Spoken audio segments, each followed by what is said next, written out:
Yeah, absolutely. You missed something last night. Well, David went to get something, and Jason said, "Oh, you got to get your gear, Dave." And then he said, "Oh, no, gear means something different to you." And I could hear Dave's voice in the background saying, "No, it doesn't."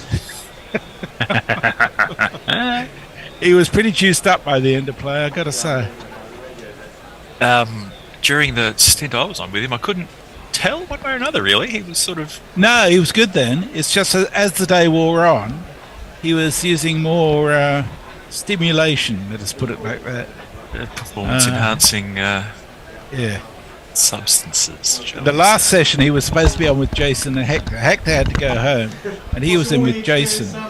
And he didn't have his glasses, so he went to get his glasses and never reappeared until after the game had finished. So I helped him to keep Jason company. I don't know if he had a little kip. He wasn't sitting on his glasses again, was he? No, apparently not. Unlikely story. Theme tune, is it playing? Is the theme No, tune playing? no, it's not. It's not showing on the computer. Chaos is already ensued. Let's see. Oh, maybe it is. The stream started. Yeah, the stream's on. Yeah, but we don't want... I have to play it, don't I? Okay, so as soon as I start that, we're on air, yeah? We're already on air, Hendo. Okay, I've got to find Missy Jez. Okay, all right. Put your headphones on. Can he hear me? Okay. All right. What's this bingos thing on? Guerilla Bingo. Okay. All right. See you later. Yeah. Hi, Hendo. Oh, there you go. Hello. I'm going to play the theme tune. Hey. Well, yeah, okay. That's good because we're already live. What's going to fuck off? Guerilla Cricket. Take guard, man the barricades, patrol the cover boundary. At last the time has come, this is a cricketing emergency. Hear this call to arms for every cricket revolutionary. Take up your bats and stumps for the test match insurgency. At first they tried to silence us, but we would not be silenced. They threatened us with lies, so we threatened them with violence. Che Guevara, Sangakkara, Joseph Stalin, Douglas Jardine, Robespierre, Carol Hare, Vladimir Lenin, O'Brien Kevin, Guerilla Cricket. It's not about the winning, it's about how many rules you break. Even in cricket commentary, this is the best advice to take. Pick Guerilla Cricket, it's the finest choice you'll ever make. There's so much more to cricket than red counters and a slice of cake. At first they tried to sanitize us and clean up our act, but people like it filthy, and we know that for a fact. Fidel Castro, Lenny Pascoe, Carlos the Jackal, Umar Akmal, Mahatma Gandhi, Grant and Andy, Brendan Behan, Austin Ian, Guerilla Cricket. Stick with us, cause you know we're not the kind of thing that you see on the TV and the radio. So vive la revolution. First they tried to buy us, but we would not be bought. Okay, we were, but then we ran away, and we will not be caught. We would not give up the ghost when they left us all for dead. They decapitated us, but we just grew another head. Chairman Mao, Jamie Howe, Ho Chi Minh, Asif Din, Václav Havel, Graham Saville, No Surrender, Percy Fender, Che Guevara, Sangakkara,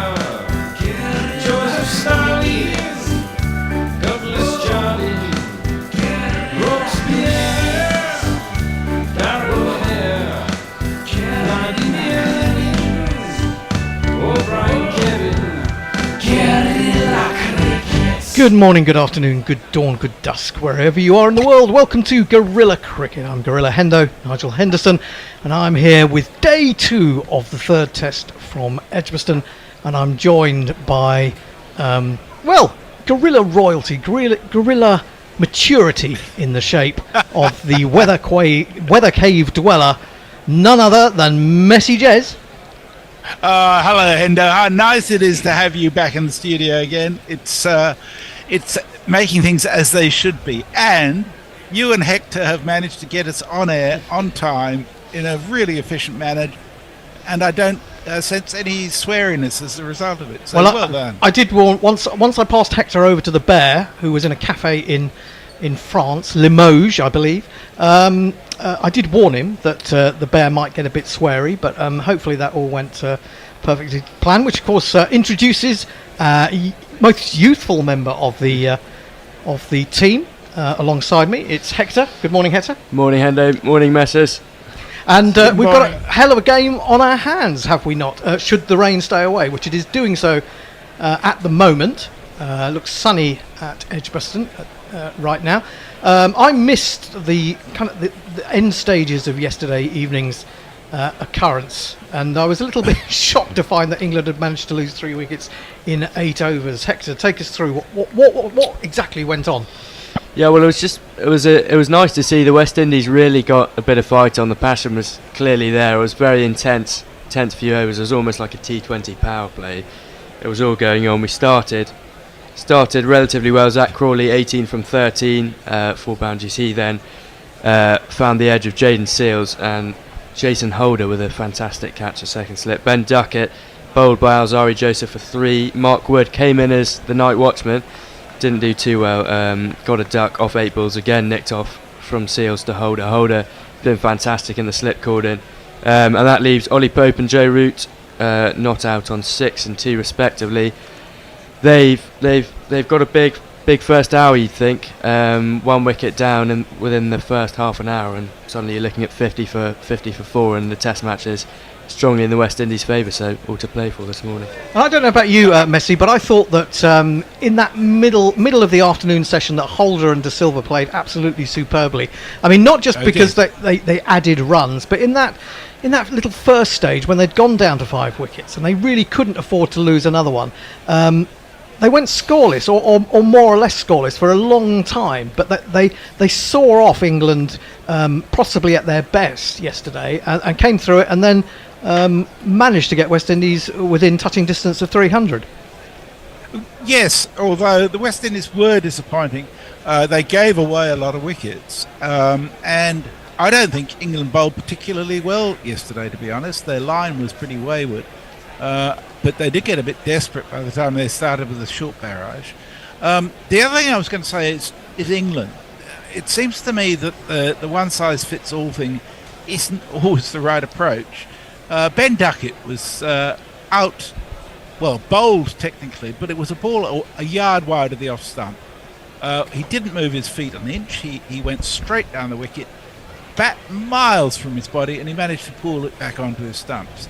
Now, you've only got 20 minutes left in the day. Yeah. Your dominant position, and all of a sudden you're blowing it. It's not sensible cricket, that. No, that absolutely. I mean, as I said, I didn't see it, but that isn't good, really, when you've only got 8 overs to bat. Anyway, it's going to be Joe Root to face initially. We'll come and do some of your tweets and contributions on YouTube very shortly. We've got 2 slips and a gully.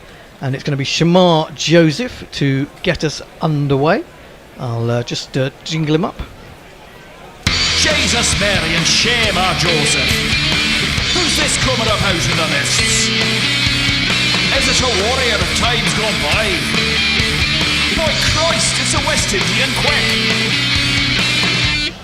quack. And that was very nice of him, because I was a bit late with the jingle there, and he was just running into bowl, and having got towards where he was about to get into his delivery stride, he discovered that he wasn't quite in rhythm and pulled out of it. So he didn't miss a ball. He's going to try again.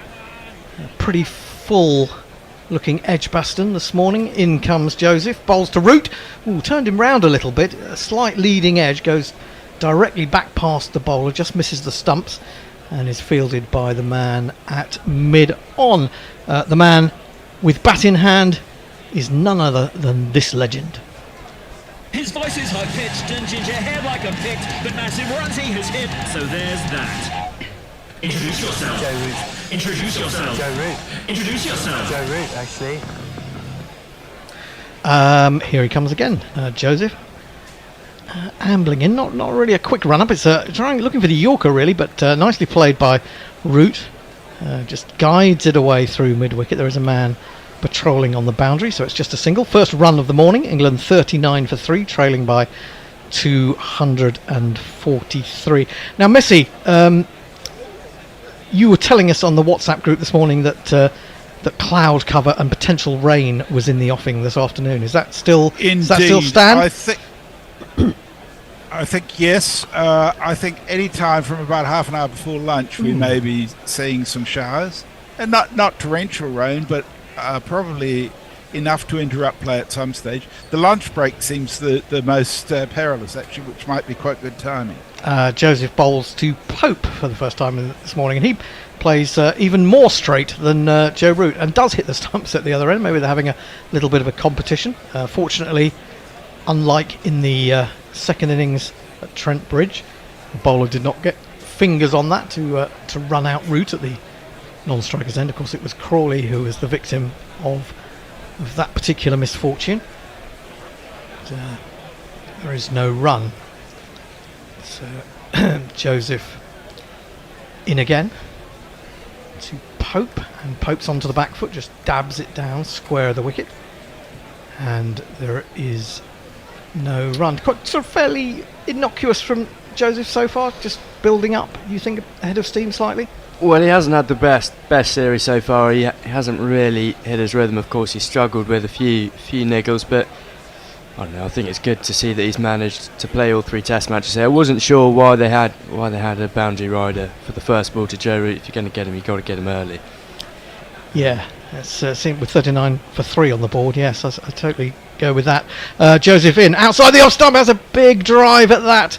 Pope, there was maybe a hint of a away swing.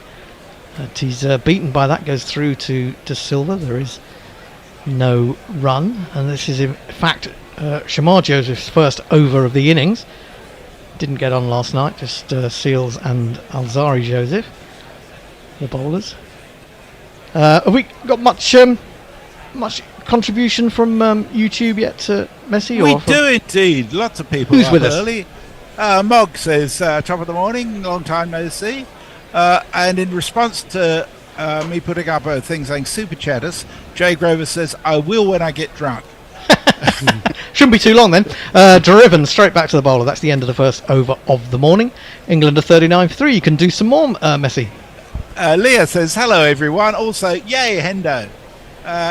Tony Bishop says, I can both see and hear you, heaving a massive sigh of relief, but wondering why Messrs is sat in front of Forthy's bookshelf. We're all into bookshelves at the moment. Mog and I were on together with a bookshelf that would have joined if only I could find one the same colour as his for a background.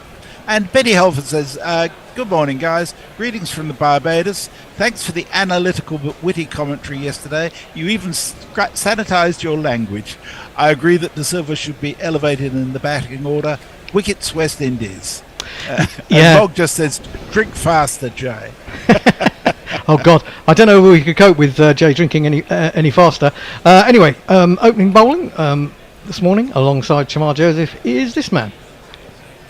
Oh well, wherever you are, Seals Jaden's gonna get ya, no matter how far. See the blow watching it, shed upon my head. Seals Jaden wants you for dead.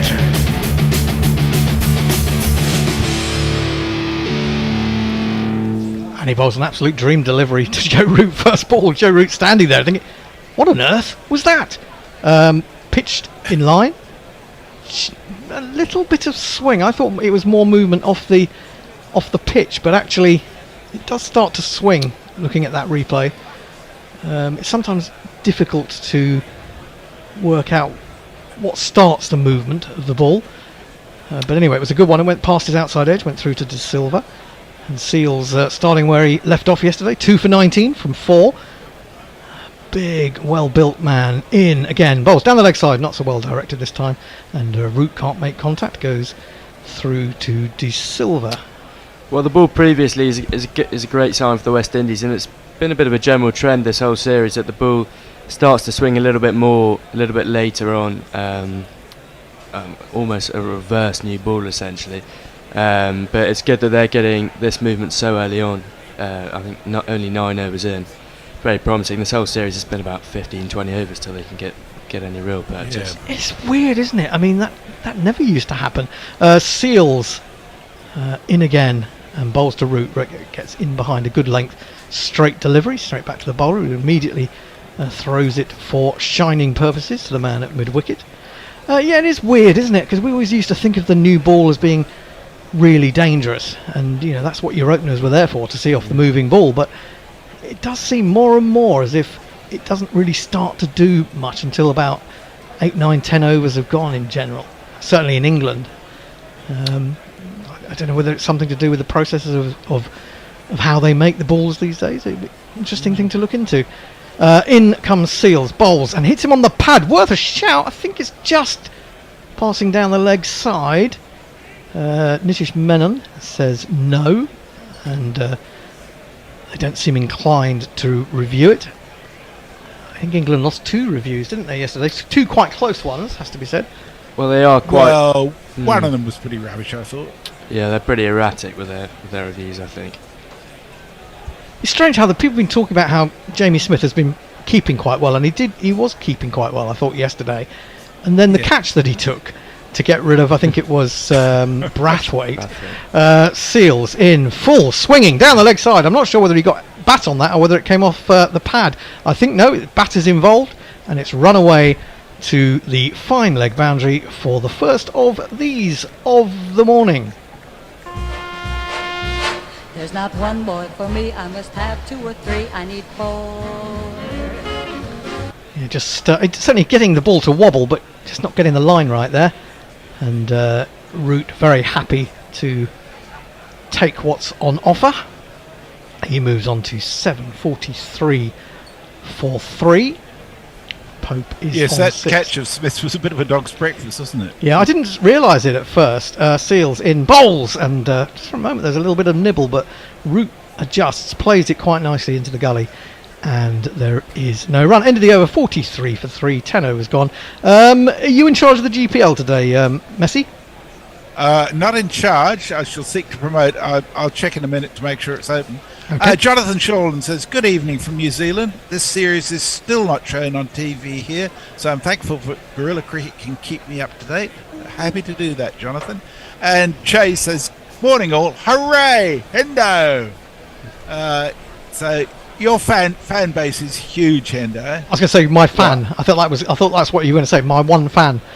I'm glad you added even fan base. syndicated us £5 for allowing me to embrace my alcoholism with a clear conscience. I think that's a very, very sensible pledge. Thank you very much, Jay. I'll just play a super Super chat. No shipping unlike the bucket hat. 4 leg buys start of the new over as Shamar Joseph bowls to Pope. And one thing we should mention, as Hector probably noticed, is that LBW shout possibly should have been referred because it was out. Wow. Missed opportunity. Wow. Top of leg stump, according to Hawkeye, or Ball Tracker, or whatever it is these days. 47 for 4. That would be quite Joe Root quite as comfy. well. And Joe Root on 7. Oh my word! Well, they're going to be gnashing their teeth in the West Indies dressing room, aren't they? To be fair, it didn't look out. It didn't None of look us out thought by it a was long that, shot. yeah. Joseph in bowls. Oh, now where's that gone? It's gone off the outside edge. I think Pope was saying much the same as I was, but it's escaped through the gap between slip and gully, and England have another of these.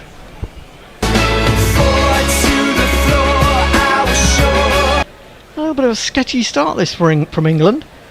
A little bit of good fortune. Well, a little bit chaotic so far, but I guess the runs are coming. That missed appeal who knows how costly it will be, but it didn't look out by a long shot from to the naked eye. I thought it was sliding miles down there. Sliding past and possibly too high, but I don't know. I just wonder about Hawkeye sometimes. Onto the back foot, played square, straight to backward point.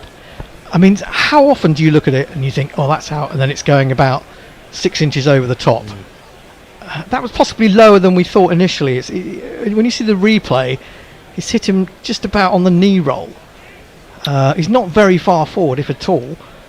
And just line-wise. But it's the angle, isn't it? It's the angle of the ball as well, as much as anything. It's coming from quite wide of the crease. Jaden Seals has just got the news. This is played back to the bowler by Ollie Pope, and poor old Jaden Seals, he'll be very upset about that. But then again, you know, maybe if a bowler doesn't think it's out, maybe it isn't out. Maybe Hawkeye is flawed. Well. Maybe it's crowd strike. Crowd strike has fucked Hawkeye. That's what it is. That's I say it's Hawkeye, and I don't want to sort of blemish a particular brand, but is it Hawkeye or is it something else these days? I don't know. Ball tracking. Just called ball tracker, is it? Joseph in bowls. Oh, he's chopped on! That's a horrible shot from Pope. Well, they didn't get rid of Root, but they've got rid of Pope. England are 4 wickets down. Another English batsman chops on. He was onto the back foot. Was perhaps trying to force it a little bit too much, and England have lost their first wicket of the day. You silly little boy, what on earth were you playing at? Oh!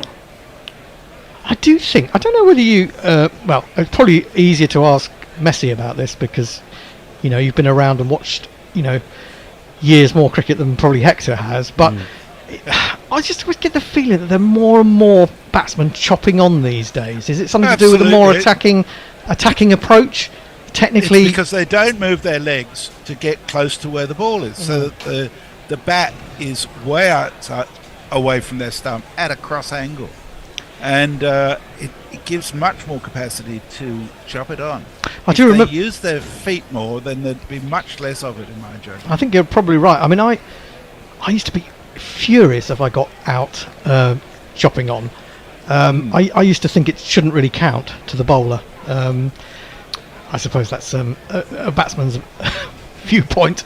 But these days, they do seem to chop on from very wide outside the off stump quite a lot. That wasn't particularly wide. But another thing is there have been 3 so far in this Test match, 3 chopped on. That might tell you something about the wicket. Maybe it's a little bit slower than first expected, and they just come a little bit too quickly and then find the inside edge.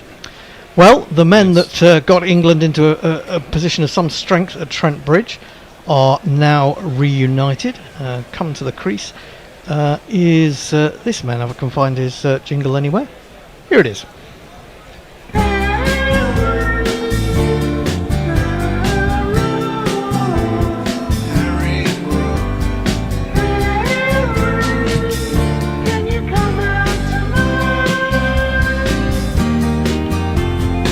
I should point out that England needs 32 to avoid the follow-on.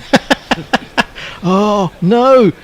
Goodness me. Joseph then to Harry Brook. Third slip comes in, and Shamar Joseph, as he did right at the beginning of the morning, pulls out of that just before he's getting into his delivery stride. So he will have to retreat to the end of his run-up. 51 for 4, England trail by 231. We only had just about 11 overs of the innings. It's all been going on so far.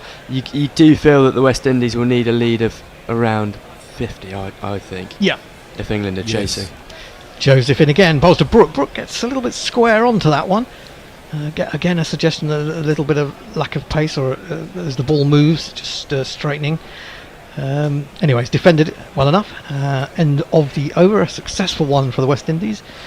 And they will be kind of cock-a-hoop. What's going on social media? Lots of people, particularly from the West Indies. It's lovely to have you. King Robert says, come on, West Indies. Stephen Kelp just says, hendo. King Rupert says, good morning, good community. Darren Bevan says, which days do you think will start to favour the spin bowlers? I think looking at day 4 before that becomes apparent, I suspect, anyhow. Stephen Kelk says, good morning one, good morning all. John Humphreys, good morning guys. West Indies need to bowl on the wicket. Leah says, well, for some reason beyond my limited comprehension, yesterday's German live commentary went very well, so I fear we'll have to do it again today. Seals. Fine if West Indies were batting by that time. Seals bowls a foolish straight delivery to Joe Root onto the front foot, defends it back to the bowler. So again, Root finds responsibility of an England total on his broad shoulders. It'd be interesting to see how Harry Brook bats, because I know he got a lot of praise for that innings, and he did bat beautifully in that second innings, but there were a couple of times, especially I think in the last over of the day, where he's just stepping back from his stumps and showing all three to the bowler, which I don't think really is necessary. He'll score quickly anyway. Onto the front foot, defended again up to mid-off by Root. Well, he seems almost to have been left behind by, I saw Ben Stokes rebranding this England team for Baseball 2.0, aggressive but slightly more intelligent when it comes to shot selection, whereas Brook is the only one that hasn't really moved on. He hasn't got the memo. Didn't get the email. Duckett maybe. Well, Duckett's batted. I mean, Duckett did bat very well in the second test, didn't he? Should have got 100 in one of those games, in one of those innings. He was harebrained last night, though. Yeah, two slips. Seals in to Root onto the leg stump, and he turns that expertly out to deep square for another single. Got two men back for the pull and the hook, and England moved to 52 for 4. Yeah, I saw Jonathan Agnew had written an article to that effect on the BBC website, and I have to say, I then saw it retweeted or spoken about on the County Cricket Matters Facebook page, and I kind of agreed with most people. I didn't really see that in that test, apart from perhaps Joe Root putting away his reverse ramp until he'd got to 100. Anyway. Joe Root's going back to being Joe Root. Yeah, which is what they need. Brook plays that beautifully off his legs. It's just about stopped by the man Moti at deep mid wicket. They should get back for 2, and they do. So Brook is underway. My feeling about Brook is there are a couple of times when he, especially to wider balls, where he doesn't really move his feet, but he has such good hands and such good eye that he regularly gets away with that. And I think he can play shots that no other batsman can play. I think he is an incredible talent and potentially one of the great cricketers in all forms of the game. However, I'll come back to that after this ball from Seals. Very straight run up that he's got, bowls, and he's edged it. Well, there you go. Brook aimed a drive, finds the edge. Seals has got another wicket, and England are in disarray at 54 for 5. And that is my point. Surely you should just have a little look at it before you do that. Anyway, so that's gone. You sure haven't got Shelley with you? The crowd says Yeah, a loose Endo the drive. Destroyer. Yes, I'm back. I'm back, baby. It's a poor shot, and that's partly what I was going to say, is that he risks undermining his talent by getting out in that way. I mean, you just feel if he's in and he bats moderately sensibly, he's going to get a huge amount of runs. But he's faced 3 balls, and he plays a drive. Was it the first ball or the second ball that he's faced from Seals? Just get the pace of the wicket, surely. Well, that is the thing. We haven't really seen his patience been tested much this series. I know he has batted for long amounts of time, but he's always looking to take the aggressive option. Whereas in a situation like this, what Jason Holder and Josh De Silva did well in their innings was they were happy just to sit back for an hour and just to take the sting out of the game and then score their runs. Whereas, well, that's probably what Brook should have done instead of going after that one. But I'm interested to see what Ben Stokes will do here, because this is his prime time. Absolutely. Well, he's got a hell of a job to do, because England are in a fair bit of trouble. I mean, they've still got Smith and they've still got Woakes, who are decent enough batsmen, but you don't want your best players to be giving their wickets away quite so cheaply. I suppose you've got to credit the bowler as well. I mean, I may be being a bit mean, but they need to just bowl a good length of line, and England will do the rest for them. It seems to me, to a certain extent. Anyway, man. The irony is that I think Ben Stokes is the batter whose game has changed the least as a result of Bazball. Well, here he is, scratching out his guard, and Seals is going to come round the wicket. I'll just jingle up the England captain. Ben?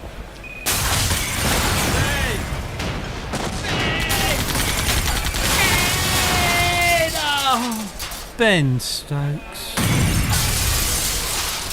50th wicket in Test cricket for Jayden Seals. Has bowled a lot better here than he did at Trent Bridge, outside the off stump, and left alone by Stokes. And England in some trouble, losing 2 wickets in 20 odd minutes this morning, 21 minutes. Yes. It's the end of the over, 3 for 26, Jordan Seals, and some more social media. Messi. George McPherson, and this was before that last wicket, says this is getting ridiculous. Stephen Kelk says, is Hector Hendo's apprentice, the magician's apprentice? Jonah says the English are a mess. Yep. George McPherson says we're playing an out-of-form West Indies side. England should be playing a lot more better. Stokes and McCullum out. Oh, I think you're a bit savage there. I don't think I'd be dropping Ben Stokes. I mean, possibly one of the great match winners of all time in various formats of the game. Yeah. Mog says, great eyes and great hands. Are you talking about Harry or David Brook? Stephen Kelp says, well, one has come to bed eyes, the other does not. But which one? Oh, God. I don't even want to think about that. He's a great batsman, but he's not the best looking bloke in the world, is he, Harry? This is tucked away behind square leg by Root. A gently taken single. And England are all fives, 55 for 5. Still in danger of being asked to follow on by this West Indies Mark side. Sips with us too. He says, morning folks. Thanks for the coverage yesterday. I listened in Woodstock, New York. Now I'm listening in Ireland. Come on, Harry. That was a quick jump there, Mark. Good to have you home. Yeah. You should come in sometime if you're in this neck of the woods. I know Ireland's still a bit of a trip away, but you know, in these days of aerial phenomena like planes, you get it quite quickly. Shamar Joseph continuing. Haven't seen anything yet of Alzari, but no need, because things are going very well for the West Indies right now. And he's just placing his fingers very deliberately on that seam. He's coming round the wicket to the left-handed Ben Stokes. He's in, and Stokes is in behind that one and playing it very studiously square in the offside, and there is no run. Interesting point you make about Ben Stokes. You say that he remained the Ben Stokes that he always was. I think at the beginning of Bazball, he played a couple of innings where he just went mad from the very off and got out quite cheaply, and I think he did, on a personal level, realise that was perhaps selling himself short, and I think that message needs to get through to certainly Harry Brook, but perhaps one or two others. Joseph in again, bowls wide of the off stump. There's no real need for Stokes to be going after that, but he does try to drive it and hits over the top of it. Really doesn't actually make any contact at all as it goes through to the keeper. I mean, you know, in one sense you do feel that England can get them, touch wood, can get themselves out of the difficulty of this situation, but you know, and I say this respectfully, against stronger teams they're not going to be able to do it. Joseph in, bowls, he's left alone just a little bit outside off stump, goes through again quite low to Silva, and that's not to say that the West Indies have got if they're on song, they've got a pretty good attack. I think the West Indies' real problems are with the batting. Well, it's just the lack of an experience to be honest, in both regions. I know Alzari Joseph, Jason Holder, Josh De Silva, Brathwaite, all very experienced, but apart from that, you've got a lot of new players out there, and I guess tours like this will do well for them, especially spells like this, in building their experience.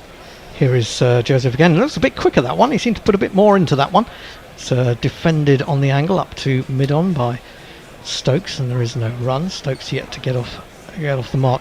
Yeah, I mean, you know, it's you're hoping rather than expecting things to happen when you go into a test match with a 3, 4 and 5 or who've played 9 tests between them in English conditions after playing effectively a county second 11 as your warm-up. It's a problem for Test cricket, really. Joseph bowls. That's not more well timed by Stokes. It was a push drive, but it doesn't bring him any runs. It's half stopped by Joseph, and that is the end of the over. 55 for 5. Messi. So we've got 2 different views of what's going on. Jonathan Shulman usurps Josie Oakes' role. He just says we're doomed, whereas Jay Grover says this is a glorious fuck up and I'm proper here for it. Yes, indeed. And we're just looking at I just want to say that we're just looking at a medley of Brooks dismissals to Jayden Seales in this series, and it's not pretty looking, is it? No, it's certainly not. Not at all. Something Just he's got to away from his body. Yeah, he's got to think about that, hasn't he? Because Jasprit Bumrah and Pat Cummins and the like will be all over that. And he's capable of getting his technique right. Yeah, of course. Playing 3 feet away from your body is just not forgivable and sustainable in the long term. Seales bowls, and that's nicely timed by Root, driven through extra. Didn't really go after that, so it was more a controlled shot that brings him 2 runs rather than looking for the boundary. He moves into double figures, goes to 11. And as you say, Hendo, of course they only had that second 11 county match, but you can see how quickly they've adapted and actually grown into this series. Lords, we probably don't want to speak about Lords, and then obviously Shaw signs of fight in the second test match at Trent Bridge, and here you can really see the development. They can clearly learn quickly, so it's just a shame that they didn't have the practice beforehand. Seales into Root. Root defends. Good straight delivery up to mid-wicket. There is no run. And this is just I think I probably touched on it in the last test. This is a problem for test cricket around the world, really, is that teams don't get the proper chance to warm up. And I feel like it shortchanges the public in a sense, because you're not necessarily seeing the players at their best, and that's what you want to see in Test cricket, is players performing at their best. We talk about playing too much cricket, therefore people can be a bit stale outside the off stump left alone, but we don't actually talk about how much cricket players get, and players are different, aren't they? Some players need a lot more practice than others, I think. Well, I agree. And I just think... Sorry to interrupt you, Hendo. Do you think you could let Forthy in? He's on in a couple of minutes. I will attempt to do that. Where's the... Oh, there we go.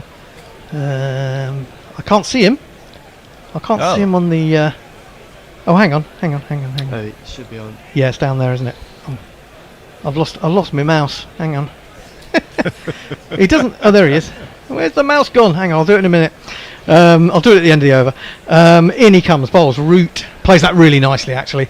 Very good manipulating of the bat face to get that away through gully, just wide of gully, down to third man. Has to be chased by one of those close fielders. They get 2 more. Root moves to 13, and I'm going to admit the great man himself, all the way from Melbourne. And I'm already here. Who's that? Who's that? That's competition. That was a little bit of intervention from Mog, I believe. I think he just popped in to say hello. Seales 3 for 30. 2 more balls of his 7th over. It's coming into Root. 2 slips in the gully. Bowls him a bouncer, and he goes after that. Surprised him, I think, a little bit with that. And Root is a little bit fortunate not to have top edged that, or just feathered it through down the leg side. Well, it was close. It was a nothing shot, really. He just sort of rocked back and attempted to get a bit of bat on it, and in the end just rose. Yeah, as you can see, very close, very lucky from Root there. I think it was really good bowling, because I don't think Root was expecting the bouncer at that point at all. No, and he didn't try and get away from it either. He did try and take it on, but it got up at him quickly. It was a good line as well. Excellent right into stuff. the body. Good stuff from the West Indies. Seales in, bowls onto his leg stump, foolish, and he works it down to long leg. Shamar Joseph down there does the fielding. They take a single. It's the end of the over. How are we doing for time? I think it's time for a little bit of a swapperoo. Okay, I'll do a couple of messages while we do that. Speedy says, good morning, everyone. Clyde Jones says, good morning, guys. Hearing you loud and clear from Lyndon, Guyana.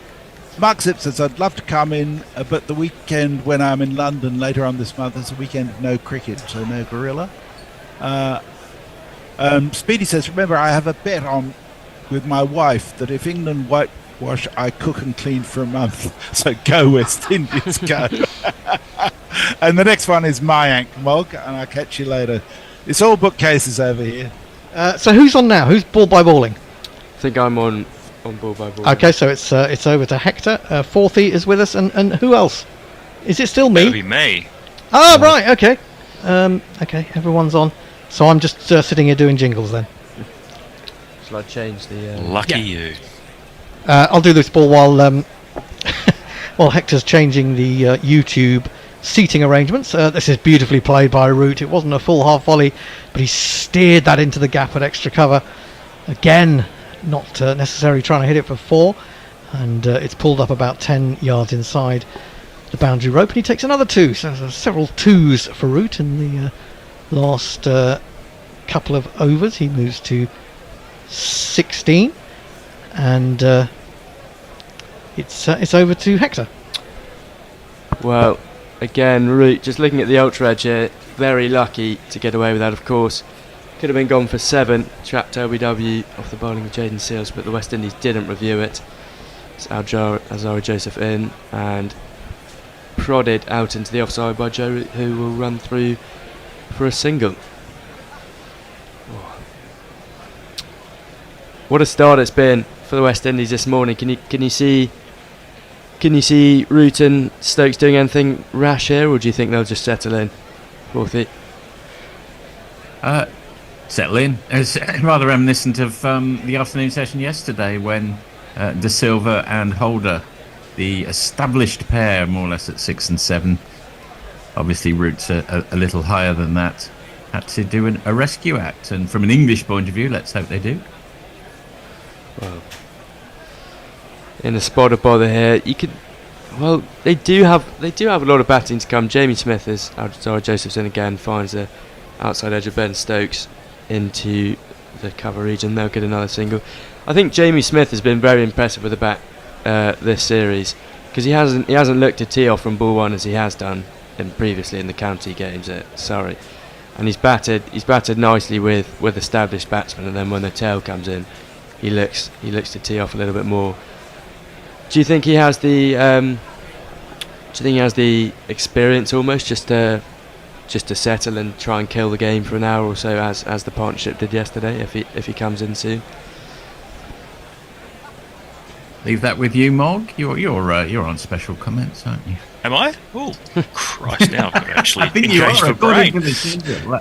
Unless you want to swap, I'm on socials. No, that's fine. You can read out the tweets. I'll put some particularly offensive ones in there just for you. Joseph thank you. goes slightly straighter this time and clipped by Joe Root for 4. He moves to 21 now.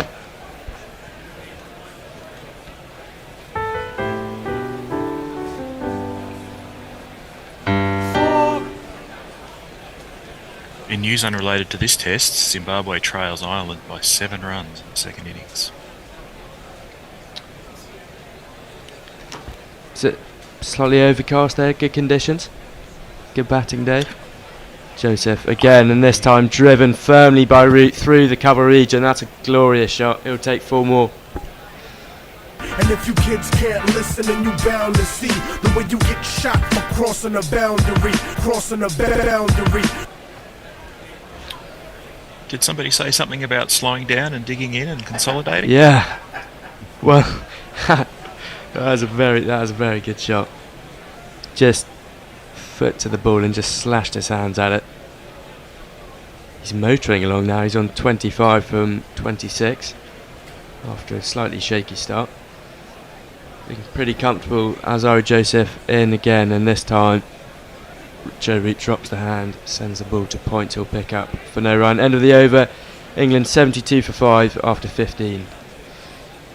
Well, I'm not sure if my Twitter feed is quite where it should be. It's about 5 or 6 minutes ago. However, on YouTube there's a bit happening. Speedy, West Indies did not come out with a game plan in the second test in the second innings. They just did not understand how to approach the innings. Cammy, good morning, Guerilla Cricket. Loving and hearing you from Barbados. Hello, Cammy. Daniel Taylor's in Jamaica. Pleasant morning to you guys. Always enjoy your able commentary. We'll take it. And Naaman Souther. You know what, if England loses this, then it'd be great inspiration for the West Indies, and they'll try to play more better, so England should be kind for cricket. Kidding. And Bharat Sharma. Well, that's not a language I understand, but hello, Bharat Sharma. You don't want to try to pronounce it? Kyo Beshbal Bahol Gaya Kia. I have no way to tell if that's correct, but someone will probably tell you. Well, I can tell you it is. That's exactly how you pronounce that. Actually, Bharat Sharma will probably write in and say it isn't. Competence is key, though. That's what they teach you. Jayden Seales begins his 8th over, left alone by Stokes. Joe Root just passed Brian Lara in the all-time Test run scorer list and is now 7th. I think about 400 behind Sangakkara and Cook. Yeah, Sangakkara is about, yes, and then he's got Alistair Cook. He'll almost certainly overtake Alistair Cook. Well, hopefully, unless he gets tapped on the shoulder. Today. Of course, he plays so much more Test cricket than everyone else. Sorry, I can't sit here with a microphone and not contribute.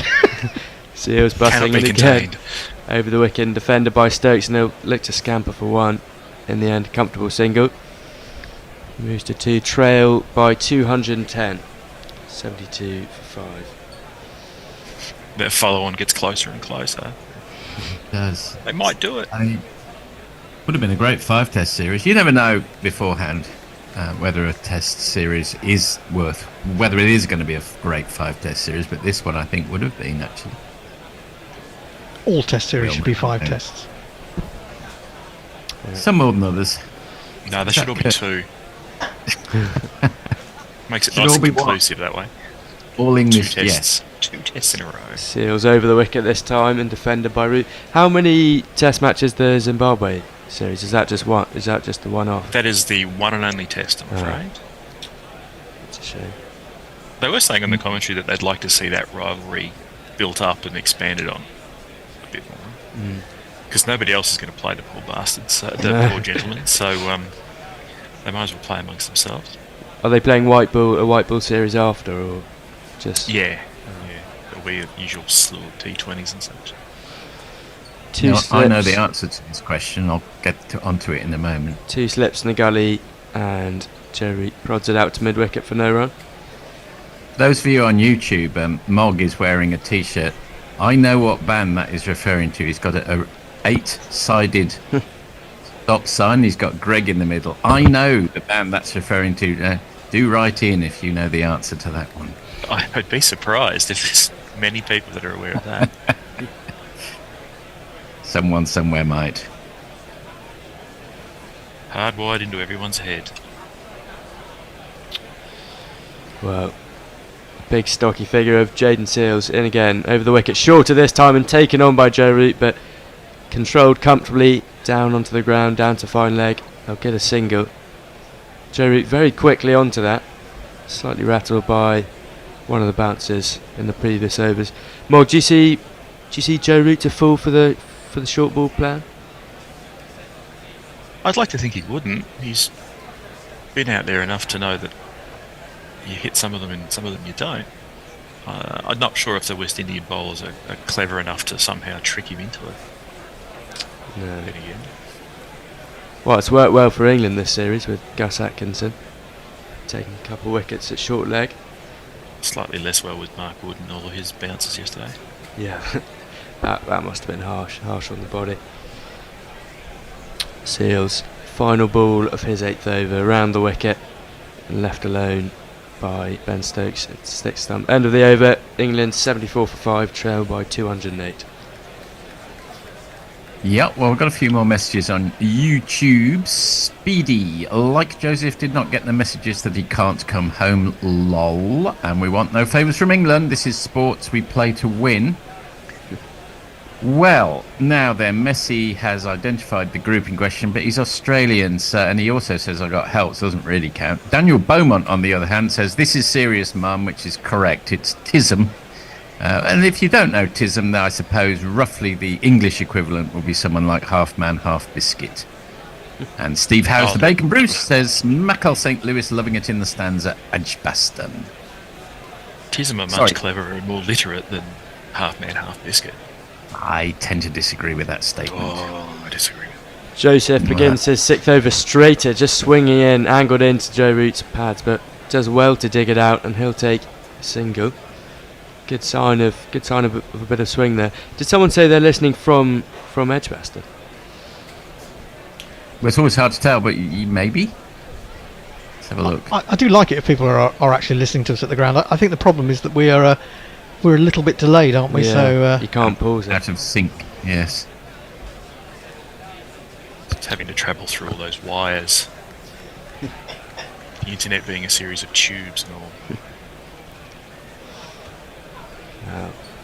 Play seems to have calmed down a little bit as Alzari Joseph in to Ben Stokes. He slashes away at the shorter one through the point region, and that'll go out to the boundary, and the chaser cannot get there. That'll be 4 for Ben Stokes, his first boundary of the innings.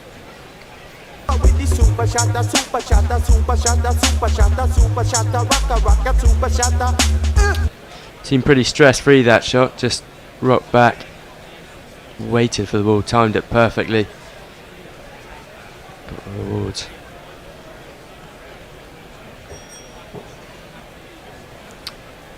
Very nice. Would he get into the side as a batsman, do you think, just as a batsman? yes, Really?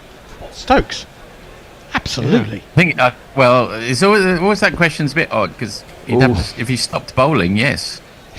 Alzari He Joseph could no longer bowl. chucks it in shorter and hits Ben Stokes just above the waistline. Sent him down on the floor just for a little bit, but he's up again and joking with the umpire. I mean, he pretty much played last summer's Ashes as a batsman, didn't he? That's He true. did. Could he I'm not sure. You say he's joking, actually. He didn't seem entirely happy there. I'm not quite sure why. Was this Yeah, I something in know. the crowd? Oh. Is the umpire there thinking that he's buggering up the round about the footholes just by accidentally falling over? Yeah. Was he walking off and hurling abuse into the skies, and the umpire thought he better... Joseph, and again an edge by Stokes, but just dropped short of first slip. Alzari Joseph just swinging the ball in. Stokes drops the hands and luckily just bounced before Cavum Hodge at first slip. And after a little bit of calm, Alzari Joseph just making the ball talk a little bit here. He has 1 for 27. It is just angled in, and Ben Stokes, pretty thick edge actually. Hodge did well to collect it cleanly, but on the half volley. Steve Very House, the theatrical take. bacon. Steve House, the Bacon Bruce says, hang on, it's disappeared off my screen a moment. Get back to you in a moment. Joseph again shorter and defended on the back foot by Ben Stokes for no run. He says, can the guys hook and get out? I want to see Hendo's famous Ashes rant again, part 2. Love Hendo. What was my Ashes rant? I remember Which it. I was one? there. Ashes. I've I had, was there, I've had Hendo. so many, I can't remember. You got a bit upset, I think, at Lord's. I think you got a bit upset with Jack on one occasion. And, just farbly so, I think. England were about 185 for 1, then started throwing their wickets away. Well, 2 slips, a gully, a backward point, Joseph in and defended by Ben Stokes. He will scamper a single.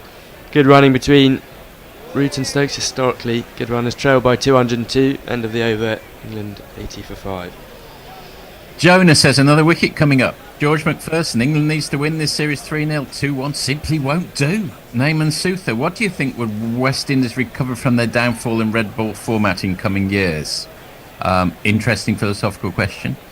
Steve, how's the Bacon Bruce again? Can we send beer instead of cash for Bears Patreon? No. Ray Liverpool, no. GM watching from Guyana, West Indies, keep it up. Or Guyana, sorry. Thank you, Ray Liverpool. Lear, I'm disappointed in England. Couldn't they have been this bad a bit earlier in the series? Just talk across me because I'm not looking at the cricket at the moment when it starts again. Steve is on again. Who's the guy hiding behind the camera? Speedy, time to introduce Spin. Love to see Moti in action. I'll hold a couple back because I'm sure we're starting again. Well, Seals, 8 overs, 3 for 33. He has 2 slips, a gully, a cover, mid-off, mid-on, backward point, visible on screen. Jamie Smith in next. yawning. bored. Yeah, looks a bit bored, a bit calmer. Seals in again, round the wicket, left alone by Ben Stokes. Yeah, he does seem very relaxed, Jamie Smith, for a young guy making his Test series debut. He hasn't seemed too bothered. He's kept very well. He has kept very well, I think. I've been impressed by his. I mean, I bow to people who know more about these things than I do, but we got rather used to, in the Bairstow and Butler years, to even if balls were stopped, that they weren't stopped cleanly, and they certainly weren't stopped aesthetically. So it's nice to see a return to proper wicket keeping. A keeper who can keep. Yes. Seals in again. Shorten just jumps up on Ben Stokes, a little bit surprised. Looked to try and defend that delivery, but just rats on the glove. But again, a bit of a sign of uneven bounce here. A couple stayed low, as we've seen with a few played onto the stumps this innings. Well, Ben Duckett this innings and Athenaeus in the last. Yeah, just seemed to hop up. Wicket being a little bit two-faced. Ben Stokes doesn't seem too bothered. Jayden Seales is very much in his rhythm at the moment as he bustles in again. 3 for 33, 4 deliveries to come. Ben Stokes just advances down the wicket and clips it uppish through mid-wicket, and deep mid-wicket will come round and they'll pick up 2. Just advance down the track, maybe to counteract that uneven bounce. He has 9. Only 200 behind. Game's on. Avoided the follow-on. If we move to 4-day tests, will it still be a 200 differential, do you think? Would they swap it to 150 like they did in the Sheffield Shield? I've done that. Done that. Well, it's always been that in the Championship. But yeah, I hope we don't go to 4-day tests. I can see the argument for it a little bit more now, but as Stokes left alone, is that still a conversation? I thought that was just a rogue few months, and then Steve Waugh keeps bringing it up from memory when he's poked and prodded for a comment about something. I think it's probably an argument amongst those teams that slaughter other teams, which is generally Australia. You know, and I've always argued that you need the 5 days to make it finish in 4.5 or even 4. If you don't have that extra day, then it's going to possibly change the way that teams approach it. But the way England are playing, 4 days could probably be enough. Shorter and defended by Ben Stokes into the offside. Is Steve Waugh pro a 4-day test match? Yeah, he's I think pro so. 4 days. I think there have been so many great 5-day tests over the years. Not necessarily often rain affected, but they needed that 5th day. The only argument for it really is to help with the scheduling, not for anything else, I think. Yeah, the scheduling so that the players can officially book their golf day on what would have been the 5th day instead of just tentative pencil me ins. Correct, that's exactly right. Seals in again for the final delivery of his over. Fuller and driven. Uppish and dropped at cover by Athenaeus at cover. Looked as if it just rose above the ground. A foolish delivery outside off stump, and Ben Stokes just leant into it. And I think that'll go down as a drop catch. Yeah, I mean, as he played the shot, you thought, wow, that's very extravagant. And it looked good, didn't it? It looked as a good shot, but part of you sensed that had gone in the air. And I wasn't 100% sure whether it was a drop, but certainly just towards the end of that, before we went to the advert, it kind of suggested that the fielder was looking a little bit disappointed. My feed has a habit of just skipping as the most exciting things are happening. Yeah, mine does the same. Really quite annoying. Steve said, someone told me the bear is the Edgbaston kicking off with the Barmy Armours. They push ahead of him at the beer stall. Mark Spooner from Sydney checking in. Hello, Mark. How's the fundraising going along? I increased my whopping $1 a month by 400% to $5 a month. Every dollar counts. Thank you very much, Mark. Your commentary is absolutely invaluable. Thank you. If everybody just contributed that $1 extra, I'm pretty sure we'd be home and hosed. More than $1, very welcome too. Also, super chats. Oh, super chats. We love a super chat. As Root defends the first ball of Alzari Joseph's over into the offside for no run. Felt like an ad man for a second there. You could never be an ad man, Mog. You'd never survive. No. You're too straight talking. Steve, how's the Bacon Brewster says? Who is... Oh, I've lost it. Who's the angriest gorilla out of the lot when England aren't doing well? Interesting question. Defended again by Root. No, would you like to front that? Angriest when England aren't doing well. I suppose I should own that, as they say. I think you probably should. Really? Not Bear? Well, Manny was back yesterday, and we do know that Manny's angry. Oh, yeah, of course, so. Manny. Manny can be quite angry, but in a more controlled way. If it's a perceived lack of, I don't know, technique or discipline or something, Gary can get very, very worked up. Joseph in again. It's time wasting. Shorter and just prodded down to backward point. No run from Joe Root. Surely Bear gets quite angry though. Hey, Bear can get angry. I noticed someone saying earlier that we weren't swearing as much, and I would kind of put that down to the absence of Bear, who basically, while a very literate fellow, does tend to pepper his conversation with... Are we still on radio in the Caribbean today? Yep. Oh wait, so we must watch our language. Driven by Root. Messi, who comes in straight in with one if he's not careful. Just can't help himself. Yeah, the other thing is that of course the Bear is not necessarily angry when he swears.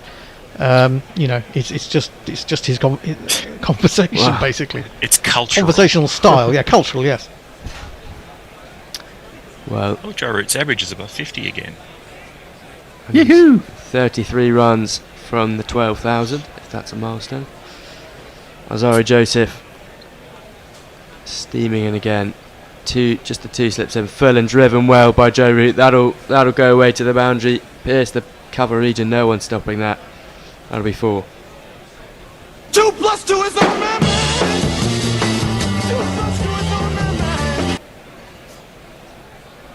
Funny thing is, my son, who's ever seen Joe Root play in Australia, thinks he's not a very good player at all because he never scores any runs in Australia to speak of. Yeah. So he thinks he's very average player. Back in the 70s, I remember that was very true for me about Doug Walters. Doug Walters, you'd the hear classic. All the Australian and even English commentators raving about Doug Walters, but he couldn't buy a run in England. No, he could not. Joseph never got 100 here. In again for the final delivery of his 7th over shorter, and Joe Root just rocks onto the back foot and punches that through cover point, and they'll pick up 2. Nicely timed by Root there. Didn't seem to overstretch himself. End of the over. England 88 for 5 after 19, trail by 194. Gordon Dixon, good morning. Good morning, Gordon, listening from Jamaica. Leah, yeah, Craig should bring back Moti. I've been working on the Moting God's Eyes jokes for him. Come on, bring him back. Steve, I get that again, reference. Yeah. Steve, been very impressed by Seals this tour. West Indies best bowler, looks a real gem. Agreed. Cornelius Davis. Ooh, where's he gone? Come back. Can the dum-dum change to Moti? Jay Grover Hector is the Jamie Smith of GC. I like it. Steve again. Todd Burley, also known as the Bear, bringing in a new talent to Guerilla Cricket. Welcome, Hector. You're getting a lot of good raps here, Hector. Yeah, thank you. Good. Speedy, can some explain to me why the busher chasing the pig yesterday at the game? Can I order bacon for dinner? Leah, there are laws governing when you can enforce the follow-on in 4 days. It is 150. Yes, I rather thought it was. And Messi's reminding us that the GPL is open to lunch, currently at 103 quid. Bear in mind it may rain. Well, we have a change of bowling here. Shamar Joseph comes on for Jaden Seals. Only bowled the 3 overs, but he's picked up 1 for 6. In round the wicket to Stokes, who drives down the ground. That is a great shot. That'll be 4 for Ben Stokes.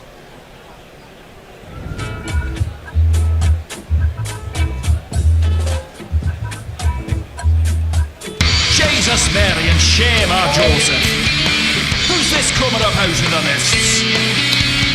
Is it a warrior of times gone by? By Christ, it's a West Indian quick. Well, that's a classic Ben Stokes shot. Just leant into the drive and just punched it. Really just used the pace and sent it back past the bowler for 4. Apologies to everybody in Ireland for that accent during that jingle.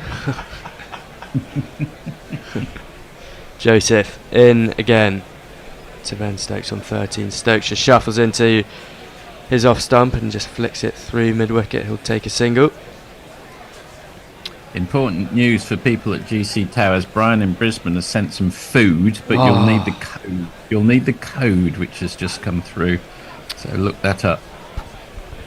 Can you not just tell us it? Because no one else is going to be able... I don't think anyone... Can do. Yeah, tell us the code, because we don't know it otherwise. There's only 2 of us here.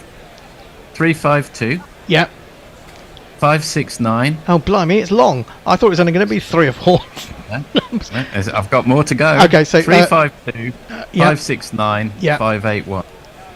I think Hector's taken it down on his Got it on mobile. notes. Thank you so much. I think I was going to make a joke and just rattle off a dozen numbers, and it turned out to be that anyway. I hope there's a coffee coming as well. I couldn't get a proper coffee this morning. Joseph. Because you don't live in Melbourne. into Root. Turns out only... Oh, and he just wrapped him on the pad there. I think Joe Root might have got an inside edge. But yeah, just a little bit of late swing, and Root seems to be a little bit rattled. Might have just hit him on the bit where the thigh pad doesn't cover. Looks a little bit uncomfortable. Yeah, he's just inside edged it onto the region that isn't protected between the top of the pad and the bottom of the thigh pad. It's uncomfortable. Brian has also accompanied it with a $5 super chat saying, "Morning food on the way. Messi and Forthy have the code." Well, you've all got it now. In fact, the world's got it. Joseph in again to Joe Root, who just advances down the track and defends. Back to Joseph. I suppose if someone's really hungry and cheap out there, they could come and stand outside our door and claim it. Yeah. But I'm pretty confident that that won't happen. Anyway, I should play one of these. Super chat cash, super chat cash, super chat cash. I think if someone was that desperate, give them food. Yeah, absolutely. Who sent the super chat, by the way? Brian in Brisbane. Oh, Brian. Who sent the food and the super chat. Joseph in again, hops wide of the wicket and bowls a little bit straight. Joe Root flicks it down to Guerilla Moti at fine leg. He'll take a single. One to come. Now, shortly we shall be changing commentary, because I think Forthy you're doing the next ball-by-ball session, but it's going to be a 3-man remote job, so you're going to have to keep talking. Yes. I'm hoping that Hector will move into the jingle chair to give me a half an hour off. Sure. And I've got every confidence in him. Yeah, but it will be It's a heavy responsibility. it'll be 3 remote. I think it might even be the 3 Aussies. So Hendo, can you let Will in? He's the Will, no, he's the third one. Yes, I should let Will in. Yeah, hang on. He's an Aussie at heart, I feel. Will. Smart Joseph, final delivery if there's over shorter and ducked away by Ben Stokes. I can't actually see Will on the list at the moment. He's on the list. I don't know whether he's in the room though. Is he in the room? He's not in the sort of virtual room that I can see. I've got I've got the Bear, Mog, you, and Messi, but no Will yet. The Bear. The Bear. I don't know what the Bear's doing in here. He's probably just watching. I imagine he'd be sitting in a nice cafe in Limoges and just watching the cricket, which is kind of perfect, isn't it? That's the perfect life. Watching lions in his own garden and the cricket. No, listening to lions. Preparing to do the Albigensian Trail, visit all the high points of the Crusade. This is where Armoured Armoury burned Beziers. Oh, treasured memories. Speedy, it's traditionally 5, and I think it was more than 5 one time ago. Not quite sure what that's referring to. I should know. John, delighted for Joe to overtake Lara, needing to go past 12,000 now. I'm sure he will, Can't see anything stopping him. Steve again says, I want to say I've introduced my friends to Guerilla and they think you guys are so much better than TMS and Co. I mean, who wants to know about birds and what cake they're eating like TMS do? We do sometimes talk about cake, but not very often. Alzari Joseph is in to begin his over, and that is driven sweetly through the cover region for Joe Root. They'll run for 3. Boundary fielder gives chase and he'll pull that back just before the rope. Joe Root has 3 to begin the over. Will's there. Talk about Tism, fortunately. Oh, there he is. Yep, I'm going to let him in. I find Tism a little try-hard, I'll be honest with you. Just because they recently released a song called The C Word, and what do you think that C Word is? Well, quite. I find they don't appeal to me, but I'm not Australian originally, so for an Australian who grew up with them, I understand. Well, actually, the C Word in that song is Katso, not the other one. But anyway. Joe Root averaging 72 at Edgbaston, highest run scorer in Test matches. Alzara Joseph in again. Ben Stokes finds a semi-leading edge to cover, but he'll take a single. There haven't been that many tests at Edgbaston, so I'm not surprised it's only 870. No, well, he's played 9. Alistair Cook second on 869 after 10 matches. I think the first one was, and Hendo might know this, was it like early 70s or late 60s, first test at Edgbaston? I could look it up, obviously, but that's no fun. I don't know. I've always thought of Edgbaston as a test ground because it certainly was a test ground in the days when I was first watching, which is really the 70s. I mean, how often do they play more than one there each season?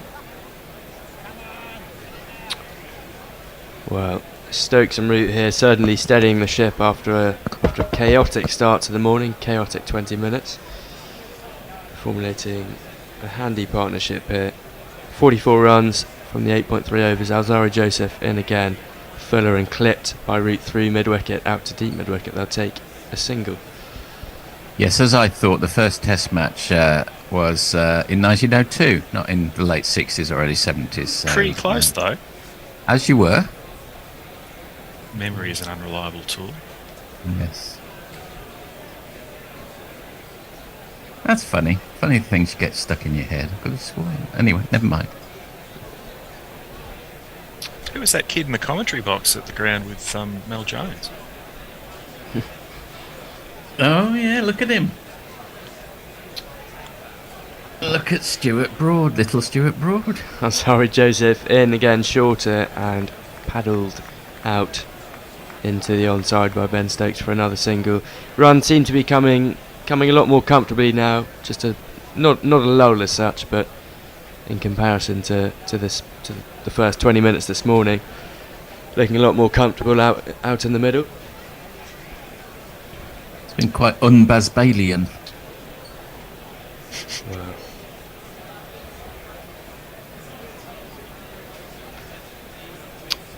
Two deliveries to come of this Alzari Joseph over 2 slips and a gully. In he comes over the wicket to Joe Root, who defends comfortably.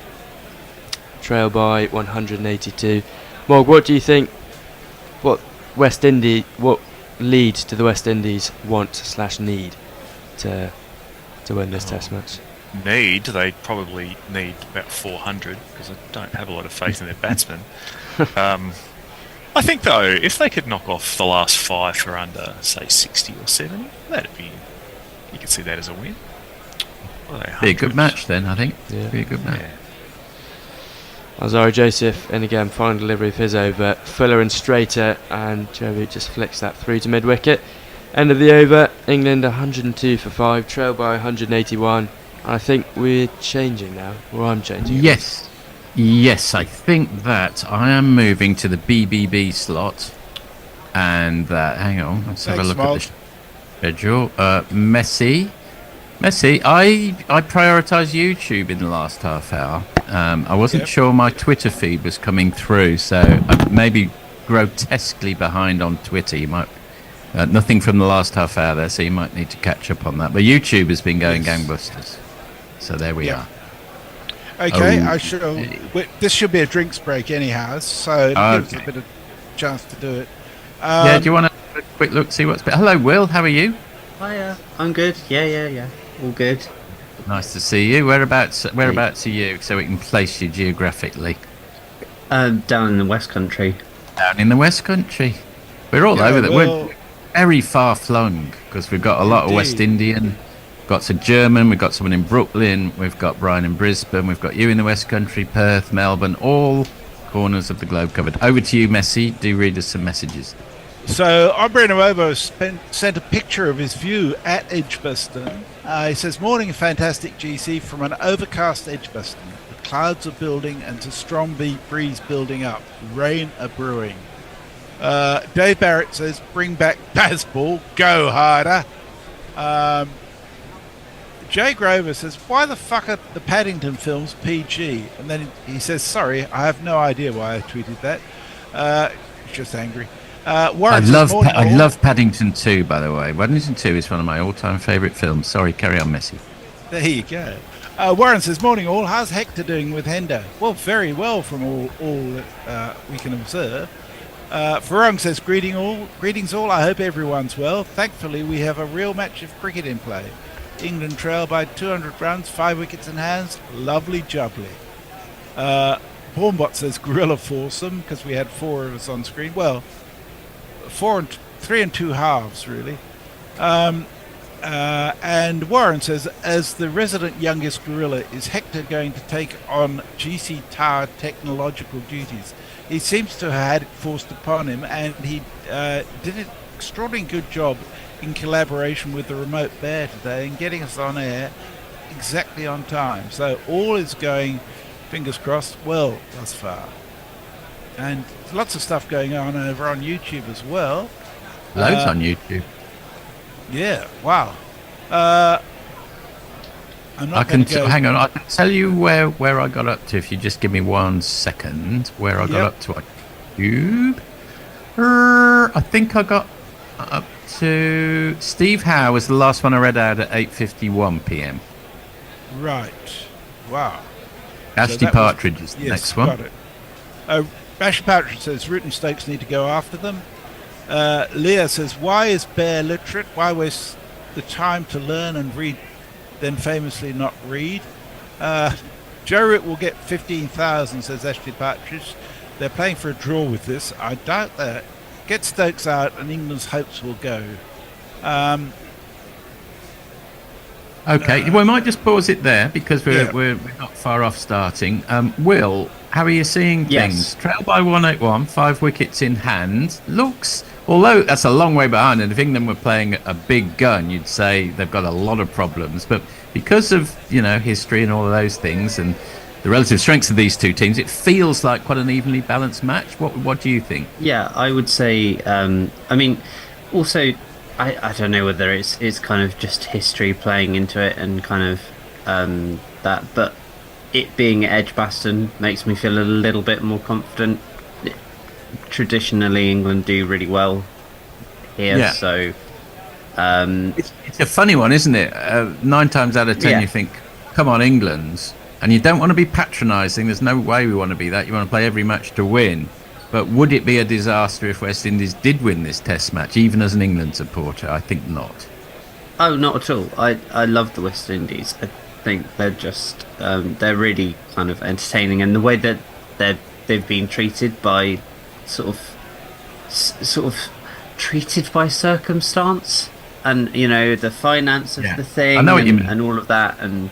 It's just a bit rubbish, and considering they are basically break off there because Joseph's in again. Shamar Joseph, he goes wide of the crease and angles it in at Root, who defends it very comfortably off the back foot dot ball. Carry on, Will. Just the reason that so many people adore cricket, because of what they did in the 70s, 80s and 90s a little bit. They sort of, I don't know, are the reason that, like, without that West Indies team, there would be no Bazball. In comes Joseph again, and that one's angled a bit more onto middle and leg, and Root guides it round the corner to deep square leg where he'll pick up at least 1. They're thinking of 2 but decide against it. I know exactly what you mean. I think that Babylon film summed it all up brilliantly. Is it called Babylon Burning? I mean, for those who haven't seen it, you must. The history of West Indies cricket through the 60s and 70s and 80s, marvellous stuff. It's and then also, so I'm a Somerset fan, so obviously you've got Joel Garner and Big Viv. So Big Viv, yeah. And Peter Roebuck. The late Peter Roebuck. In comes.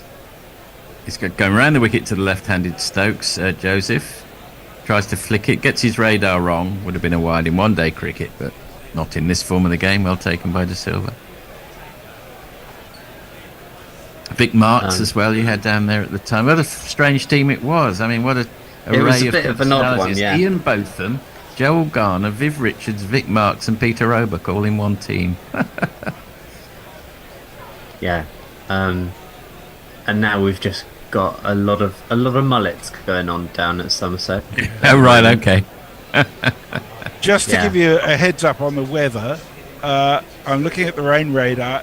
It appears that there is some reasonable rain about 15 minutes away. Oh, lovely. Thanks, Passing over Messi. Wolverhampton to the north west of Birmingham at the moment, but it looks like there's more coming.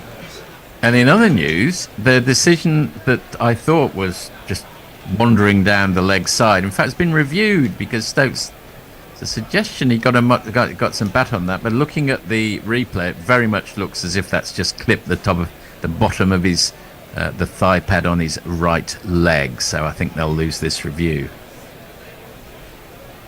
Yeah. If an odd one to go for. Yeah, it was Wait, quite a big well, gap between- having previously not taken a review when it would have been out, it's really hard when you think there's a possibility not to go with it.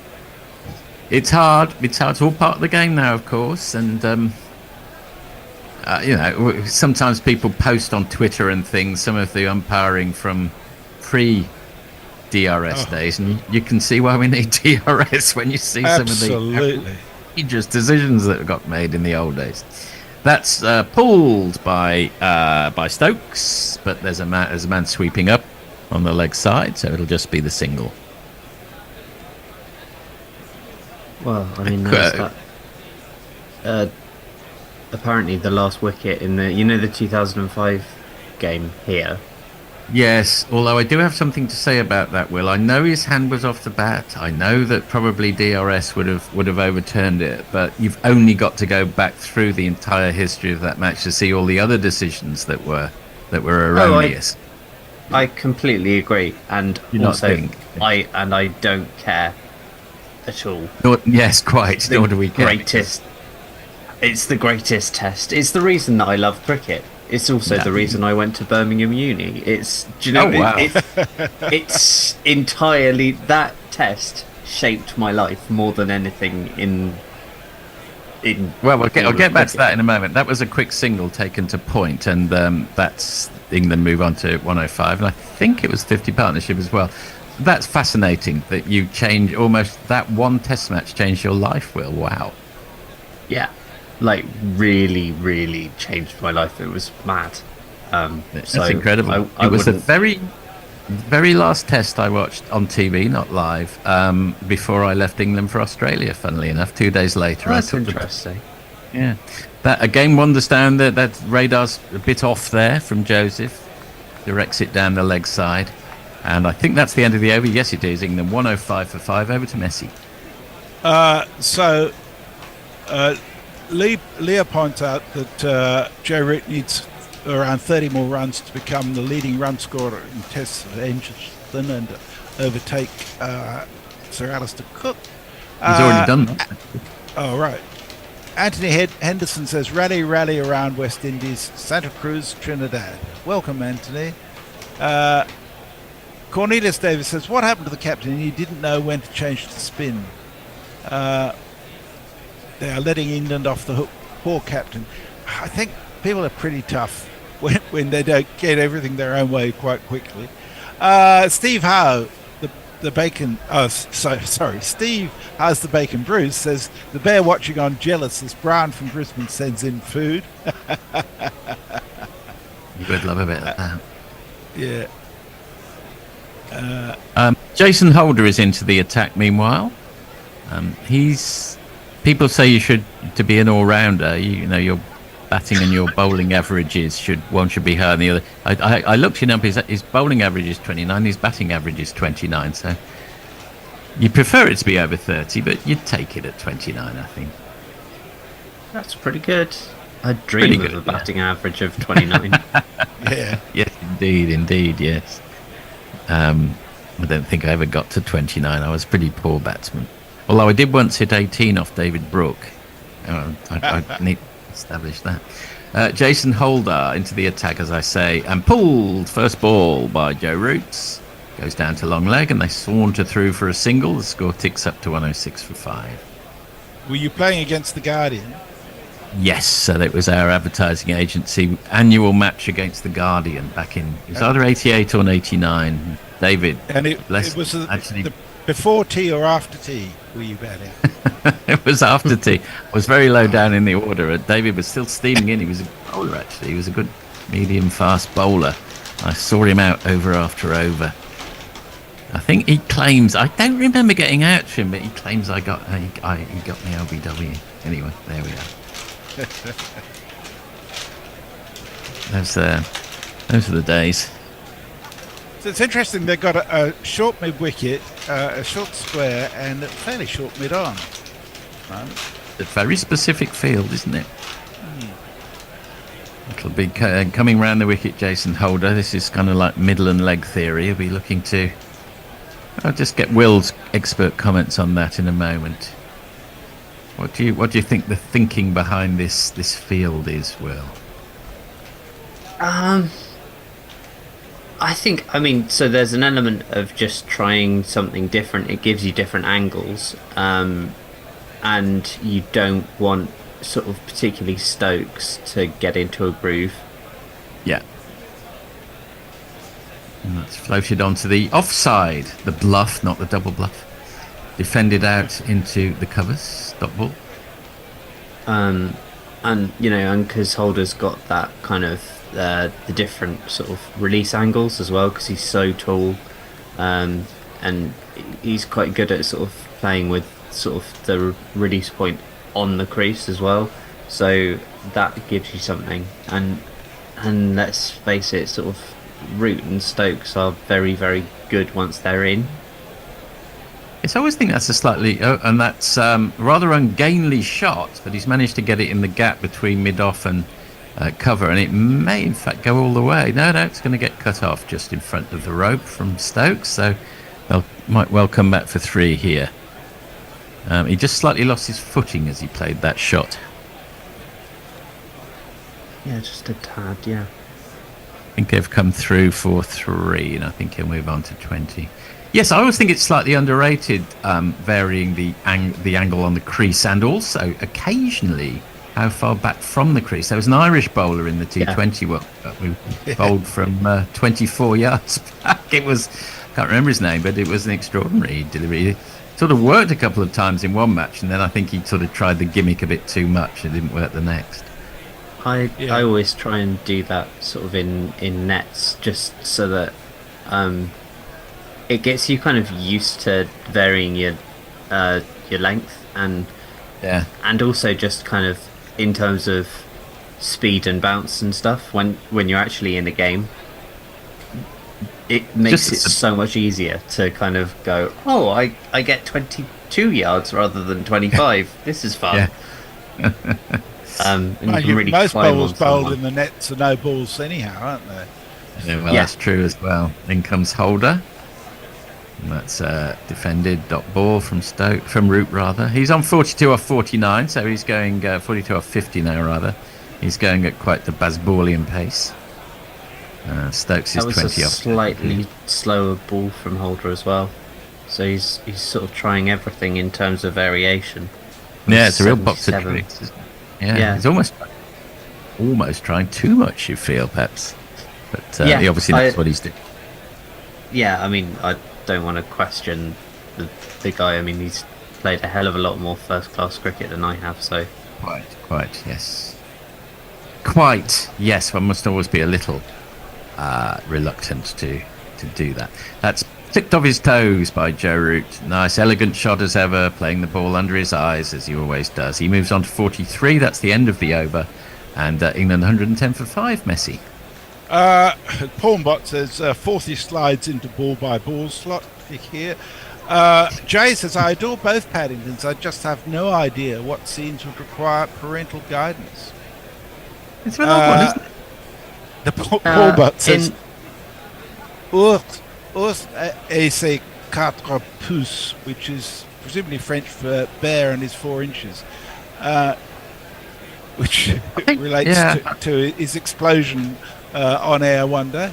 And Omre Noeva says, it's okay, Messi, Ray weather radar, the sky's brightening up. No, wait, I've taken off my sunglasses. Balls instead of drop from above, I feel. We are on the edge of rain. It might do a George Harrison and follow the rule, all things must pass. Shamar Joseph in again, and that's played down to Gully. I just trying to think of Paddington 2. I don't know if you two guys have watched it, but I can think of a scene where Paddington. I love Paddington 2, but there's a scene where he nearly drowns at the end, and there's scenes in prison which got a little bit of violence in them. It doesn't take much to tip it into a PG rating. And Paddington 1, the whole premise is that he's going to get taxidermied. Yes, so I can see why which is pretty brutal. Yes. He might be a stuffed bear, but still. Shamar Joseph plays that, and Root plays that wide of the man at Gully. Scurries I was going to after. ask, isn't he already stuffed? He's taxiderming a stuffed bear. It's quite tricky. I love Paddington 2 because of its covert anti-Brexit message and pro-community message above all. It's one of the perfect films, I think. Up there with... my family always says this. Really? Paddington. And I'm quite serious. They think I'm, being... it's up there with Muppets Christmas Carol as well, in terms of perfect films. With Muppets Christmas Carol. Root, with a little gap between bat and pad, nonetheless manages to get enough on it, and they scurry through for the second as it goes down to deep square leg, and they get home fairly easily in the end, but just a little flutter of the heart as they turned and decided to commit themselves to it. Seals is frustrated with himself for not getting the ball in faster than he did, or a more accurate throw. Yes, and so Joe Root, as we... Well. Oh, Princess Bride, yeah. That is a very popular film, isn't it? Yeah. I tell you what, one children's film I also love is, I think it's Toy Story 3 or 4, a very specific one, where they're all holding hands going down into the incinerator. That really brings a tear to my eye every time. That's played down to the Gully by Root, dot ball. I should mention the GPL is now at £106. It will be open for another 38 minutes. And it may rain this afternoon, so take that into account in your guesses. Everyone in the top 10 leading run scorers has got 200, I notice. Some people have got 300s, but only two of them, Sangakkara and Jay Ward, and the two Sri Lankans. One of them's got 400, presumably Brian Lara. That's abort. Shamar Joseph pulls out. I'm not sure if he pulled out or Joe Root pulled himself out. Which one was it there? I couldn't quite see. Don't know if he lost his run. That doesn't seem to happen too often these days. It seemed to happen more often that bowler would lose his run. Perhaps I'm just thinking of schoolboy cricket. Anyway, Joe Root settles again over his bat. Slightly wider of the crease. Oh, and he jerks his head back. He didn't like the fact that got up more than expected, but he plays it down very competently to Gully. Got ball and has a little smile on his face. He knows what he's doing, Joe Root. He really, really does. And that's the slight danger, is that with these two at the crease, anything could happen. So, which is quite a privilege. Quite a privilege to see them back together, actually, isn't it? It doesn't always happen. It's so rare that happens. Yeah. And that's dabbed down on the offside, just wide of the man at Gully, and they scurry through for a single. Joe Root obviously doing good counting. He's going to keep the strike, and at the end of the 24th over, England 115 for 5, Messi. I'm a bit behind on the YouTube messages. Sorry, I just lost my spot then. Mark Spooner points out that Warner's and Walter's test records in Australia and England are very similar in terms of their averages in the two countries. Jay Grover says, hooray, Will. Nigel Henderson says, battle of the bookshelves, who wins it, Messi or Forthy? I surrendered and I went back to Edgbaston. Mine was a fake. Forthy's real. Leah wants to see an R-rated version of Paddington 3. We'd all want to see that. Leah says the title of the film is Fire in Babylon. Fire in Babylon. Yes, that's right. By the way, it's Moti time. Gudakesh Moti. Slow left arm. We're going to finally see a bit of spin, see what's going to happen here. From Georgetown, Guyana, where he had his first nets, to his debut against Bangladesh. He ain't no kid, but his face is fresh. An island boy named Goody Cash, who took his chance when spinning the ball in his second test, got a 13-hole. Go, go. Go, Moti, go, go, go. Go, Moti, go, go, go. Oh my goodness gracious me, that's not the first. Oh, I really wish they wouldn't do that. You got now, bishoped. Is that out? Is that out? For no, it is not. God, it's driving me mad, this. They're just showing Moti bowling to Stokes twice, and they got him out twice, but it's from the previous test. Stop it! I think Moti will now be bowling to Root. So annoying. Moti's now bowling to Root. And, ooh, there's a big appeal, actually. Well, medium-sized appeal, as it clips him on the front toe. Might have got some bat, but they decide against an appeal. Do you think it hit him on the toe there, Will? I don't know. I mean, Josh wasn't that interested, so I would say probably not. Defends that one out on the offside dot ball. Little bit of banter, little bit of bants between De Silva and Root. I'm pretty sure that's good-natured. They seem like two equable fellows. And that's very nicely steered on middle and leg line round the corner to mid-wicket, but no run accrues. Yeah, they're two of the more sort of relaxed people around cricket, I would say. I would say having a ding-dong. Joe Root doesn't need to get involved with anything very much these days, does he? He's been there, seen it, done it all. Doesn't have to worry about the captaincy or anything. That's another dot ball.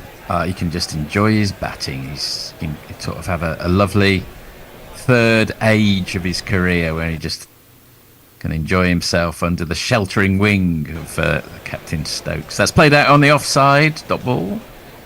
Nice steady start from break every record going, basically, I think is... Can do if he just carries on. And he shows no sign of sort of slowing up or getting worse. Tries an attempted sweep. It was quite wide of leg stump and he didn't connect, so we're talking him up, but that was a little bit of a false shot. A bit angry with himself the over. As well. Well, he missed out on that one, rather. End of the 25th over. England trail by 167. The score's 115 for 5. He got through that very, very rapidly. Jay says Will is looking gloriously pre-Raphaelite as usual. Yes, he does. Gordon Dixon says, come on, my boys, you can do it. Line and length. Ashley Partridge says England are doing brilliantly. Lyndon Yap says, good commentary. West Indies need to keep the pressure on. Ashley Partridge says, let's spin the ball. Butley says, afternoon primates, how are we all? We're very well, thank you. Ashley says, England are well on top now. Butley says, eek at that score, so I don't think he agrees. Ashley says, England are looking for 350. I'm sure they are. And Anthony Henderson says, West Indies need to keep pressure on England. From Santa Cruz and Trinidad. George McPherson says England would have been on top if they were too dark. Butley says, I've just pulled out of Paddington. Read that as you might. Thank you very much. Says Moti finally. Holder back into the attack, and he's defended by Ben Stokes to short mid wicket. He's bowling with a sleeveless sweater on. You don't often see that, do you? Sometimes see not with the first bowler, no. I sometimes see it with a spin bowler occasionally. I can't remember. It's certainly not common. Certainly in the old days, a fast bowler might bowl the first couple of balls with his sweater just to get himself warmed up and then peel it off to say, now I mean business. But it must be. What's the temperature, I wonder? Messi can tell us. Defended by Ben Stokes. It's 19 degrees at the moment. I'm sure he really needs a sleeveless sweater on. He can do what he wants. Particularly considering he's been living in Worcester for the last sort of couple of months as well. Yeah, you would have thought his blood might have thickened in English weather. Apparently your blood used to it. You'd think so. Your blood was thin in people tell me coming to Australia your blood's thinner now than it was when you're in England. More able to cope with warmer weather. Not sure whether that's true, but someone did tell me that. So there we are. Defended stoutly down to mid-off by Stokes. Stop ball. Having a look at Jamie Smith, who's, I wouldn't call his hair pre-rough, like, probably more reminiscent of someone like Echo and the Bunnyman's Ian McCulloch, I would say, if you're familiar with him. But of course we don't see any of that behind his helmet or his cap, so it's quite nice to see it on the balcony. Round the wicket comes Jason Holder, and that's straight down to mid-off. Unfortunately, Ian McCulloch's voice is rather gone these days. He used to have a great voice in the early 80s, but I'm afraid the alcohol and the fags have rather caught up with him these days, and the reunion tours are not going particularly brilliantly, I regret to report. Well, you're talking to a sort of huge Pogues fan, so like the more alcohol and voice, fags, the better. Me. Within limits. I mean, you've got to be able to actually deliver something. Cut down 2 points by Stokes. Stop ball. Fairly quiet over so far. We're due a change after this ball, I think. We are indeed, Fourth year yes. on socials. Hector summarising. Hendo's back in the ball-by-ball chair. He's back. As a matter of fact, he's back. Now, we're not allowed to sing that anymore, so pretend that you didn't hear that. Why are you not allowed to sing that anymore? Well, just because of the person who sang it, Hendo. I'm trying to think who it is. Was it Gary? Yes, it was Gary. Yes. No, we don't mean Gary Naylor either. I'm sure he could sing it very well. Last ball about stint together. He would if you asked him. Jason Holder. Oh, he just wants his. It's two. He got two short men, one at mid wicket and one short in at cover either side. And Stokes just dabs that one wide of the man at gully. He will keep the strike down for a single. England 116 for 5 at the end of the 26th, and we're going to have a shift of stools, so to speak. I beg your pardon. I'll just bring us up on YouTube. Oh dear, I've just been reading about Victorian sewerage, which makes a shift of stools sound particularly nice. Right, yes. Warren says, didn't Paddington suspend someone from a door? Mog says, Paddington 3 could be made by the folks who were doing the Pooniverse slasher films. Also, Mark Taylor of Australian Cricketing Note is commentating on Olympic diving. Fuck me. And Jay says, I've corrupted my own nephew. Paddington 2 is the perfect film. Yes. And I shall catch you after lunch. Yeah. Very good. Thanks so much, miss. Yeah. Thanks, guys. So it's me, Hector, and Forthy staying on. Is that right? You said that a bit like Mike Yarwood at the end of the Mike Yarwood, and this is me. I always enjoyed that bit. Root tries a sweep, and for a moment I thought he might have gloved that through to Silva, but he certainly taken well by the keeper down the leg side. Moti in again, and Root right onto the front foot, and ensuring that there's no gap between bat and pad through which the ball can escape, and he controls it back to the bowler. Just saw pictures of Moti getting the wickets of Root and Stokes at Lords. He's in again, bowls this onto the leg stump and shovelled away through square leg by Joe Root for a single. He goes to within 1 of 50. England have moved on to 118 for 5.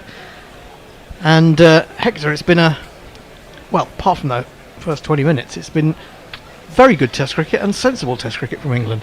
Well, these two have done exactly what the doctor ordered. Came in a very chaotic time. The wheels were very close to going off. I believe it was 50 odd for 5. And they've really managed to piece together a good partnership. Just kill the game almost. Enter that lull that Holder and De Silva were able to do, which is so effective.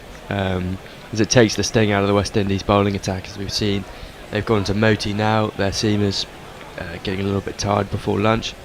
I'd say momentum definitely in England's favour, but a couple of wickets, and as you know, everything changes. Very nicely poised. He's in over the wicket. A little bit of gentle turn from perhaps a smidgen of rough outside Ben Stokes off stump. He defends it on the front foot.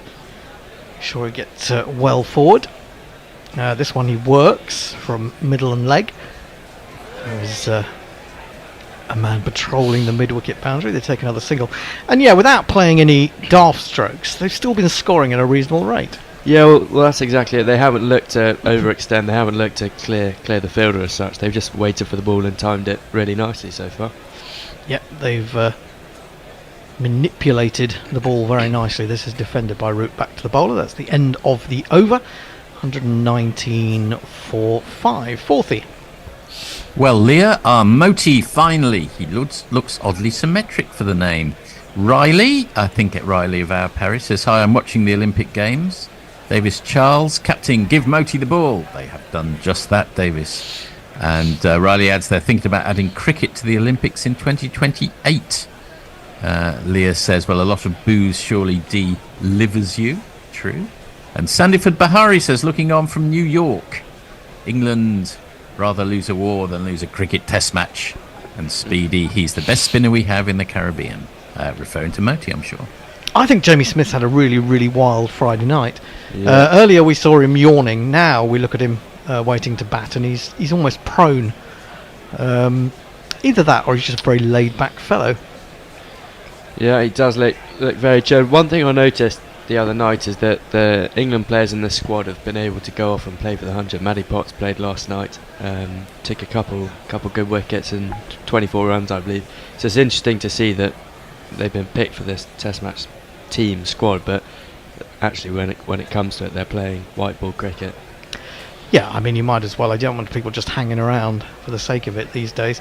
Holder in bowls to Stokes. Good straight delivery. He's a little bit awkward in leaning round his front leg to work that to mid-wicket.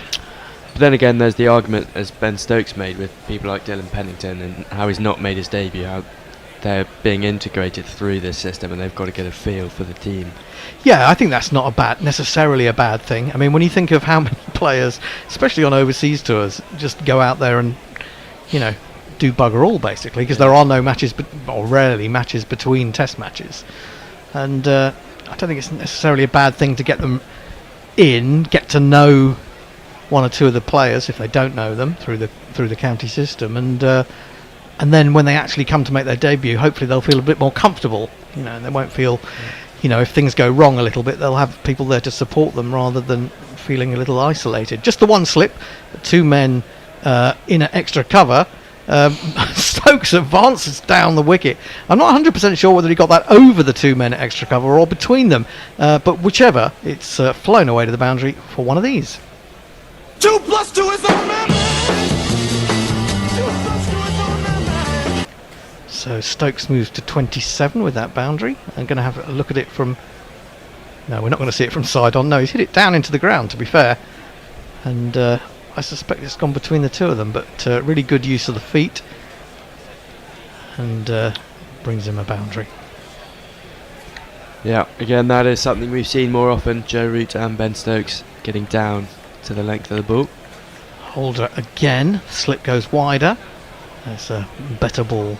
Fuller probing around about the off stump, and Stokes is head over that ball, pushing up to mid-off, and there is no run. Should say the GPL will be closing at lunchtime. You haven't taken part, you have to forecast how many runs you think there will be in total on the day. You pay us £1 for the honour, and the jackpot is £103 today, so if you get it right on the nose you get £103. De Silva comes up to the stumps to prevent Stokes from standing outside his crease, to the lesser pace of Jason Holder, and Stokes responds by re-establishing his guard. Bit of a tough job with the bounce. Yes, if it was him a bouncer he's going to be in all sorts of trouble. That's a little bit short, but worked down to long leg by Stokes, and he'll take a single. 124 for 5. Stokes moves to 28. Root down now onto 49. Chance for him to go to, I think, what will be a 33rd Test 50. You remember those days when we used to talk about Joe Root doesn't convert enough 50s into hundreds? Well, he's just got don't talk about that so much. No, he's got 32 hundreds now. I think that's reasonable by anyone's standards. Now, seeing as it, I don't know about you, Forth, but in my cricketing career, I don't think I ever scored 32 hundreds in total. I'm maybe about 10. Maybe about 10 in my career. Well, that said, I did stop if playing I'd more or less scored at a- 30. If I'd have scored a 50, I'd be quite happy. I was not a batsman of any note.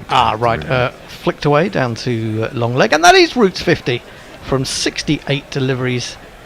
Got to say, he's had a bit of good fortune this morning. He was potentially out LBW, but the West Indies didn't review it. 63rd Test 50 in 143 matches to go with his 32 hundreds. And you know that can't be bad. Yeah, it's 50, and you know you should be glad. Just the 4-4s. He really has. But, look at that. Strike rate of 73. It's pretty decent, isn't it? In Test cricket. It's Holder around the wickets to Stokes. The singles just keep on coming as he angles that away through mid-wicket square leg for another one. He'll keep the strikes at the end of the over. 126 for 5. Fourthie. Yeah, not too much happening. It's calmed down a little bit. Syed Akil says, when is Summer Olympics? Joe Root adds, Joe Root will break Sachin's record of 68 50s and hopefully 51 hundreds. That's a lot. Well, that feels like... wouldn't say it's completely impossible, but that is a lot of runs still. What is Root now? Is he 34? Or is he... I think he's 33. Is he 32 and Cook's on 33? I haven't got the... Oh, no, figures in sorry, I front. meant in terms of age. Oh, I see. Because I'm just thinking, how many more years has he got? Maybe 4? Really? 33, but... okay, well, let's have a quick look. Hang on. Talk amongst yourselves. He's 33. He's and his 33. birthday's right at the end of the year, 30th December. Right. But its technique doesn't look like going, and it's not reliant on, someone like Steve Smith, one sort of something instinctive. So I think he can go longer than most. I wouldn't be surprised if he's still got 3 or 4 years left in him. Now, this is an attempted drive by Stokes, but it gets an under edge and defeats the wicketkeeper, not surprisingly, from the spin of Moti, and runs more or less directly behind him for 4. Now my innings going, great guns, I hit the ball, 4 runs, I hit the ball and it went for 4 runs. I'm not actually sure that he got bat on that. We'll have a look in a minute. No, it looks like buys. It looks like buys, doesn't it? It was very, very full, and I think he hit the ground and the ball went under his bat and just nipped out of a foothole. Wide of the off stump, short in fact, and Stokes will be annoyed that he didn't do more with that. He just forces it up to mid-off. It probably just didn't come on as quickly as he thought it would. How do you feel if you were Billy Root, his brother, who in any normal family with a first-class average of 34.8 would be lauded? Oh, he's the great cricketer in our family. This one goes off an outside edge down towards third man, and they'll get back for 2. I was feeling a bit sorry for Billy Root. He's never sort of mentioned, is he? I guess people who've seen a bit more of him know his limitations. I don't think I've ever seen him live. Not even sure I've seen him on TV. Good ball. 17 first-class 50s and 7 first-class 100s. Again, this comes off a thick outside edge as Stokes was kind of forced back into his crease by that one. And it just went on with the arm, really, I suppose.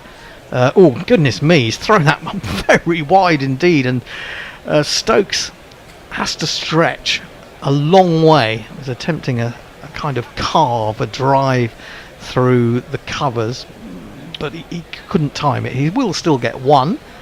Just seemed to lose his grip there, Moti. Flighted up very wide. Got away with 1 though. Yep, it could have brought a wicket, I suppose, if Stokes hadn't managed to get that cleanly. Onto the front foot comes Root, almost down on 1 knee as defends. That's the end of the over. 29 bowled, England 133 for 5. Fourthie. Well, yes, Sida Kalal says, please ECB convince Rooty to play till 37. Oh, I think he will. I think if he's still doing well, I'm sure he will actually. And Mark Arnold adds, well, he thinks Root will play until he's 40, just as Gooch did. Could do. You never know. He keeps himself pretty fit. And Sidi Kalali says, I have a regret of Jimmy not breaking the record of Sachin 200s. He was almost there but couldn't make it because of pressure from the ECB to get retired. Yeah, it's I don't know. I mean, I'm not sure how I feel about that. with Jimmy. I mean, I think he took it all very well. Yeah. I mean, he might have thought he had a year or two left in him. Obviously, I say obviously, he wasn't going to play the next Ashes, but you never know. He maybe he would have done. But he's more in Australia. He's more of a holding bowler these days, I think. Holder in bowls to Stokes, left-handed. He's onto the front foot, plays to the man at short extra, and there is no run. Root 50, Stokes 32. Ombre Nueva says that the rain clouds are now snaking over the top of the Priory stands. Rain at lunch if it hits. Is Ombre at Edgbaston? I'm guessing he must be if he's giving us that level of detail. Giving the impression he is, yes. Here comes Holder round the wicket to Stokes. Just the one slip, very deep with De Silva standing up. Standing up he may be, but that's half volley in anyone's language on the line of leg stump, and it's beautifully on-driven. Very straight indeed by Stokes for one of these. I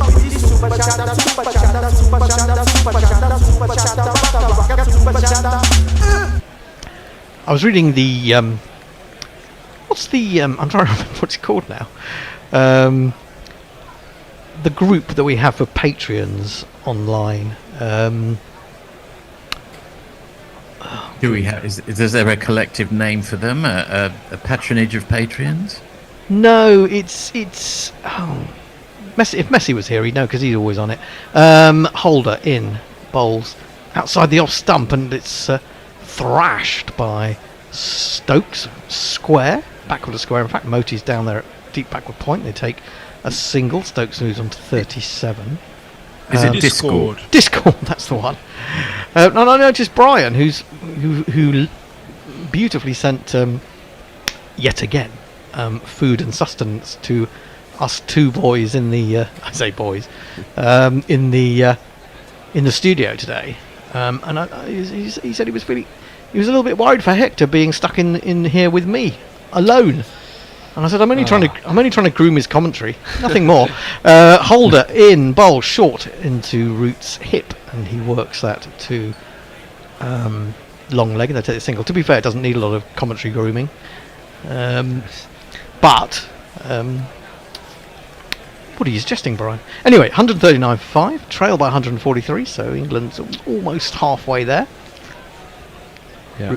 Thank you very much, Brian. I'm in a bit of a food coma now, actually. I just had 2 really big sandwiches, and I'm loving it. I think that Hector has caught on to the fact that Brian will provide, because I picked him up at the garage this morning. I said, I'm just going in for some supplies, and he said he didn't need anything. So I think he's obviously just trying to save money, aren't he? I always need. So there you are, Brian. You are supporting the younger members of our crew. Times are tight. Times are tight here at Guerilla Cricket, absolutely. Holder back over the wicket now to Stokes, and Stokes comes forward, gets that off a thick inside edge, runs away through square leg. They'll take a single. England move to 140 for 5. So this partnership must be heading towards 100 or so. I think it's probably about 90 now, or maybe just 88 or something like that. We'll get it checked out, but it's getting there. 85 from 18 overs after this ball. So that's well over 4 and over. Yeah, just under 5 actually. 4.8. 4.8. Yeah. Doesn't feel that way, does it? It doesn't, and that's that kind of proves my point that you don't have to slam the ball all over the place to get runs if you bounce sensibly and you've got a good technique, which these two have. This one is turned away off his legs by Root. He takes another single to long leg. Well, again, this is the Bazball 2.0 section. As in they make it look so easy, and they're going at just under 5s. I suppose even if you play this way after you've lost early wickets, any one of these could get out. It's not impossible, but you've got two of the most experienced and technically gifted English batsmen at the crease, and they know what to do. They don't have to go crazy. They know they've got the shots in their locker to pick up. Even if they did want to go, much more proactively on the attack, but they don't really need to. They're going along very well. There's a whole bunch of people with life jackets on in the crowd. They must be expecting an enormous downpour. Well, looking at the radar, that's exactly what they're going to get, because it's not looking good. Hombre Nuevo has kindly posted the radar, and it's got east of Stourbridge and Kidderminster, if you know your Central Midlands now, so it cannot be far away. First ball defended from Moti, and then wide of the off stump, and Root goes after that. And all that happens is that De Silva takes it, but the man at slip just falls over onto his back. Just the very thought of the ball coming to him at some speed, I imagine, from an edge. That's a full toss, and it's swept by Root. Oh, that might go all the way. No, it's a good stop put in by Shamar Joseph. I think it is down there in the end. Did you see that moment in that Afghanistan-Bangladesh match when Jonathan Trott instructed them to slow down, and the spin and then just fell over. Yeah, the bloke at slip just a very appropriate cramp came on, didn't it? Moti round the wicket to Root. He's onto the front foot. Previous ball he got picked up the 2 runs from. He's gone to 54, 143 for 5. England trail by 139. Moti in again. He's got a leg slip, but Root very sensibly finds room on the leg side, around about square leg, takes a single, and he moves on to 55 from 76. Stokes has 38 from 54. Moti just has 1 ball left of his 4th over, just gone for the 8 runs so far. Well, it may, a bit of rain might freshen up the surface a little bit. Obviously they'll get the covers on quickly, but just get a little bit underneath. And cloud might mean a second coming of the seamers. This is well picked up by Stokes. That's the Stokes we know and love. He's put that away over square leg for one of these.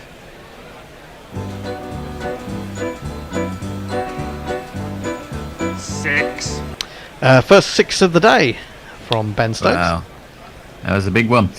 Some messages. Cornelius Davis. Why? He's got review remorse. Why didn't they review Joe Root? If you play with fire, you'll get burnt. Saida Kilali. Can Joe Root play 200 tests if ECB wants, or will they not support him? Mark Arnold. There's no reason to treat Root like Anderson for another 7 years at least. Messi says some rank grooming may be required. Hendo. Jamal the Statsman. Go England. Win for a test win. Stephen Kelk. Root. Saidi Kalali. England has to qualify for the WTC final. Is there any chance of that? And Mark Arnold with a $2 super chat. Keep up the great commentary, guys. Thank you very much indeed. I really appreciate that. We might have to have one of the 5 super chat jingles for that. We are going to get a change in bowling though, with England 150 for 5. Alderi Joseph, 8 overs, 2 maidens, 1 for 41. So if 2 of those were maidens, he's gone for a few in the other overs. Anyway, this is it's under marketing, the super chat jingle. So there we go. Super chat cash, super chat cash, super chat cash.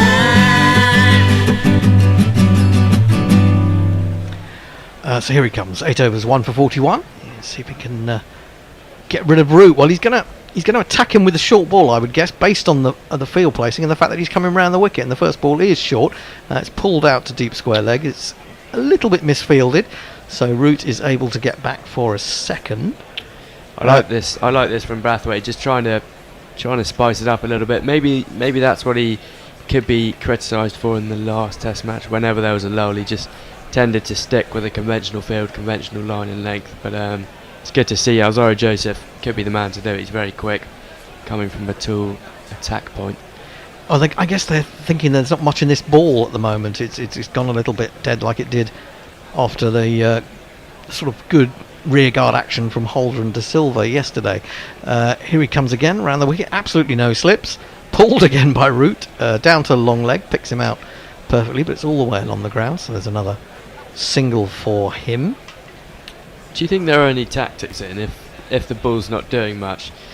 And do you think you just say, okay, for 3 overs we're just going to bang it into the pitch. Hopefully it gets as scruffed as possible so it won't go through.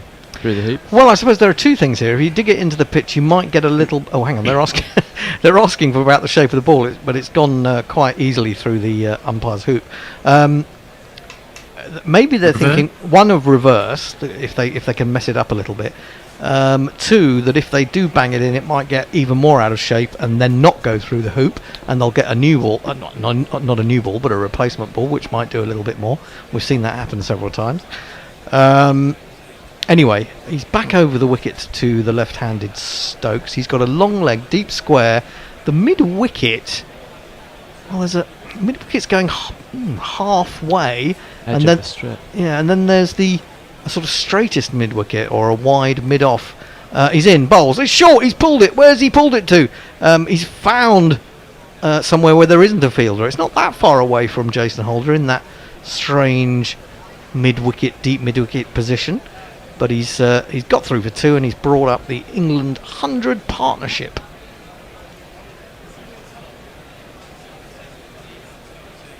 The bowling attack has been survived and sometimes even plundered. The partnership has persisted and now has reached 100. That's a new one on me. I didn't know we had a 100 partnership jingle. Joseph to Stokes, who I don't know, he may just be getting a little bit carried away here before lunch because he made room for himself outside the leg stump and it ended up being short. He just let it pass over him.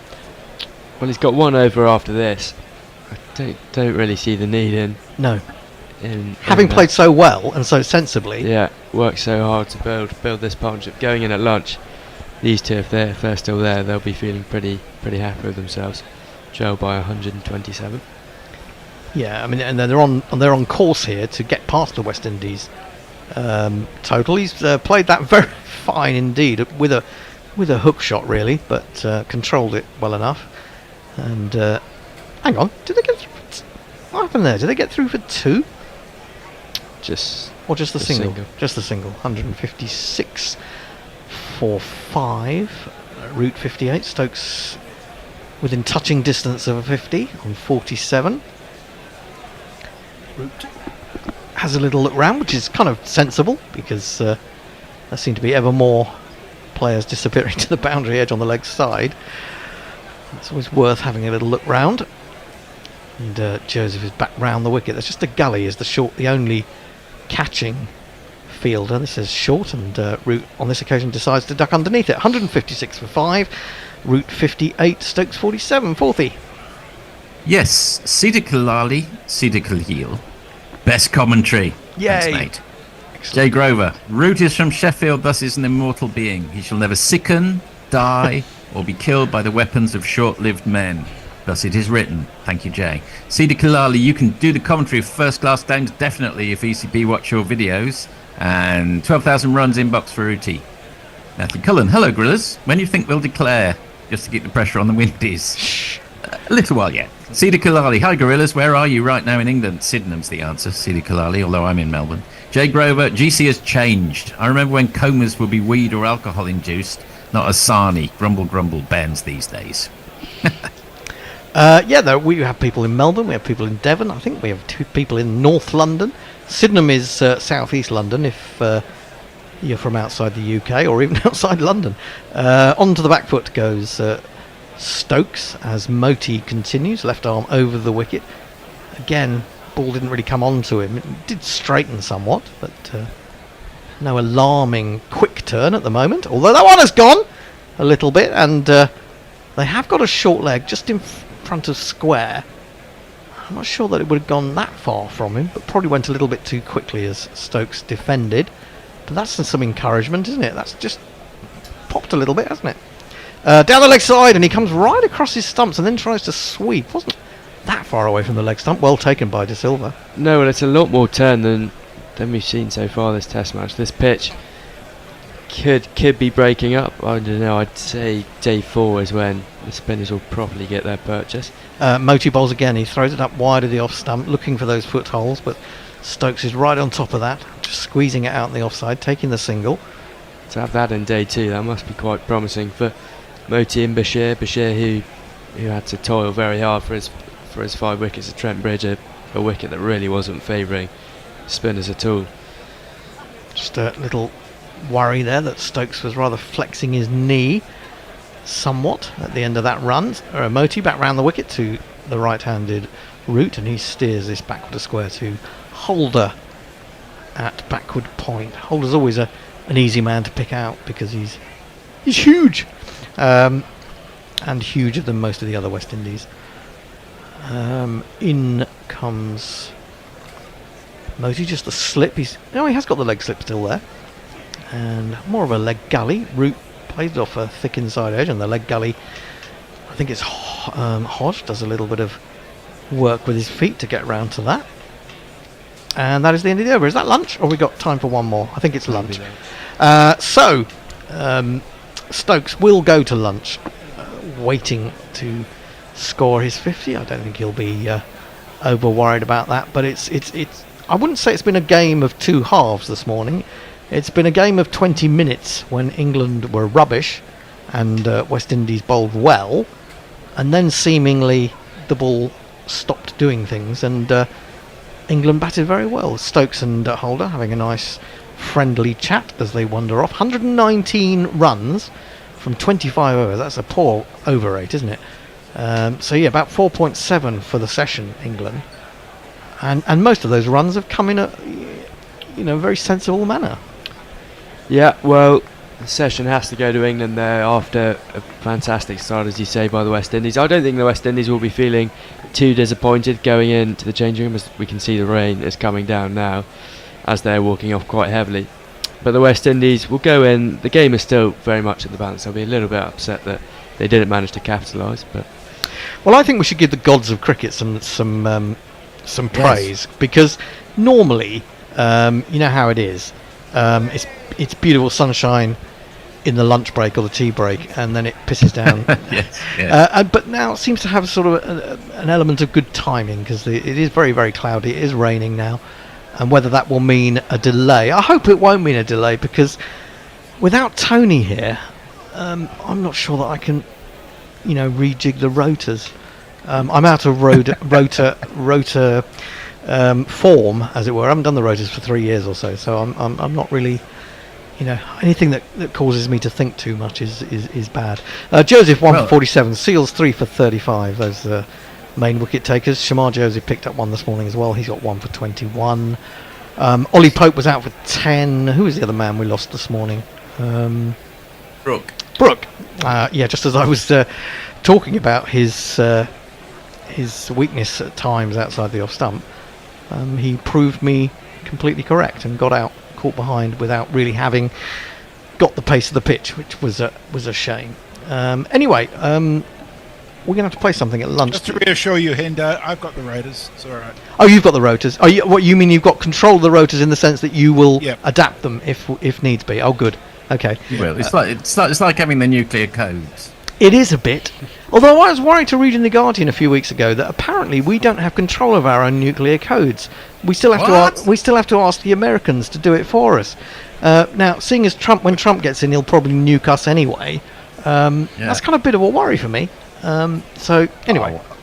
Worry about the things you can control. I'm not sure we can control that. No, that's very true. Now, we're going to try and play something, hopefully, at lunch. Well, I'll try. We haven't Bear and the Bishop IPL episode. We'll see. Oh, IPL episode. That's random but fun. Do you want to press that now? There's one or two messages, but they can definitely wait if you're about to press a button. No, you can go. I need to work out how to. No, okay. Sida Kalali, can Joe Root score 100 runs to go with 12,000 runs mark?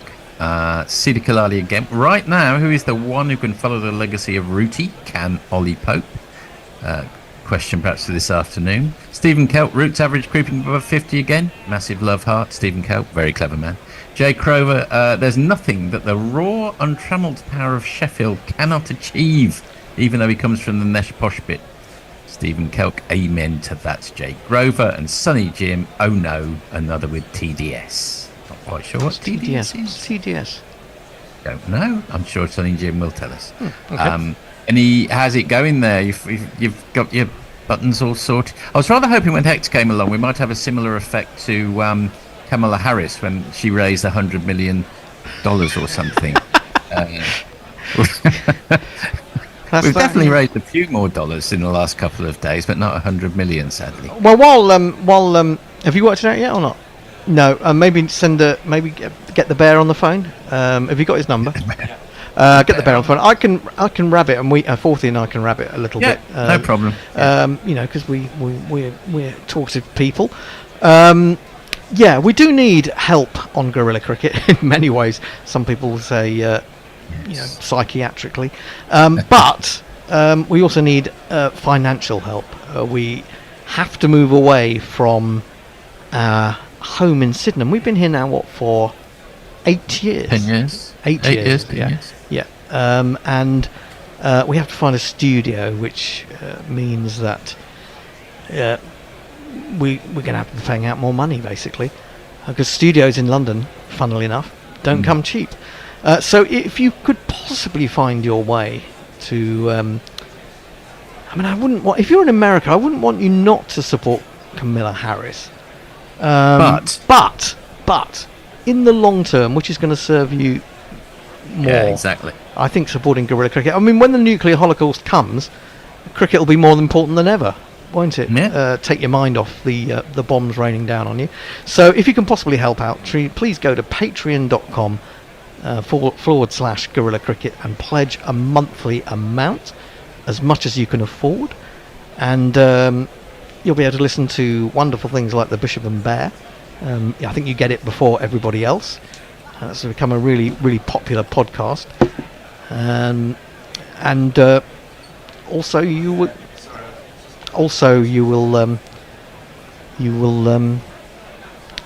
be able to join us on Discord and chat. You will. I suppose alternatively, if you're fabulously wealthy and love cricket and love Guerilla Cricket, the other thing you could do is, if you've got a house that's got loads of rooms and you hardly ever use it, and you don't mind us filing through there and using it as a studio, that's an alternative, I suppose. Which we could. Yeah, I do remember some guy in America at one point offering us a place in Streatham. But for some reason the Bear wasn't interested in that. This was a long time ago now. I think we might be interested now. Yeah, I'm not sure whether he listens anymore. Maybe because we turned him down. But and Streatham. Well, if you've got a rich relative who's got a house they hardly ever use, that would be of interest too. Oh, Hombre Nuevo has come on and said, few spots of rain, sky is brighter now. Oh, good. But how ground staff getting twitchy on the covers. But more importantly, he's put in a £4.99 super chat. Hombre Nuevo, we love you. Excellent. We'll super chat jingle you up after lunch, because at the moment Hector is on the phone to the man stranded in France but not watching the Olympics, the Bear. On the phone to Limoges. But he's on the phone to Limoges, which is a good name for an album. But apparently we have now worked it out. So you are now going to be listening to the Bear and the Bishop, or the Bishop and the Bear, in their virtual pub, talking about the IPL, I believe. Let's see if it works. There is a little bit of mouse manoeuvring going on here. IPL. There we are. Going to track. See you in 20 minutes. The overseas viewer. Hello, thanks for listening to this great podcast that is part of the Sport Social Podcast Network. I'm sorry to interrupt, but I need to tell you about one of our partners for this episode, 2024. Who is that? I think the rich and powerful Paddington Station. The Bishop and the Bear, bats beyond compare. Buckets of savoir-faire, the Bishop and the Bear. Welcome back, everybody, to the Bishop and Bear, and we sit at the old bar in the Bishop and Bear on the cusp, the night before the start of IPL 2024.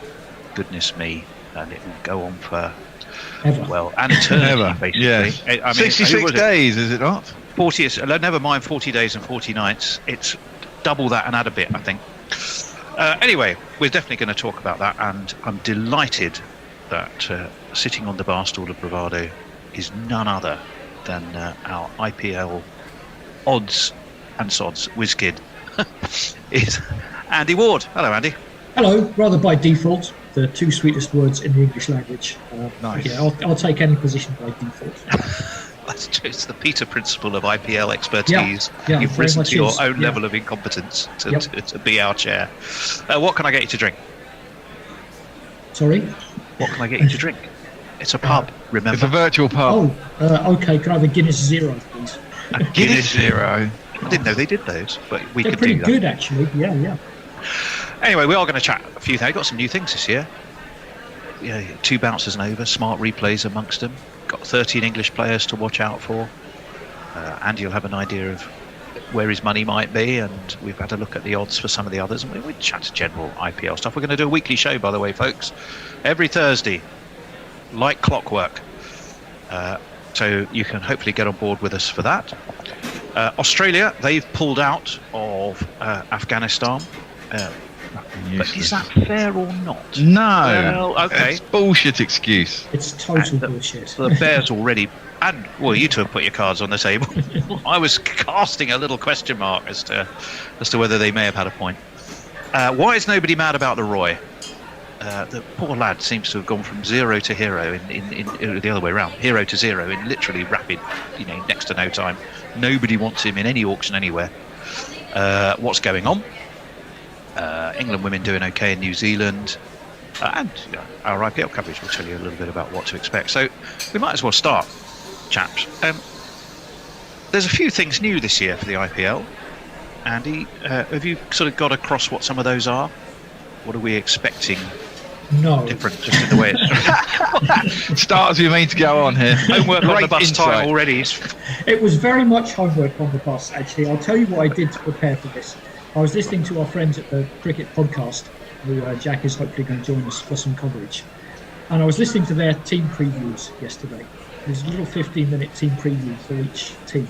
So I'm not too bad on the players and teams, but they didn't happen to cover rule changes. Ah. All right. I'm sure they've covered them somewhere else. Well, I was worry, reading. we I can was just tell you. reading this morning about the 2 bouncers, which makes. I think that's not a bad idea. The game is heavily what's the favoured. change? Was it 1 before? It was 1 before, apparently. one Yeah. before, okay, So now you yeah. can have 2. Bouncer bowlers being will- defined as above shoulder height, I presume so. Yeah. but not above your head. I presume that'll be a wide above the head. So I imagine there'll be a fair bit of leeway in all of this, as there often is. It'll be dependent on what the umpire at square leg thinks. But it does give the batsman a bit of. The bowlers a little bit extra for a change. And we know which side you're on. Obviously. But the ability to bowl, it means, if you got to the 3rd ball of the over, you could have 2, you could have 1, rather than you're probably going to get 1. It's allows you to bowl 1 earlier in the over, 1 over. Dale Steyn and Harsh Deep or someone thought it was a great idea. I think it's a good idea. There is that element of it, as in, I guess previously, once you've had 1, you're not going to get another. For the rest Everything's of going to the be over. in your half, right? Yeah, exactly. But so you can swing freely. there are 2 things you need. You need to be quick enough to do it. Yep. Without it being a tennis ball bouncer. But, there are some quick bowlers around. Nortje back. Yep. There's 1 or 2 others. No Mark Wood, unfortunately. But and I guess the other thing is you need to be on a pitch that's conducive to it. Yeah. Yeah, that's true. You're not a sponge or a rank turner. It needs to be one that's going to encourage a bit about. There are some pretty detailed, as you said. There's some decent quick bowlers. The smart replay system one I thought was quite interesting, because is this the IPL thinking? We've got to be a bit careful about the interminability of some of both the reviews and therefore the length of the game. Is it about speeding up decision making to keep momentum in the game? Which I think this is the first I've heard of what are smart replays. Right. Well, anything time you call something smart, it applies that anything that existed before was stupid, which of course it wasn't necessarily. I can read it to you verbatim. It says, to increase the accuracy and speed of decision making, IPL will have the smart replay system, which I'm sure will very rapidly be acronymed to SRS. ESPN, tell where I'm reading it. Under Smart Replay, the TV umpire will receive inputs directly from 2 Hawkeye operators who will be sitting in the same room. I thought they already did as the umpire. the TV umpire, I presume, and provide him with images captured by Hawkeye's 8 high-speed cameras across the ground. The TV broadcast editor, who used to be a conduit between the third umpire and Hawkeye operators until now, will no longer be involved in the system. So it sounds to me like more cameras, and the people who actually make the decisions have direct access into what to do with them, rather than having to go to a third party to say, can you give me this, can you give me that? Yeah, but that sounds like a really, really, really good idea. I don't think it's more cameras. I think Hawkeye relied on 8 cameras anyway to create the 3D image, etc., for tracking. Yeah. So, well, this is what they say. It's understood that the system will allow the TV umpire to refer to more visuals than they previously had, including split-screen images. And then they give an example. So take, for example, a relay catch taken mid-air by the fielder on the boundary rope. In the past, the broadcaster was unable to provide a split screen of the fielder's feet and hands at the precise moment when the ball was caught. Under the new system, a split screen can show the umpire when the ball was caught or released alongside synchronized footage of the feet. So essentially, it's utilizing modern film and video technology in multiple formats at real time. Well, yeah, a lot of these delivers that. Well done. Well, exactly that. I mean, a lot of these cameras are now, 60 frames per second, etc., and the high-speed cameras are, 1,000 frames per second. So it makes sense that if you can do it, why not? And if it speeds up the game, thank God for that, because these IPL games are creeping on to 4.5 hours, which is insane. They've never seemed too concerned about the speed of the game before. Advertising revenue. I think. Well, yeah, exactly. They're fine 2.5 minutes of adverts. They're not so fine about 2 minutes of, is that out? Give me another angle. Blur, blur, blur. I think that's more what it is.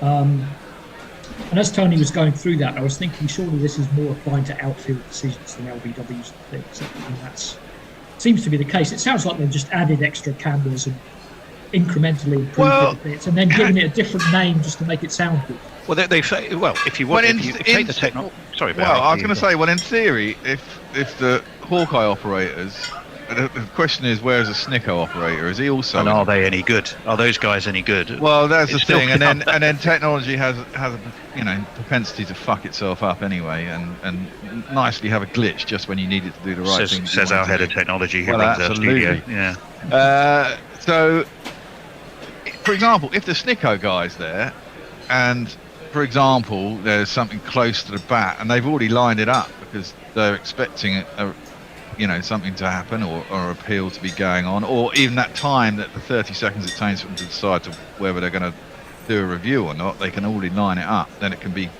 put up on the screen quicker.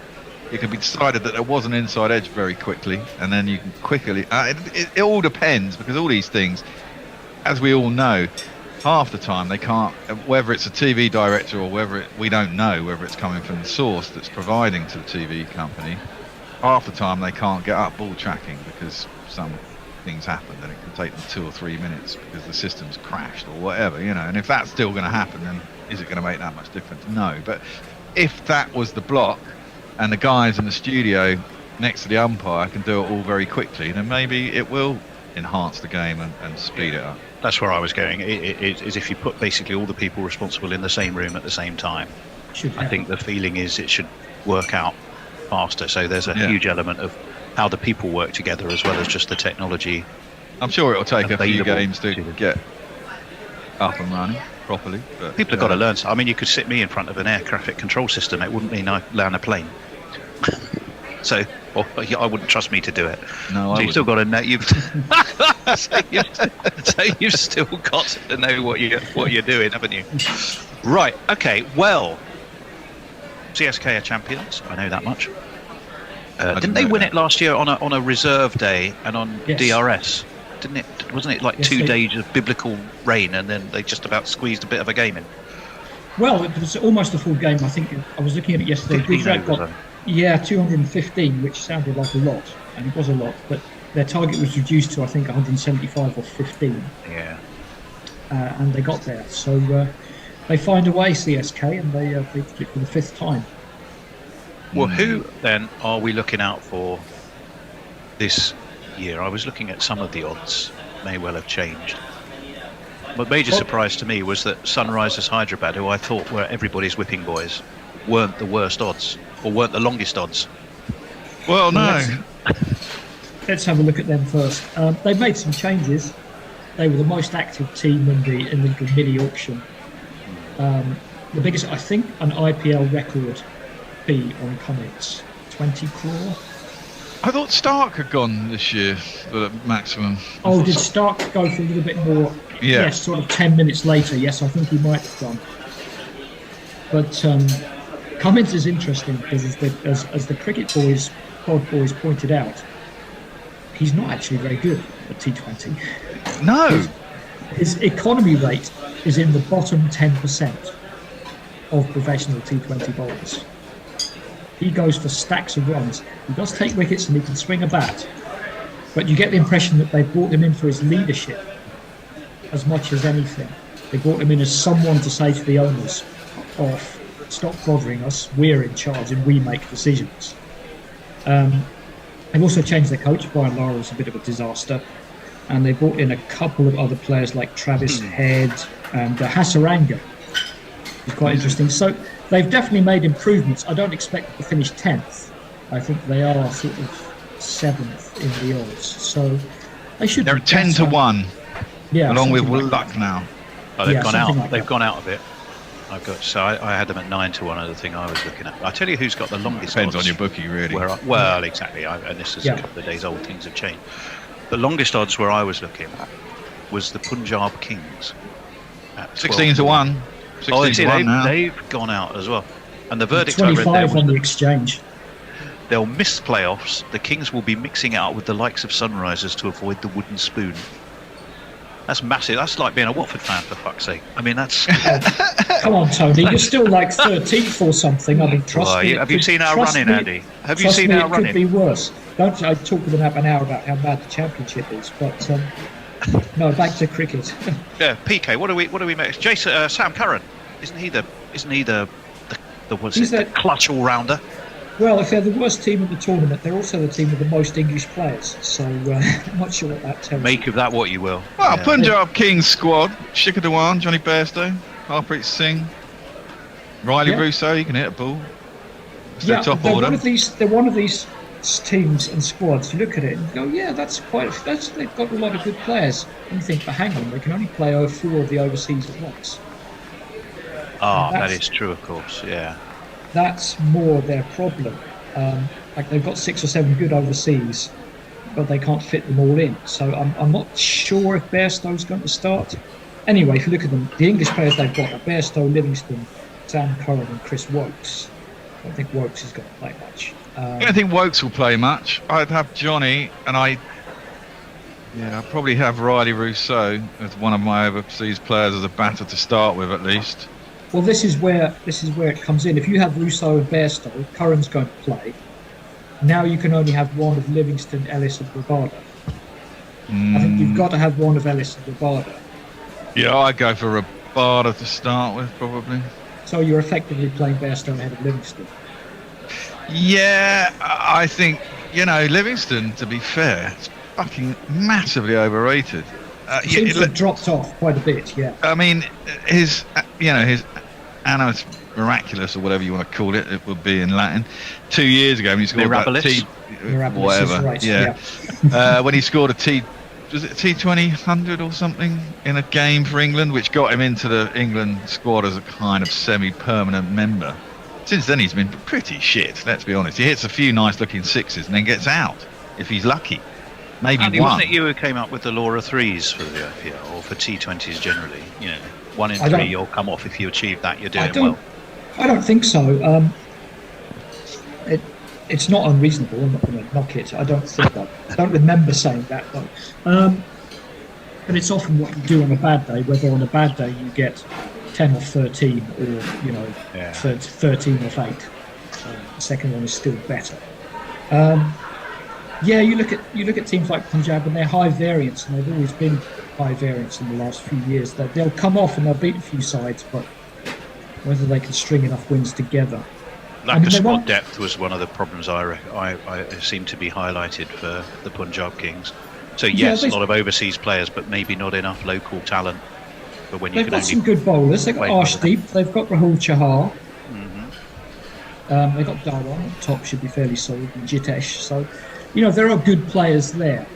I think last year they won 6 and lost 8. The thing is, the difference between won 6 and lost 8, and you finish 8th and everyone's pelting you, and won 8 and lost 6, and you can sneak in the playoffs, is only two games. Just a ball bouncing the other way, or one going over the stumps instead of hitting the stumps. That is my big gripe in general with the entire fucking IPL. It's 66 days of wasted time to flip a coin, essentially. Anyway. I can see that. Yeah. Brilliant. My marketing man has been at work. Don't bother listening. It's endless. Just join us when the tests start. It'll be fun. We'll have fun doing it, won't we? We will have fun. We'll be slating it, no doubt, no ends up. So I'm partly on board with its interminability. I do enjoy it. I've got to say, I do quite enjoy it because you get any game you watch, you get vaguely invested in. Exactly.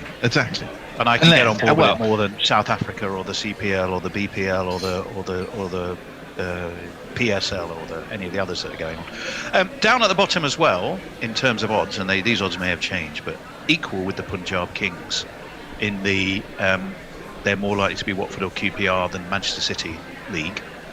The Knight Riders, I always thought they were pretty good. What's the story of them other than that they lost Jason Roy and Gus Atkinson?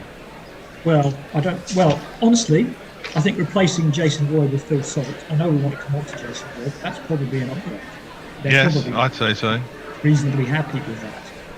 And Atkinson, I don't think was going to play anyway. If you're talking about English players pulling out, Brook is the more interesting one. Just simply because I think, perhaps we'll come on to that when we talk about Delhi, but the Cricket Pod boys are actually quite positive about KKR. They have brought Stark in, as you said, for a lot of money. I'm never sure that paying top dollar for a Seymour is quite the way to go. It's described as a blockbuster move here. Yeah, it's especially a sort of pitch it up and swing it Seymour. I'm not sure about that. They may be a bit light on that. They've still got Dre Russ and Narine there who could win a game. And Chimera? I mean, Chimera's, again, it seems to me that the names popping up are in the seam department, which, as the Bear says, is always slightly dodgy, A in India and B in shorter formats.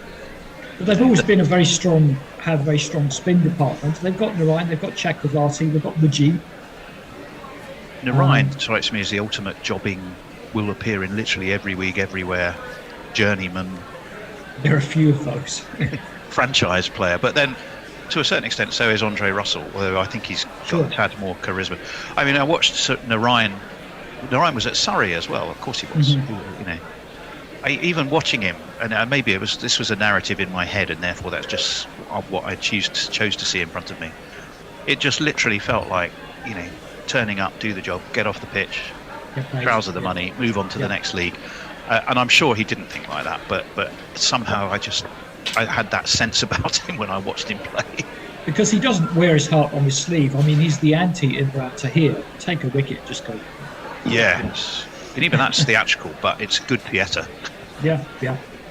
So you're basically thinking KKR, Andy, the odds are long. The odds are unfairly long, and possibly they're a better shout than. Well, what odds have you got in front of you? Because they're only 9.5 on the exchange. Yeah, no. Who are we talking about? This is the Knight Riders. They're 10-1 on Bet365. Yeah. Which I always think sounds like a good branding for a condom. By the way, is Kohli not playing this year? No, he's in there. Who's he playing for these days? RCB, same as ever. He's always played for RCB. Oh, I thought it was. He's the permanent local boy for Stan Raz or KKR. That's why I couldn't remember which team he played for. Oh yes. Well, for all our Indian listeners, we will now take the Bear out and shoot him because not knowing who Virat Kohli plays for in the IPL, we understand is punishable by something. I don't quite know what. Effigies will be going up. Yeah. Effigies of the bear. They'll be burning bears all over India. Burning bears all across. Was it Bangalore? Bangalore bear burning. Bengaluru. They've changed their name officially. The Royal Challengers Bengaluru. Have they? So get used to that. Yeah. Right. No one's going to call them that. Christ. They're just going to be RCB. Anyway. Yeah. In the same the way RCBs. Same way as no one calls Twitter X. This episode is brought to you by Shopify. Looking to start a side hustle or become your own boss? Do it with Shopify. Whether you're selling succulents or stilettos, Shopify has the industry-leading tools to help you create, control, and grow your own business. So get serious about selling and get Shopify today. Sign up for a £1 per month trial period at shopify.co.uk/special offer, all lowercase. That's shopify.co.uk/special offer. Now, other perennial underperformers, given size and scale and expectation, what about Delhi Capitals? I've got them down here, Andy, as 11-1. Verdict on Hollywood bets. I didn't spend ages looking, as you can tell. Missed playoffs. The Capitals will battle to compete this year. Pant will likely need some time to adjust. Now, that is an interesting one, to the rigours of competitive cricket after such a long layoff. Yes, Have a chat to Johnny Bairstow, Rishabh.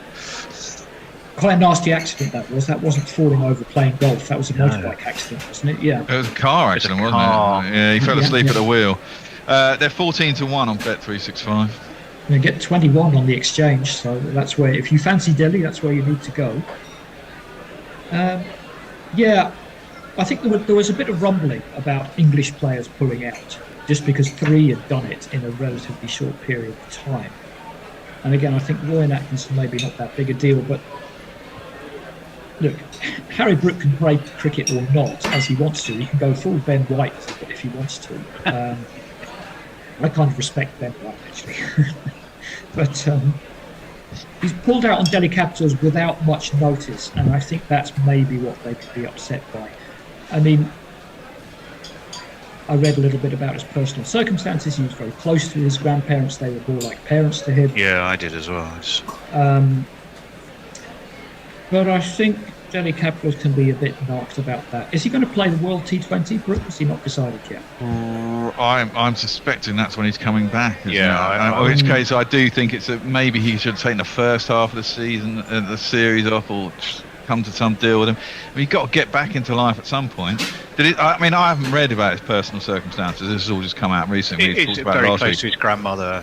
He died. It's a huge part of his life. Yes, I think she has now passed on. And I'm sorry to say this, but once they've passed on, you've got to. I'm not trying to be cruel, but you've got to move. At that point, you've got to move on. It's fair enough. It's maybe better for you to move on. That's my point. I think the dead one's the one not doing the moving. No, you're absolutely exactly. right. You can't just sit there and dwell on that kind of shit. You're better off getting back into life, moving forward, and honouring them by living your bloody life, aren't you? Well, Richard Pant, by the way, should be valuing every second of life. I can tell you, he had 3 knee ligament constructions, skin grafts on his back and thighs, loads of stitches, therapy, and months of rehabilitation at the National Cricket Academy in Bengaluru. Probably will never be the same player again.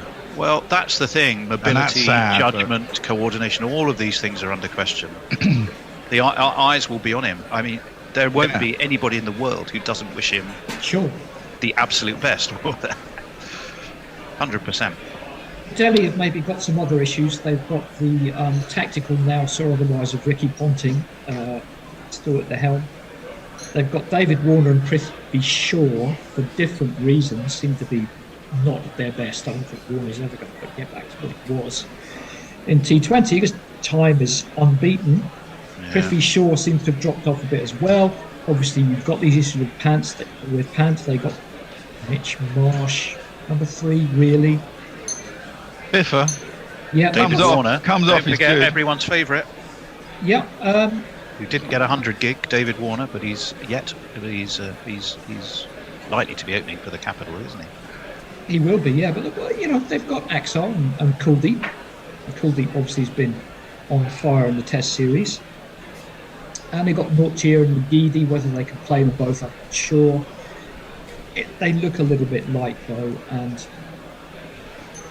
they're just sort of the anti-CSK, the anti-Gujarat. They find ways to lose rather than ways to win.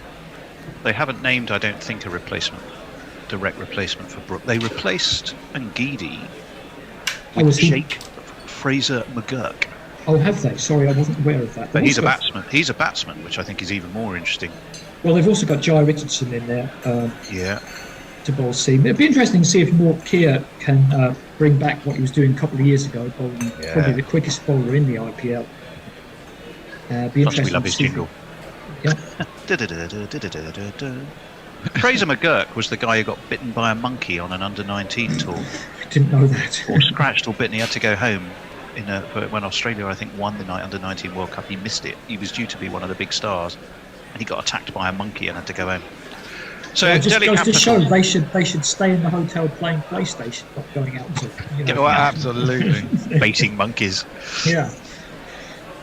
So where have you got them for odds, and what's your take, Andy? I can't. I say they're right in the 20s on here. They're only ahead of Punjab Kings. I think they're. Where I sit, there's 3 or 4 teams going to be there or thereabouts. There's 3 or 4 teams that aren't, and there's a few in the middle who could do anything. And I've probably got them as one of the teams who aren't. Okay. Well, we talked briefly about the Sunrisers.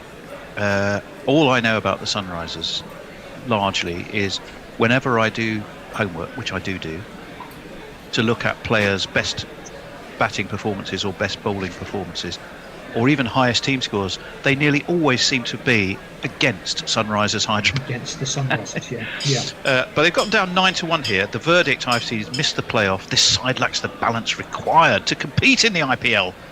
I reckon they'll finish near the bottom of the pile, says whoever wrote this blog I'm looking at. Do you agree with that one? Well, I think we already went through them, didn't we, really? Yeah, we did. Yeah, we did. Yeah. We think we did. Our friends, the Rajasthan Royals, my big learning of the week, every day's a school day at Guerilla, is that the reason they wear pink is because Rajasthan or Jaipur is known as the Pink City, because it was painted pink by the Maharaj when the Prince of Wales went there in the 19th century. They have some interesting. Sanju Sampson, he's all right. Josh Butler, he's okay. Doobie-doo. Shimron Hetmeyer, he can be pretty destructive, although it depends how fat he's looking. The big name of the moment. They've got the Jazz Whale. They've got Drew Durrell. So, they've got Tom. They've got Josh Butler. And they've got Josh Butler, exactly. So, I mean, there's some runs at the top there, aren't there? Crikey. Rodman Powell, he can bang it. Yeah. Again, that's an interesting one. Sorry, Andy, go on, you first. No, they run slightly into you can't play all of these guys in the same game. But they look good. They look good to me. I like. They've got a lot of good players, and I know you can't play all of them in the same game, as I said, but they've still got some very good domestic players. They've got Ashwin, they've got Avish Khan, they've got Chahal, they've got Ryan Parag. I think they're going to be right up there. And, how important is this for Butler, this IPL, ahead of the World T20? I mean, he's had a rough old time. The World Cup, I don't think he was particularly spectacular in the West Indies. And the World Cup, he just looked like a man lost. He does sometimes. When it's not, you remember that 1,000-yard stare he had in that Ashes series? He looked like a man who wanted to be anywhere else. Yeah. Obviously, he had an incredible season 2 years ago. I mean, that's a season of a lifetime. You can't expect someone to repeat that. So he fell off that a bit. He could do very well. I think the presence of this T20 World Cup straight afterwards is quite interesting. You know, not just for England, for every country's going to be watching this. We would like, I know India is different conditions for West Indies, but everywhere is different. You would like as many English players as possible who are in that T20 frame to be getting game time in this tournament. And Butler, I've got him one of my 2 players. Of all the England players, I've got definites, probables, possibles, and why are they there? Why? Who have you got as a why are they there for the Royals? That's interesting. Tom Kohler-Cadmore. Well, that was my point to Tone yesterday. I thought, there's not so many international superstars this year. It seems to me in the IPL that are going to attract the overseas viewer. But Butler and Sam Curran are the two definites. They're going to be playing every game if they're fit. And I think Butler could have. But I think Butler could definitely have a good one. He's, he knows he's going to open. He knows what he's going to do. He's got a good team backing him up, and I think he could. I think he'd do better than last year. For England. Yeah, I think so. It seems to me that exactly that 2 years ago, Joss Buttler was the main man in the world. Basically, it seemed to everybody. There was a lot of pressure on him. England fucked up the World Cup. But since then, I've really not read it. He seems to have been out of the spotlight in the English press, which has probably done him a lot of good. Actually, just get back to being Joss and playing cricket. And if he can get that headspace back, hopefully he'll be looking good going into the World Cup. Well, I don't know if we'll touch on this later, but I think England's peak has passed in white ball cricket. I think so, probably. Dual world champions. That was an amazing feat. Now I think they're sort of in the top 3 or 4. Like I say, there was a bit of a disaster, the 50 over World Cup, so they want to try to bounce back from that with a lot of the same players. So much was wrong about the way they approached that. Yeah, I remember. I remember David Brook telling me everything was wrong with it before the start of the tournament, and then every game as well. He was right. He was actually right. I said that to him. Poor old David. He's quite often right. Yeah, he's quite often right. Well, I'll tell you, the Rajasthan Royals, our friend that I'm reading on this Hollywood Bets thing, said verdict missed. You need to let Will in.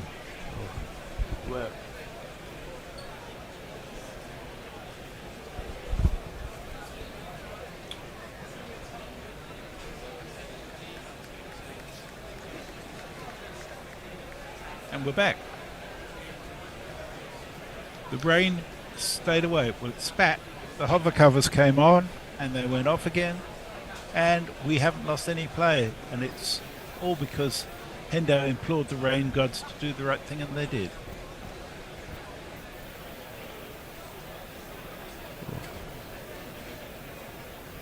I hope you can hear us. Sorry, just made it back in time. I was just making a cup of tea. Oh. It's Will. Oh yeah. Oh well. There'll be one ball which has gone for 4. It was pulled by Stokes down to backward square off Azari Joseph. There we go. Azari Joseph back into bowl over the wicket and ducked beneath it by Ben Stokes. England 161 for 5. As said, Ben Stokes just brought up his 50. He's on 52 now after that boundary off the first ball. I'll give him a jingle.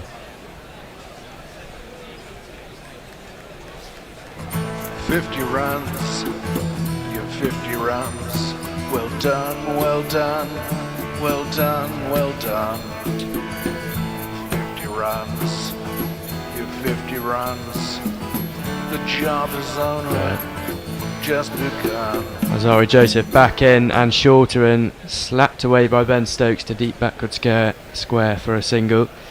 Sorry about that start. Will, what do you see in this afternoon session? What needs to be done by both teams?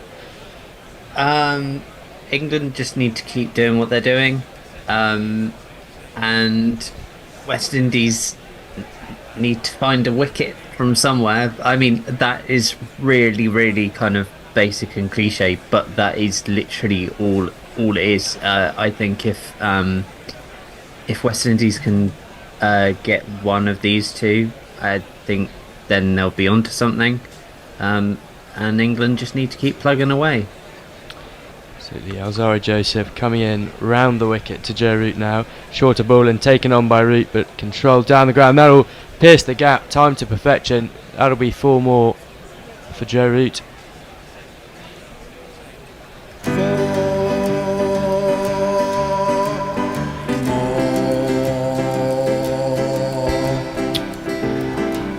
And with that 4 also brings up Joe Root's career 12,000 run. He now has 12,002 and an average above 50. Nicely played as well. Pierced the gap between the long leg and the deep backward square. Timed very well.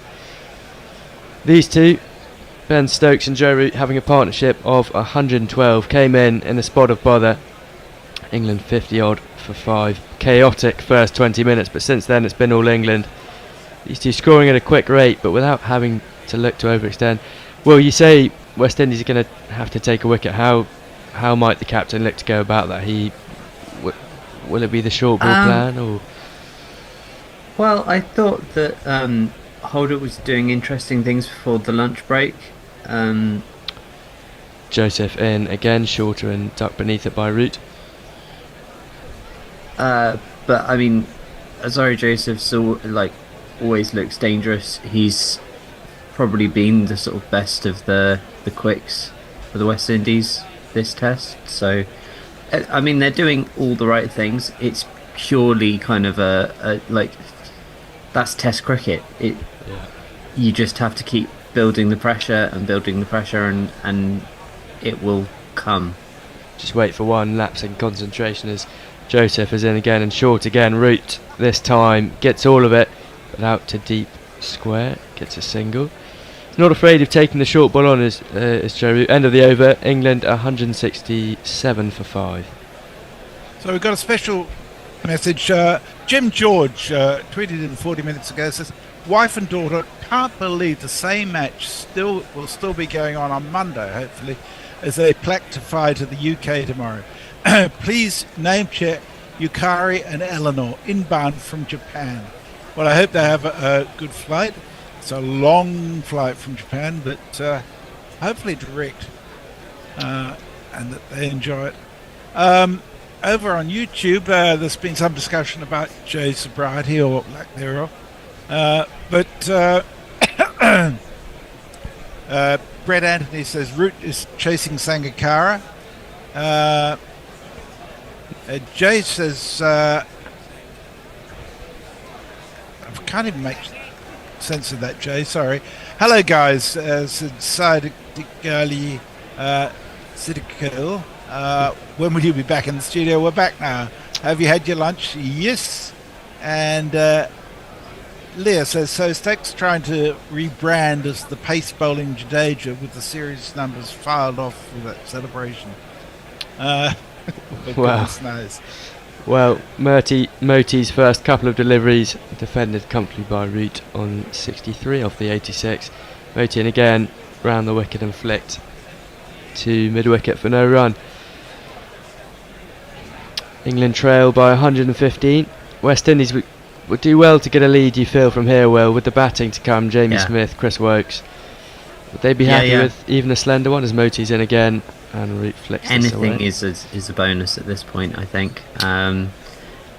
Although, you know, they are still 114 ahead, so I feel like we're all slightly writing them off a bit early. Is that a bit disrespectful, or is that just sort of seeing what's in front of us? A bit of both, probably. But well, I think it makes sense because England, whilst they may have the momentum, West Indies still had them 50 for 5 at some point, so it's got to be exactly. Got to be another scare coming. Moti in over the wicket to Stokes, who looks to sweep it, does sweep it nicely, but Holder collects it at square leg, no run. It'll be interesting to see if Ben Stokes now goes aggressive. He hit that amazing 6 just before lunch off Moti, and there got on his front knee and swept, and there he pokes a drive out into the deep cover region. Jog 3 for a single. Yeah, I just wonder whether Stokes will go at it and Joe Root will just continue playing the way he is, because to be honest, he's looked very comfortable. West Indies will be ruining the mistake of the missed LBW review when he was on 7 off the bowling of Jaden Sears. Yeah, but I mean, I think you also have to be kind of aware that really once one of these two goes, I mean, you know, Smith has looked really good, but you know, he's very early in his Test career. He's not made sort of huge runs so far. I mean, decent numbers, but like not extortionate. And then after that, we're looking at kind of 15-20 a person. Yeah, that's true. Joseph in to start the over, ducked away, a vicious bouncer, ducked well in the end by Ben Stokes. Got up quickly on him. Yeah, well, Jamie Smith, I'm not sure whether he'll do as he's done previously in this series, and he tends to start very slowly just for the first 40 odd balls, and then he's able to get into a sit gear pretty quickly after that. That's true. I wonder if he comes in, say England are within 75, whether he'll just tick around until we get into a lead position. As Josephson again over the wicket, and this time Stokes. Oh, and that's caught at square leg. Wow. Stokes tried to take on the short ball, and that is a fantastic take from square leg just above the head. That's the breakthrough that you said we needed. Well, 90 miles an hour. Ben Stokes had enough of the short ball barrier, tried to take it on, and a great catch by whoever it was at square leg. Ben Stokes has to go for 58, I think. The bite a bit. Yeah. Yeah. Brathwaite, the captain, taking the catch. Great catch. Yes. It was travelling. It was straight to him, but it was really travelling. Yeah, I thought that was a flat 6 almost, the way he hit it. But he has to go for a wicket.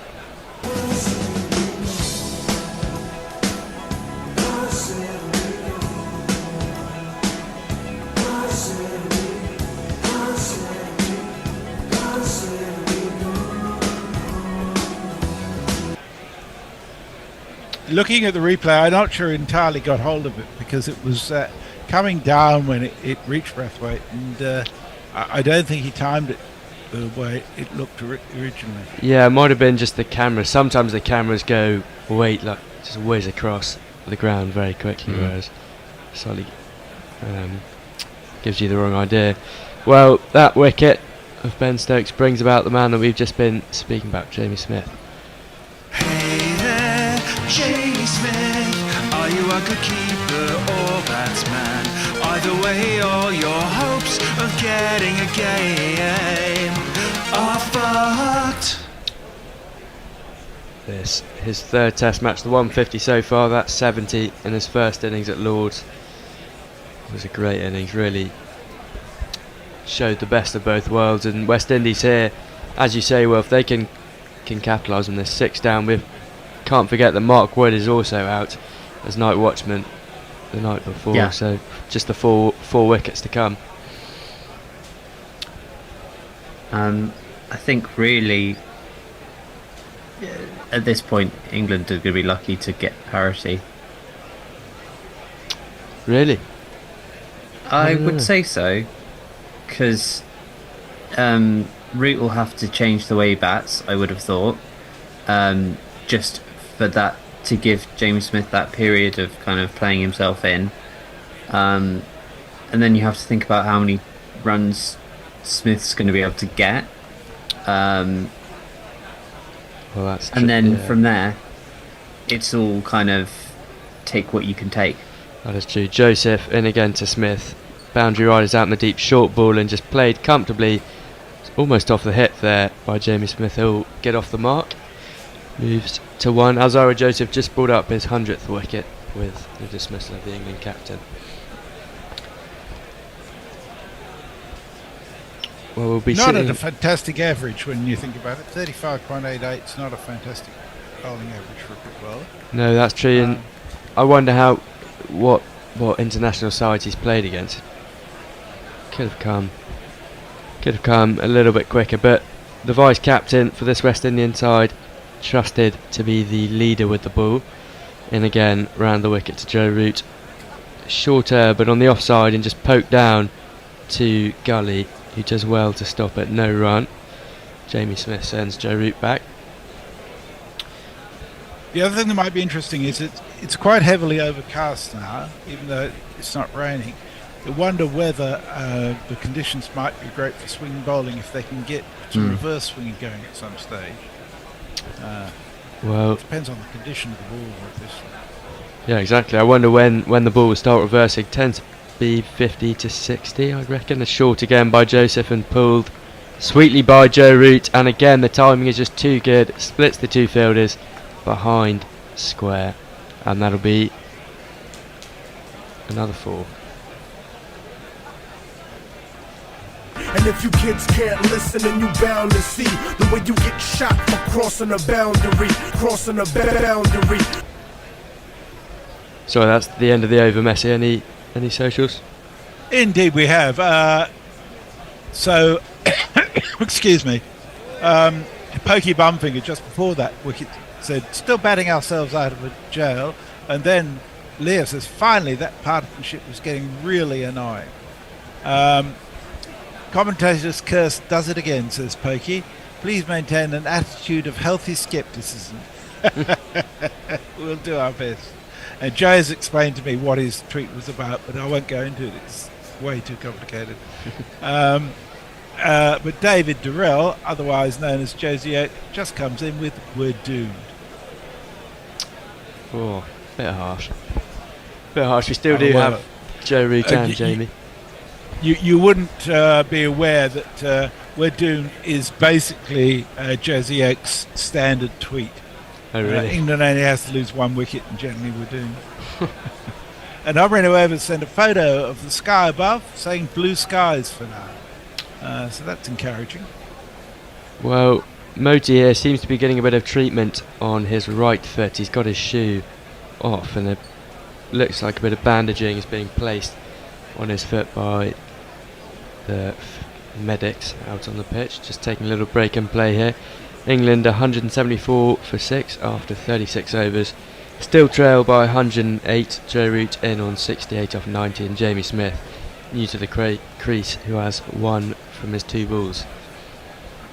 A nice tweet from Ian Barker, who says, listening over breakfast with the lovely Tess here in Kansas City. Thank you for the entertainment. Thank you for being with us, Ian and Tess. It's lovely to have people from all over the world taking part in this. You're what makes it worthwhile. Awesome, as Moti seems to be ready to begin his 7th over. Men crowded around the bat, all in pretty close, covering close, short leg in as he's in round the wicket, defended nicely by Smith. It's going to be an interesting passage of play here. Looks a little bit not overcast, but there are clouds out there. It's not blue skies. Moti in again, and Smith advances. Moti just drops it in shorter, and Smith has no choice but to defend. Jamie Smith is disgustingly young, isn't he? He is. Well, that being said, I remember seeing him, Moti in again, shorter, and just smashed to cover. Smith won't get a run. I remember sitting in the dugout at the Oval, I think it was in 2017, and he was running drinks the whole day, and he let me sit next to him because I was really young at the time. And he was really, really nice. We shared a packet of Skittles, I remember. Moti in again. Smith advances and drives it out to cover for no run. I can guarantee you will remember that the whole of your life. I will. I'm basically telling anyone that will listen at the moment. So. So were you in the Surrey Academy or something? Oh no, far from it. Shorter, and Smith just rolls his wrist, timed perfectly through mid-wicket. Alzari Joseph gives chase to the boundary. Does well to pull it back. I imagine they'll pick up 3. Yes, they will. No, I was lucky. My uncle every year for Christmas gets me the junior membership to the Oval. So. Oh, nice. And then I just charm my way through security into the dugout. Works quite well. Yeah, that's quite impressive. You must be very charming. I couldn't charm my way in. Moti in again, flighted and punched by Joe Root out to 3/4-ish cover. End of the over. England 178 for 6 after 37. Well, in terms of childhood memories, the last edition of Wisden I bought was in 1967. I'm pleased to say that on Tuesday, as far as Amazon are promising me, this year's edition of Wisden is going to arrive for me, and I'm childishly looking forward to that. I haven't held a new Wisden in my hands for so long, but it's always a great experience. I still refer to my ones from the 60s quite frequently, which is interesting. Do you get Wisden, Hector? I've got a few. They're again good Christmas presents to get, but I'm not a collector. I recommend collecting them every year from now on. Yeah. You won't regret it. As Alzari Joseph bustles in to begin his 12th over short, and again Root takes it on, and again timed very well, but this time backward square leg and long leg work well together to cover. turns out just a single from Root. Time too well. Certainly not shying away from the short ball here. No, definitely not. So as a sort of the resident Surrey head, how much of a how far can you see Jamie Smith actually going? Because I've not seen a great deal of him, because usually with Surrey, folks keeps and all of that sort of thing. So yeah, well, that's the issue with keeping. You don't see too much.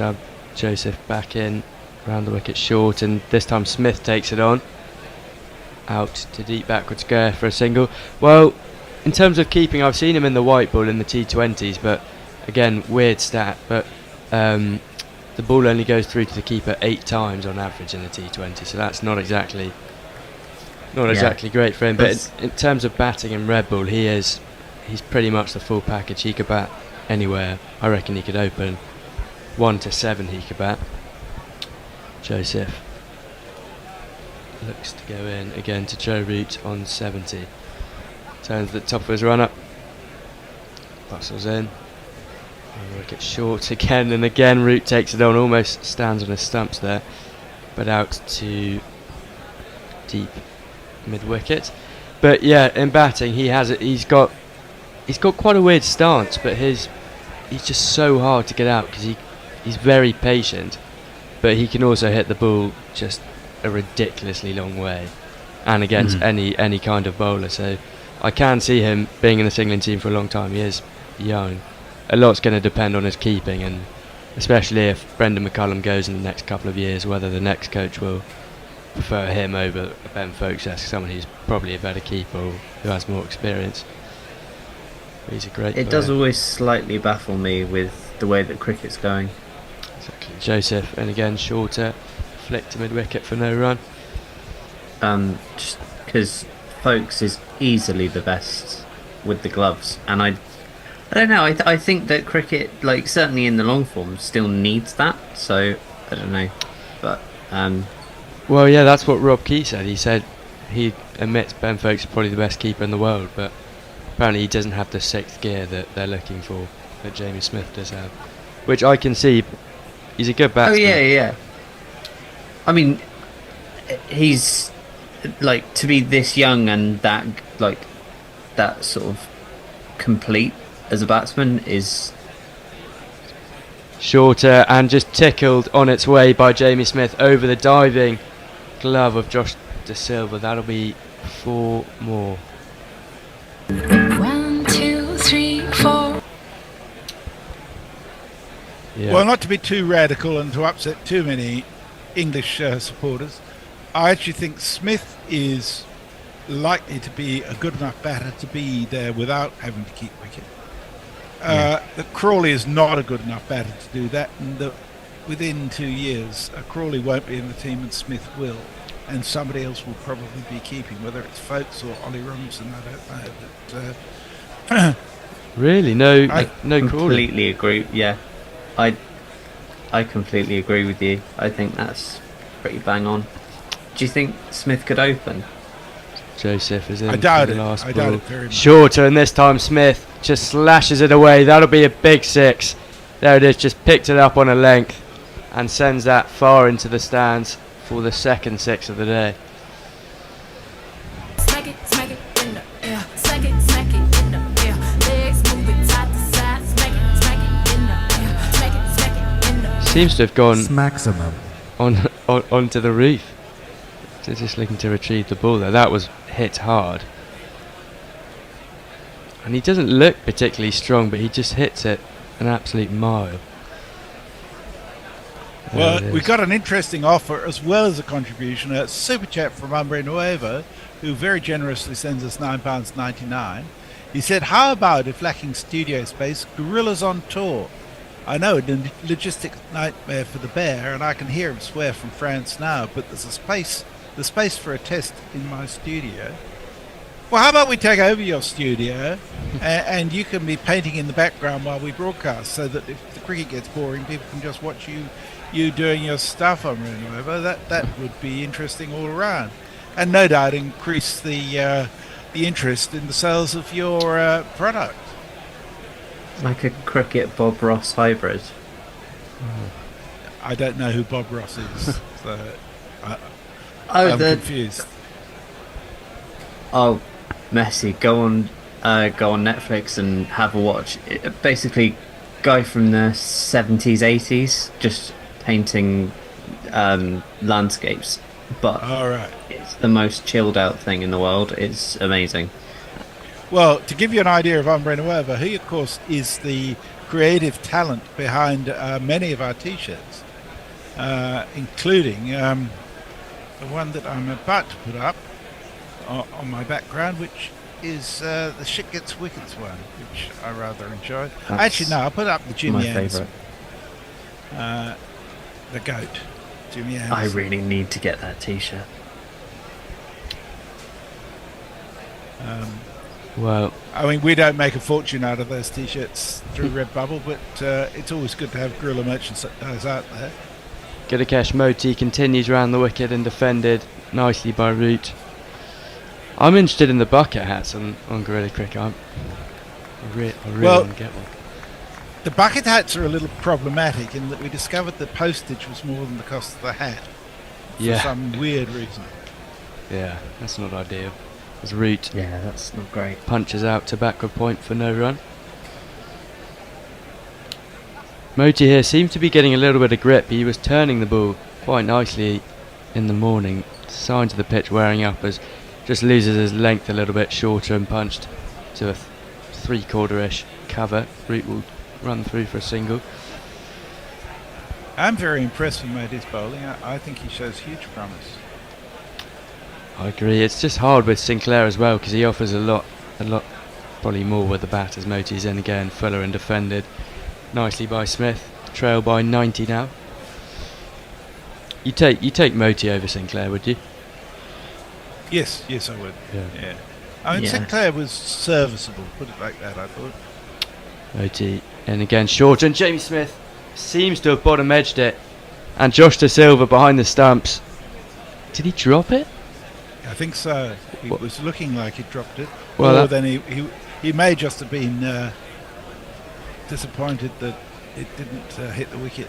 Yes, the shorter ball just rocked back, tried to hit it, and again as he tries to do that again, carbon copy, but an inside edge, couple deliveries, couple bits of luck there for Jamie Smith, almost gone.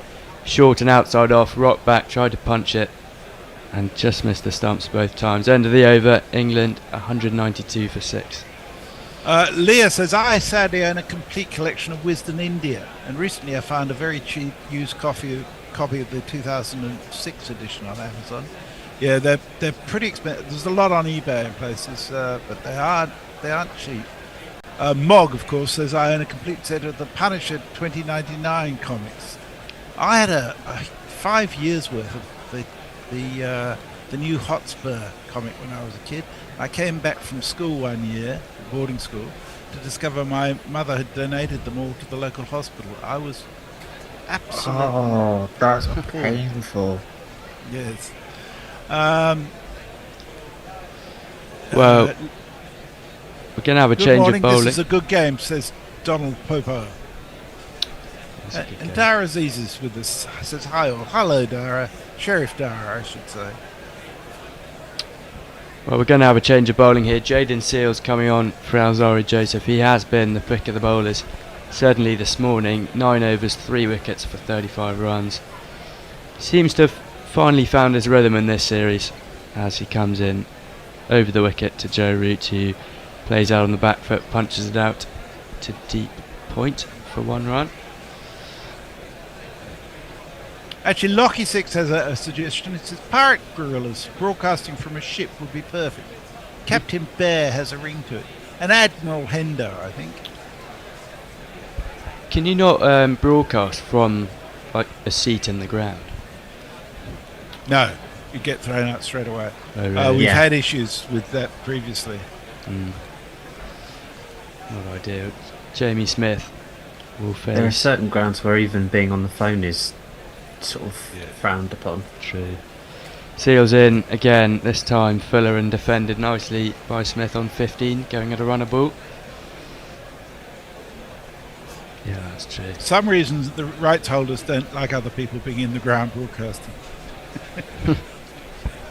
I wonder what that is. Why don't we Right. combine forces with them?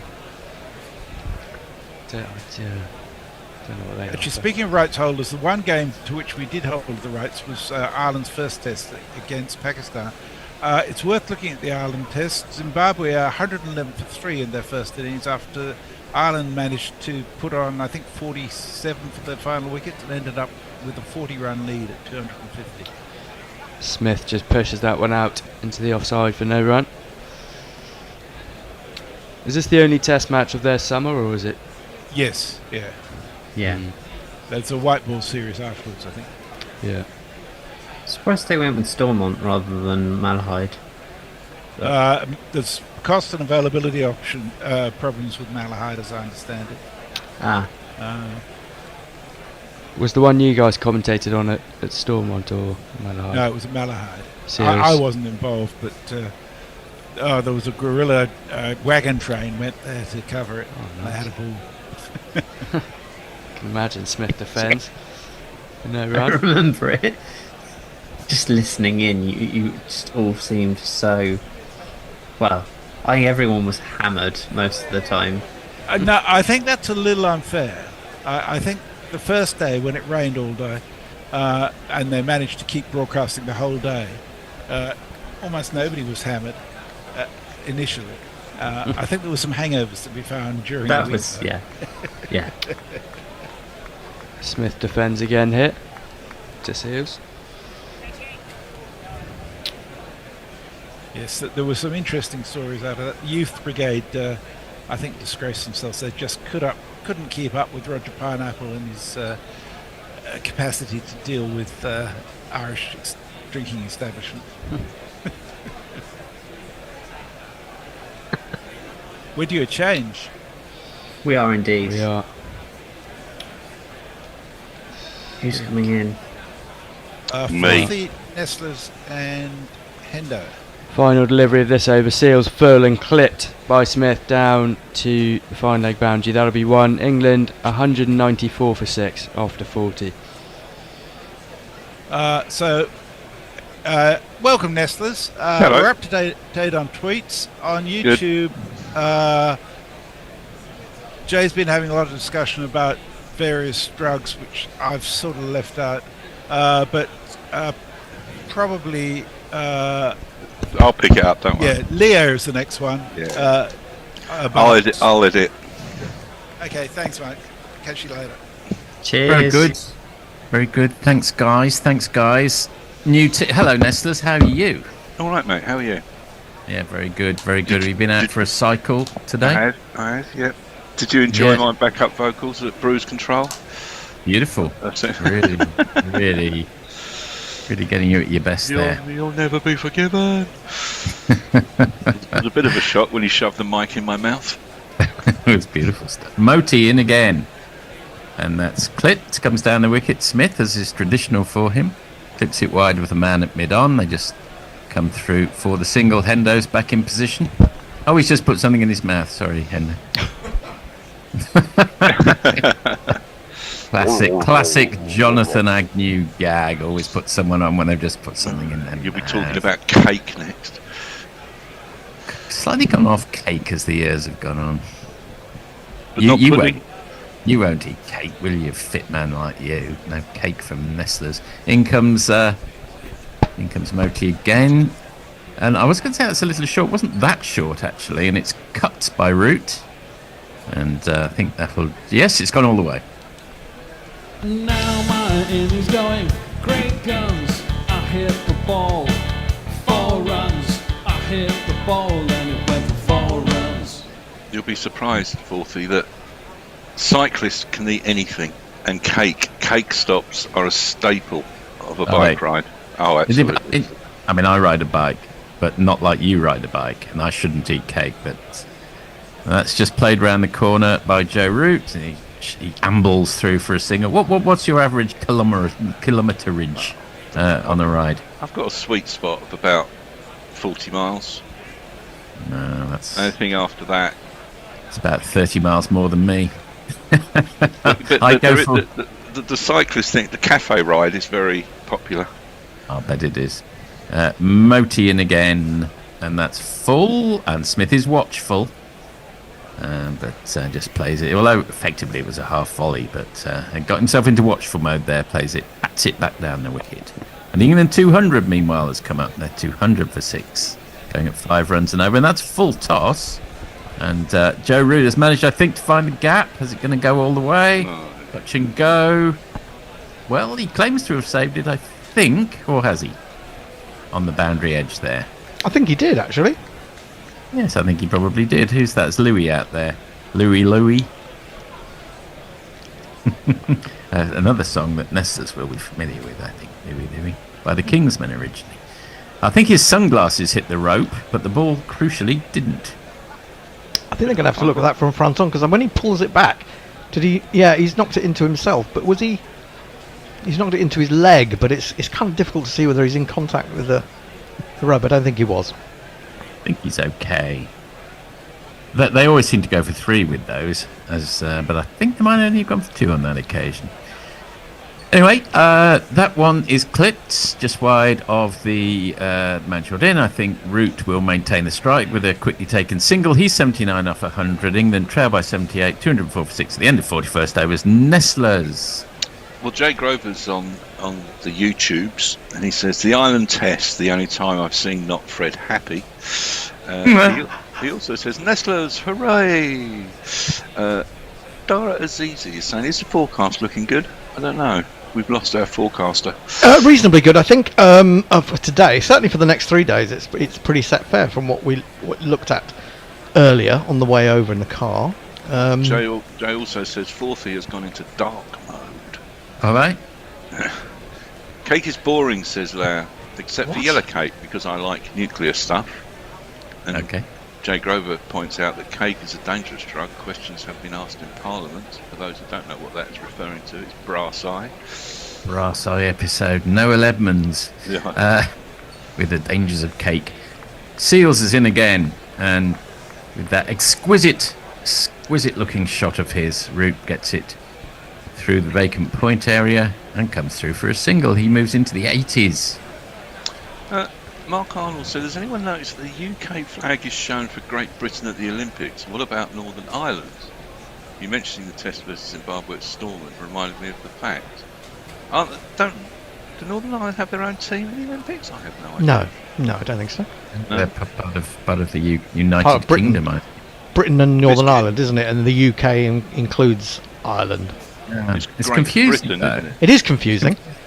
Because in comes Seals again, strays onto leg stump, clipped nicely by Smith. I assume that there's a man down at deep square. Indeed there is, just gone through a single. Because Great Britain, as I understand it, Britain refers to the main island of Britain, not Ireland, and yet the United Kingdom includes Northern Ireland. So why do they put GBR? It should be UK, shouldn't it, in the Olympics? Well, Rory McIlroy was going to play for Ireland, wasn't he? Yes, well, he plays for Northern Ireland, doesn't he? No, Rory he was going to play for Ireland and not Great Britain. Right. Well, he's probably got an Irish grandfather or something. I don't know. In comes Seals again, defended resolutely by Root. Textbook stuff. Got ball. I was just thinking, talking about refreshment as a cyclist. I mean, you see it all the time in the Tour de France, don't you? You see them swooping down on tables to pick up a piece of Eccles cake as they're going by, don't they? All Eccles cake in the Tour de France. I like that idea. It's much better than it's much better than grabbing a cup of water. I mean, I wouldn't. Yeah, okay, you'd need a cup of water, but a bit of cake, a bit of sugar. Excusez-moi, est-ce que vous avez le gâteau de Eccles? The Eccles? Seals in again to Joe Root, and that's played out for a dot ball on the offside. The Musettes they get handed out by their team members have all sorts of things in them. I mean, rice cake being a favourite, but they have a lot of Haribo in those things because professional cyclists love Haribo.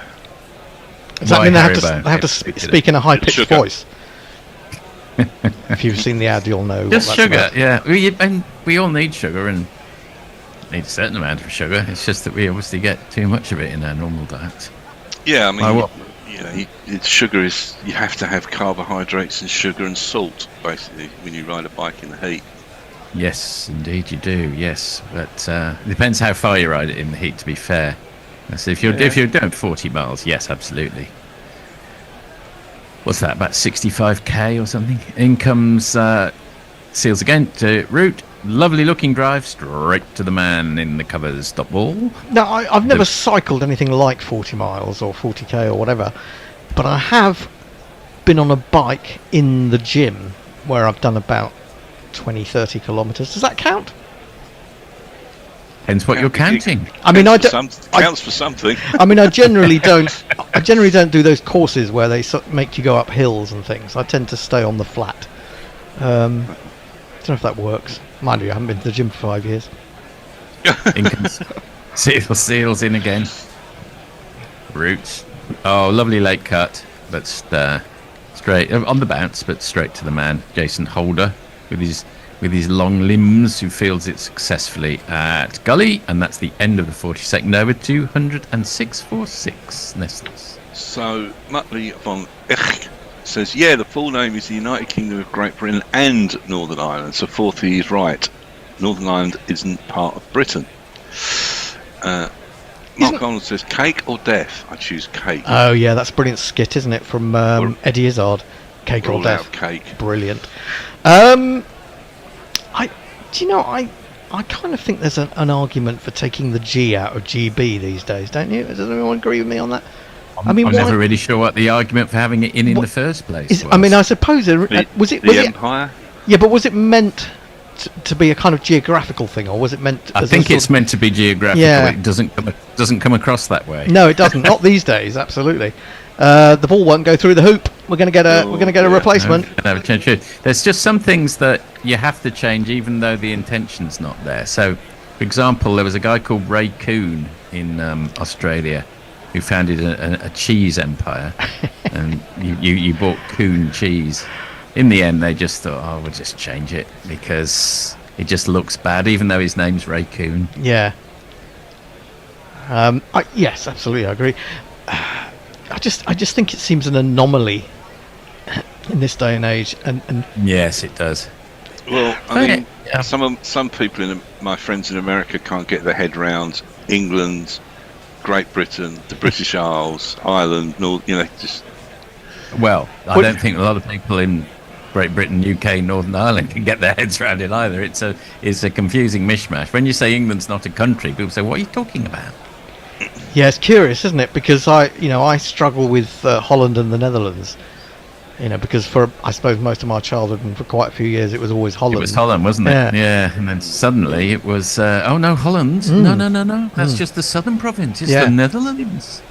Netherlands. They were always the Netherlands. Weren't they the Netherlands always in football, or was it Holland? I can't remember now. I think it was Holland in football. Holland in the 70s for sure. Yeah, there was definitely Holland. But also, if you talk to even more confusingly a Dutch person, then they'll say, where does Dutch come from? Well, it's a version of Deutsch. They're kind of Western Germans. They'll say, well, it doesn't really matter that much. We don't really get as worked up about it as probably people outside the country do. Yeah, it's a strange thing. I mean, if I'm certainly watching sport, I will always support any nation of Great Britain above another nation, which is bizarre thing. But I have lots of friends who just, especially seem to hate the Scots, but also the Welsh.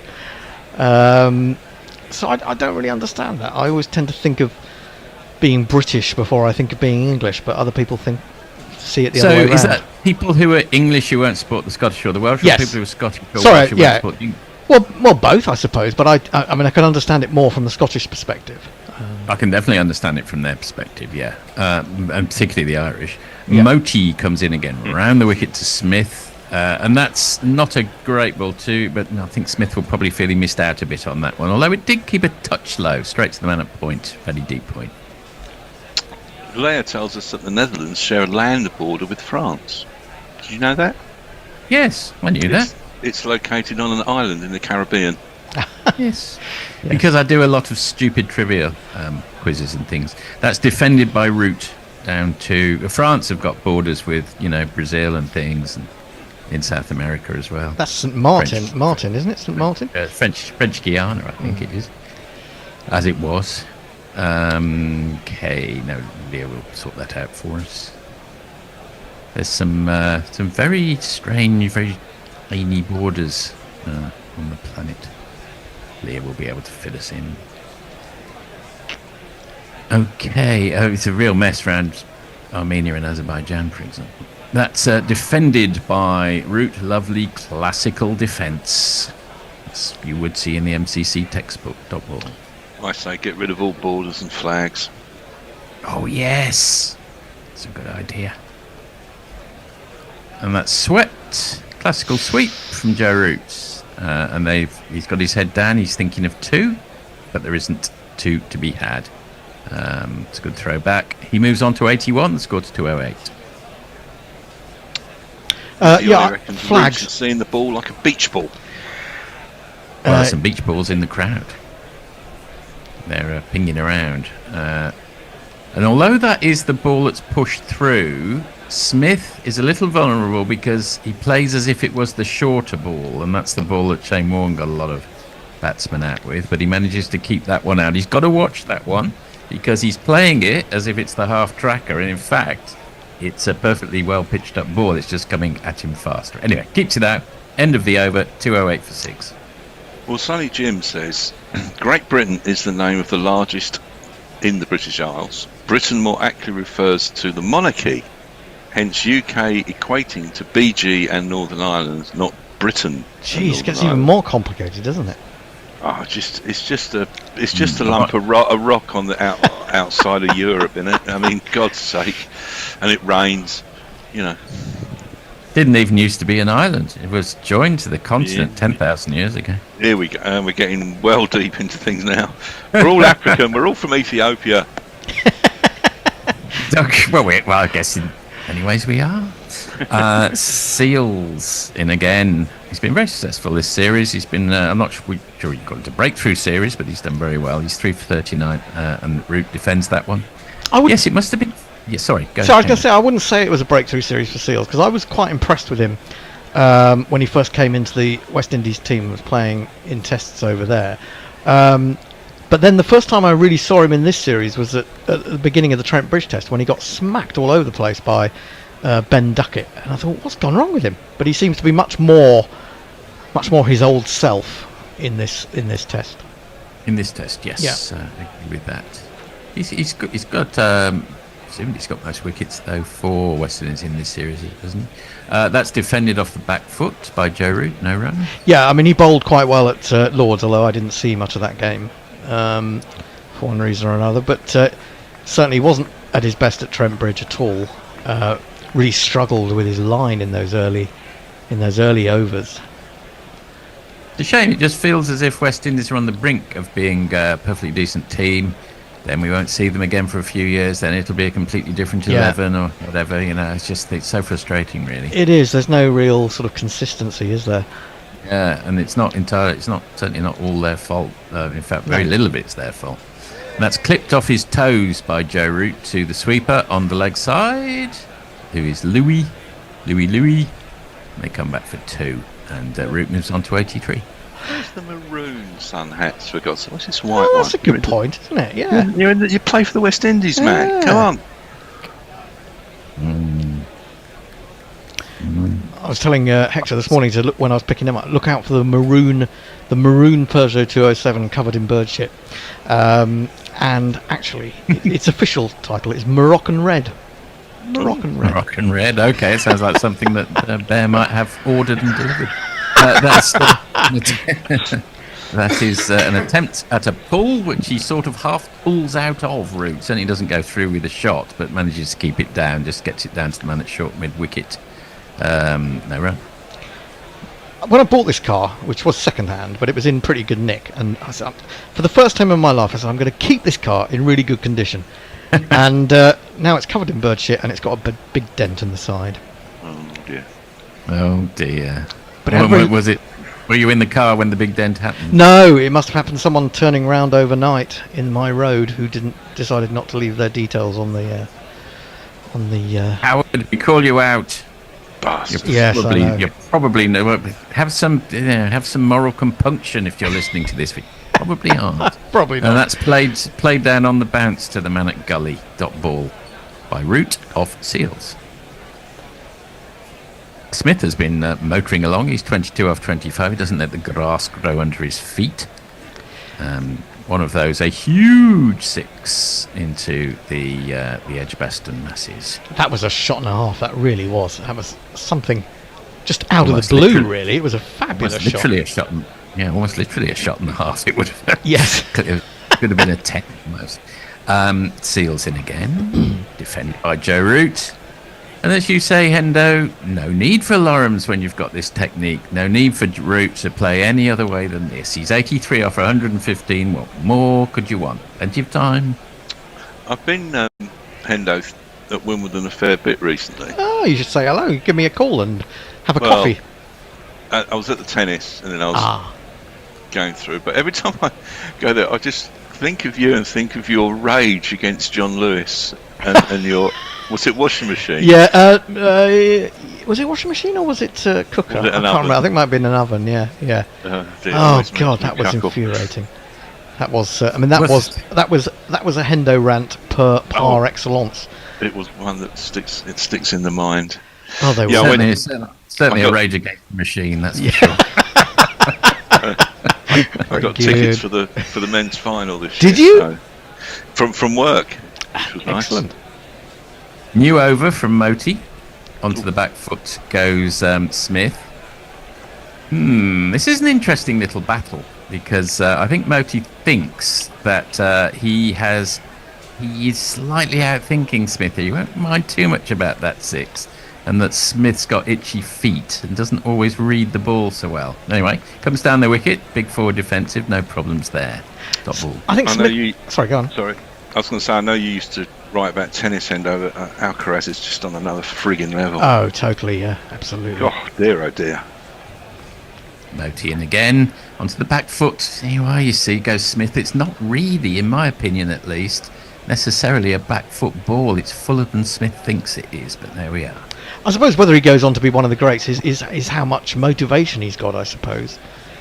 Well, a lot at the moment. Again. And that's wider, and Smith manages to collar all of that, and he's thumped it, threaded it through the offside for a big one of these.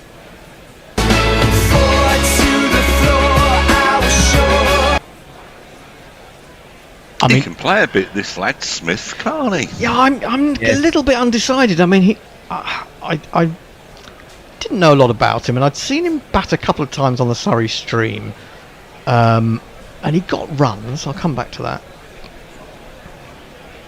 Moti in again. Smith again, this time perfectly correct forward defensive after the big shot. He's got a very strange stance, though, and if you see it from side on, you'll see that his bat is almost in front of his pad as he sets up. It's forced to the front of his pad. I'll come back to it. That's a full toss, but on middle stump, and he just directs it round the corner, wide of the man at square leg, and they come through for a single. That's the end of the 45th over. Moti really whistles through these overs. England 215 for 6. Yeah, and Hendo, I mean, I've never seen anyone hit a forehand as hard as Alcaraz. Oh, and he gets. I mean, again, I think a class player is when you see that he's got all the attributes, but then he's got shots that no one else can play. Well, his touch around the net. Yeah, incredible. It's breathtaking. I mean, when you think about, it took Nadal quite a little bit of time to get that because he really just was a bruiser when he first started. I think. I mean, I saw him quite early in Monte Carlo when he got into the final against Federer there and beat him in the Masters down there. And I didn't really enjoy it because obviously Federer is a fabulously elegant player, but he did just look like a bruiser. But he developed his game, didn't he? But it looks like Alcaraz has already got that. But he's still developing, I think. I think he's still working out how to win matches as well, which obviously he has, but he's still got that space to do all that as well. I mean, I think I've seen him, I wouldn't say outclassed, but I think I've seen him a couple of times where he has struggled to know what to do when another player's played really well against him. I think it was Dimitrov in one of the Masters tournaments, and then Jack Draper actually at Queen's. But otherwise, Jamal Joseph back into the attack, 1 for 21 off his first 6 overs, taking over from Seals, and we'll start with. Amongst all the talk about Smith and Alcaraz, I'll just play you Jamal Joseph's jingle. Jesus, Mary, and shame our Joseph. Who's this coming up out of the mists? Is it a warrior of times gone by? By Christ, it's a West Indian quick. It is indeed. It is indeed, yes. Sorry, I wasn't quite sure if that had come to its end. No, it's very difficult when you're remote, isn't it, to hear the jingles? Can be a little tricky. Nice broad smile on Shamar Joseph. That's good to see. Oh my goodness! And that's full toss, big thick inside edge. Didn't really. I mean, that's a moral victory. Can I put it that way? I think it was. I mean, it was a Yorker. It's a bit harsh to call it a full toss. I know it ended up being a full toss, but it was the attempted Yorker. And it was, yes. It wasn't far from getting underneath. No, and I think there's a little bit of shape on it, so that's interesting as well. As you say, yes, I think the shape is why it came more off the inside edge than the face of the bat, yeah. Indeed. So, Smith's 28 off 33. Well, that's not bad for a keeper batsman. And if he got out now, you'd think, okay, but he doesn't look altogether skilled. Let's hope he gets many more runs. And that's a bit of a shoddy bit of cricket all round, really. Awful ball from Joseph, which disappeared down the leg side. Not at any great speed, and perhaps De Silva should have at least stopped it, but didn't. I suppose it came to him on the bounce, and it's always a bit tricky. They come through for a bye. I think they got the 2 byes in the end. Oh, right. Yeah, you're right. They hurried through for 2. Absolutely right. Yes, it may be being a bit harsh on De Silva. He's got to dive a long way, and it does just bounce in front of him as well. That's always a tricky one. Goalkeepers often caught out by that one. Makes them look a bit of a fool. Edgbaston looking full, as you would expect on a weekend afternoon. Enjoying a good day's cricket again. We've had several really good days Test cricket, apart from the first Test, which was a bit of a procession over in 2 days. Not enough warm-up time. Dot ball defended by Root down to mid-on. He's been very sparingly used so far, hasn't he, Joseph? Just the 6 overs today. Yeah. Is that because they're worried about his? He's had problems with cramp, hasn't he? Presumably because he's not used to playing a lot of long games. Could be. Maybe the physio has said use him sparingly. He hasn't got that. That's a dot ball down the leg side. He hasn't got that super athletic build that many fast bowlers have. He's quite wiry and he's a little bow-legged, so maybe his frame can't take too much. I don't know. He's not very tall, is he? He's not particularly tall. Not that it necessarily matters. I mean, you think of someone like Malcolm Marshall, who had an arm that was, just whizzed round, didn't it? He wasn't really a big man at all. Sorry? Malcolm Marshall was thicker set, wasn't he, than a little bit, maybe. Yeah, maybe. That's right. It doesn't help that he's wearing black socks, as if his mum's forgot to pack his white socks as well. It was not a great look, I always feel. Big defence from Joe Root, very classically elegant dot ball. And that's the end of the over. Doesn't look like he's got the fast bowler's arse either, really, does it? We kicked off a geographical discussion on YouTube. It seems that people are saying that why is Mexico in North America? No, it isn't. It's in Central America, and then Central America doesn't exactly exist. But then Jay Grover says, why is Forthy dressing his microphone up as Batman? I can, if it helps, Jay, maybe I could reveal my something a little less dark for you. There we are. The reason I was wearing that is because the heating's gone off in the house because it's late at night and it's getting chilly in my study. I think he means your microphone itself, which has got like a cover. Oh yes, so it has. Yes, I see what he means now. Yes, you can put your clothes back on. Did we get actually? I mean, I put a little a YouTube thing out this morning when I came up when Forthy and Messi were on together, and I said it's Battle of the Bookshelves. Did anyone take part in the Battle of the Bookshelves? Did anyone? Well, they did yesterday. Oh, you had it yesterday. Oh, sorry. Okay, fair enough. No, I did a little reading. Sometimes Jay likes to say third shelf, fifth book along. Give us a little reading from a paragraph, which I did yesterday. He quite likes that game. You kind of need to have a couple of books facing outwards so you can see the titles. That's what they normally do when they're interviewing someone on Newsnight. The person on Newsnight always has a book. I'll do that ball while Forthy's looking for a book, and it's well swept by Jamie Smith. Moji's coming over the wicket to the right-hander, and it was outside his leg stump, and he helped it on its way. And this is what happened. Now my innings going, great guns. I hit the ball, 4 runs. I hit the ball and it went for 4 runs. Yeah, we were talking about Jamie Smith. I'm not yet convinced. When I was doing a bit of research on him, I'll come back to that after this ball. Are you ready to take back over? Yes, I'm fine now. It's a 53. It's a 50 partnership as well, from just 65 balls from these two. So neither Hendo nor myself a dot ball. Neither Hendo nor myself completely convinced by Jamie Smith. You can't really argue with 53 from 66. And he got 70 in the first test, didn't he? On debut. Yeah. Well, I'll tell you what I'm slightly reminded of, and that's paddled round the corner by Smith, and it may well go all the way. Has he got the legs on it? I think. Certainly has. Yeah, it did. It's number 4. I think that was a cleverer shot, actually. Agreed. The way he guided that fine to the man on the 45. It was more subtle. It was controlled. Yes. But I as I say, I'm not convinced. I'm surprised. I've been sort of pleasantly surprised about how well he's kept wicket. I mean, he hasn't had to do a lot. I mean, most of the catches have gone straight to him. But he's looked very efficient behind the stumps, and he's looked much better than a Butler or a Bairstow. Big forward defensive dot ball. So 36 from 37 now. Smith doing well. But he's definitely on brand for McCullum. You see that just side on, his stance looks very awkward. Yeah, something not quite right. You might agree with this. I'm just that's shove around the corner for a quick single. I'm just reminded of when Ravi Bopara scored those 300s in was it 2009, and the Australians saying, "Yeah, sure, 300s against Sri Lanka or whatever. Wait till you play us," and they were right. Well, yes and no. I mean, I think Ravi was a bit unlucky. I mean, again, he was asked to bat 3, wasn't he, in that Ashes series? Yes, he was. He wasn't. But I saw one of those hundreds it was at Barbados, and he got dropped. A really simple catch at long leg. I'm trying to think who it was who dropped it. Was it Jermaine Taylor? Is it Jermaine Taylor? Is that right? There was a Taylor, wasn't there? Was he a Jermaine? He was a J Taylor.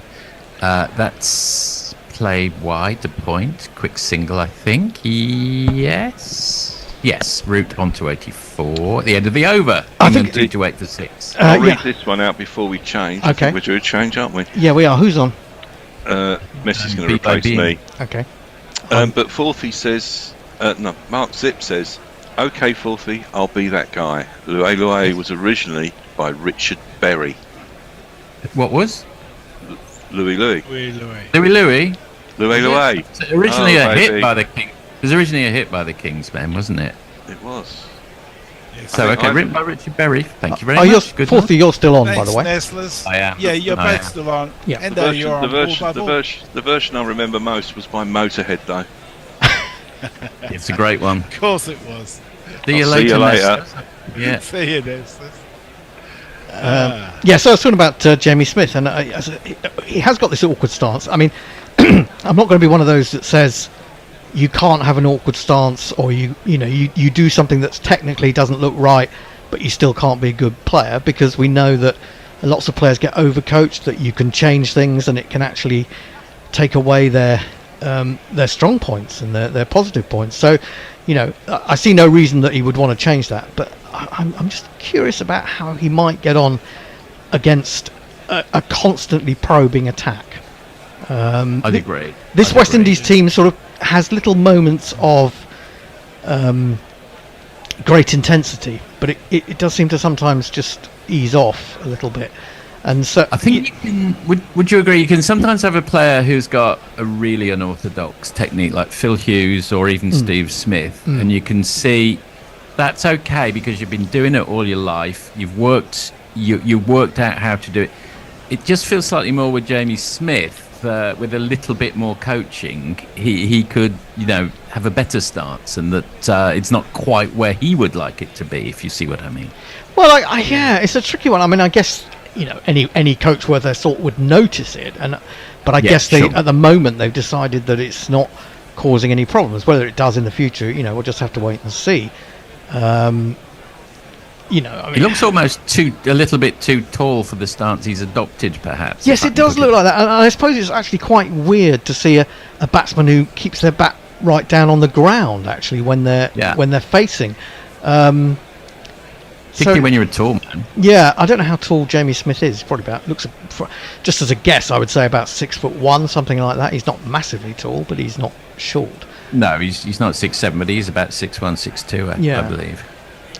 So we are on a drinks break at the moment, so you're not missing anything. Richard Purvis says, just to thank you guys for wonderful commentary from South Australia. Thank you so much, Richard.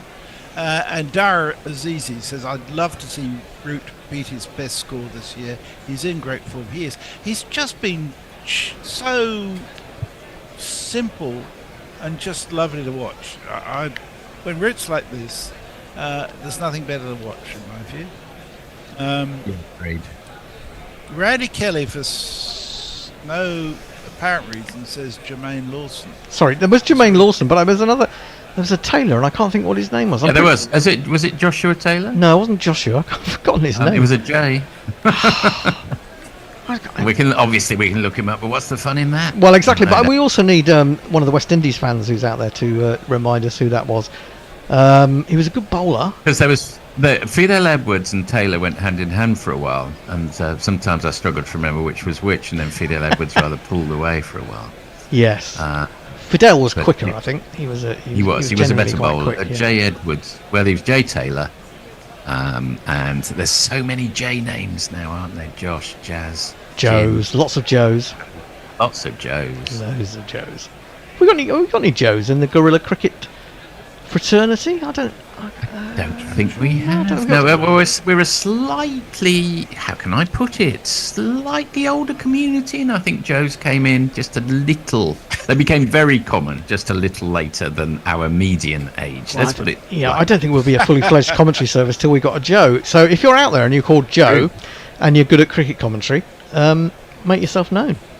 We've got a Jack. Friend called Joe. He's probably about 55, but he's got a Geordie accent as strong as you'd ever want to come across, and I'm not sure most of our listeners would understand a lot of it. We have got a Josh. I'm not saying that Joes didn't exist when we were young. They just weren't quite so prevalent. And we don't have to commentate on that ball because for the third time today, and the first was the very opening ball of proceedings, Shamar Joseph has got almost to his delivery stride and then pulled out of the delivery, so that may be another thing that's restricting him. He's not feeling in good rhythm, perhaps. Our listeners know everything. Several of them have come in and just says Jerome Taylor. Jerome Taylor. It's a Jerome, yes, of course. Onto the leg stump and turned very nicely indeed by Root. He's going to get a couple because the man at long leg, Moti, has to motor around to his left to field. Okay, one of the great books from the 19th century, which I'm pretty sure both of you know, Three Men in a Boat by Jerome K. Yes. Jerome. Now, do you know what the K stood for in Jerome K. Jerome? We'll throw it out to listeners. Ooh. I feel like I've read this not so long ago, but I've forgotten. I mean, he was such a Jerome, he called himself Jerome, or he got called Jerome. I think that's, serious Jeroming going on there. Was that a nom de plume or an actual name? I don't know, actually. I'm pretty sure it's his actual name, but if your surname is Jerome, would you call your child Jerome? It's like Neville is the... Yeah. Major. Another single for Root. Again, it was right up there on about middle and leg, and he tucked it away, this time squarer, and picks up a single. He goes to 87. Smith is on 37. Duran. I think there's a cricketer. Does he play for Lancashire or Worcestershire? William Williams? There's William Williams out there. Why would you do that? He can Bill. Yeah, it's an odd do one. whatever you want, but of all the names you could choose, come on, bit of imagination. Well, you just wouldn't want to be called Richard Richards, would you? Indeed not. I forgot that I was ball by balling then, and I waited. Smith, found his own outside edge. It may be just a little bit of movement from Joseph, but he played it softly enough down into the ground so that although it did reach Holder, he's been taking snaffling slip catches like there's no tomorrow in the series. Although he has also put down a couple, but he's taken some really good ones, especially ones low to the ground. Yes. But that was on the bounce. Very good. Now, what can happen, of course, is break off. As Joseph bowls again, forces Smith onto the back foot. He defends to extra cover. You can get a situation where the child whose surname is not Oliver, but his first name is Oliver, then gets a stepfather whose surname is Oliver. So that can happen. You go Oliver without ever meaning to be. Ollie. And you gave him middle name Ollie. You could call him Ollie. Good indeed. Well, we've got Roland Orlando Butcher, and that's an anagram, isn't it? Orlando of Roland. Oh, is it? Yes, I never thought of that. Well, with the extra O. And he was on yesterday, wasn't he? Yes, he was. On the programme, driven by Smith. Perhaps not timed quite as he would have liked. Maybe a little bit low on the bat. Goes straight to mid-off. There is no run. England trail now by 51. Really crucial part of this Test match now. I mean, if West Indies can grasp the nettle, they could get England out, maybe just short of their own total. But if this develops as a partnership, and it's already gone past 50, then England could get up to 400, and that would be difficult for the West Indies. Oh, that's a horrible shot by Smith. It was a good ball, to be fair. It swung away quite late, but I'm not quite sure where he was aiming that. I think he was trying to take it from off stump and put it through mid-wicket. It's quite ugly. That's exactly what we've been talking about, isn't it? His technique is not perfect, to say the least. Oh, it's a horrible shot, really, because he's only going at that with half the bat, isn't he? I think he's probably turned the face a little bit too early. And the swing... I mean, it's probably a good job it did swing, because he might have easily got a leading edge had it not. Yeah, that's right, yeah. End of the over. It seems to me that there's a lot of players who've got a very good eye, who have been able to get away a lot more lately with not getting their foot to the ball. Yes, that's very true. I think it's, it comes off, but it doesn't make them resilient, if you like, in circumstances like this. No, and also I think part of that is the move towards short form cricket, because it is quite difficult to adapt, I think. From that, if you've got it built into you, that attacking mindset, that you struggle to restrain yourself, and you try to manufacture something which isn't necessarily there. Very hard to switch modes, I imagine. Far easier said than done. A few great players have done it over the years. Moti into Root, that sort of spears into his pads, but he goes back, making a little bit of room for himself, and forces into the offside. There is no run. It would seem to me that all of the really successful Test batsmen, even now, are those who can get their head. Oh, that's gone through him on the pad. He's going to be out. LBW. That kept very low indeed, and Joe Root is denied a 33rd 100 as he's given out LBW. Didn't bother to refer it. It was so low that if it was straight, and it looked straight, he was on his way, and that could be the crucial breakthrough for West Indies, as Joe Root hit on the back pad in the end, I think it was, and after another fabulous innings from him, he, I'm afraid, has gone.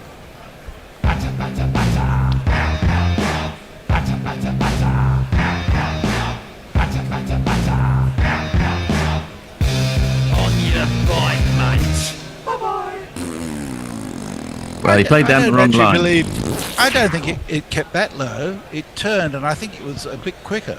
I think it was. Do you think it turned? I didn't really think it turned. Well, He played with the stock ball, which does turn a touch, and it just didn't. Whether it was the arm ball or whether it was natural variation, I don't know. But it might have been a little faster. But it was a very good ball, and I think Moti's been bowling very well here, actually. Yeah, he skidded a little bit, maybe. And it looked like the front pad initially, but when you look at it again, it's gone past the front pad and it's hit the back pad, which made it absolutely stone dead. Anyway, we'll see a replay of that, and we can sort of be a bit more specific. But it's a really good innings from Joe Root, you've got to say. Oh, yes. I suppose the other thing you've got to say is that he possibly should have been out for 7 when he was LBW to, was it Shamar Joseph or was it Seals? I can't remember. Seals, I think it was. And, West Indies didn't review. In all fairness, none of us thought it was out at full speed, did we? Anyway, new batsman has come to the crease. It is none other than this man.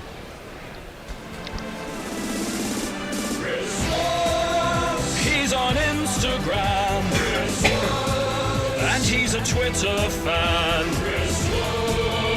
On the Ashes tour, not Ben Stokes, but he'll have to do. He's not over-attacking, despite the new batsman. He's into Woakes. Woakes is onto the front foot, pushes out to the offside, thinks about a single, but 2 fielders converge from opposite directions to ensure that doesn't happen. That review is interesting. I hear with the DRS that more often than not you think, oh really, is that missing? It doesn't look like it's missing. I'll come back to that. Woakes onto the front foot again, pushes to extra cover.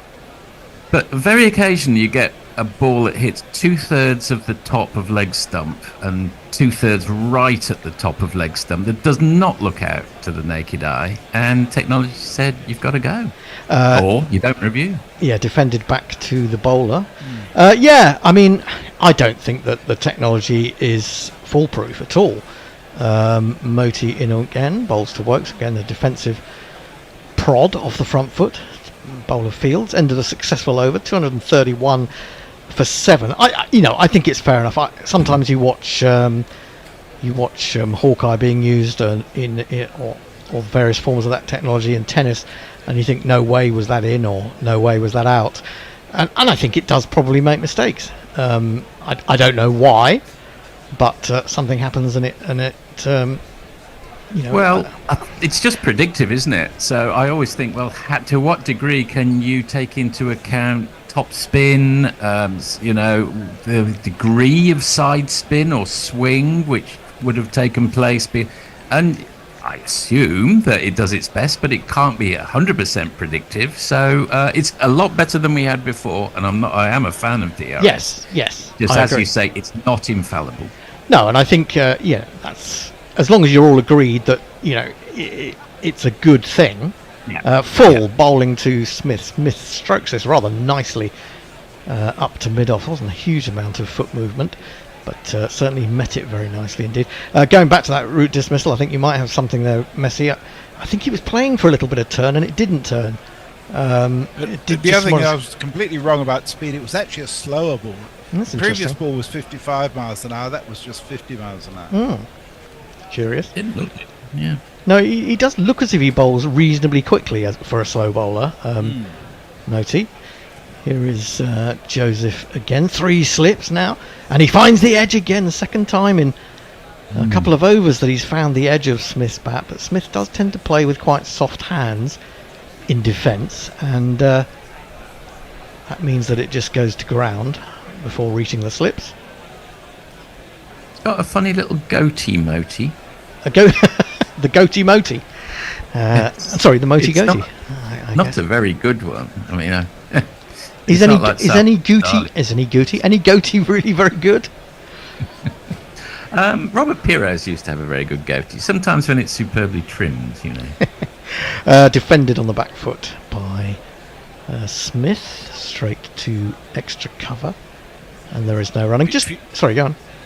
A few comments on names. Muttley knew someone called William Hill who knew nothing about wicket.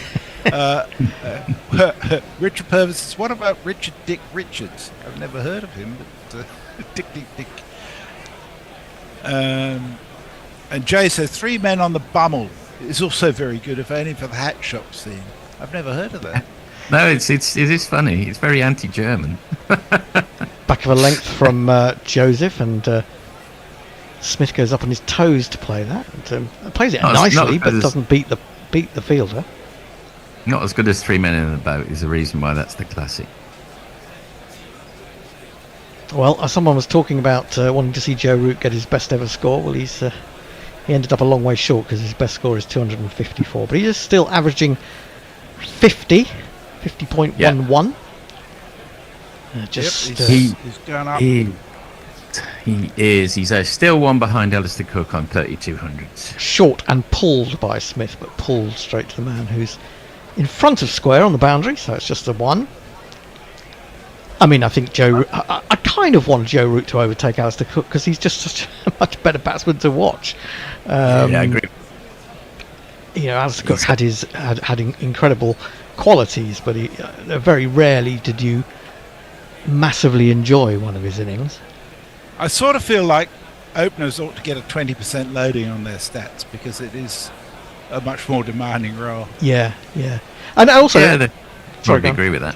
Also, I was going to go back to Ravi Bopara and in a sense Ollie Pope, and I think that they're both being asked to bat in positions that they're not really meant for. Joseph comes in, bowls a short ball, and Woakes seems to have to wait for that a little bit as he paddles it away into the onside again to that man in front of square on the boundary, gets his first run. A great shame that Joe Root seems to have an allergy to number 3 because he's one of nature's number 3s, you would have thought. And I understand perhaps when he was captain, the mental load of being captain for a day and a half in the field would probably mean, no, put me down a little lower. He's not captain anymore. I would have thought 3's his natural position there. Well, I do remember when he went down, I mean, he did start as an opener, didn't he? Yeah, he did, yeah. Played a few early test matches as an opener. Joseph again to complete the over, bowling to Smith, who crashes this, and even though there's a man back on the boundary at backward point, he's got his work cut out to prevent that going for 4, but he does well, and they get back for 236 for 7. England trail by 46, and I think in a sense that wicket of Root has made it a better test match, because I didn't really want to see England getting a massive lead, because I think, as we saw at Trent Bridge, that West Indies might collapse under that scoreboard pressure. But if they get a lead, or England just maybe get 10 or 15 past them, then they're obviously right in the game. I think it's made it a better test match. If we were 2 down against Australia like we were last summer, and it was the 3rd test, we would not be saying that's made it a better test match. No, that's absolutely true. It's absolutely true. That said, I mean, I don't really Stress levels are higher again in the Ashes. That's absolutely. Jay Grover says you look like you're performing an exorcism, Forthy. Do I? I don't know what's on that sign next to you. I can't read it. But, well, someone asked me to put a book up as a special part, so I did. Just put it. Oh, I can't read what the title is. Oh, okay. It's The Best of Miles for the Flann O'Brien collection, which I can strongly recommend. Very funny man, Irish writer. It looks like it's going to be Seals to take over from Moti, which is interesting, having just got that wicket. But maybe they think he can blast Chris Woakes out, especially with a bit of short bowling. Woakes not comfortable against the short ball. He's in bowls. That's not particularly short. It's good length, really, or just back of a length, and slightly too straight, as they say. I'm never keen on that phrase, but he's worked it away down to long leg for a single. I mean, how can you be too straight? If a batsman misses it and you're straight, he's out LBW or bowled, isn't he? Particularly in today's diverse world, I think it's you definitely can't be too straight. Yes, very true, very true. I'm surprised they took Moti off, I must say. I thought Moti was on a bit of a roll here, and they got the measure of these batsmen. I don't think Smith was reading him well. Maybe he hadn't been on for that long either, and he just got Root. I'm very surprised they took him off. It's a bit of an odd one. I mean, generally, outside the off stump, quite wide, and Smith did well to stay with that, really, and controlled it down towards backward point for a single. It's a risk. I mean, you would say it's proactive, but it may also be a mistake. I mean, that can happen when you're trying something as a captain. Sure, yeah. Maybe they're going to try and motive from the other end, but I don't think there's much difference from the other end at this stage of the Test match. As I say, I mean, the only reasoning I can really see is that they think they can get Woakes out with a bit of extra pace, but we shall see. Seals comes in, 2 slips, and oh my goodness, I'll get him out easily if he plays any more shots like that, because it was well wide, and Woakes went after it. Really was just nothing, a waft with no foot movement at all, and could easily have feathered that through to De Silva. That's a very poor I mean, it shot. swung, but it started wide anyway. Started back drawn into the shot, wasn't it? Oh well. Hopefully that's got it out There's of it. no attempt to get the foot to the ball ever anymore. The new I ways. just- The new ways. Seals comes in, bowls, and he that's a beautifully fluent drive from Woakes, and that is what he's good at. That's going away to the cover boundary for one of these.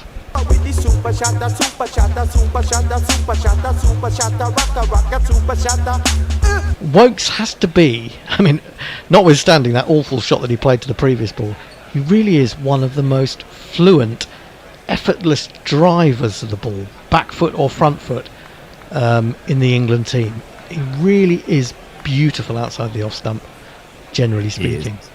Obviously an infinitely more limited player than Root, but he has some of his elegant characteristics. Yeah, and I mean, I'm trying to think what year was it when England were really struggling in a run chase. I think it was against Pakistan, and he came in with Joss Butler, I think, and he batted absolutely beautifully, got England over the line. Seals in, bowls. There's a bit of an indecision from Woakes there. He was going forward and then almost looked as if he was trying to take the bat away from that. As it is, it connected with the bat and ran down to third man. They get a single, 243 for 7. Well, he was instrumental in getting England over the line last year with his partnership with Harry Brook in the third Test. I was never a big Woakes fan in the early days, especially, I mean, not so much as a batsman but as a bowler, because I think I did tend to think that he put it in the slot, but he's developed into a brilliant bowler in English conditions. He just seems to get the ball to move off the seam as well as swing, especially the ball that nips back. Seals in, bowls, and Smith is onto the back foot defending that. Players develop and improve, don't they? Ryan Sidebottom 1.0 wasn't too great a bowler. He came back about 8 years later, and he was a really good bowler, really canny bowler. Jimmy Anderson, when he started out, was highly variable after all. Yeah, I mean, I think with Jimmy Anderson, he started off very impressively, didn't he? And then they tried to remodel his action a little bit, and that's when he fell away. And that goes back to what we were talking about earlier with regards to someone like Jamie Smith and his technique. As do you mess around with it? I would say don't mess around with it until he's struggling. If he's not struggling, and if it's if it's a protracted loss of form, and I mean, obviously batsmen could come in and out of form all the time, but it's you've got to be sure that. Yeah, there's not always way. just one way. I mean, Don Bradman's backlift used to apparently go up to somewhere in the third slip region. It's just Steve Smith is the most obvious recent example of a ridiculous technique in many ways. Aaron Gilchrist was all hand-to-eye coordination, didn't move his feet much. Marcus Trescothick never moved his feet at all, really. Joseph bowls to Woakes. Woakes steers us up, foolish ball with good timing, but straight to mid-on. I mean, I really... It took me ages to work out how Smith was getting so many runs. And I suspect it's just an incredibly good eye, the fact that he possibly keeps his head very still, even though every other part of his body is moving. Joseph in again, bowls full, and again handsomely driven, but straight to mid-off all the way along the ground by Woakes. My theory with Smith is that he might fall away if his eye goes a little bit. That's just my theory. Steve Smith or Jamie. Steve or Jamie. Steve Smith. I think that's my theory. But I agree with that. Yeah. I mean, Graham Smith had certainly started off. I think he modified it a touch, but he had a very specific stance. Shivnarine Chanderpaul, he ended up in the right position, but it was strange when he lined himself up. This one cuts back a little bit off the pitch and that means that Woakes can't quite time his back foot shot. It runs away into the gully, and there is no run. Oh yeah. When England were faced with that barrage of fast bowling, players like Dennis Amiss and Peter Willey just went fully into a two-eyed stance, didn't they, for a while, as a way of combating it. Obviously, they're not quite at the same level as some of these other batsmen we've been talking about, those two. I tell you what, though, regarding Peter Willey, I'll come back to that. Joseph, full, driven beautifully again by Woakes. He really does like it there. That's gone speeding away across the outfield for another of these. And if you kids can't listen, then you bound to see the way you get shot for crossing a boundary. And I'm a bit surprised that having got Woakes out there, that they haven't tried him out with a short ball so far, really. Barrage. Yeah, no, I'm a bit surprised. I think I'd be coming round the wicket. I'd be putting that field in that they did just before lunch. And I'd be peppering him because he is really susceptible. This one is again full, and he tucks it away very neatly indeed for just the one on this occasion, as Seals comes in from deep mid-wicket. They seem to have missed a few tricks this afternoon, despite some success, I would say, at the West Indies. Yeah, I think so. Joseph just doesn't quite look right to me. There doesn't seem to be enough intensity in his bowling at the moment. Again, we touched on the fact that he's lost his run-up 3 times today, and it could be something to do with that. He's just not quite in rhythm. But, these figures aren't terrible. 1 for 35, just about to complete his 10th over. We're having a look at Chris Woakes' test in England. Batting average 32, bowling average 21. Hello. Well, that's a little bit shorter, and beautifully played by Smith. Runs coming a little bit too quickly for England. That's gone to wide long off for another of these. 1, 2, 3, 4. I think we're going to have a little switch, aren't we? Oh, it must be about just time a for couple that. of messages because you two have been yakking so much, haven't got any in. Sorry, mate. Jay says Hendo's Woakes hatred shames us all, up there with Bear's Rashid loathing. When it comes to annoying technique, you forgot Graham Smith, says Josie Oak. Well, we did really. We did mention him, yeah. I don't believe what I'm seeing here, says Speedy. West Indies will make me cook and clean for my wife. I'm not happy. Yes, that's the point. Yeah, I mean, come on, guys. Save a poor chap. I'm not sure. What's the next 3 Rotermeister messages? The next 3 is Forthy, Nestlers and Hector. Okay. I think you're on for a prolonged session in the evening session, Indo. Yeah, I think so. Yes. Right, so who's ball by ball? Have a rest up. Yes. Forthy is on ball by back ball. ball by ball. Okay, I'll see you later. See you later. Okay. Right. Very Ciao. good. Welcome back, Nestlers. Welcome, Seals. Comes in, and my feed just gives up, but the fact that Woakes is still standing there indicates no run has been scored. No run indeed. No. Oh, it's Hector. Back in the house. Hi, guys. Nice to see you. Hector's house. Kiki, the funny little frog or cat, I can't remember which. You used to watch Hector's House? We did this yesterday, but did you used to watch Hector's? I did. I was, Tales from the Riverbank was my one. Oh, Tales from the Riverbank, yes. Seals in again, over the wicket to Woakes, and that's actually a half volley on off stump, but decides to defend it. Dot ball. Hector's sitting there going, what are they on about now? I've heard a lot about Hector's House over the last few weeks. I should probably watch it if it's still out. You probably should. Yeah. Yeah, and then you'll wonder even more what the hell. Well, there was never anything of particularly big budget for the BBC's children department. They've spent tuppence halfpenny on those things. Yeah. Very, very primitive animation, put it that way. Little bit of shape on that ball. It's a slightly slower one from Seals, but Woakes reads it all the way and threads it through the gap in the offside, but at no great speed, so it's cut off. And they will return for 3 though. So Woakes moves on to 15 off 17. Smith 45 off 51. These are Bazballian scoring rates. It just feels a little bit more controlled from England on the whole today than we've come to expect in the past. Bazballian. Bazballesque.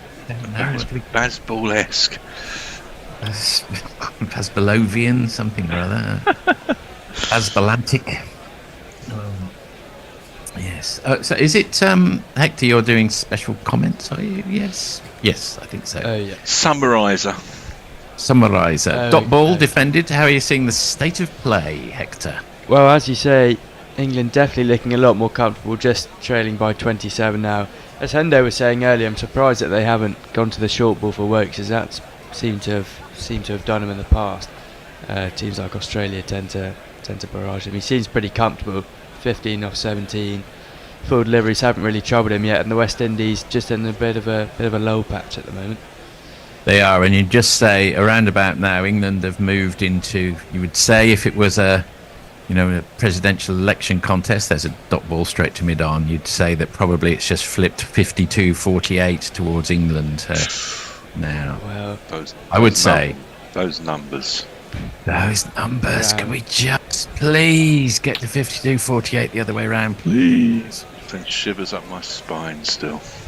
It sends shivers up all of our spines, who's not a certain type of character who resides in the Midwest of America, but they're the people whose fate, whose hand our fate is in. It seems tragic, but there it is. Anyway, enough of that. Seals in again. Goes slightly wider of the crease and just nibbles at that Smith, and it leaves him. I think it's came off the seam, that one, and that was definitely a play and a miss, and definitely a moral victory at the end of the 53rd over for the bowler. Seals England 2-5-5-7 at the end of it. Any messages, Nestlers? Indeed. Lair says there was a guy in Germany named Manfred Grabschander, literal translation, grave desecrator. Makes you wonder what his ancestors did in their free time. Indeed. What about Tiswas, says Richard Purvis? Well, Saturday is Tiswas Day. I used to love Tiswas. Watch and smile. I used to love Tiswas. I was mentioned on it once. My friend Peter Scott was on and mentioned me, and that was... yeah, I was really happy about that. Because it's only in the Midlands region, in the ATV region to start with, before it went national. I was in Coventry. Spit the Dog. That came a bit later. That was it. To start with, Sally James and John Asher, before even Chris Tarrant got involved. I think. Very early days. Sally James's leather suit, certainly her leather trousers, was something for a boy of around 12 or 13. That was the stuff of. Well, I'll let you fill in the rest of that sentence. That is Holder back into the attack. A dot ball pushed well wide of Woakes. It was the stuff of stuff. It was the stuff of stuff. The Clash were on there once. They were indeed. What's the classics of Hector? I don't want to leave you out. What would be, when you guys get together, your peer group, and you remember the classic children's stuff from when you were a lad? He still is a lad. No, he is, but you know what I mean, from when he was a real lad. Tiny lad. Defended by Woakes, dot ball. What are the classics that you tend to talk about? Well, we've long left that life behind now. It used to be the of course. But you reminisce together. The Wombles of Wimbledon. I used to be a big fan of. Really? Okay. Big fan of that. What's the one that? Oh, it's like loads of big teddies. It's really like, Teletubbies. Teletubbies? Yeah, of course. Oh, well, I'm glad that we're not totally out. I know, familiar with those from my own. Well, basically because I had children who are about the same age as you are, of course. And Woakes really reaches for that one. There's a hint of danger and a hint of jeopardy, but he gets it. Gets it out to the sweeper. Just gets a run for it. Moves on to 16. Trumpton and Campbellwick Green have come up on YouTube. And Chigley as well, the Holy Trinity. Yeah. Brian, what was his name? Brian Cant. Brian Cant was the narrator, I think. So Radiohead did that video, didn't they? That was a sort of Campbellwick Green Trumpton video, didn't they? Oh, yes, they did. Brilliant, yes. that was. Very good. You're okay with Radiohead, Nestor's not too mainstream for you? I love them. I love them. Smith also reaches for that one, also doesn't get much of a bat on it. Do you think this is a deliberate ploy, Hector, to push it wide and tempt them, maybe snick off to second or third slip? Well, I thought Holder would come on to to chuck the short ball plan into place because he gets that extra bounce. Obviously, he's not the quickest, but it seems as if there is something deliberate going on here. He's just pushing it wide and full, trying to tempt the drive, and just found the inside edge of Jamie Smith there. Who knows, it could. Yeah, and as if to prove the point, Smith goes after that one, which is on, it's not a 5th stump line, it's more like a 6th or even 7th stump line, and completely misses. I think they recognise perhaps they're getting a bit of shape, either seam or swing. I think that one was swing, actually, and they're really tempting these batsmen who sense that they need to chase every run. You feel a wicket might be coming with this ploy. Yeah, it does look like there is a fair bit of swing out there. I'm not sure conditions-wise might be a bit overcast. I don't think the floodlights are on. Holder goes a bit wider, and this one is pushed towards middle and leg, and Smith just defends it down to mid-on. End of the 54th, Smith 45, Woakes 16, England 256 for 7, trailing by 26, Nestlers. Do you think Holder, the wiser old head in the team, maybe has started to suss Smith out a bit? A bit, but they've taken, he's 45 or 57, so even if he got out now, I'd say he's won the duel today. But I think there's enough, as we were talking about with Hendo earlier, to concern us with the technique of Jamie Smith. Well, that's what I mean. As he's spying the deficiencies and going, right, I've got him. Slightly looks that way. But, maybe England are thinking, well, we'll get as many runs as they can, so we will chase these wide balls, even if one of them's got a number on it. Not sure. Speedy thinks West Indies have an ex-Brian Lara in the making, and a Viv Richards will be coming out soon. Okay. I wonder who that might be. It looks as if, who's that come back into the attack? It's not Holder, as the Seals. Seals. That's right. That was Joseph for a minute. No, it's Seals. The scorecard's still claiming it's Holder. It's not. It's Seals. And that's a dot ball to start with. Is he referencing Kirk McKenzie as the next Brian Lara? Can't see that. Well, that's a bold claim. Oh, yeah. Particularly on the evidence of this series. Maybe Athena's could be. Maybe, but who knows? You never know. Players can suddenly take off, can't they? Steve Smith looked like a very inadequate leg break bowler when he first appeared on the scene, who batted a bit at number 8. That's played out to point, dot ball. I want to see the new Viv Richards, if there is one. Bloody hell. That would be nice. That would be good to see.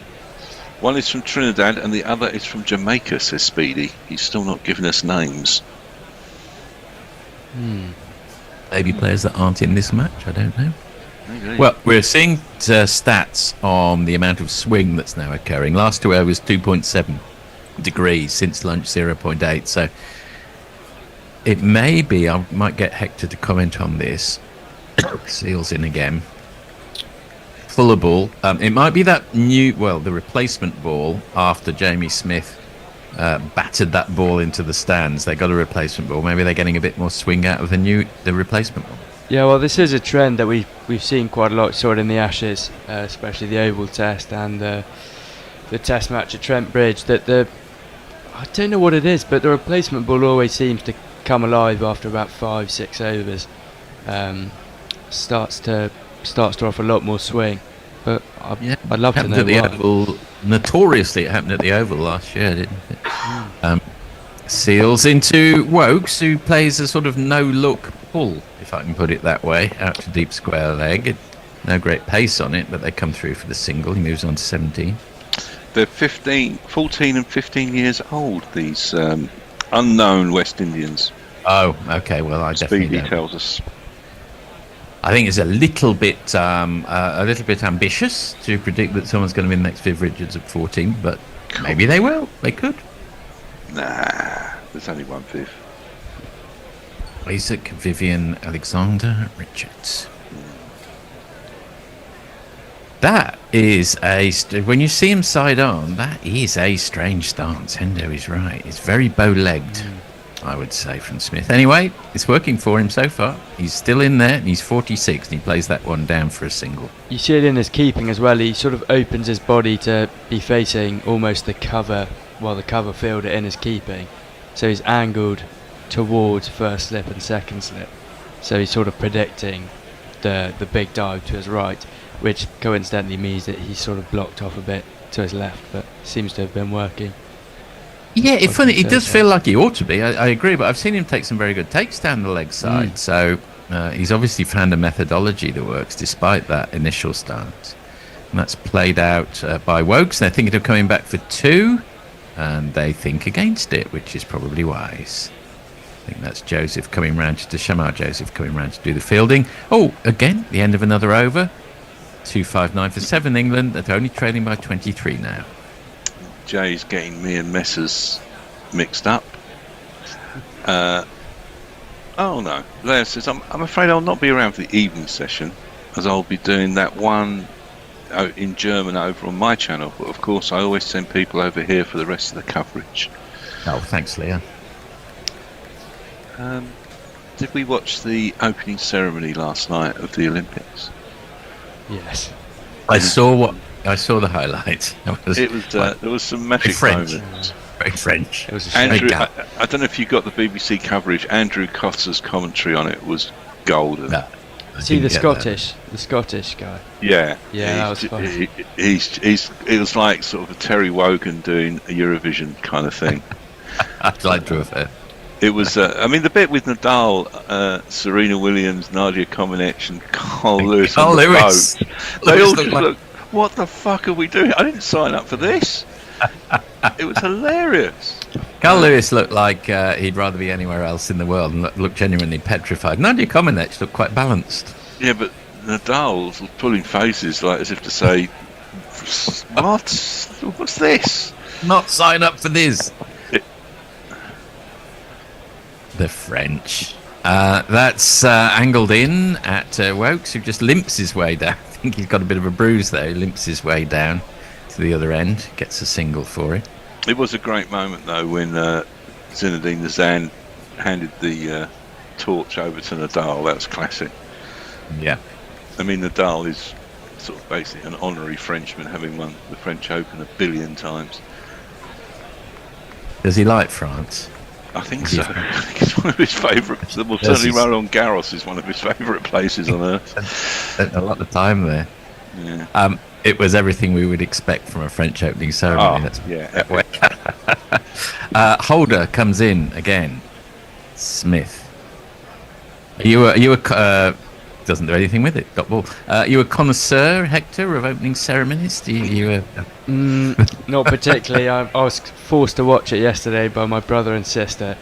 My brother ended up falling asleep within about 20 minutes on the sofa, and I was sort of reduced to tears by the end of it. It was quite a long process. Bits of it were good. I felt bad for the commentators who had to give fun facts about pretty much everything. Smith, and he did that very well, and I think he's found the gap, and I think it's going to be one of these,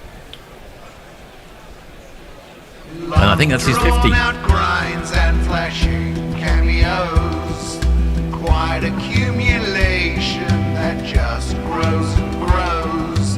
Plucky or lucky, inducing reverie. These are a few types of half century. Well, we have been a little critical of his technique, but you cannot argue with 2 Test 50s in his first 3 Test matches as a wicketkeeper. No. Pretty comfortable one as well. Holder comes in again, a little wider of the crease, and that one's pinged in at middle and leg, defended effectively by Smith mid-off, dot ball. What do we think? One for the future, Jamie Smith? Are they going to stick rather than twist on this guy for for the foreseeable? Well, it's no reason not to stick with him, given his performance in this Test series. Yeah, really, so far so good, I'd say. I think. I mean, what's the next? Who's the next series against? Sri Lanka here. Sri Lanka, yes, 21st. He's going to play in that, isn't he? For sure. Yeah. And they shouldn't have too many difficulties either. In comes Holder again. Well, Messi suggested that Smith might. Well, he's good enough to stay in the team as a batsman, so he might end up playing as like a number 4 or 5, and then someone like Ollie Robinson keeps, say, in 3-4 years' time, especially when McCullum's left and we probably get a bit more of a conservative coach. back in. Well, maybe. I think that's a bit optimistic looking at Smith's technique. I do not see a number 4 batsman here. I see a number 7 batsman maybe, or maybe a number 6 at the moment. Not to say he couldn't get there in the end. That's played through the vacant mid-wicket region by the aforesaid Smith. And keeps the strike. He moves on to 51. End of the 56th. England 265 for 7. Yeah, I think about the about the French opening ceremony. Leia says it was worth to see all the right-wing nut jobs melt down over satanic assault on Western civilization on Twitter today. I mean, yeah, that's true. Yes. Without Andrew Cotter, I couldn't have watched it. I was just waiting to see what faces appeared, but he just made it so good. He was just that right side of taking the piss, but without being offensive. It was brilliant. It's hard actually when it comes to the French, because I was talking about this to my children. I don't know how you feel, Hector, but it does feel as if the French are the one country in the world, for better or for worse, that you can criticise without feeling as if you're being directly offensive. You go through all the others, can't do the Germans, can't do the Japanese, even the Americans are a bit sensitive, can't do anyone in Asia, can't do anyone in Africa. It's the French who you can have a bit of it. And they shrug and they just say, yeah, it is us. It's just a mutual agreement between I mean, there's been a little bit of to and forth over the last 1,000 years, let's face facts. Alzari Joseph back into the attack. He's bowling to Smith, who kept the strike. Oh, and he beats him. So there's something happening. Not necessarily bad news for England if there's balls beginning to do things at the end of this. What is it? The matches move on so fast. Is this the end of the second or the third day? Third. Second. Third? No. Third. No, surely second. Ooh. God, can you believe it? No, second. It started. Yeah. Second. End of the second day. It feels like the end of the third day, as it should be. Yeah, day 2. Alzari Joseph, who was looking very pissed off, if I can put it that way, just after lunch, but got the wicket of Stokes and seemed to calm him down significantly. He's 2 for 75 of his 12, so he's been expensive, but he has got those 2 wickets. That's a dot ball defended by Smith.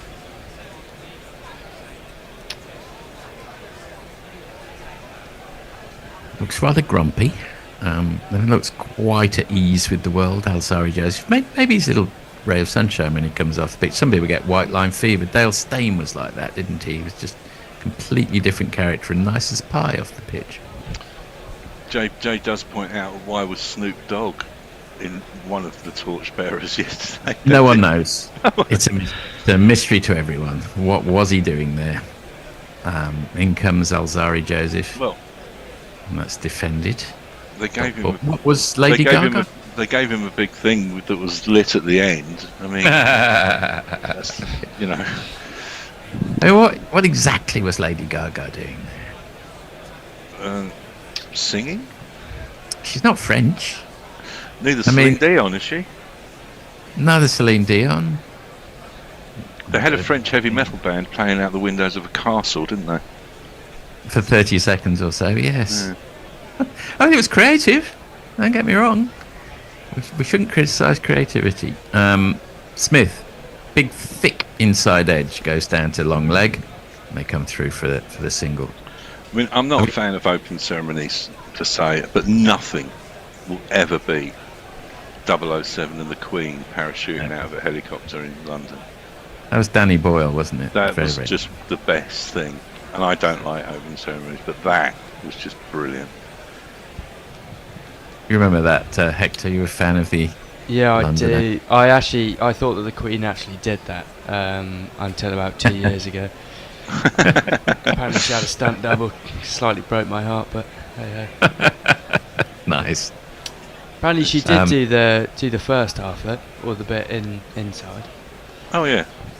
She interviewed Paddington. She was up for interviewing Paddington. Apparently, they said, "Well, Mom, would you mind if we just used your image and so on? And don't worry, we'll sort out the trick photography." She said, "No, I want to interview Paddington." Yeah. Yeah. When was that? Was that for the 2012 as well, or?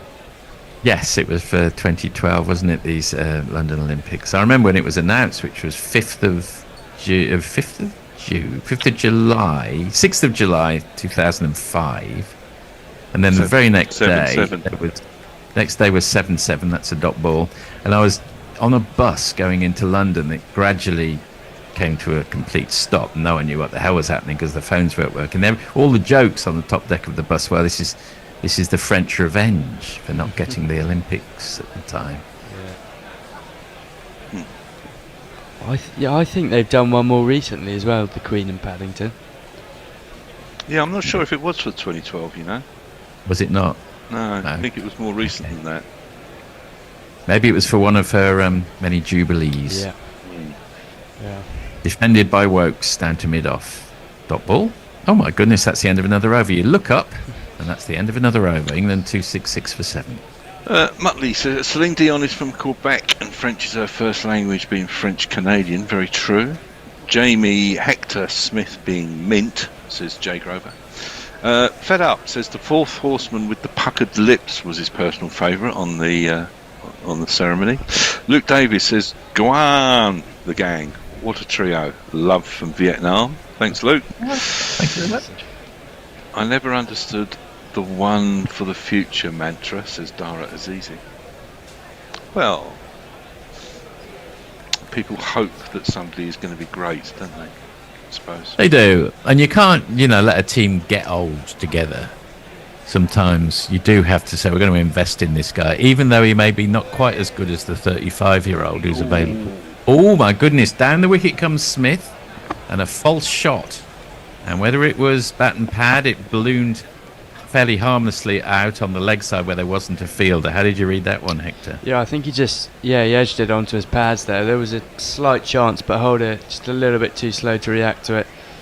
Again, just used his feet, but not the best shot by Smith. He'll survive. Though I think everything nowadays, for better or for worse, it's all about the Ashes.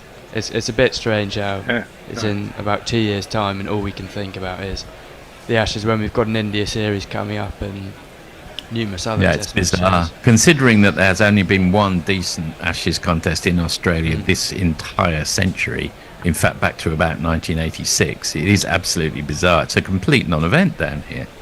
Well, exactly, and we've got to look to India first. We've got to take... Yeah, we've got to take 100%, yeah. Yes. Oh well, let's just enjoy this series, as indeed we are. It's been there's been, as ever, I enjoy every series more or less, except the Ashes in Australia. I think most English people do. Even an India series where we tend to get tonked 4-1 in India, there's something, I don't know, more variable. We often win the first one against the head or something. And when I say we, I mean England. Holder in again, and that's dabbed at by Smith, and he guides it down to third man, comes through for the single, moves on to 53. It's always weird, the weirdness of cricket. And friends of mine who aren't cricket fans have often said to me, like, England are playing India, and they go, oh, is this the Ashes? When's the Ashes? Is this the Ashes? I go, no, the Ashes is only against Australia. Oh, right. Well, what's the World Cup then? That's something else. Why isn't it 5 days like the other ones? It's like, God. Yeah. And you start to realise the people outside of our bubble. Yeah, I have no idea. I just don't get this cricket thing you watch. It is hard to explain how a test match is different from the other matches, because there's not many sports where you have a completely different criteria for success, depending on what format you're playing. That is played and missed, I think, and my feed gave up on me there, but it ends up in Descent's hands. They just left. Yeah. Well, in a lot of sports, the World Cup is the pinnacle, like football, whatever. But I mean, and then I explained to them, well, the World Cup is, 50 overs. It's not Test. Yeah, that's right. Like, so is it not as important? I'm like, here we go again. Also, there is a World Test Series test match. Well, that must be the most important match in the world. Everyone must get very excited about that. No, they don't. No one notices it. In fact, what? It's because England are never in it, so no one really. Well, then, would we get excited if England were? Well, we certainly get more excited. Yeah, well, not Ashes levels. But I Things definitely start off quietly as well. I mean, the Football World Cup, there's only 13 teams in the first one. The European Championship, there's only 4 teams in the first one. No one was very interested in either of those competitions to start with, and then gradually over the years they evolve, so that can happen. Woakes rocks back onto the back foot and glides it down to third man. Hurries through for the first run. He's thinking about a second. Has he got it? I think he has. He moves on to 20. And that's the end of another over. You look up. England 269 for 7. Jay Grover is happy in this bubble. Yes. It's a nice bubble, isn't it? Dara Azizi also points out that rugby kind of comes to mind a bit. You know, you've got World Cup, Six Nations, the Lions. Then you go, the sort of when they go for a Test series down under. Suppose so. Yeah, a little bit. But it's the same format, isn't it? Basically, Azari Joseph starting presumably the last over before the tea break. Have you seen that sketch, either of you, where the bloke's watching the first morning of the 5 Test series and his wife comes in and says, when's this finished then? He says, well, it'll be over in an hour and a half or so. What? An hour and a half? You're going to be sitting there for an hour and a half? Well, then they come back and there's another 2 hours. What? And then, and of course the sketch goes, that's played wide of the man at mid-on. And they come back for the second. They're thinking about the third. They will get it. So Smith will move on to 56. What? So the Ashes lasts, what, for 5 days? Well, then they play again. And then... So there's 25 days of this. It does seem strange when you're not used to it. Yeah, it does.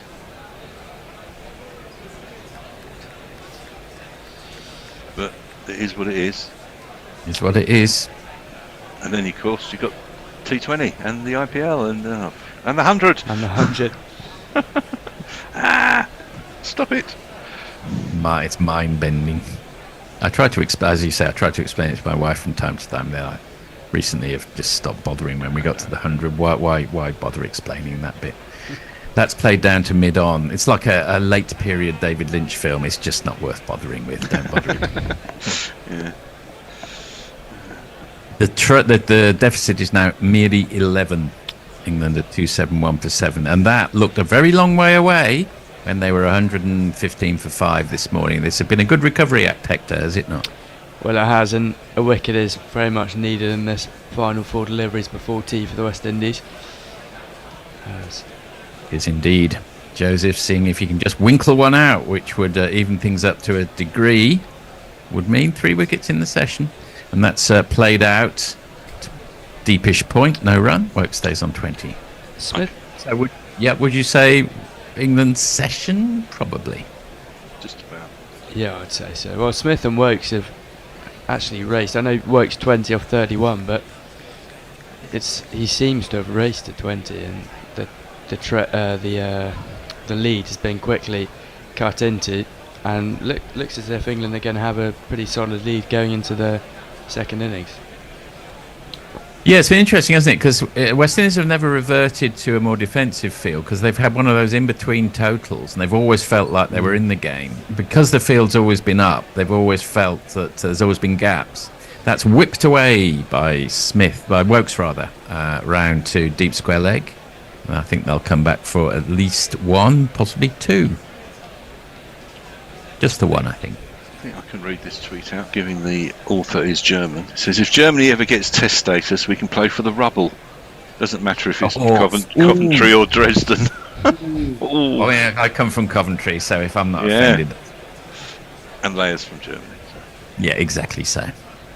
Probably not from Dresden, but... And I'm sort of normally from Ireland, and we weren't involved, so there you go. Yeah. You kept yourselves way out of it. In comes Joseph, and actually my feed gave up on me there. What happened with that ball? No, hang on, I'm seeing it again. Okay. Oh, we played and missed. Straight to the keeper. No run. Yes. Funny when you're in the studio, Hector, isn't it? Having a sort of disembodied face talking at you. You have to. Well, it's my first day in production. Quite enjoying it. Have you ever done it on Zoom virtually? No, I haven't. always come It's in. a very, very, very different experience. In comes Alzari Joseph. This will be the last ball before tea, and that's smothered wide of the man at point. Woakes comes through for the single. He will keep the strike at the beginning of the last session of the day. That has, we think, been England's session. They lost 2 early wickets, and then they lost Stokes and Root. But Woakes and Smith in particular have staged a recovery act. They trail by merely 8, and they're 274 for 7 at the end of the 59th over.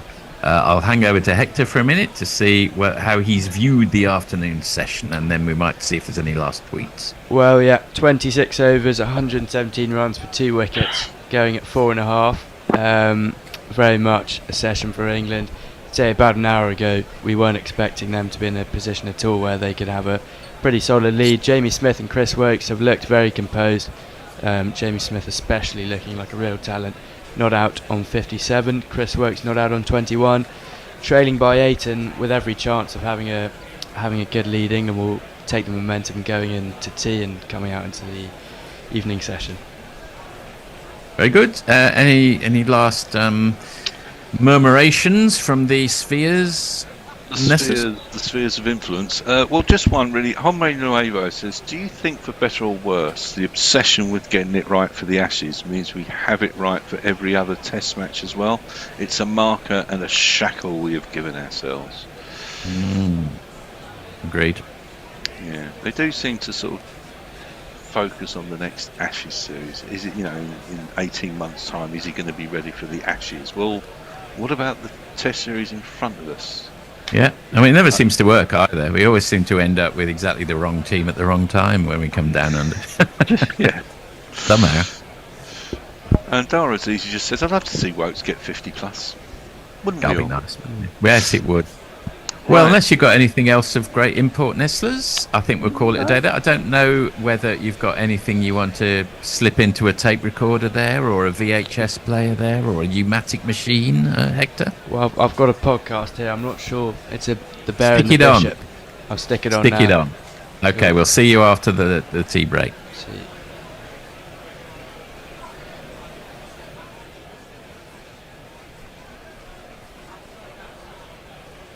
Potentially small-minded county members might hold the game. Hello, thanks for listening to this great podcast app or by visiting Tide account. And now... And rants and guests and things, who knows what's any fun they'll bring. Not affiliated with the Mad Bishop and Bear pub at Paddington Station. The Bishop and the Bear, bats beyond compare. Buckets of savoir-faire, the Bishop and the Bear. Welcome back to the Bishop and Bear. Now, most guests in this pub would probably agree, I think, that they want cricket to grow and be healthy. They want it to be more diverse, inclusive and attractive to new younger fans. They also want to watch a national team to play entertaining, winning Test cricket and be successful in other formats too. For many of us, that's England, but by no means exclusively, a lot of us too want the counties that we follow to entertain and play great cricket, and ideally, sometimes, even Middlesex, win things. And yet, in a theme we constantly return to in the Bishop and Bear, for English cricket, the lure of money, the proliferation of franchises sets traditionalists against modernists and romantics against pragmatists. Even the Bear and I, as we've been covering the IPL, feel slightly dirty. Our guest today on the bar stool of bravado is Ben Bloom, who spent last summer travelling the country speaking to more than 100 of the game's most important figures for his book, Batting for Time, The Fight to Keep English Cricket Alive. The concern and discontent he uncovered from all quarters was palpable and left him concluding that English cricket was in, or is in, crisis. Ben, a huge welcome to the Bishop and Bear and to Guerilla Cricket. Hello, thanks for having me. Can we get you a drink? Well, it's a very kind offer. Can I have a pint of real ale, please? Not the fizzy stuff. Absolutely. I'm glad you said that. And yes, you absolutely can. Maybe a Young's. We're near-ish to southwest London. So, first of all, I can give you a bit of interesting news, or good news, I hope. I was in the media centre at Lord's the other day. I spotted 3 copies of your book. Are you kind of aware that it might be becoming almost required reading for cricket fans and writers in these troubled times? Oh, well, I don't know if I could be so bold as ever to describe anything that I've written as required reading. I think certainly I wrote it to be of benefit to anyone that enjoys cricket, whether you're employed in some sort of capacity within cricket or whether you're just a keen fan of it. But my whole reason for trying to speak to as broad a cross-section of the cricket world as I possibly could, or the English cricket world, was so that regardless of whatever your viewpoint or your standpoint was, you would hear from all different people, because it is very easy on social media these days to live in a sort of echo chamber and only really hear your own points of view. And so I would not say it was required reading, but I would say everyone would certainly benefit from it, because it's useful to hear all different sides of an argument. We've certainly spoken to a few friends of ours, including guerrilla commentators, and have been sitting on the same bar stool upon which you are now sat on numerous occasions, Annie being obviously one of them. You've touched on an interesting thought there. From my past life in business stuff, I remember one of the best management books I can remember reading was called Getting to Yes. It's about negotiating win-win agreements in negotiations. And what it kind of argues is that if you see the other party's wants and needs, that's vital to ultimately creating a negotiation or a situation from which you both walk away feeling that you've got something. Do you feel perhaps you're providing that information for readers, whichever side of a cricketing divide they sit? I mean, I guess the question also in there is there a divide? But for now, let's say there probably is. Do you feel that you're sort of arming people to see different sides of a complex case?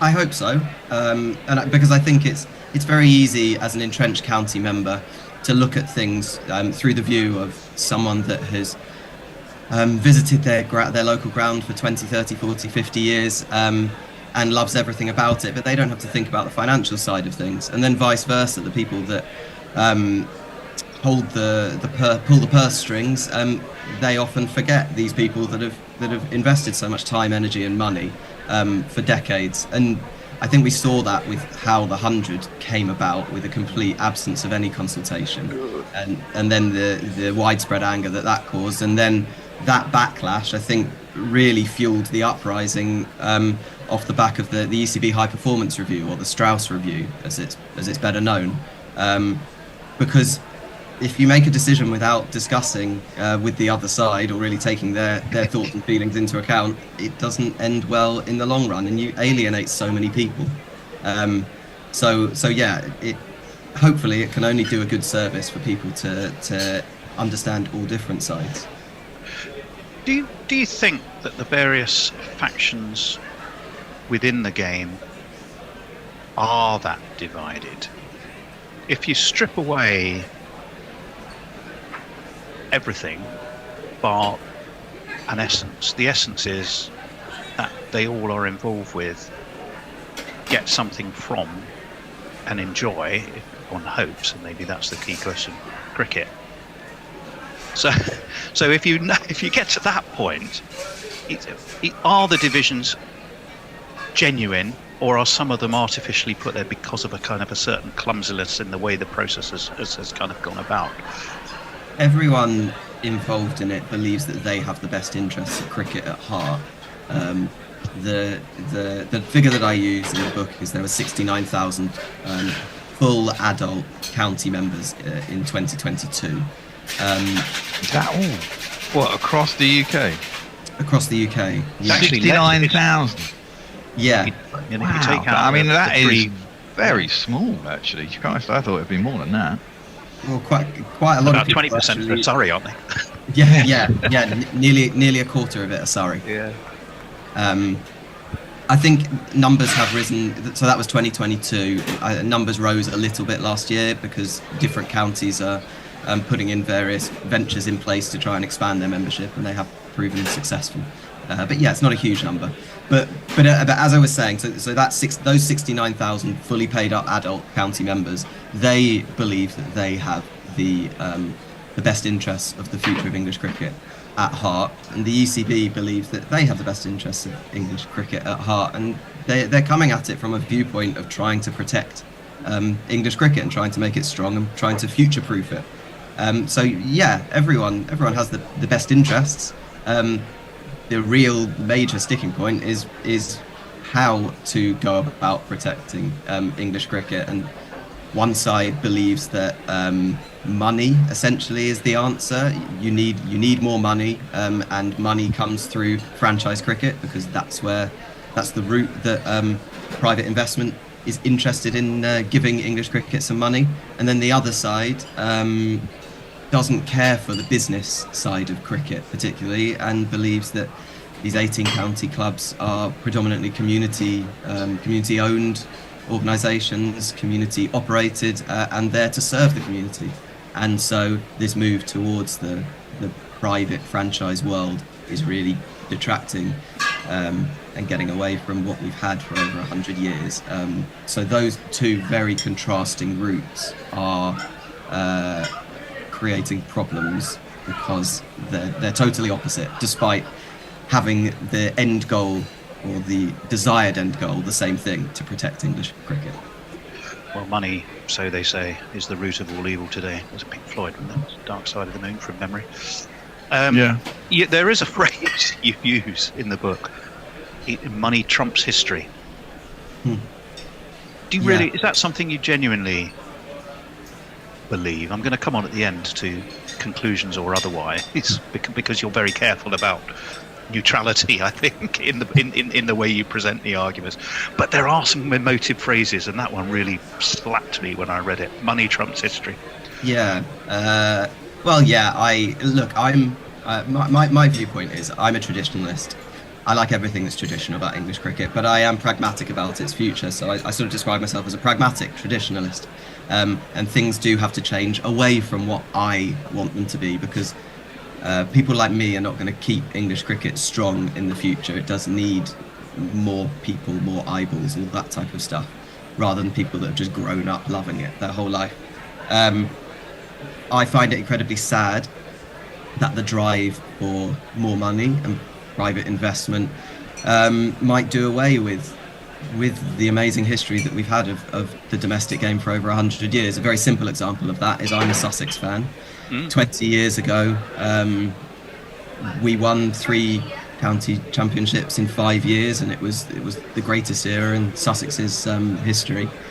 And that was only 2 decades ago, and I can't see a point where that could ever happen again. And I think that private investment is only going to make that less and less and less possible in the future. Well, it's interesting you pick Sussex. Well, one thing, your chair is a very good friend of our show. Okay. We worked with him once to raise a considerable sum of money for what was it, Bear? It was JDRF. Not JDRF. No. It was the food bank. Yeah. Food bank people. Yeah. So they were doing something. Bags. I can't remember even the name of it. But we raised about 6 or 7 grand anyway. So yeah, he likes us. He's been one of the most vocal, though, has he not, John Philby, about the investments that counties make in player welfare, player care, player management. And it forcibly makes the point that franchises pay them, but they don't grow, nurture, develop them. And as such, you're asking their county clubs to shoulder an unfair burden without giving back in many ways. Do you think he's right on that one? Yeah, he spoke. He's probably quoted most on that topic in the book, describing young players as sort of guns for hire, really.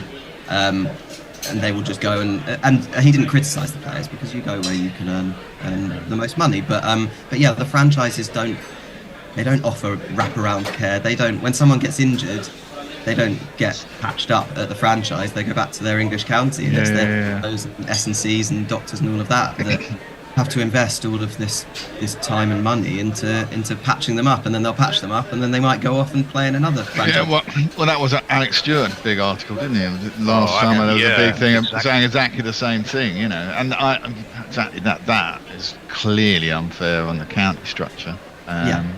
You know, Why should they be paying for someone who's been injured over there? There should be a compensatory scheme for that. It's a difficult one, isn't it? Because I read there was an article, I don't know if you saw on Cricket Info actually last week, David Visa saying, yeah, I'm a mercenary for hire, but he was actually saying, it just can't go on, and he's one of the guys who's in there. He was saying, my career has basically been saved, or my life has been saved by the fact that I'm a gun for hire, because I can go and play in all these different tournaments and get paid. But he was also saying the funny thing was, and you can imagine it's absolutely true, that one of the weird things about franchise cricket was that you get paid per game, but if you make it to the semis and the finals, you don't get any more money unless you actually win the tournament, because you get less, because you get paid per game and your contract is your contract, right? So if you have 11 group games, for example, you get paid. If you play 11, your contract gets broken down between 11, and you only get paid when you're played. But if you make it to the final, you might play 14 games. You might play a quarter, an eliminator, or 13, a semi, and then a final.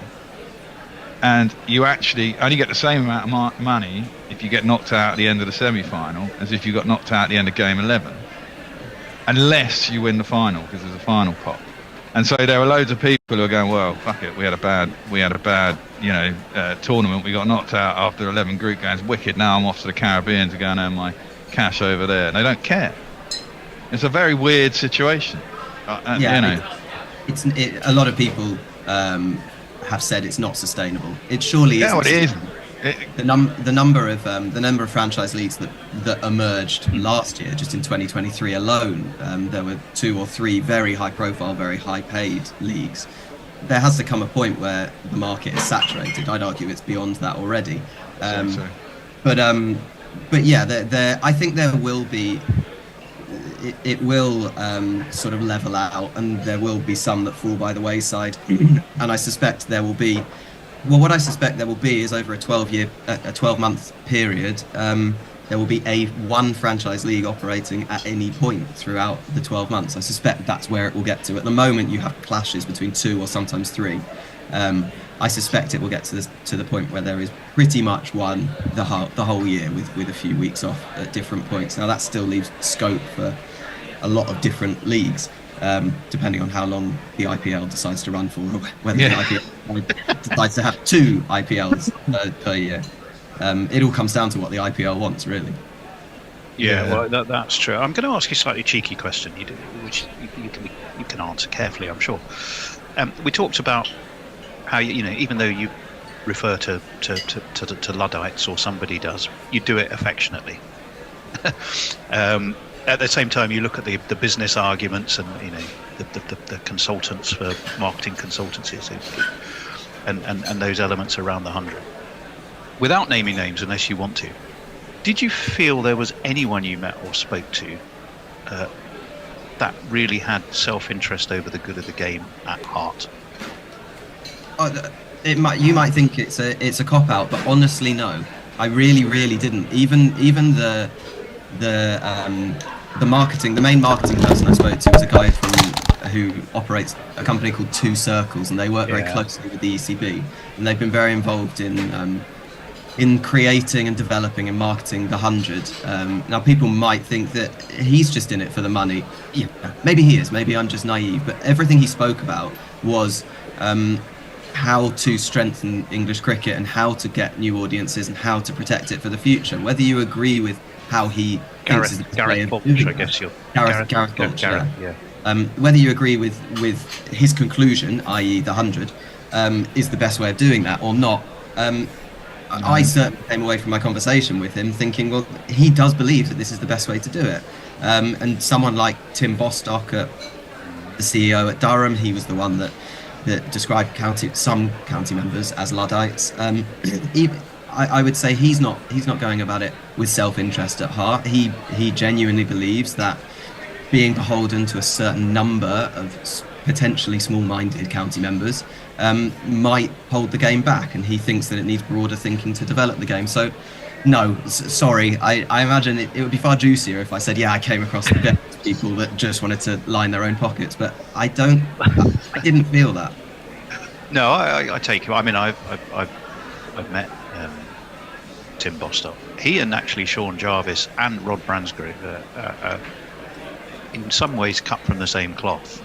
they have similar visions of developing stadia, expanding the business interests, so you actually start to self-fund through associated activities. I mean, he was doing it with who's the famous Northeast entrepreneur who owns the gyms, but they had one of those Valentine. gyms. Yeah. And I know that's the direction I think Sean Jarvis is. Sean Jarvis has got this kind of, is it a 3-point master plan? Yeah, for Leicestershire, which I think it sounds brilliant when you listen to it. Talk us through that one, Ben.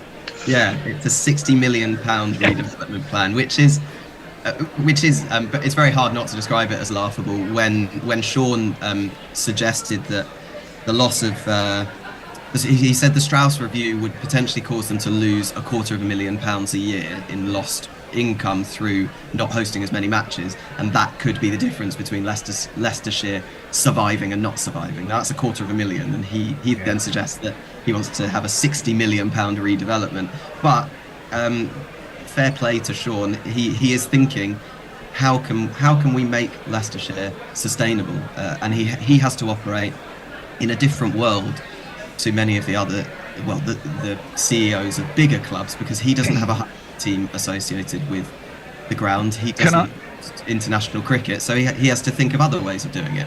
Can I ask how that's going to happen? Are they going to sell off the old ground for housing for a start? There we go. That would make loads of money, and then build somewhere else, put some more flats like they've got at, where is it? It's, I think from memory he's got 3 kind of stages to it. Am I right, Ben?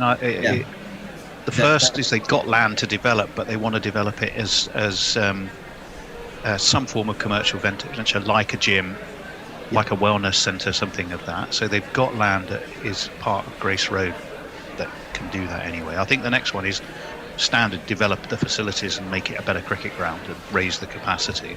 I think it's the third one that's the interesting one, which takes getting your head around. But Ben can tell us more about that. But it struck me as really quite smart. Yeah, this is the most interesting one, and whether it happens or not, who knows. But he has talked about Leicestershire being the Academy of Cricket. That's how he sees what they do on the field. So they may not provide lots and lots of England players. They have Rayan Ahmed at the moment. But he believes that Leicestershire are there to develop these players. And if they then go off to Nottinghamshire, as they invariably do, or another county, another bigger county. So he points to people like Stuart Broad and James Taylor and Luke Wright, people that... It's a stream of them. People that really flourished and got their opportunity at Leicestershire through what he describes as the Academy of Cricket. Then they go off somewhere else to a bigger county. Then so be it. Leicestershire have done their job. Now he wants to translate that off the field, and his idea is to create the Academy of Cricket in an educational environment. By, as well as creating the players of the future, you create the administrators of the future. There are various universities around the country where you can go and learn the admin side of football.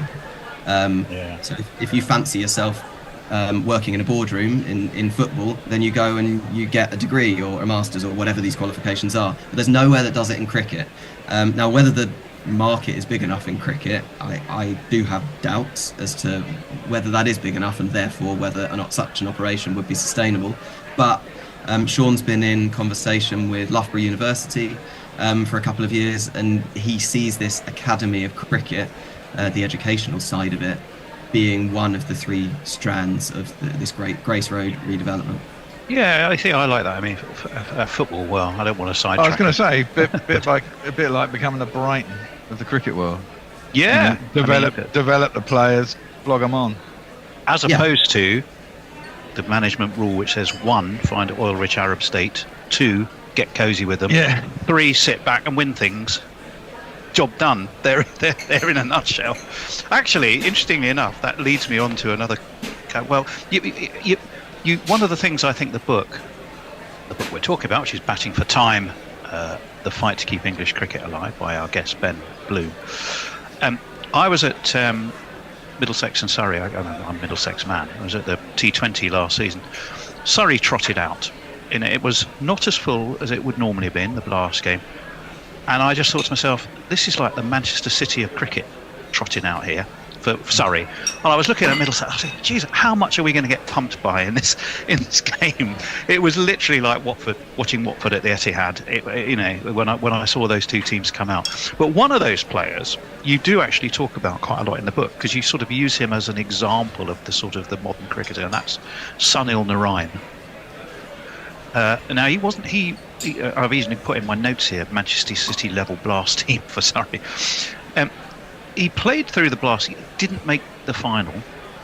He left them and said, "Well, thanks for the fun. I'm now off to go and play in the MLC with the Major League Cricket."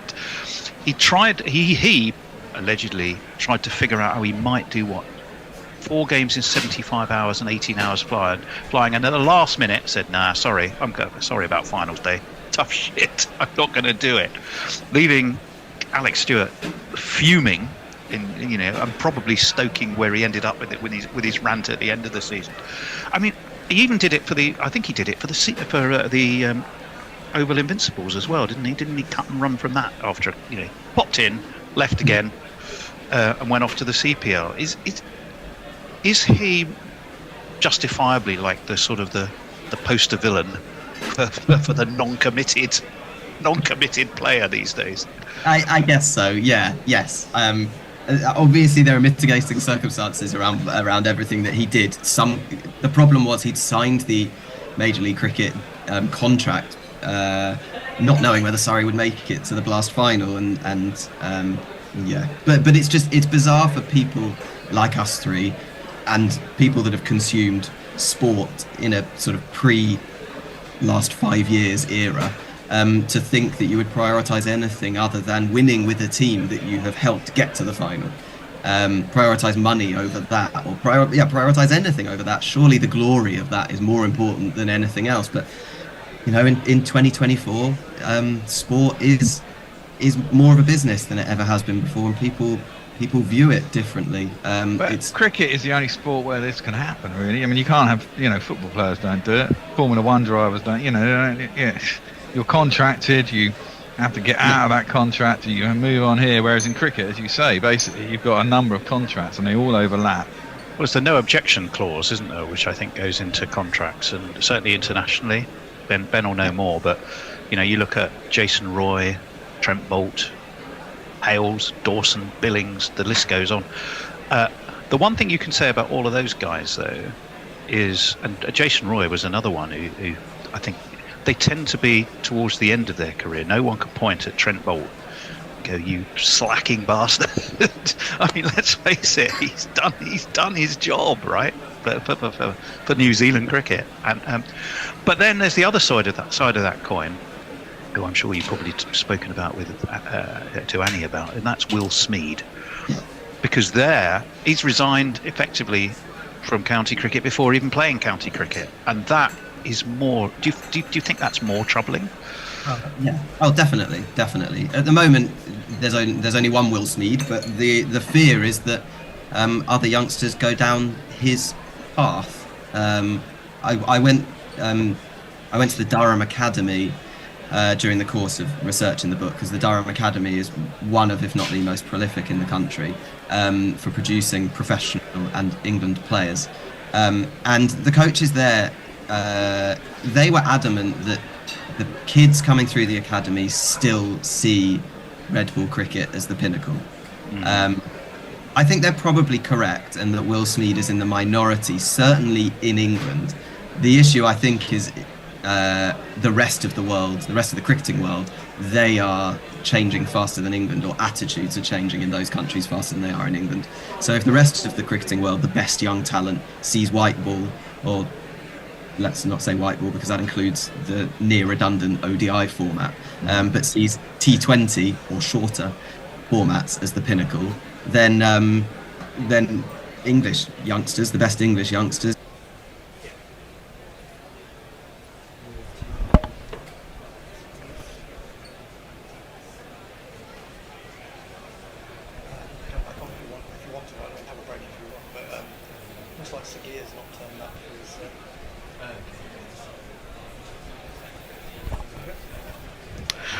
Oh, welcome back. That wasn't too bad, was it? 15 minutes lost to the weather, and just as I was telling Messy Jez that we might have to get ready to wibble,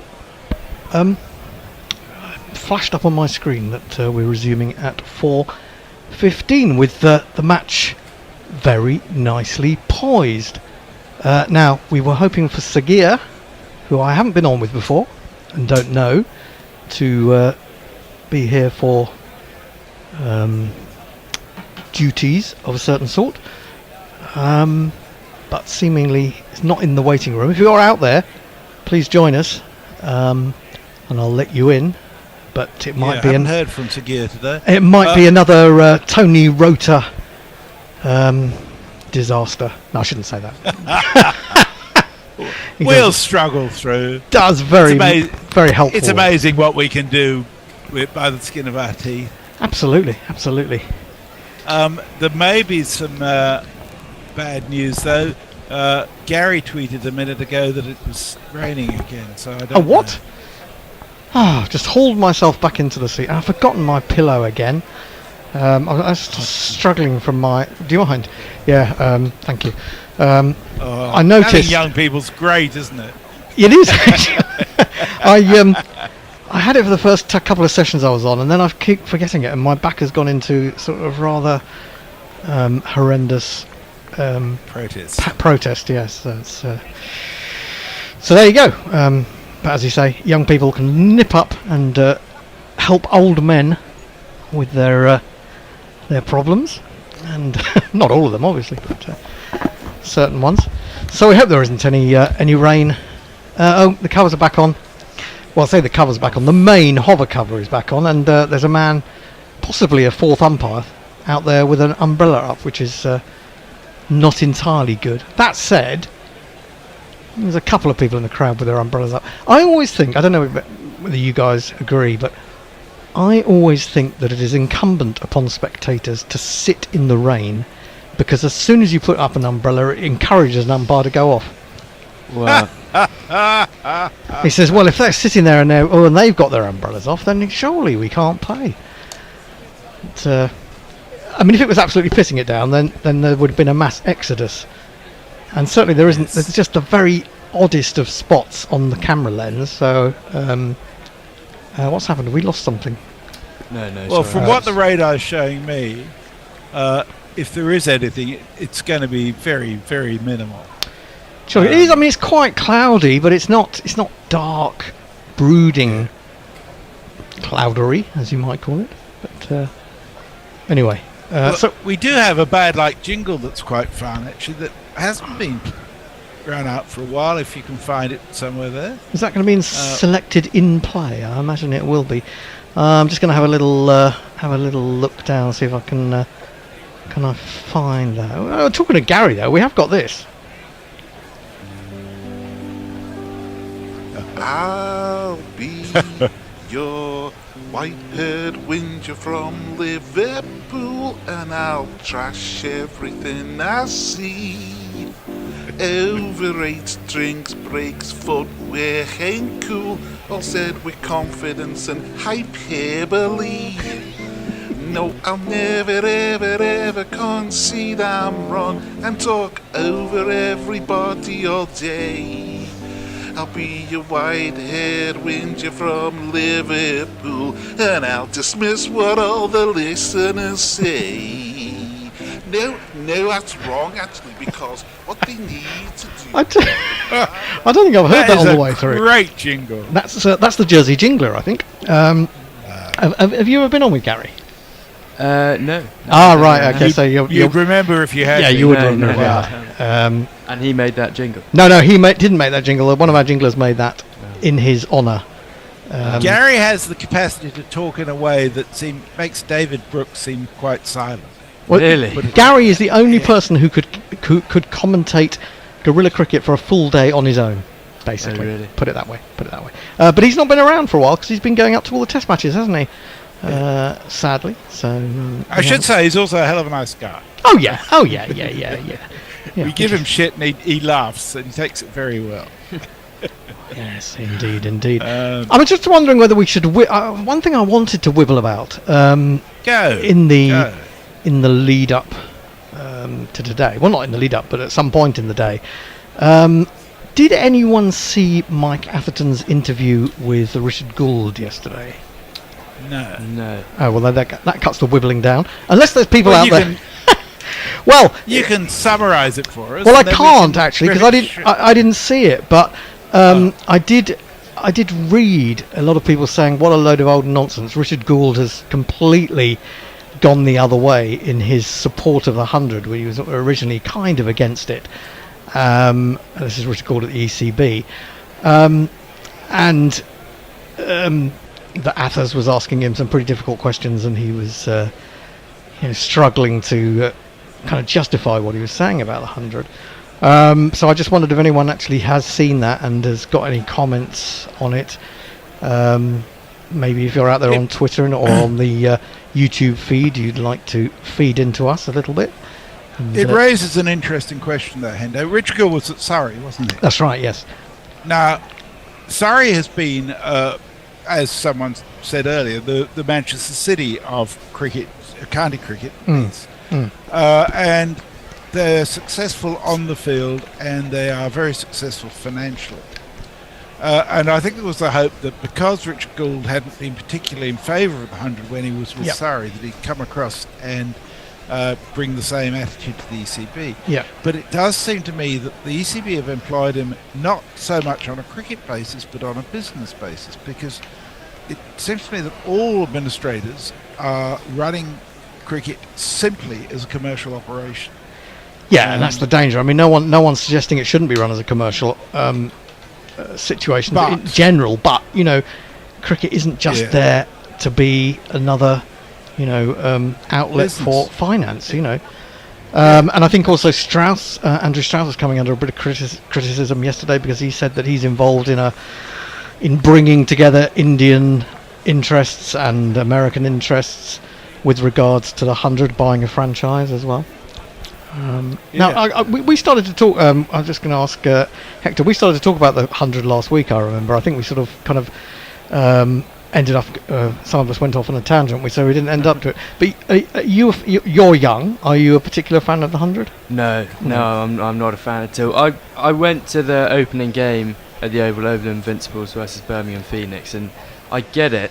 I guess the thought process behind it, but I just think it's way too excessive. As in, when I was there was just a DJ who was just doing a live concert every other ball. If I wanted to go to a live concert, I'd probably not pay for tickets there. Exactly. You sound like an old fart like me. That's what all my mates them playing music between each ball. It just drives me up the fucking wall. The only reason I go to T20 is if my grandchildren go, because they love that shit. And I love seeing them happy. But beyond that, it's much better to watch on TV because you don't have to put up with that fucking music. Yeah, I agree. And also, I don't know. I don't see the point of combining regions. As in, I think David Brooke said yesterday, it's like getting the best players of Arsenal and Tottenham to play in the same team and then asking the fans to support them the same as they would. That's a good analogy. That I like that. I do like that. I must admit, I've looked at the scorecards for some of the 100 games, and they're not exactly mind-blowing teams. Not at all. I should say we're actually back in action. The teams are out there. So that little bit of spitting rain didn't last very long, which means that Jamie Smith is back out there, and this is his jingle. Hey there, Jamie Smith, are you a good keeper or batsman? Either way, all your hopes of getting a game are fucked. And he's going to be facing up to the West Indies main man today, Jayden Seales, bowling the 60th over of the innings. He's bowled pretty well.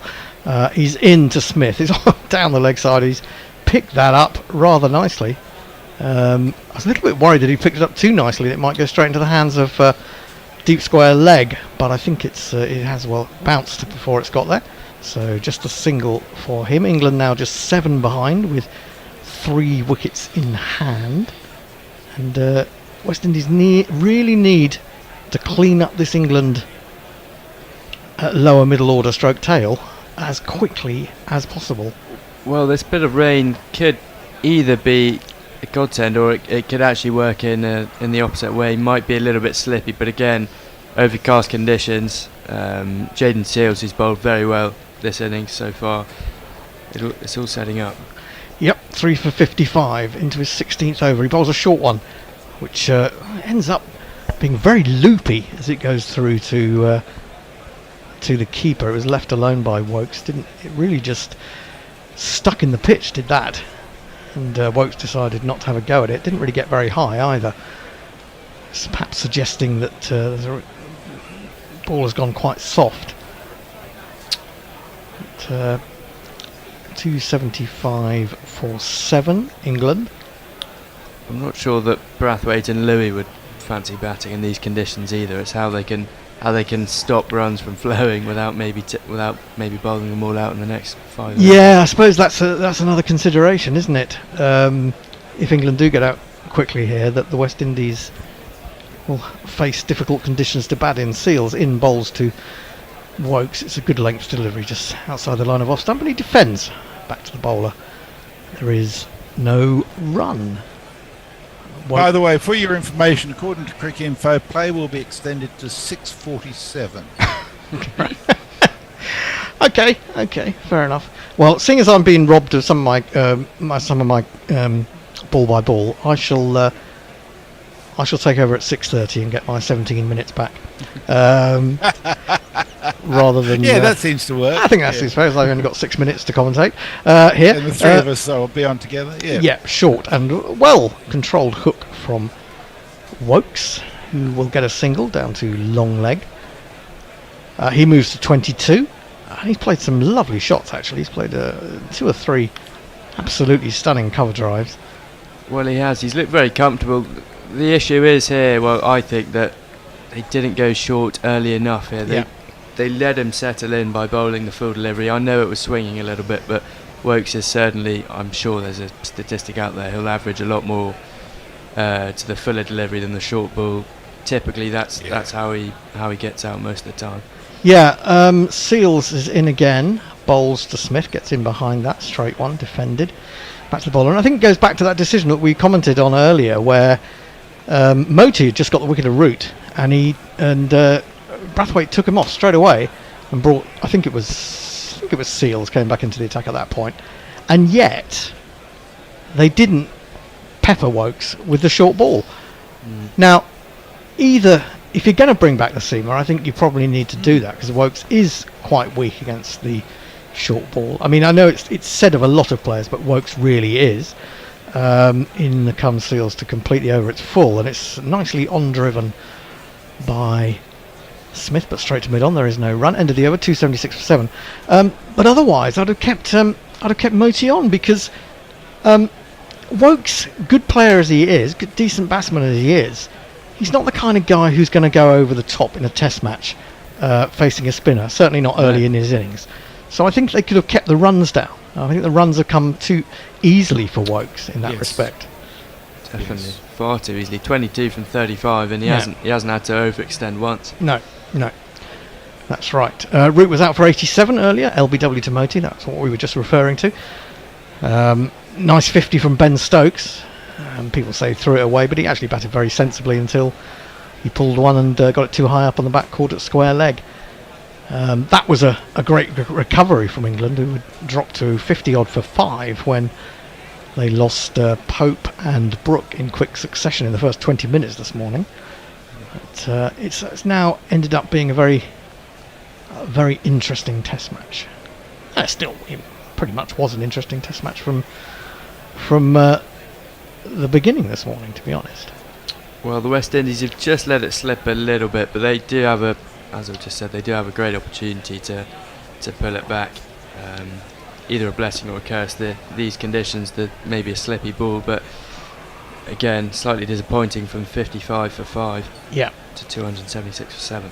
Joseph in bowls short, and that may be a reason that they haven't gone to the short ball, as this is pulled very fine indeed by Woakes for 4. But Joseph was really trying to dig that in, and it just didn't get up, and so it was a comfortable shot for Woakes. And I'm going to go to the Mog jingle basket for this jingle. The number of the day. Who could ask for more? The number of the day is 4. Been a bit neglectful of Mog's 4 jingles today. It's a big basket, that one. It is a big basket. That wasn't my favourite either of his 4 jingles. There's a good few more. Short leg comes in, 2 slips and a gully. Alzari Jovis has been very expensive in this series, hasn't he? 85 he's conceded, picked up 2 wickets. This one forces Woakes back, but he has plenty of time to just control that, guide it into the gully. No hurry, doesn't have to hurry at all. Well, I think you can apply the Joseph thing to all the West Indies seam bowlers this series. They've all had glimpses of promise and spells where you think, oh, they could be on something here. But none of them have really been consistent enough to consistently trouble this England side, which is probably why they can let. I think it was quite interesting after the first test when West Indies failed dismally with the bat. Joseph in again, Woakes onto the back foot, thinking about a single. He goes a few steps down. He forces Smith to do the same, but ultimately they decide against it. And, could have got into a bit of trouble there. Yeah, I think after the first test, their batting was poor, and Brathwaite's response was to have a long talk before the first day of the second test about his bowlers being more accurate. Yeah. And then, of course, the hilarious thing, in one sense, was that they then went for 60 off the first 4 overs. Talk about a pep talk that went wrong. Short, and again getting up a little bit higher this time. Woakes controls the shot, the pull again, and gets it out to deep square leg for a single. But one imagines that when Woakes first came in, the ball was a little bit harder than it is now, and if they were going to get any bounce and try him out with a short ball, that would have been a better time to do it. They seem to be doing it a little bit more now, but the ball's soft, and as you say, it might be getting a bit damp. Well, exactly. It's a bit of a missed opportunity. But that brings up the 50 partnership as well, 50 from 75 balls. Do we have a 50 partnership? I don't know if we do actually. We've got a 100 partnership, haven't we? I don't think we do. I can't find it. If Mog was listening, he would say right now, do you want a 50 partnership? He would indeed. Joseph again then into Smith, and he bowls, and he plays that with good timing outside the off stump. It was nothing more than a deflection really, down to third man. He'll take a single. 282 for 7, and applause from the crowd because England have drawn level. So any more runs, and that means that England, as West Indies, have something of a deficit to wipe out. But it is difficult to see. I mean, ideally for the West Indies, they'd wrap up these 3 wickets and then the sun would come back out again. But I'm not sure that's going to happen. Joseph will complete. Either of them, in fact. No. Yes. Joseph's going to complete his 15th over. Bowls to Woakes. Woakes onto the back foot. Another glorious shot through the covers. Played that really well. I'm not sure that's going to reach the boundary. Maybe the bit of rain slowing things up a little bit. It isn't. He's hauled in about 10 yards to 15 yards from the rope, and they get back for 2. Woakes moves on to 29 from 40 deliveries, and England lead by 2. One of our favourite gorillas, Brian in Brisbane, says Dave Brooks did a good job yesterday of non-stop commentating. In one session, Paul Will managed just 1 word. Really? When Dave's on a roll, he's on a roll. We do have some loquacious people on this show. Jay Grover says, and once again, good weather means people are playing music and having fun in my courtyard. Utter bastards. How dare and he they? Says, Hector is wise. Yes. He's wise beyond his years, isn't he? He's 18 going on 58. Which is... Jay Grover says, just a wee observation. Anyone who uses the word woke as a denigration is a sophistic prick. Are you talking about Chris Woke?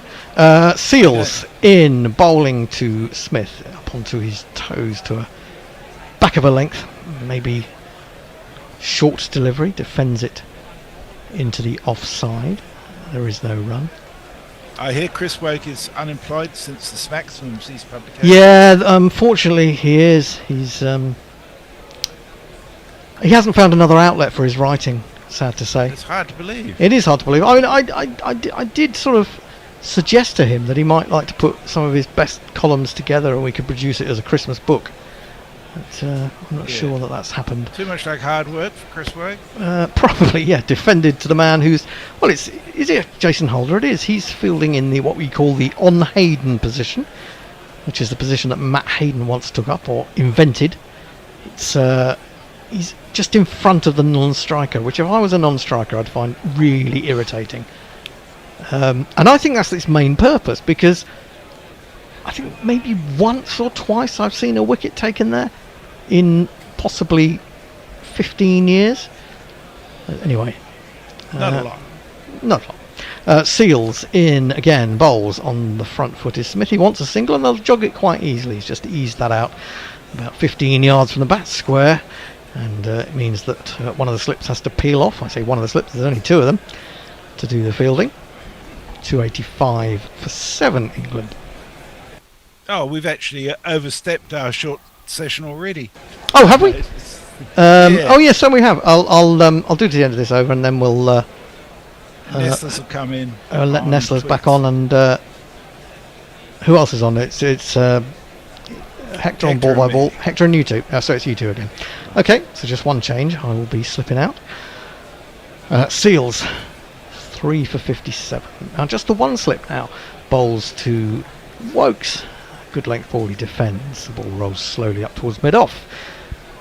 Any tweets or action on various places? Izzy Ollie says Woakes quite simply is a brilliant player in home conditions and distinctly average away from home. I don't think there's much he could have done to be better than he is. All in all, I think he's got the most out of himself. Very good white ball bowler as well. I think that's right. I think he's not a brilliant player, but he makes the best of his. I think he goes into that. He goes into that category of very good player, I would say, generally speaking. Seals in, bowl short, and Woakes seemed to flinch a little bit as he played that. Again, it didn't get up very high, but he's pulled it down to long leg for a single. As I said, I was never a big fan in the early days of his bowling.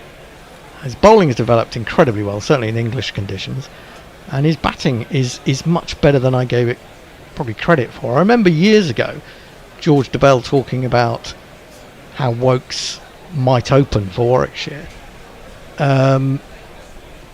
I don't know. If you can't play the short ball very well, I'm not sure you can be an opener. But Seals is in again, bowls. Just a little bit of movement away off the pitch, but well watched by Smith, well adjusted to, and perhaps the pitch is slow enough to adjust. And he just guides it down towards third man. They take a single. End of the over. 287 for 7, and after some tweets it will be Hector on ball by ball. And Nestlers is coming in on tweets, or Nesters as his screen says. You nesting there, are you, Nestlers? Frank Rockefeller says, okay Jay, woke is social justice, I prefer real justice. And Frank Rockefeller says social justice is sophistry. Oh dear. Dara Azizi says real law is a product of social whims. We're getting into very, very existential stuff there. Nestlers, are you with us? I can't see him. He's not unmuted himself, so I'll hang on as a summariser for the time being. Okay, thank you. Well, it'll be Alzari Joseph to bowl his 16th. He's been very expensive, 15 overs, 89 runs, but he has got the 2 wickets. England lead by 5 as Joseph is in round the wicket short, and Jamie Smith times that to perfection through mid-wicket. Just chucked his hands at it, and that'll be a boundary. It's Nissan She. It's Nissan She. That was a great shot, just pure timing. Chucked the kitchen sink at it, outside off stump.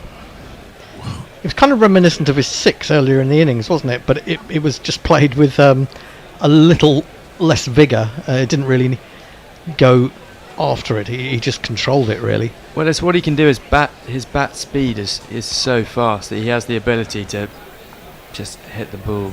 I think he picks up the short ball quite quickly as well. Yeah, unbelievably well.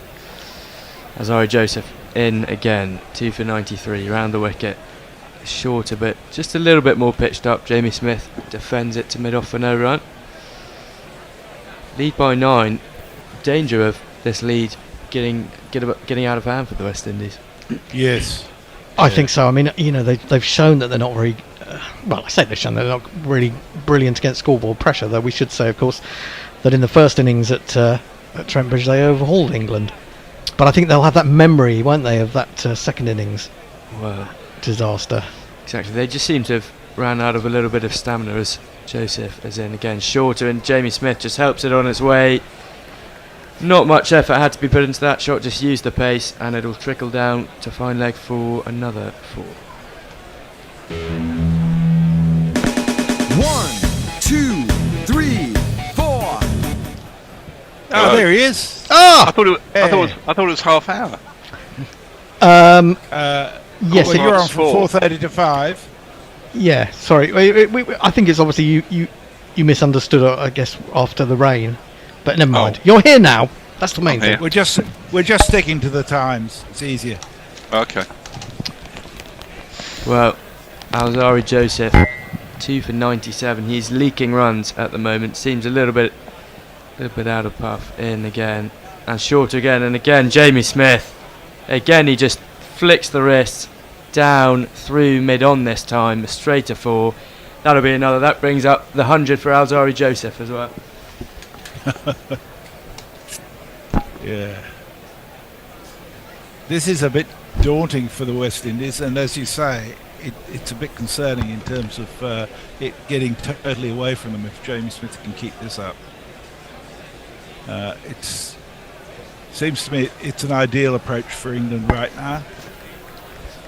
Well, it just seems as if this West Indies bowling attack are a little bit out of breath, and the ball doesn't seem to be doing much at all. It seems quite soft now after that period of rain.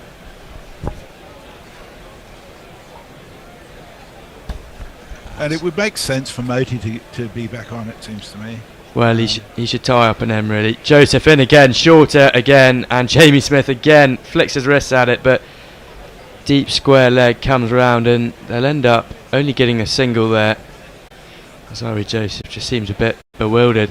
Slightly strange going for that short delivery again, considering how the first four deliveries have gone in this over. But that brings up the 300 for England. I think there's a jingle for it. Yeah. 300 runs. It's 300 runs. Because the way they were batting, their batting was smashing. Oh, it's 300 runs. It's quite telling that Joseph is going for almost 6.5 and over, and nobody else is going out over 4.4. Yeah. So it's not going well. Not good to watch, but he's moved a leg slip in now, as well as a short leg, long leg, and again just about 15 feet off the boundary, a deep square leg. Chris Woakes will face up to Joseph for the last delivery of his over on 30. Seems to be a bit of sight screen problems. Well, they're moving a quite straightish third man out onto the boundary. You can tell where this is going. Is it wise? Well, it is Chris Woakes, to be fair. Alzari Joseph in for the final delivery of his over, and there it is, the short one, and Chris Woakes just gets a bit of bat on it. That'll be another 4, getting slightly out of hand now. Another one of these. Just 4.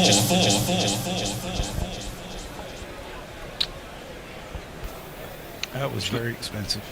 Would you like some messages? Yes, please. Brian in Brisbane says it's Hendo's pillow now subbing for Hendo. I thought Hendo was supposed to be on. No, Anyway. he's back on at 5. We switched. Oh, okay, sorry. Batting now looks easy, says David Durrell. Should try to keep going to the next new ball in 18 overs. And the rest of the messages are very strange. Frank Yeah, Rockefeller says justice is subjective, but social justice, now that's a real product. I'm lost. Yeah, it's been a discussion that's been going for a few minutes, and it's getting a bit out of hand in terms of trying to relay it on air. I think I won't. Seals will begin his over and clipped down to deep square for a single by Jamie Smith. He moves to 75. Yeah, I'm a bit confused. I'm slightly scared of Jay Grover on the chat. He seems to pop up quite a lot. He likes you. Well, yes, he does. He says you're wise. Well, is he a gorilla as well? Or? Well, he's an honorary gorilla. Yeah, he's been a supporter of ours from the word go. In fact, from Test Match Sofa from the word go. Oh, really? And very generous one at that. And a funny one. He keeps me entertained in dull days. Seals again, and that's driven sweetly by Chris Woakes through the cover region. That'll be another boundary for England. You ask where I live, here's the address I give, the phone. That's a great shot by Woakes, just sat back in his crease and timed it beautifully. Now it's yeah. I'm thinking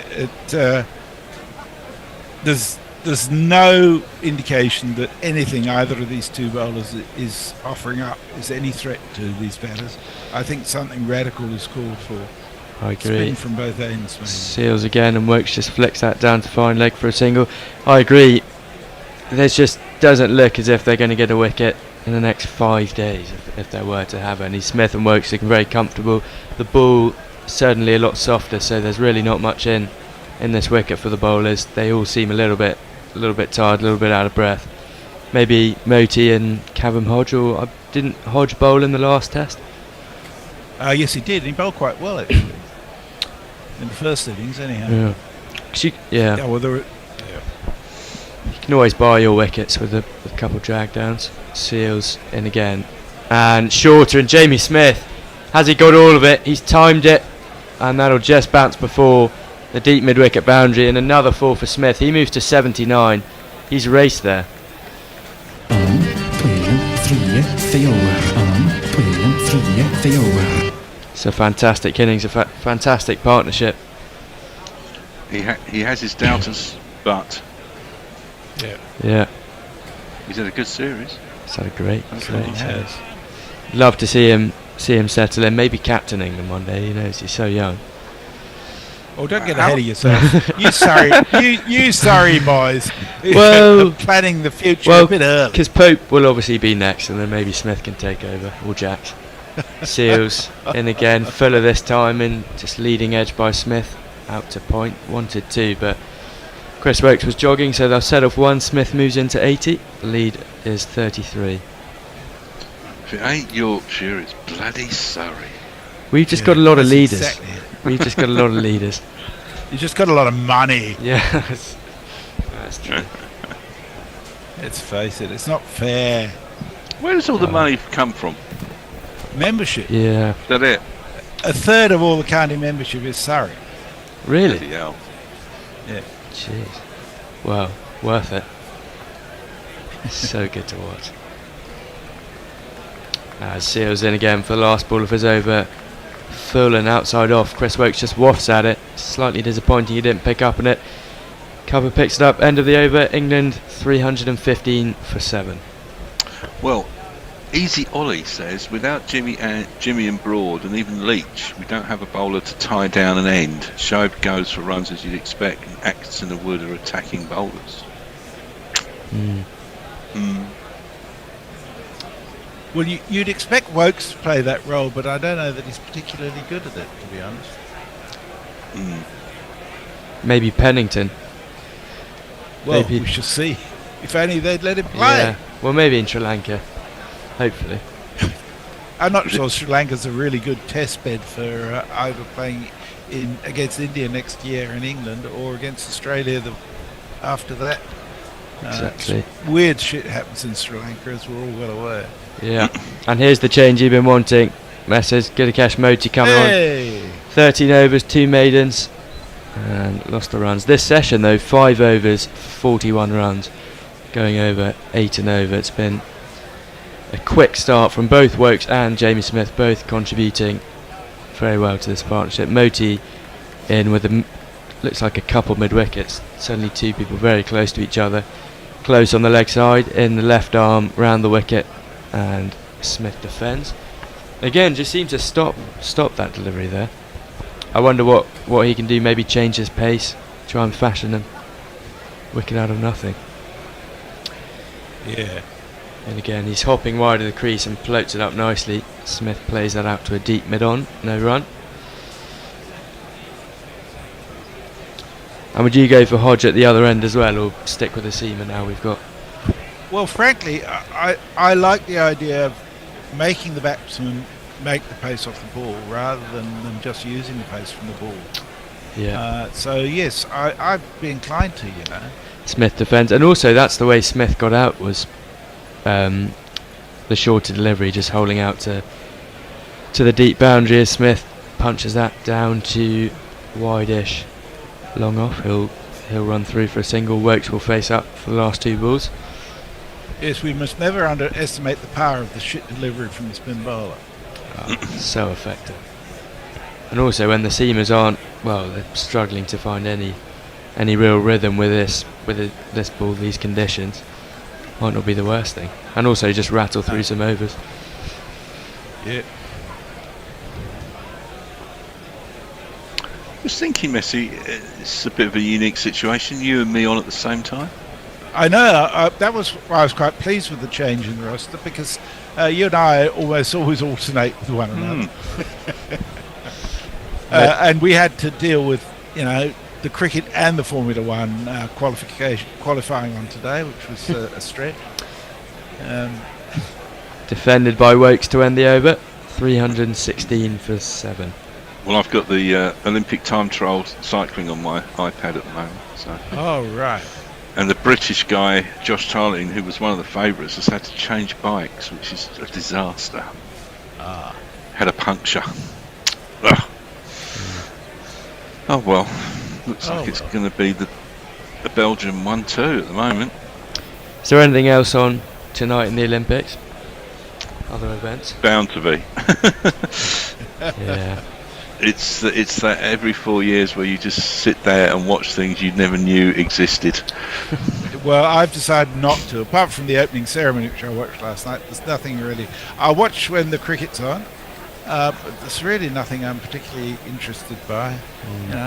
I don't know the rules of knee ball or whatever it is they play. I don't care.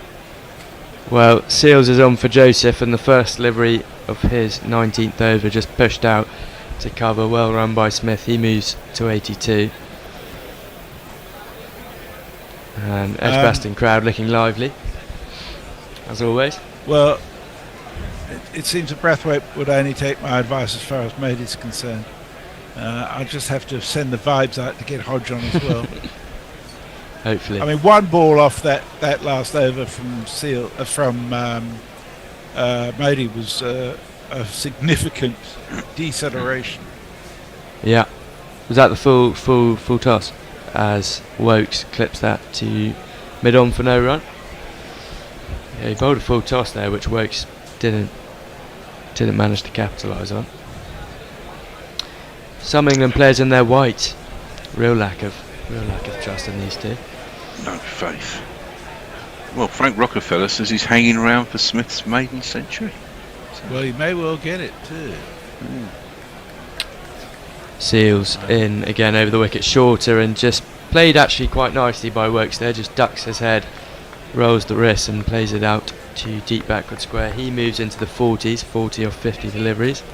Is that an on Hayden I see there? Or saw there? Right. Yes, yeah. Jason Holder fielding. Looking. Excellent. Does that happen often? No. It happens more often with Stokes in charge these days. Yeah. Now they're just trying to put the ball through the hoop, and it's not going. It's the second time today. Well, I changed the hoop. This will be good. This will be good for the West Indies though. A change in ball. not getting anything out of this one as the third umpire's bringing on a case. Yeah, especially if it's got a bit damp. Although there doesn't seem there's much water on the ground, to be honest. But the dampness you would assume would swell the ball slightly anyhow. So yeah, I love the silver case they have now. Yes, it's like you the feel holy, like holy hand grenade of Antioch from the Holy Grail, isn't it? You know. Yeah. All right, we'll take it out. We can see it doesn't fit. Yeah. It's sort of pick a box, isn't it? They take a long we're time. getting a Mexican wave. The crowd are excited. Quick drinks as they change the ball. This should be good for the West Indies. Hopefully they'll be able to get a bit of action out of this new ball. So the evening session at Edgbaston. I've never been to Edgbaston. I would assume that the Holly Stand would be a fairly lively place to be at this stage. Have you guys had the opportunity to be there? I have for a one-day game. Yeah. England-Pakistan. No. It was lively. Yeah. That's where the Barmy Army go. Is that they're in the Hollies or are they in? Well, there's just a lot of drunk people in it. Yeah. You know. Yeah. It's normally all good fun. I blame you for that. Now, seeing as where you work provides half of their sustenance. What's that say? I can't read it. Stella Artois. Oh, of course it does. You sponsored me on air with this. I've got a Corona t-shirt, Stella hat. They pay me for this. I wish. I'm basically a walking billboard. I get so much free clothing. It's just I'm a walking billboard for the brewery. It's ridiculous. Well, Seals has the refreshed ball in hand as he's in, defended by Smith into the offside. They'll run through for a single. Is there a keeper of the ball? Do they is that a job that you select certain balls that a certain amount of overs old and you sort of snaffle them off and put them in the box and then walk around the country with it, you know? Well, I guess you've got to have a lot of different balls for any given condition. So I wonder how they get. You must so have many. a ball truck. Yeah. To travel from ground to ground with various balls in it. 2 to come from Seals' over into Woakes, who's on 40 of 50 deliveries. Fuller and just angled into him, nicely played through the vacant point region. They'll jog comfortably through for a single. England 320 for 7, lead by 38 now. Frank Rockefeller says the only improvement we could consider is some kind of scorecard. I think it's technically quite difficult, Frank. I've heard this before, isn't it? Scorecard on the actual feed. Yeah, well, Bear has been doing some studying on APIs and looking at the possibility of doing it himself. It would still require the feed to be grabbed from somebody else. But the scoring at the bottom, that's from somewhere else, isn't it? Yes, it is. And he's not happy because sometimes the figures just show up wrong. So it's behind. It's behind live. Yeah. But it would be interesting to be able to do that, but it may be beyond our resources. Well, Seals is making some frantic changes to the chip to the field here, mid-wicket in. Boundary riders deep on the leg side as he's coming into Woakes for the final ball of his over. There's the short one, but 2 short and 2 down leg, so left comfortably to Smith. Sorry, it's a wide. It's a wide, so he'll have to re-bowl it. Frank, it's a miracle that this thing gets on air at any time, really, isn't it? Well, pretty much. I think Hector did an amazing job this morning with a bit of telephonic help from the Bear. Wow. It was all smooth sailing. He didn't get him. He didn't get that. I've only got a fucking 6-inch screen. No, he didn't get that. Yeah, no, I was worried this morning. But he could do most of it on TeamViewer. Seals in again, shorter, and this time Smith again chucks his hands at it, up in the air, and that'll be another maximum into. Ooh, yes, no, that will just get over the fence. Or is that a 4? I went very high. It looked like he didn't quite get hold of that the way he wanted to. No. Well, I'll call it a 4 for now then.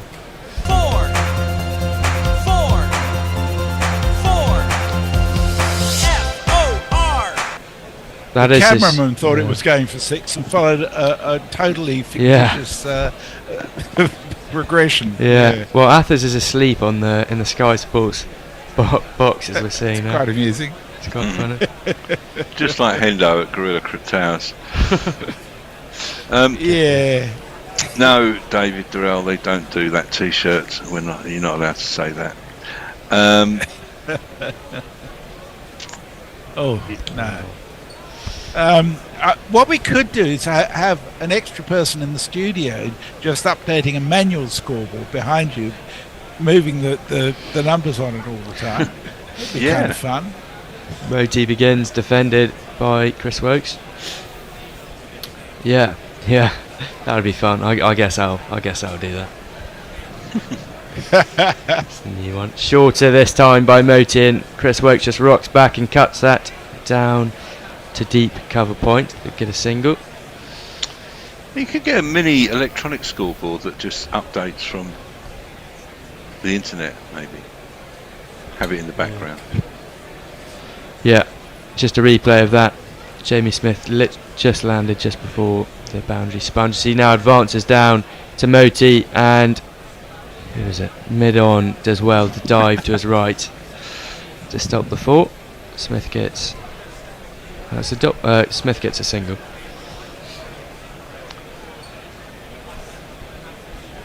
Lead now by. I do think Smith finds it harder against spin.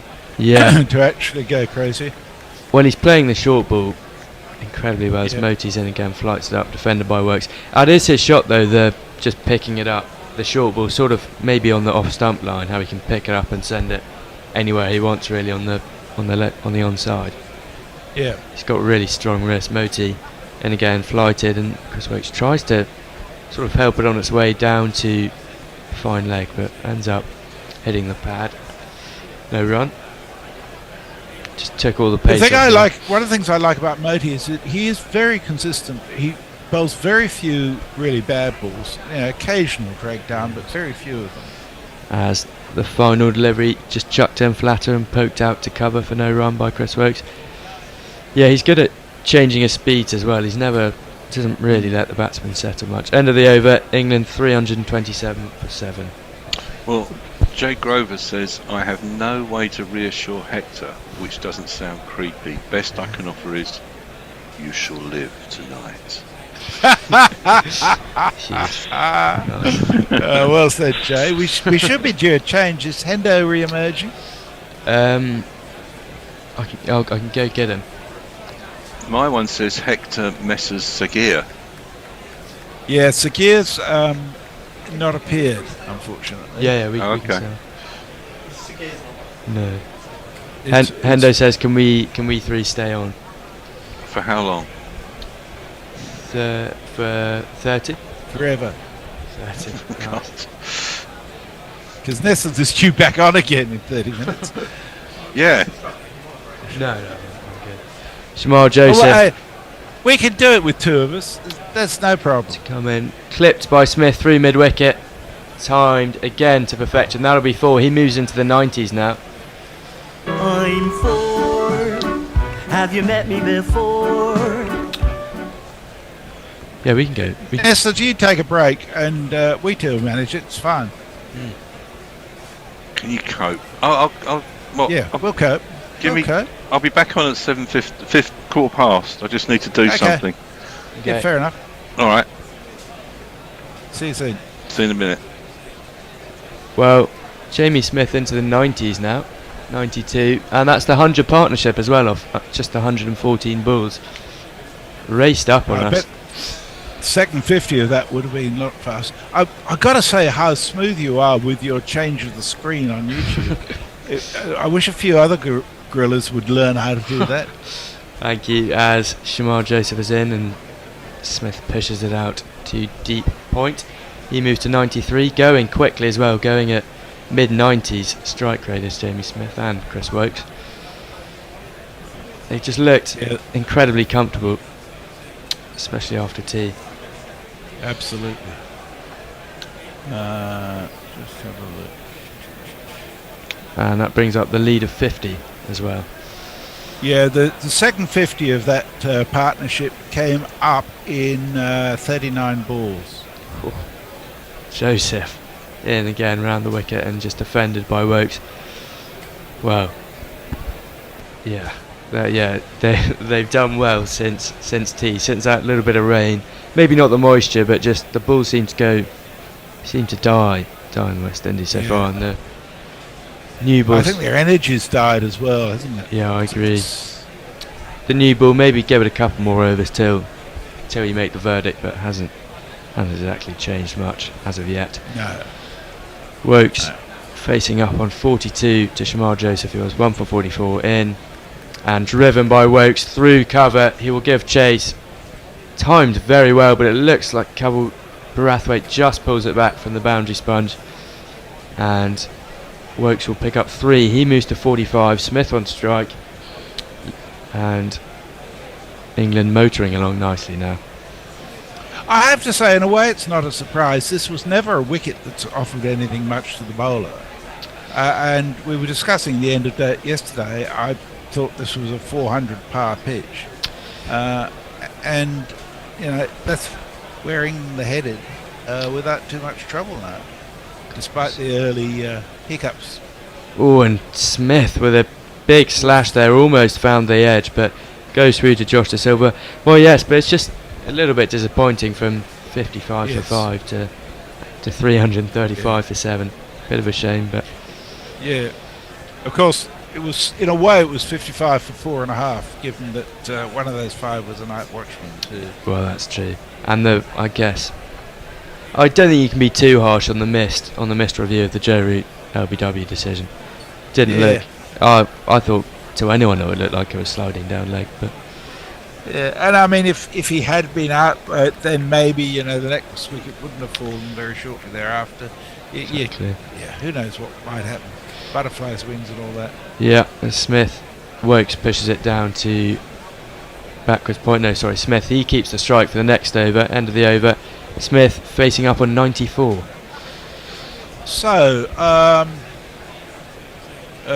Frank Rockefeller says if Smith keeps this up, he'll be batting at 5. Well, I think that's his natural place, to be honest. And he also says young people are a whiz with computers, that's for sure. Yeah, some are, not all. And some old people are very good with computers too. There's a myth that old people can't handle computers. It's an ability to learn and listen and to put into practice what you're told. And irrespective of age, some people are good and some people aren't. Diana Patterson says, I agree with him. I say Hector is a natural. There you go, Hector. Oh, thank you very much. Smith advances down and just plays it out to cover for no run. Well, still learning. Enjoying it and there. Diana knows. Diana is one of our longest standing supporters who knows a lot of stuff and has frequently been frustrated by the ineptitude of some gorillas in terms of their capacity to do that. Well, again, Smith advances down to Moti but ends up just patting it down to mid-off. Moti in again and flighted this time, pace off. Smith just works it to square leg for no run. Bit of cat and mouse going on here. Smith, well, he'd love to get to the 100 as soon as possible. 94 off 106. He's batted incredibly well this afternoon, and there he goes, advancing down the track. Just guides the ball out to deep cover. That'll be a single. Well, he does look comfortable, doesn't he? Do you think if England have a chance of batting out the day, will there be a declaration with 10 overs to go? Maybe have 10 overs. So where are we now? It's just gone 5. So there's basically an hour and 40 minutes play left. Defended by Woakes. Yeah, I wouldn't be at all surprised to see them, if they're still batting, declare half an hour, say about 6:10, and then have 25 minutes at the West Indies tonight. Well, yeah, if we have an hour of batting now, who knows what lead we get? Maybe 150 as that's defended by Woakes to end the over. 333 for 7. Jamie Smith facing on 95.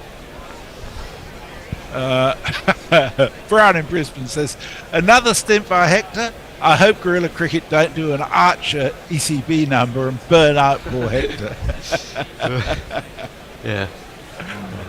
Ian Edging says, listening in St Kitts. I'm a regular listener to Guerilla Cricket. Welcome, Ian. Great to have you with us. Frank Rockefeller says, cricket unfathomable in its progression. And Jay says, I don't want to see Hector getting jaded and cynical before our eyes. What, like the rest of us? Dara says Root was unlucky. George McPherson says if these two can keep the rotation going, then it should pay off with a maiden 100 for Smith and a 7th 50 for Woakes. Well, here he is. Yeah, I mean, it's looking like it.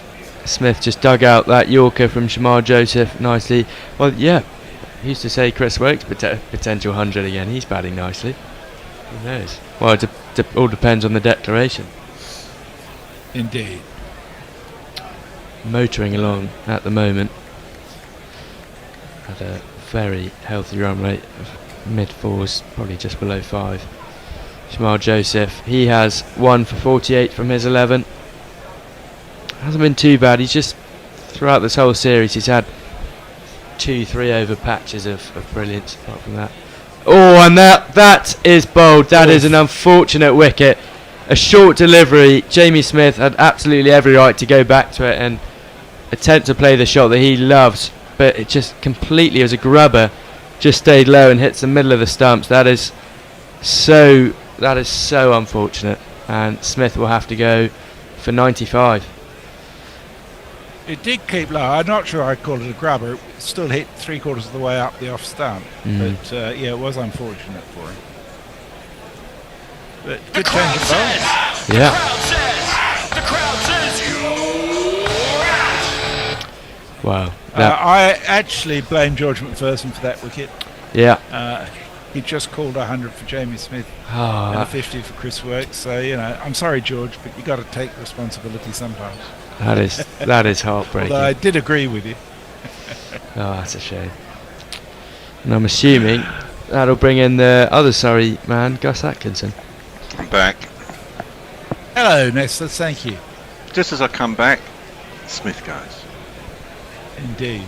Lots of messages about people getting worried that Hector, who's fairly zen and unruffled, is going to become sort of cynical and bitter like the rest of us. Well, He's I got like the years in him yet. He needs a few beers to help him cope. I've got a Are you a college. drinker, Hector? Well, yeah, from time to time. From time to time. Yeah. Thought about it for a minute and then just went, yeah. Dabble. Should I pretend I'm not? No. Well, the new man in is Gus Atkinson. Gus Atkinson, he's not one to complain. He hopes he's not like Jafra, breaking down after every game. Shamar Joseph in to bowl to the new man at the crease, Atkinson, straight and full and clipped to mid-on, and good running there. They'll take a single. Shamar Joseph doesn't seem too happy about it, but still in good spirits. Just want to see that Smith wicket again. It's really stayed low on him. Just cramped him up as well. There's been a couple like that today. Yeah. Well, maybe that's one of the reasons for the I think 3 plays on we've had this test match so far. Seems a little bit. Well, no, I think that's the other play that played on. I don't think kept low. That one definitely did. The Root one did, didn't it? Yeah. Well, but that wasn't a played on. That was an LBW. No, but it kept low. I mean, Kept a little bit low. not as low as Hendo called it, I thought. Wasn't a daisy cutter. Well, Shamar Joseph yet again pulls out of his run-up. Really suggests he's lacking rhythm. I think that's the 5th time today that he's had to pull out of a run-up. Into Woakes on 45, short and cut away by Chris Woakes to backward point for a single. Atkinson. Shamar Joseph is not your archetypal West Indian fast bowler, is he? He's really quite slight in his build. He is. There's something a bit. I don't know how to describe it. It seems quite fluid though, his action. Yes. But he's not exactly an aggressive. He's not frightening. No. No, that's right. Then again, Curtly Ambrose and Courtney Walsh were probably the last ones like that, weren't they? That's a no ball from Joseph. I should say 3 deliveries still to come. Jamie Smith doesn't look too unhappy. He's talking to everyone up in the pavilion as Joseph in again and just a little bit too straight, flicked back and sent out to deep square leg for a single. A friend of mine who was here was telling me today that he was in a shopping centre one time when Joel Garner was sort of doing the rounds, and he just couldn't get over how fucking big and intimidating he was. So the thought of facing him was just terrifying without a cricket ball in sight. Well, this time it is Shamar Joseph coming in, bustling in shorter, and Chris Woakes does. Is that? No, sorry, bump ball. Chris Woakes just tried to paddle it down with the toe of his bat, almost like a overhead tennis shot. Just lands short of square leg for no run. Strange cricket. One to come. Fielders coming in for the final delivery of this over. Try and starve Chris Woakes the strike.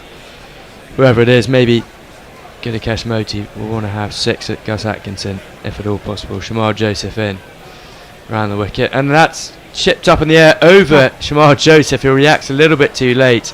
Just angled in quite straight and leading edge by Woakes, right over Shamar Joseph. I don't know whether that was catchable, but he seemed to react a little bit too late on that.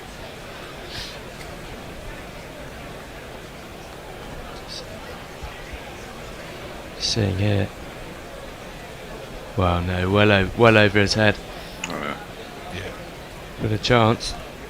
End of the over, 341 for 8, lead by 51. Brian in Brisbane's got angry. He says, I get annoyed when tossers say older people can't do technology. For fuck's sake, we've gone from slates to paper, typewriters, telephones, telegraph, telex, fax, phones and computers. All we've done is learn. Yep. Well, fair enough. Moti will continue. Second new ball available in 10 overs. You'd imagine he'll just try and rip through these. Maybe even could see Hodge rip through to get to the new ball. Flighted up. Leading edge by Gus Atkinson. No run. Out to cover point. Can't say I ever remember using a slate. I can. Really? At kindergarten, yeah. Bloody hell. Moti short, and that's just flicked. Very wristy shot, but through cover for Gus Atkinson. And he'll pick up his first boundary of the day.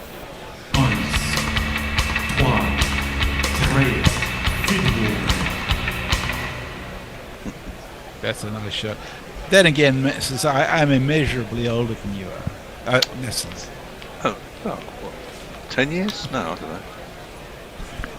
Moti in again, shorter again, and Atkinson just flicks his wrist at it through the vacant third man region, but Alzari Joseph does well to chase that down. And just the 2 they'll pick up. Atkinson moves to 8. Just the 2. Yeah. So he's playing the spin more comfortably than Smith was, it seems. You're not in your 60s, are you, Nestlers? Yeah. Oh, yeah. Oh, fuck. 61. Oh, well. 12 years younger than. Defended by Atkinson. I remember using the logger table, says David Durrell. Oh, yeah. Don't we all? Fuck. That was a relief when we didn't need to do that anymore. Moti again, lofted, loopy and straight and defended nicely by Atkinson. 1 to come from this over. New ball, just 9 overs away now as Moti's in, flighted again and just poked back to Moti. End of the over. England now lead by 65 with 2 wickets in hand, and Woakes will face on 46. I started working at a Japanese investment bank in the 80s, and I was shocked when the Japanese finance people used abacus. But they can use them brilliantly, can't Oh my God, yeah, it was like lightning, you know. Yeah.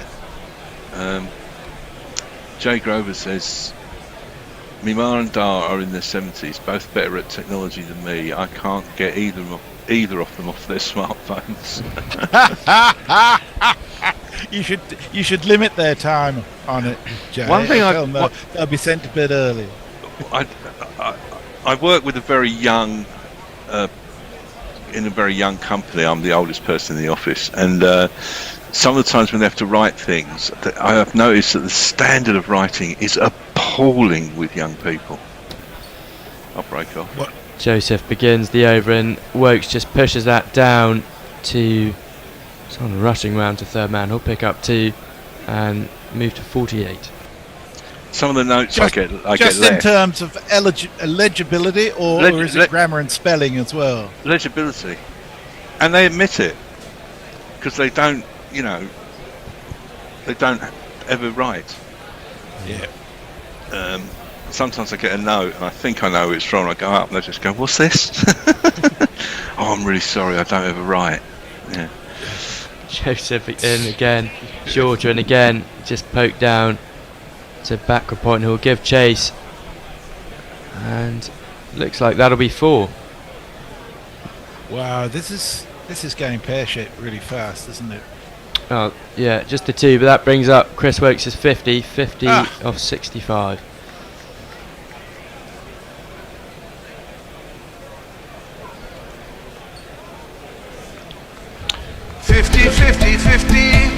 Pretty nifty on a bowler's pitch. It's his 7th Test 50 in 51 matches with 100, striking it just under 77 with 5 fours. That's not bad.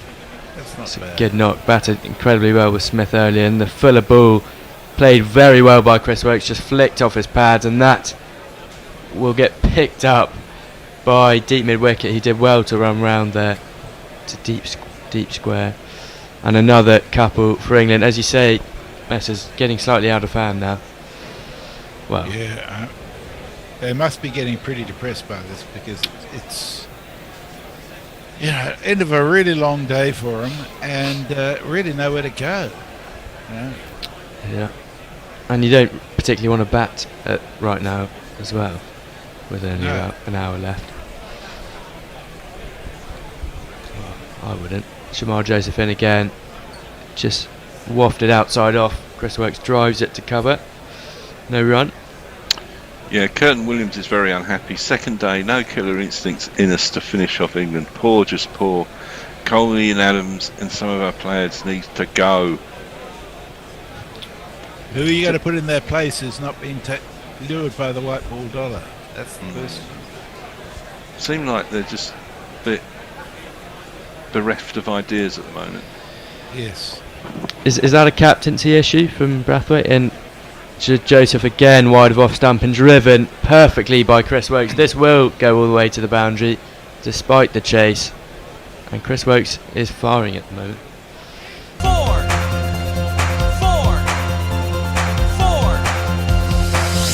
F-O-R. Yeah, great Well, drive. On a wicket that's doing nothing for the bowlers except the occasional grubber, this is what Test cricket often becomes. If the batsmen are halfway competent. So, I think it's a little unfair to blame Brathwaite. He doesn't have the greatest attack in the world. They're not bad, but it's a tough wicket to be bowling on. True. Joseph goes short and Chris Woakes just guides that down to deep square to end the over. given the way it is at Guerilla Cricket with names, Russell Hibbard wonders if will Hector become Heckers. Only if Tony Bishop is allowed to have his way. He puts ERS on the end of everybody. Was he the one who called you Nestlers? Oh no, that was probably Norcroft, wasn't it? I don't. Yeah, Nestle Boy was Bear. Right. But yeah, then it became Nestlers. I think he might have been Dan. Yeah. But yeah, Heckers. Hex. No, Hex. No. Heckers. That's more Guerilla Cricket style.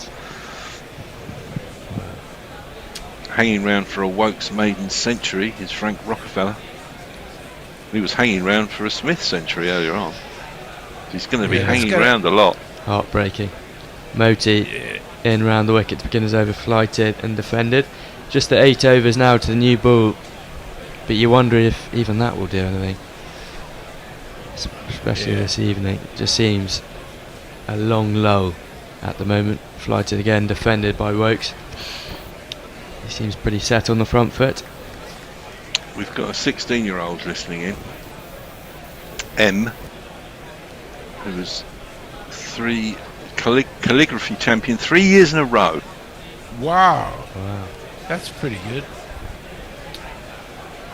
Woakes World champion or what? European?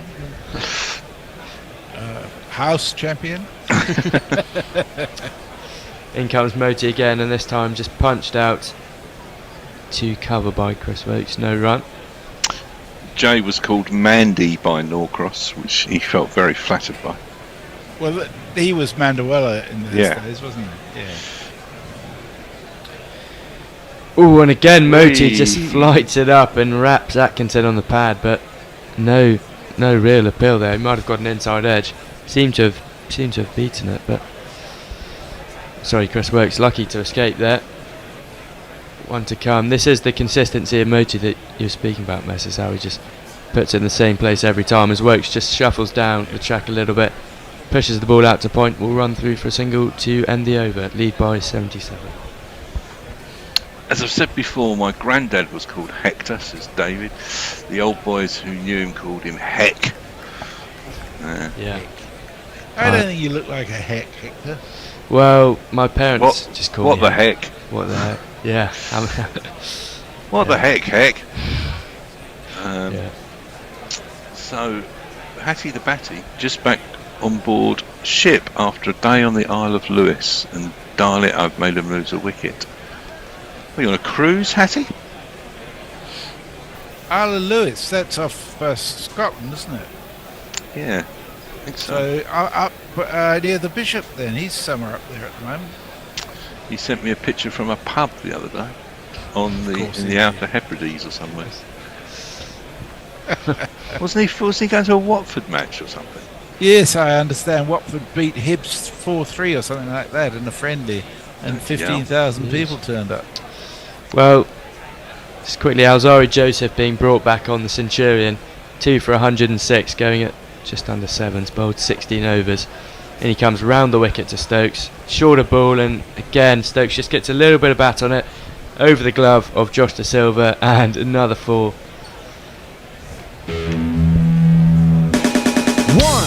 2, 3, 4. At least Joseph can see the funny side of it now. He's seen in a bit of a mood earlier, but well, fuck. I suppose all you can do is smile at this point. Not much else you can do. Jay says, I don't know the lad, but Hector doesn't look like he's up for raising too much heck. Well, Chris Woakes on 62 now. Joseph in 2 for 110 from his 16 in, and again short, and just follows Chris Woakes. He stepped outside his stumps to the leg side, just defends it for no run. Jay's worried because M16, he said, ignore all my comments about cutting and selling ketamine in Beecham's capsules.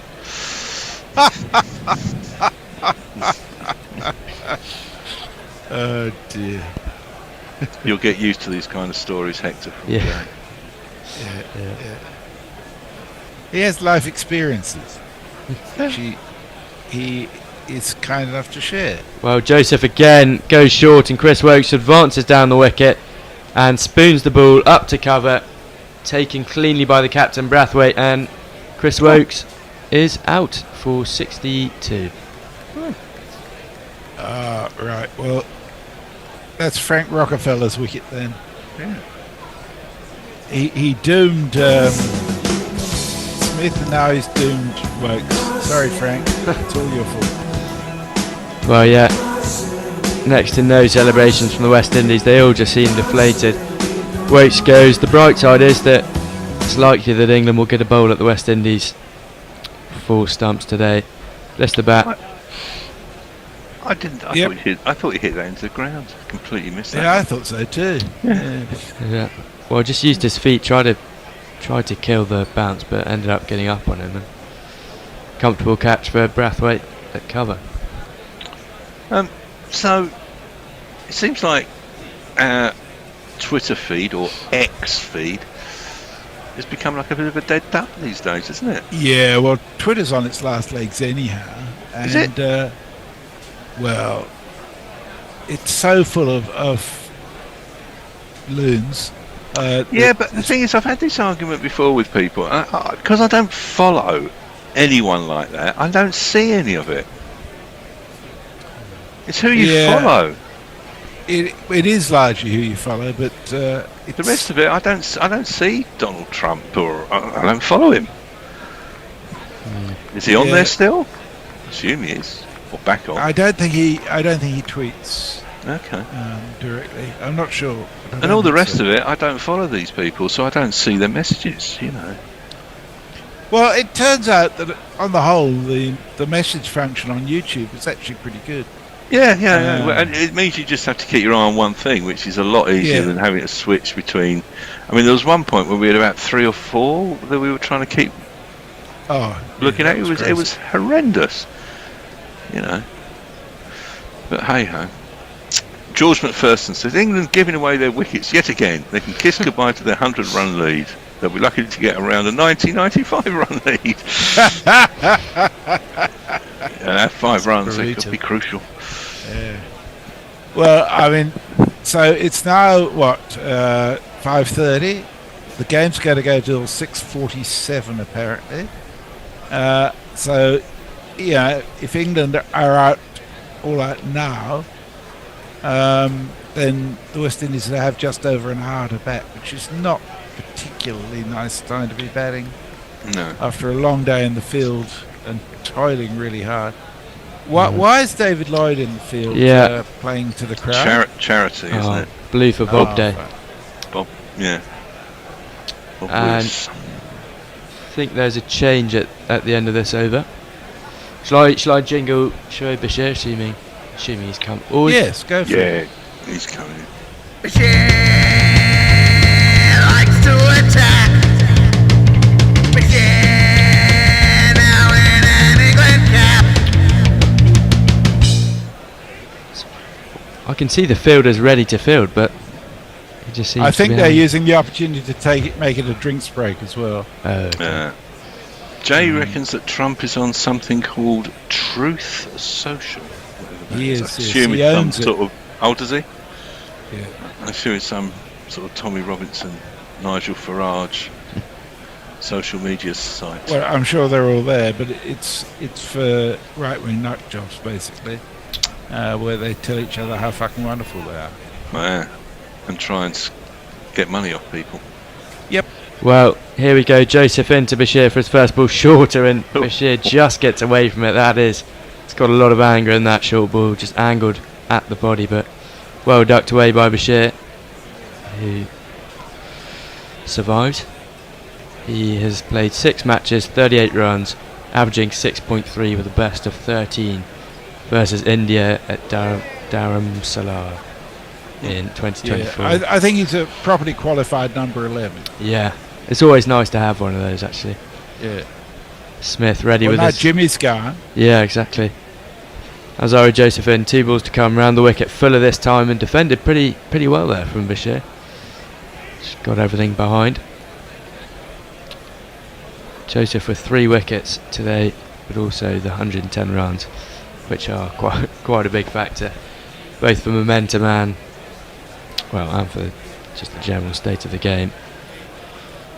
Gully in a leg slip, short leg, he's a little bit back, but with the helmet on, I guess. Joseph in, final delivery of his over into Bashir, short, and Bashir takes it on, up in the air, and Holder's completely lost it in the sun potentially, and what would have been a catchable catch. Alzari Joseph is not happy down on the ground. Pretty frustrating for him, and that could have wrapped up the innings. Jason Holder's smiling about it, but there's not much to smile about for Alzari Joseph. Anyway, end of the over, England 363 for 9, lead by 82.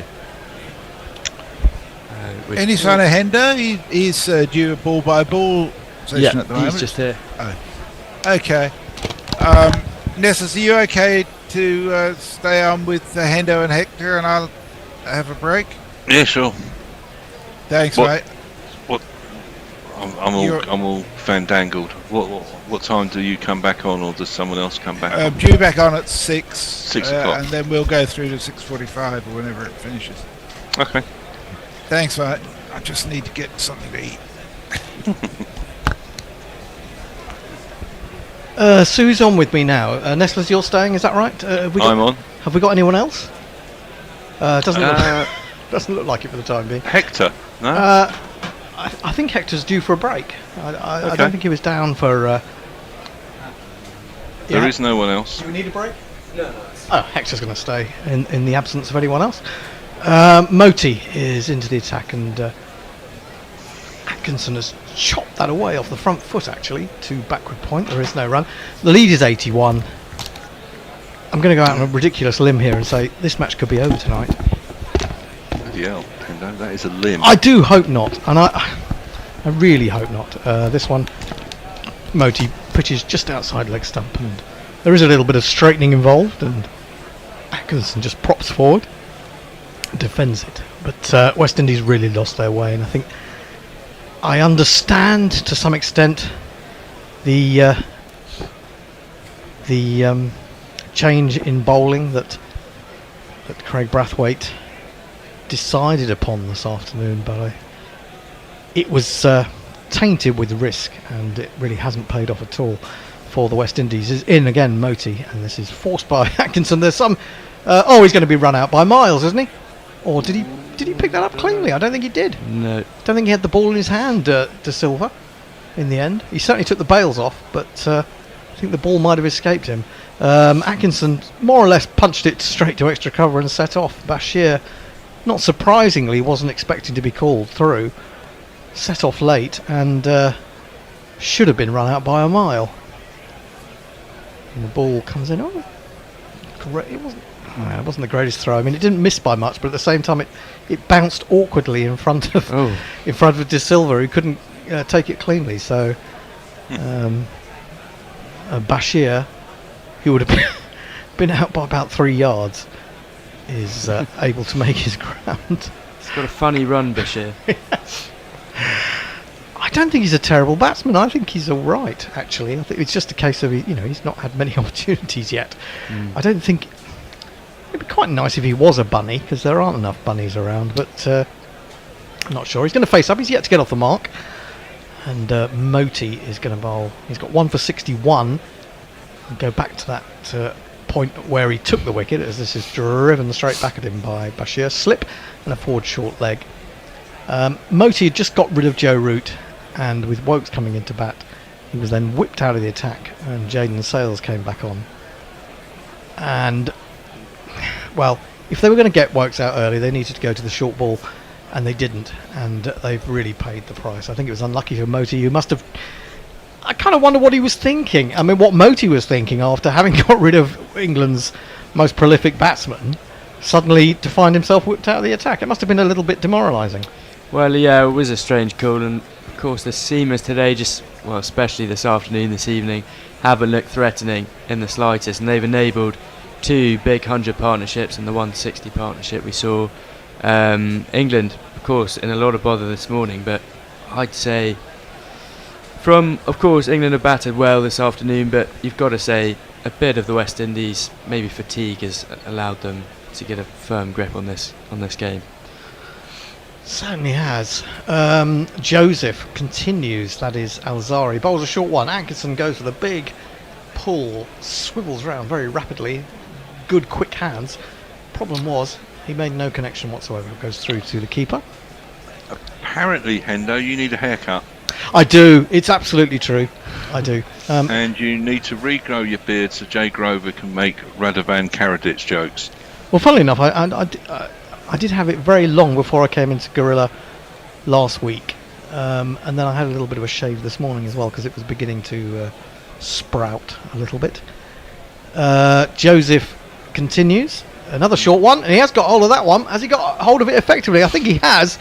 It might have been a good shot, slightly combined with the top edge, but it's flown over long leg for one of these.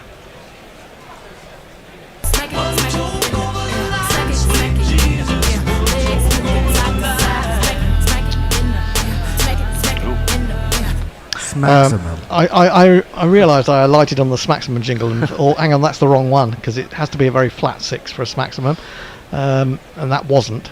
Well, but it is 6 runs. I hate to say it, but Gus Atkinson, I've said he can bat before. Oh yes, people have doubted him from Surrey. Just haven't seen enough of him yet. He's done some good work for Surrey. He's pulled that one as well, and I think that's gone all the way. There are 3 men out there. It's gone for another one, and that was. I'd like to see the trajectory of that one because that might genuinely count as a Smaximum. But I'm going to be a little bit reluctant and play this one instead.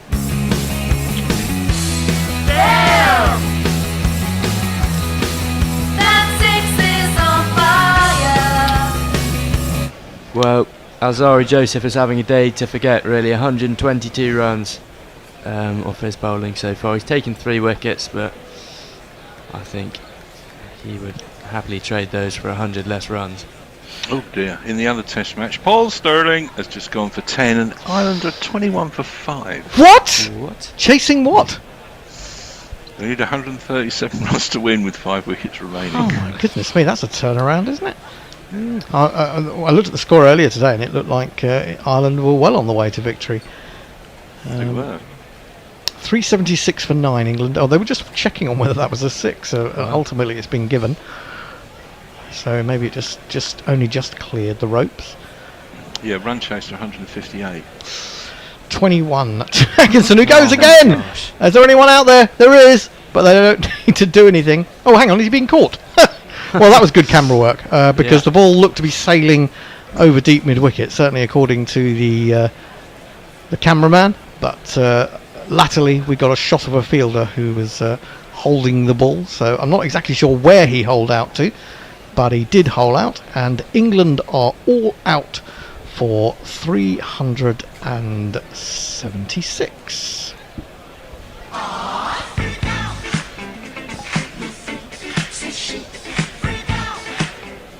Well, it was caught by a man who seemed to be running in off the boundary and then almost came too far.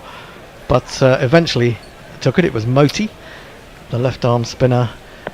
And, well, England have got a healthy lead.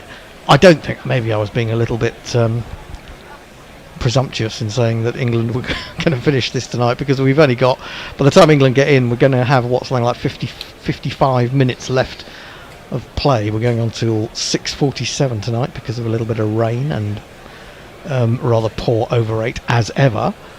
But well, the West Indies are all low fiving. But I don't think there's a lot to low five about. I mean, you look at that from 7 downwards. Stokes, admittedly, dropping 1 place because of Mark Wood coming in as night watchman last night, got 54. Jamie Smith got 95. Chris Woakes got 62. And Gus Atkinson got 21, and with Root's 87. I mean, that was the crucial partnership, Root and Stokes, wasn't it? Well, exactly, and Smith and Woakes as well. They were great. That's a nice tail. It was a very good tail. It was a very good. It was sensible batting. it was, and they still scored at 4.5 and over plus. That's the crazy thing. Don't need to baseball it all the time. Anyway, on the bright side, says Lockie 6. Mhm. The lead is under 100. Game on. It's 94, actually, the lead. There should be no fiving, he says. Well, the good thing for West Indies, well, there does seem to be a little bit more cloud mounting, but the sun has been out for about 45 minutes, and we did worry about if England lost those wickets and earlier, and the West Indies would have to bat against a new ball with this cloud cover. But I feel that those clouds might come in again a little bit for the last half an hour or so. So, we shall see. We shall see. But very disappointing from the West Indies perspective, I think. Yeah, Nicky's not happy. She's disappointed how we let the English get away. I Yeah. hope Joseph makes half of the runs he gave away. Jesus, we're just terrible. Well, there's just a lack of ruthlessness, wasn't there? I mean, and maybe poor decision making by the captain, really. Well, also after tea with that rain, the ball seemed to soften up very quickly. There was nothing really the seamers could do. But then again, they did tie it extremely quickly. Potentially, Moti could have been brought on earlier, Yeah. maybe even Hodge, to rest those seamers so they could go in short, sharp bursts. But yeah, in the end, there was a real lack of creativity throughout that whole evening session, and England were clinical enough to capitalise on it and make the most of it. Yeah, I mean, it's a good point you make about Hodge there, because he's a left-arm spinner, isn't he? And so maybe get a little bit of turn away for the right-hander. And also, he picked up a couple of useful wickets at Trent Bridge. But, there you go. They took off Moti. They didn't turn to Hodge. By the time they brought Moti back, it was far too late. Far too late. Yeah, exactly. But then again, not much you can do about the ball. I was trying to work out the ball throughout the whole session, because it just seemed so completely dead. Yep. And so comfortable for Smith and Woakes in particular, just to ease their way to high scores without having to stretch. Yeah, and I think, as I said, in a previous stint, I think Moti really should have stayed on when Woakes came in. Woakes is not the kind of player who's going to take on a spinner generally early in an innings, I don't think. And the fact that he'd managed to get one through Joe Root, I think Root, actually looking at the replay of that dismissal, was actually playing for a bit of turn that wasn't there. Whether that was deliberate or whether, as people have said, it was just natural variation.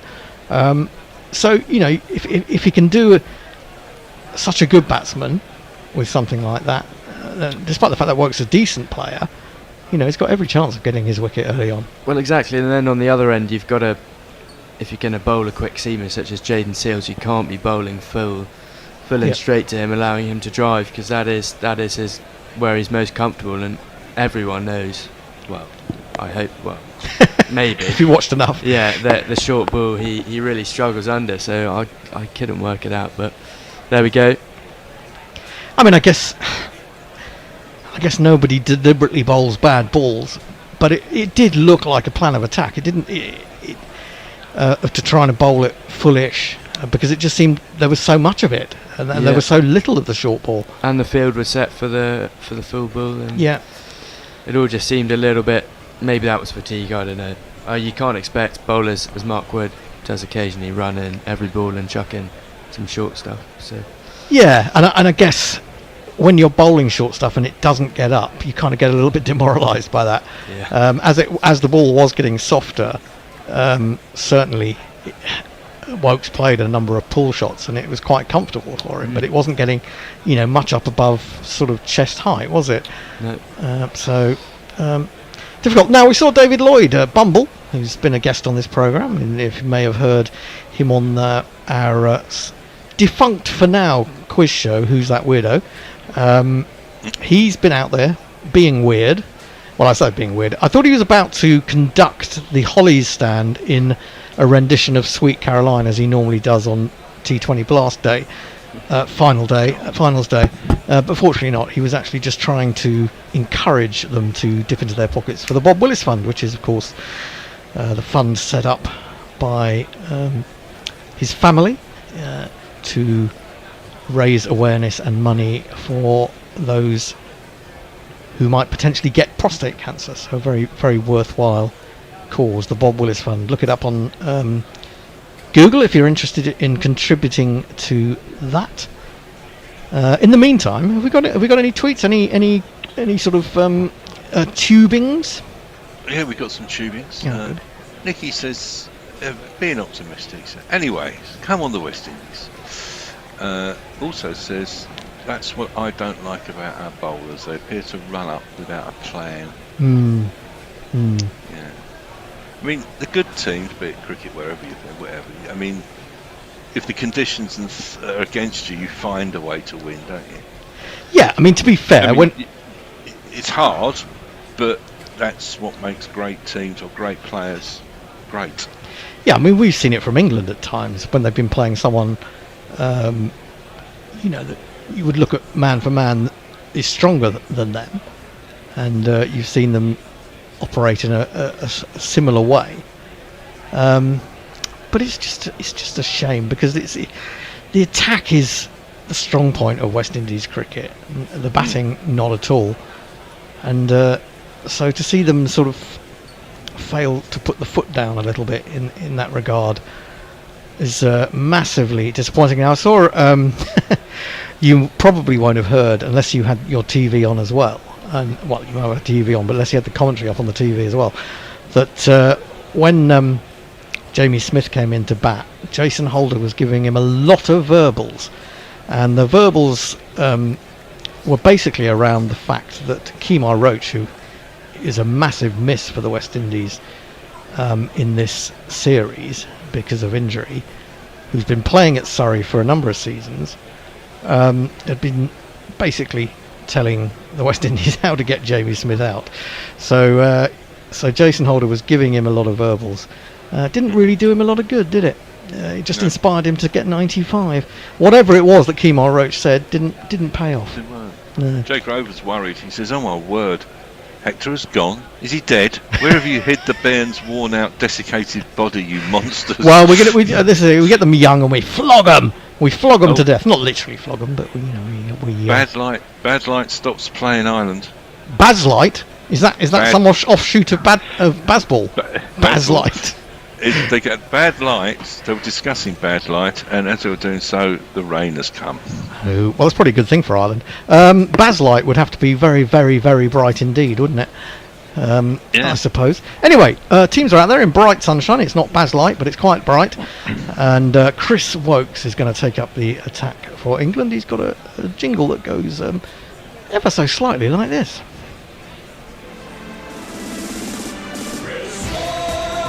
He's on Instagram, and he's a Twitter fan. On the Ashes tour, not Ben Stokes, but he'll have to do. And he's bowling to the West Indies captain. I just gotta tell you, he can bat on endlessly. All those balls faced by a craggy Brathwaite, you know he can bat eternally. I love that jingle because it's such an old song. I think that came out in 1970. I had it on one of those old Top of the Pops albums. Love Grows. Love Grows Where My Rosemary Goes by Edison Lighthouse, I think it was. Edison Lighthouse. 4 slips, and Woakes is in, and that goes down the leg side as Brathwaite just moves over towards his off stump. Goes through the keeper, no run. Well, this next, just under an hour, Kidd decide the test match. Absolutely. For the West Indies, couple wickets down, and you'd think that's game over. But if these two openers, as they have done all series, in fairness, I think they've surpassed the 50 partnership three times this series. 3 times, is it? Well, just a crucial I've last certainly hour. seen 2. Crucial last hour, yeah. Woakes in, bowls to Brathwaite, leaves this one alone outside the off stump, but through it goes to the keeper, just 79 miles an hour. Woakes, who was out just before the end of the England innings, has done a fair bit of work today, so it might just be, he'll either be sort of energised by his batting performance, or it'll be a little bit tired because he's not used to it. But he did bat very well some shots through the offside were just magical. He's a man who can drive on the up, but it doesn't look like it's on the up. He's just so elegant. Woakes in bowls, and Brathwaite goes uneasily back, almost as if he was expecting it to do more than it did, and he guides it to backward point. There is no run. Gus Atkinson, who's fresh from battering a couple of sixes, is warming up, presumably to open the bowling in tandem with Woakes. Yeah, I'd love to see Louis go on and get a score, as he's batted so well early on, and he just can't get past 27. It's a bit like Mark Ramprakash in his early part of his, well, throughout his career in Test cricket. Woakes in bowls. Oh, now that comes back, and it's a very dicey leave by Brathwaite.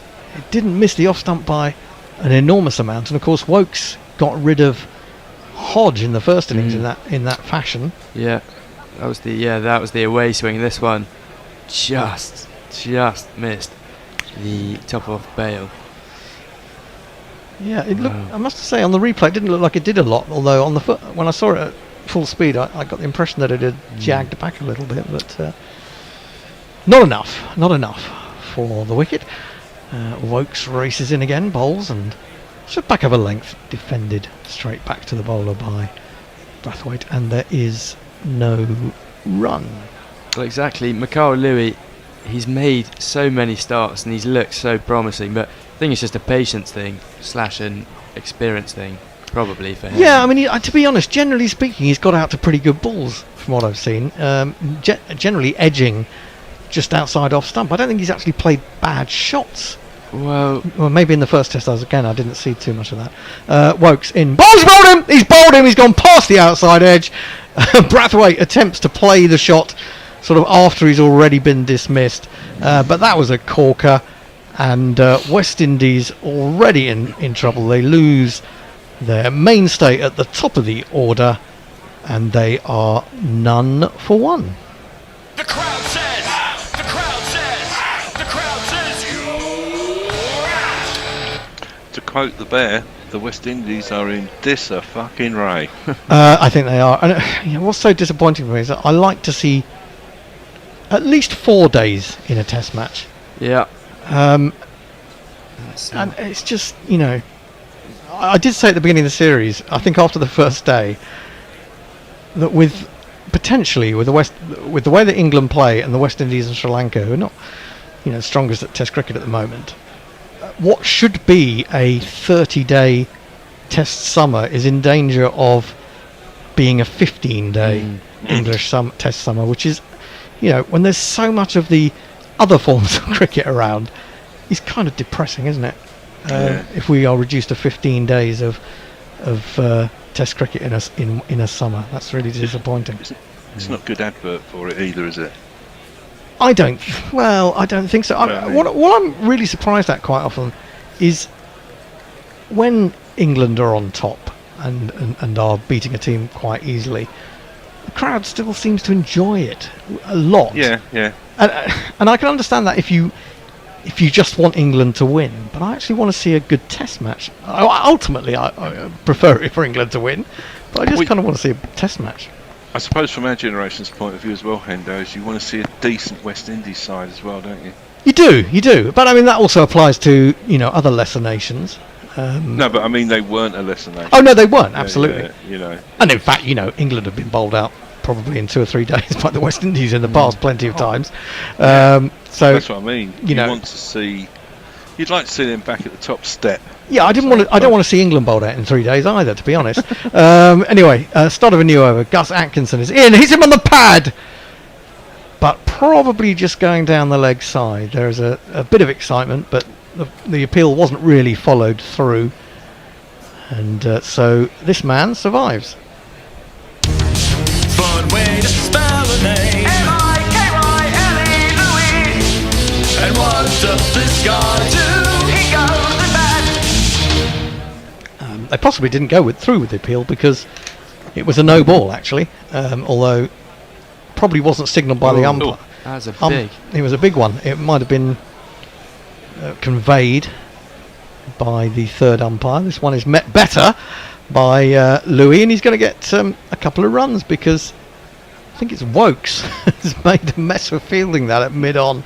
In fact, they only get one, and it just escaped him and ran about 15-20 yards behind him. So the West Indies now move to 2 for 1. Louis is off the mark. McKenzie. Well, what can you say about McKenzie? He got 3 very quick boundaries in the first innings and then got a corker from Mark Wood, didn't he? Yeah, he's got a lot. Well, he's got a lot to probably learn, but a lot to fight for his place in this West Indies team if he wants to play in South Africa. He's had a really, really disappointing series. He started well. He got 70 odd at Beckenham against the Counties 11, but he's just been slightly underwhelming so far.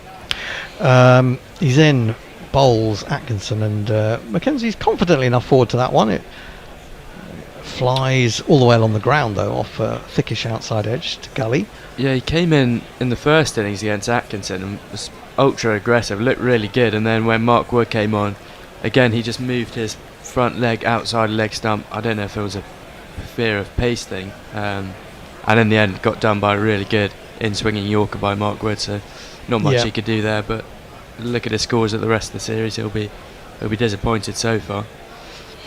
Very much. He's scored nothing really.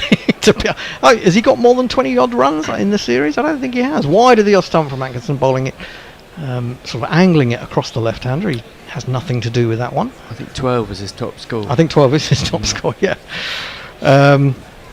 Which is massively disappointing. Maybe he's not a number 3. That's another thing to think about. I do get the feeling that you just don't have the specialist number 3s that you used to have. Not many people can bat there. It's a really tricky place to bat. Atkinson in again too far. In fact, swings a long way after it's gone past the bat, and Jamie Smith does well to more or less grasp that first slip, having to move out of his way to allow him to do that. I don't think Pope's a 3. No, he's not a natural 3. He had to make the move for Root, didn't he? Way back when. Yeah, he's not a natural 3. He's doing a job. I saw a tweet earlier from I think it was Daniel Brigham, who used to be assistant editor at the Cricketer maybe about 10 years ago or so, maybe more than that. 4 slips in the gully for Atkinson. I'll come back to that in a minute. Bowls to McKenzie. McKenzie makes a little trigger movement onto the front foot, then goes back to that one and just drops it down in front of him, more or less. And he was kind of saying something I agreed with, despite the fact that he once slagged off one of my books. But anyway, that's another thing to talk about, or for me to rant about in my own room alone. But in the dark, in the dark, with no one else listening. I'll have to come back to that because Atkinson is very quick to get through. He finds the outside edge, but it's going to fly away down towards third man. Ben Stokes in pursuit.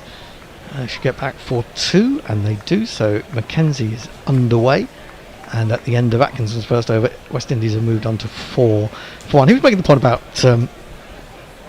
Pope, that he just looks so scratchy in that position. Not so necessarily in that position, but he just looks scratchy, and I kind of tend to agree with him. Certainly, when he got that 100 at Trent Bridge in the first innings, it wasn't a good 100. I mean, I suppose any 100 is good, but he didn't really look comfortable. He's come in, and with this Bazball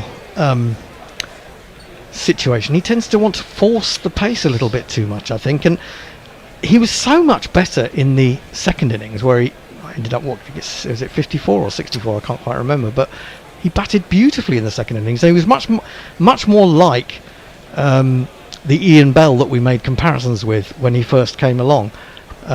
Woakes is in again, bowls to Louis for the first time. A little bit of a way swing, and it's left alone by the right-hander.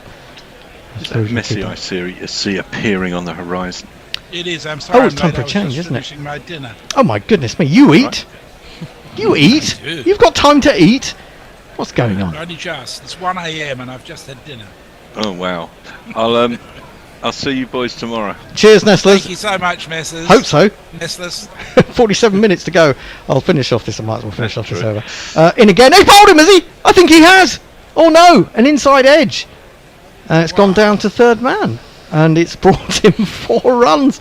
Well, That's a four Crawley would be proud of. Incredible. I was convinced that had bowled him. Certainly from the reaction of the men behind the wicket, I thought that must have bowled him, although I didn't see the stumps actually move. But, oh my word. Anyway, it's one of these.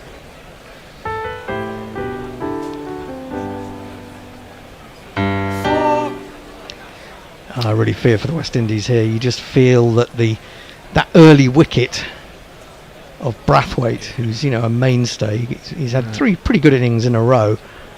To go so early, Woakes in again, bowls him, he's forward, but didn't really seem to be leaning over the ball. He went towards it with his feet, not with his head, in a sense. I mean, it's a good thing to get your feet out to the ball, but it's the head that really needs to lead you there. And just felt as if he was leaning back a little bit as he went forward to that one. Well, the ball does seem to be doing a fair bit at the moment. This could be dangerous for the West Indies if these two don't really dig in. They could be 3-4 wickets down by the end of the day. Mikhail Louis lucky to survive there. He's on 5, and it's bright sunshine. Woakes is in, and that one hits him. It's quite low on the bat. They're going through for a single. He's going to have to hurry, McKenzie, but he gets there. Was pushed towards mid-off. Just back to the Pope thing, I do think it's a massive confidence thing for him. You saw the first 100, as you said, was very scratchy, and the 2 innings before that at Lords, he was the 1 innings before that, he's very frantic and he feels very unsettled at the crease. Yep. But when he got that 100, then his second innings, his 50, 60 odd, he did look a lot more calm and looked like he had a lot more time. There was a massive difference in those 2 innings, in my opinion. People look at it and say, we got a nice 100 in the first innings and only got 50 in the second, but better in the in second. Terms of, because he spoke about before that test match how he wasn't happy, how he's been working hard in the winter, but he hasn't seen any results, so there's definitely a bit of pressure on him. Yeah, Woakes in again, bowls to McKenzie, full ball, which he clips up to mid-on, and there is no run. That's still 1 ball to go, then I'll drop out for 25 minutes. I'll be back at 6:30, unless there's have we got anyone else to come on, or maybe I'll just have to sit here and do some summarising. No. Is someone else scouring the world for people to come on today and had great difficulty getting anybody. Yeah, so it'll just be us 3 then to see us through one way or another. Woakes 1 for 5 from 1.5 overs. He's in again to McKenzie. McKenzie plays unconvincingly, but effectively in the end, pushing it to extra cover. Just outside off stump. That is the end of the over. West Indies are 9 for 1. They trail by 85. McKenzie has 2 and Louis has 5, I think it is. Over to Hector. Can I suggest, Hendo, that if you take a break, you might like to get a drink for Hector or something to keep him going? Do you need a drink? Well, yeah, I can go and get one. Do you need a drink? Alright, you go and grab one. I'll just... Yeah, no, I'm alright with... I've still got a bit of Coke Zero left. Yeah, I'll do the next 2 balls if you want to run out, and probably won't be 2 balls, it'll be 1. By the with the speed of Hector, should only be 1 ball. Young people, eh? Young people, they've got so much energy. I did ask him earlier whether he was flagging, but not at all. 4 slips for Gus Atkinson into Louis, and Louis goes back and fends that away, but effectively. I don't know whether it flew over the slip area or whether he got control of it. It's gone down to the 3rd man. They've got back for a very comfortable 2. Louis moves to 9. West Indies move to 12 for 1. In fact, I think they've got 3 there because, according to Sky, McKenzie is now on strike. Let's have another look at this one. He played it well, controlled it well, got it down to ground, and opened the face, and away it ran. The camera work is pretty shit today, isn't it? Really bad. So misleading. Yes. As Atkinson bustles in over the wicket to McKenzie, who leaves it alone. Wise not to swipe that with the slips in place. You know what it is, Messi? It's outsourcing. Yeah, I think the BBC now outsources most of all of its outside broadcasts, and I don't think they're as good generally as they were 20, 30 years ago. Maybe I'm being harsh, but well, it's a hard job. Atkinson will continue. Oh, and that is an absolute seed.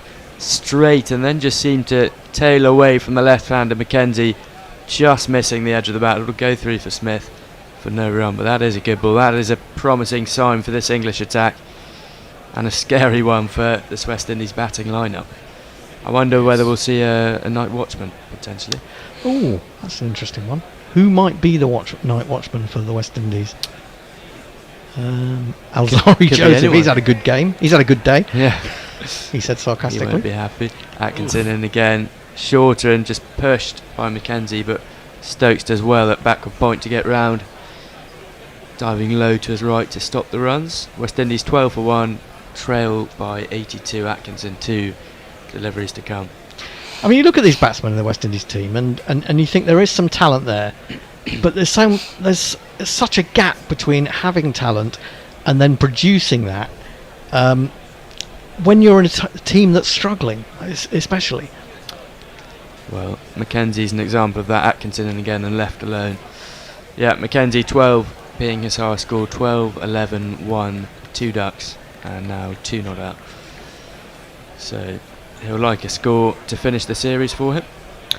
I'm not actually any more convinced though. There was talk about this new young side, and I think we've seen it a lot of times with the West Indies.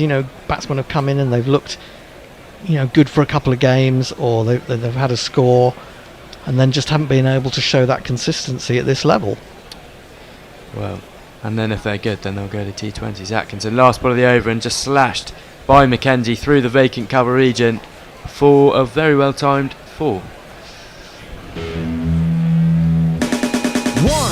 2, 3, 4.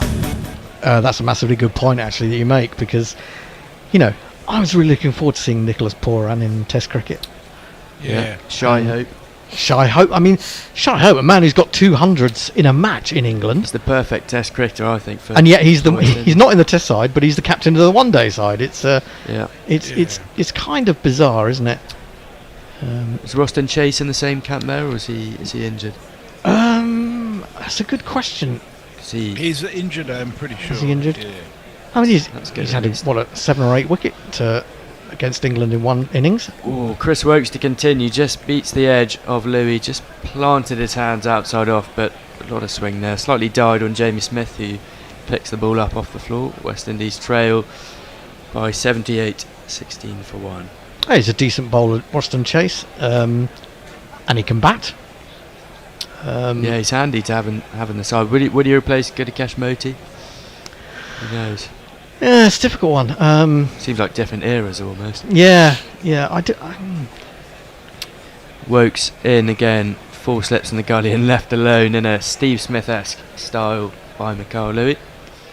I do wonder how much sort of the island mentality influences selections in West Indies as well. Certainly there are more grounds around the Caribbean that get Test matches and get matches in general. But whether that, they're trying to give more chances to sort of people in smaller nations. Louis on the up, and Ben Stokes drops the catch. Full ball from Chris Woakes. Mikhail Louis tried to get all of that drive, but very uppish. Ben Stokes frustrated with himself, still on the floor at a wideish mid-off, coming around to his right. Drop the catch. Louis will end up getting 3, and Ben Stokes cannot believe it.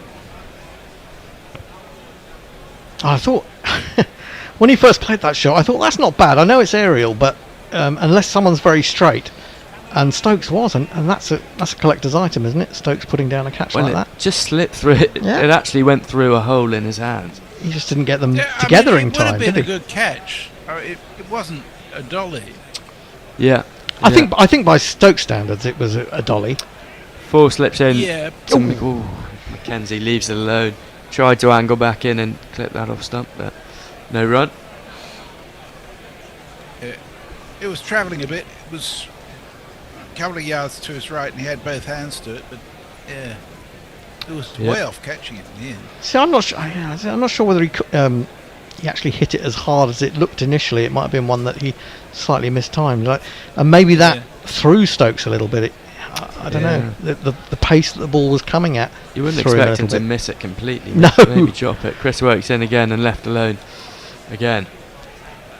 Yeah, strange one. Mikhail Louis though, couple strokes of fortune. That inside edge very close to being bowled, and then that uncharacteristic Stokes missed opportunity. Well, let's hope that having batted quite well but not got really any runs, he's going to bat like a drain now and get 100. Yeah, well that would be great. That's cricket all over, really, isn't it? Stokes wanting the early holiday. 4 slips in. Woakes straighter this time and defended on the back foot by Louis. End of the over. West Indies 19 for 1. So there's a tweet from Robert Wilford Paul, or a tube, which I sympathise completely for. He says, disaster looms for the West Indies. As a person from Jamaica and currently living in New Orleans, I'm at a loss regarding the performance of this current team. Yeah, I really feel for you. Well, I think there are a lot of mitigating circumstances, really, and I do think this inability for people to find room in the calendar for teams to have proper warm-ups in alien conditions is a massive problem for Test cricket. Yep. Well, as our friend in Thailand, whose name I can't read, says, Robert, we all love West Indian cricket. It was the soul of the parties in the 70s and 80s.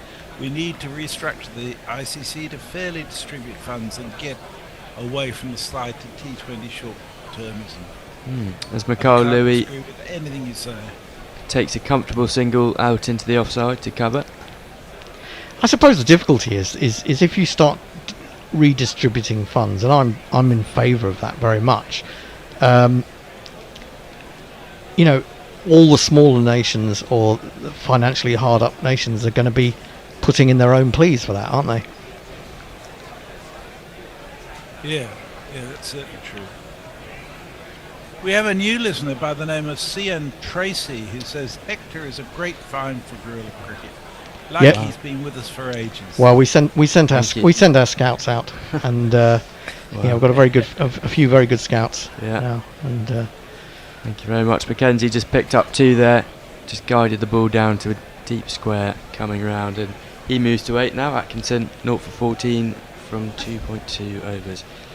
Turns at the top of his run up, runs in like a steam train over the wicket. McKenzie just guides it to gully / backwards point for no run. Yeah, I mean there's not much margin for error for Carl McKenzie outside that off stump with that ball angling across him, or maybe just nipping away. Got 4 slips, you've got a gully, and then you've got a backward point. He's not that much far back. He's almost you'd have to say he's in a catching position. So it's, you know, he can't afford to get anything wrong outside his off peg. Well, he's trying to do a Joe Root and just guide it down, but hasn't found the gap as of yet. Atkinson again, straighter on. Has he found the edge? No, he hasn't. Oh, he has. Umpire's finger goes up. McKenzie has to go for 8. That's the end of his series with the bat, and more trouble for the West Indies now. 16 for 2. 22.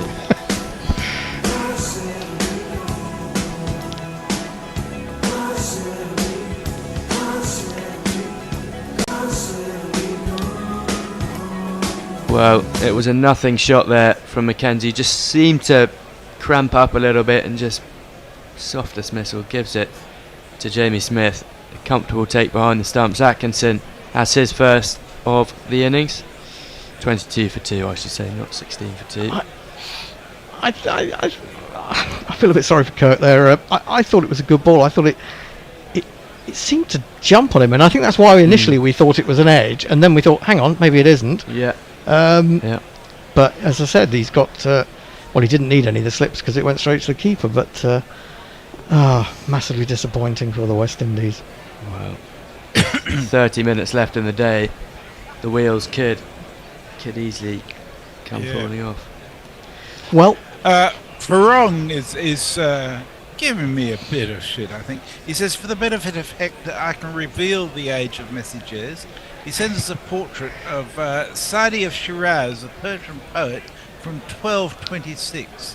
Have patience, all things are difficult before they come easy, is his quote. He says, a portrait for 800 years ago when using the alias of Society of Shiraz. A man who never sleeps and lives in a cage, occasionally has geese in his breeches. No offence intended, none taken for wrong. I did see that tweet earlier. I wonder whether we'd read it out. And I'm glad I don't think we've done any of this. The Jersey Jingler says he's just finished our 30-over game. Oh, sorry, we're back. Well, Atkinson in to the new batsman, Athanase, who immediately gets off the strike with an inside edge down to square leg. Oh, he's the heckin' best. So frig all the rest. You will all adore Alec Athanase. Nice to see he hasn't opted for the night watchman yet. 30 minutes left. Wants to take it on himself. Difficult out there. Yeah, that is, as you say, Hendo, that is a very good ball by Gus Atkinson. Good setup as well with that field. I think he does seem to get the ball to move off the pitch with a scrambled seam, doesn't he? He seems to get it off the main part of the ball rather than the seam itself. Final delivery of his over, shorter and taken on by Louis, but stopped by Mark Wood at mid-wicket. Well, we haven't seen much of Mark Wood, obviously, because came in at 3 or 4 the other day. That's right, he's had a quiet day, hasn't he? I expect he'll get an over or two before the end of play, unless these bowlers keep bowling as well as they have been. And that's the end of the over, 23 for 2 after 6. The Jersey Jingler says, just finished our 30-over game, one with just 2 balls left, and pleasantly surprised at England's lead. So sad for Smith, he should have played like me and remained not out. Well done, Richard. That was an extraordinarily unlucky dismissal, wasn't it? I mean, that ball was pitched as short as anything we've seen in this Test match, and just scraped along the ground. You're quite rightly, he'd been playing that pull shot so well, but you can't expect to get down to that low to play it. Very unfortunate. Ombre Nova sent us a lovely picture from the ground of the sun shining over the floodlights. He says, Guerilla Cricket in my ear and the view of this in a summer day, plus an uncertified amount of drinks. What could be better? I do wonder, what's it like listening to us when we're a ball behind? You let us know what that's like. I've done that. It's a bit frustrating. I keep trying to get the players to slow down, and they just won't. Well, Chris Woakes in for the first delivery, and Athanase just guides it to backward point for no run. Yeah, because I suppose we're quite far behind the live action. Yeah, I think we are from certainly if you're there. It's usually a couple of balls. Yeah, we're ahead of Sky, I think. Yeah, could be. Come back to that. Woakes in again, 1 for 8 from his 3 overs so far. 4 slips, a gully in a backward point, straighter and defended by Athanase down to mid-off. And that's the thing about West Indies. I mean, Athanase came over here quite highly rated, and I've seen a bit of him and thought he looked a good player. But he's only managed to make 1 good score, hasn't he? That's very difficult in a 3-test series to get used to bowlers you haven't necessarily faced before in difficult conditions. But yeah, you'd want to see him, pile on. And as I say, I think Jason Holder is too high at 6. It's a long tail, really. Woakes in again and shorter this time, defended by Athanase. Well, what about Josh De Silva at 6? He's batted pretty well this series. Josh De Silva's been one of the best batsmen of the series for West Indies, if not the best, really. I mean, people talk about him having experience. He hasn't got that much experience of Test cricket. I mean, he's only got the 100, hasn't he? I mean, I can remember a year or so ago, he'd been playing club cricket in England for old Wimbledonians. We had I forget who it was now. Used to be Dowrich. Was it? Right. Woakes in again, shorter and defended again. Carbon copy of the last ball for Athanase. But yeah, I could see him going up to 6, maybe even higher up in the order. He has been, one of the pick of the batsmen for the West Indies. But I mean, maybe. Okay, it's only at club cricket level, and then I don't think old Wimbledonians are in the highest echelons of the Surrey Championship. But he has some experience on English pitches. That is, Apparently he opens as well in the regional 4-day. Woakes in again, 2 to come, straight and just the bat slightly angled by Athanase, played down comfortably in the end to mid-on for no run. Josh De Silva's actually played 28 tests. Has he played that many? Goodness, I didn't think it high was as many score as of that. 108, average of 26.75, a strike rate of 39.9, which is That's quite slow, isn't it? yeah. Certainly by today's standards. Yeah. But you know, you need that solidity in a player, in a team. This West Indies side can be quite slow if you look at the captain setting the example. Woakes in again for the final ball of his over, shorter and defended. Brathwaite, end of the over, West Indies 23 for 2, still trail by 71. I mean, the ironic thing I think is that Brathwaite, when he's got a few runs, a couple of 40s and a 60, he's actually, his strike rate has been probably a lot higher than his average strike rate in Test cricket in general. Yes. Yeah. Yes, indeed. Ken McKinley says, thank you for the excellent coverage. Driving and ferrying from the Isle of Arran, Scotland to Belfast. I hope you have a safe trip. And we got a message forwarded from Tony Bishop by Ferrong to say he's in Perth, still in Scotland. St Johnstone 3, East 5-0 at half-time here in Perth. Half-time? Different Perth to mine. Yeah. What time was that? What That time did it must kick have off? been a while ago. That must have been a while ago. Well, Atkinson to begin his fourth over. He has 1 for 15. Straighter and driven nicely by Louis, but a nice diving stop to the left of the wide-ish mid-off. No run. Sorry, Hombre Nuevo's come back to us and said, it's fine, you're a ball or two behind, but Mrs. Hombre did want to pause GC to sync it with the live play at the start of play. Or when she reads that, you're going to be in trouble. What happened to Hot Mike? What's a Hot Mike? It didn't work very well, to be honest. Left alone by Louis. Through to the gloves of Jamie Smith. He has 13 from 14. Just looking at the setup of Atkinson to McKenzie here. Couple angling in. It's just beat great the over, edge of wasn't that. it? It's a good spell. Not much you can do there. I think what you say about Atkinson that was good in looking at these the replays of that particular over is how McGrathian it was in terms of the consistency of line and length. Absolutely. Yeah. He's a real talent. In he is again. This time Louis just prods it down to wideish mid-off and wants the single, and will get the single. 3 deliveries to come. 86 miles an hour that from Gus Atkinson.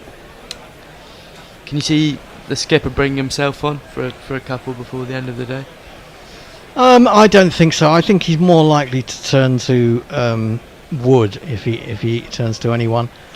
But I'm not even sure that he will because these two are bowling so well.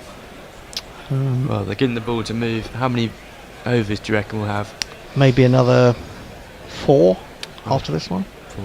Maybe a little bit more. Atkinson in again, Fuller and driven.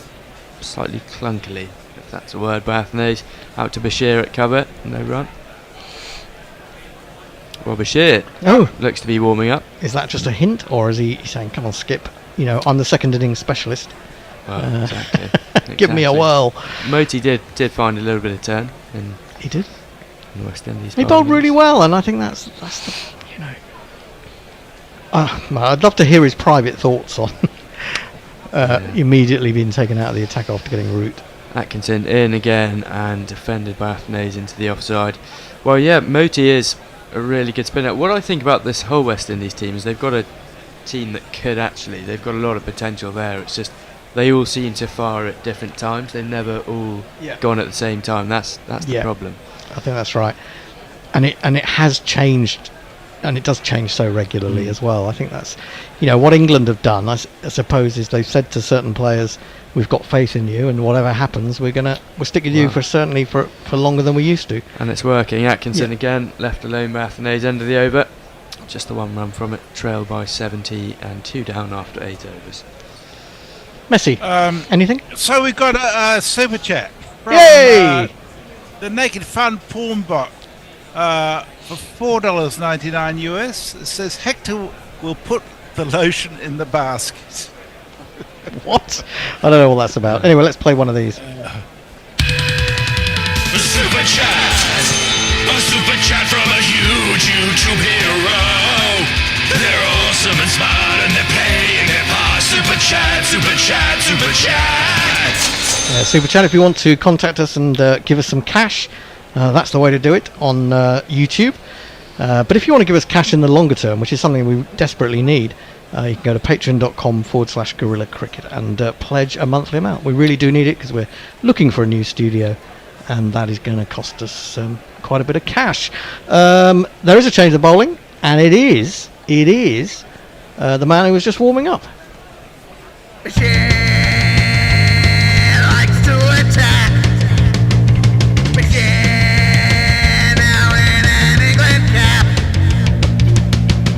Well, in he comes over the wicket, flighted and defended by Louis. Short leg, a little bit behind square.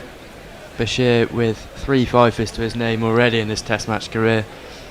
Bowled very well in the second innings at Trent Bridge in comparison to his first especially. He's great play at flight. Deep cover out on the boundary. Defended again by Louis into the onside this time, and Bashir will do the fielding himself. He did, of course, actually get Louis in the first innings, didn't he, at Trent Bridge? Louis lost patience very early on, or was trying to take the attack to him. And well, yeah, that's the rash. Yeah. Rash shot there, and Bashir again flighted a bit more this time, and down to that short leg. Was that a chance? Potentially. The ball's gone past Ollie Pope under the helmet. There's a very specific positioning of Pope, isn't it? Actually, he's coming front now. Yeah. Oh no, it's just short of him. Just short. Yeah, but it's just played with the spin, sort of rode the delivery to Makalu. Now Ben Stokes has come in at leg slip to allow Ollie Pope to go a little bit more forward. And the way Bashir's spinning it, got a lot of turn in the last delivery, and he is again. Turns again, and and that kid. Well, that's not out. Kid have wrapped the glove. Ollie Pope diving forward. Good call by Ben Stokes this. Bashir finding the footholds, and Ollie Pope and Ben Stokes especially are in the game here. He's flighting it absolutely beautifully at the moment. And he is again, 5th delivery of his first over, and that's a bit shorter and defended on the back foot by Mikhail Louis. And it's quite interesting because Louis, against all bowlers, certainly seen it against the seamers, he does like to get forward, and that does make him a risk if the ball turns a little bit with those catches on the leg side. Well, he's a tall guy with a long stride and flighted again a little bit fuller. Louis drives, and Duckett has a shot at the stumps. Direct hit, could have been gone, but Louis was quick. Ben Duckett at mid-off. Couldn't hit the stumps. End of the over. West Indies 25 for 2. Yeah, he ran for the shot, really, didn't he, Louis? He played a nice shot, but he hit it too hard to mid-off, and he would have been out by a fair distance, I think, had that hit. So we'll have a little bit of change round.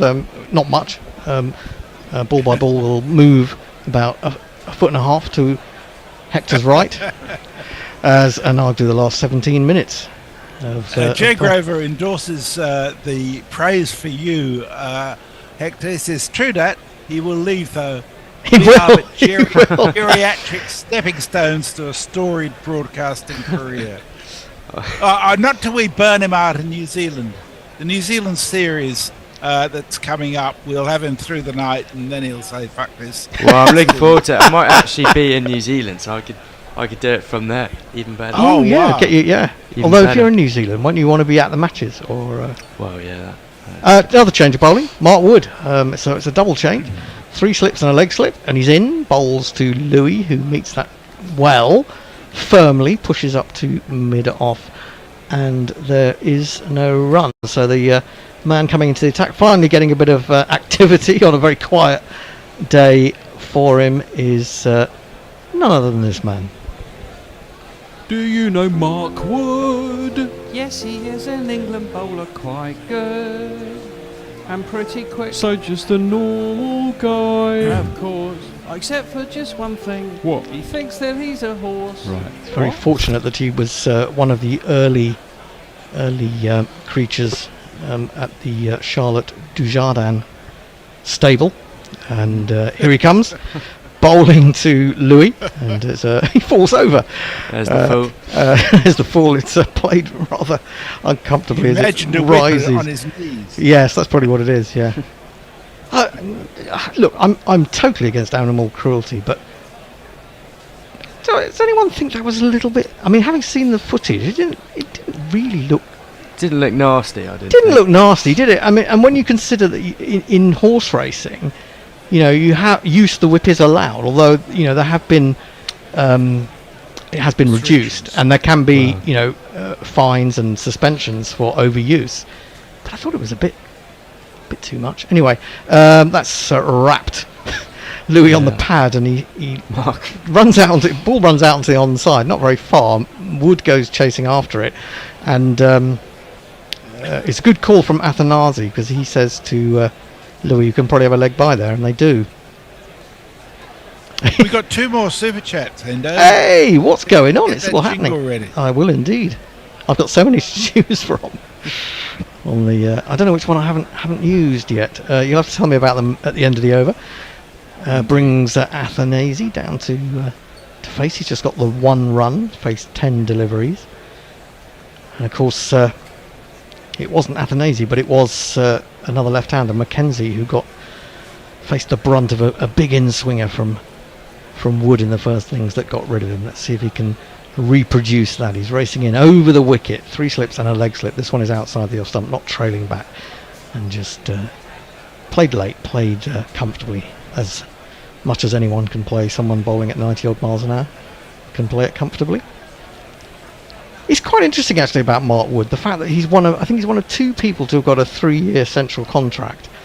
And by the end of that, he's going to be, 38? I mean, he's 35 now. Yeah. It's absolutely astonishing that he can come in and bowl this quickly at that age. It's a massive risk, and then again, you ask why you're picking him here. You could be dealing with another Joe Root, Jofra Archer situation, but yeah, I guess it's working so far. Oh, now Athanasi thinks about trying to work that into the offside. It possibly didn't get up as much as he expected, sort of seems to wrap him in the 6-pack, and just drops out into the offside. Yeah, I mean, in terms of, if you do look ahead to next summer against India and also the Ashes, I mean, you're crying out for Jofra to come back if he possibly can. Well, he wants to, he said. As he said? I didn't see that. Did an interview a couple of days ago. You know, because he's a massive loss, and he'd be potentially tremendous in Australia.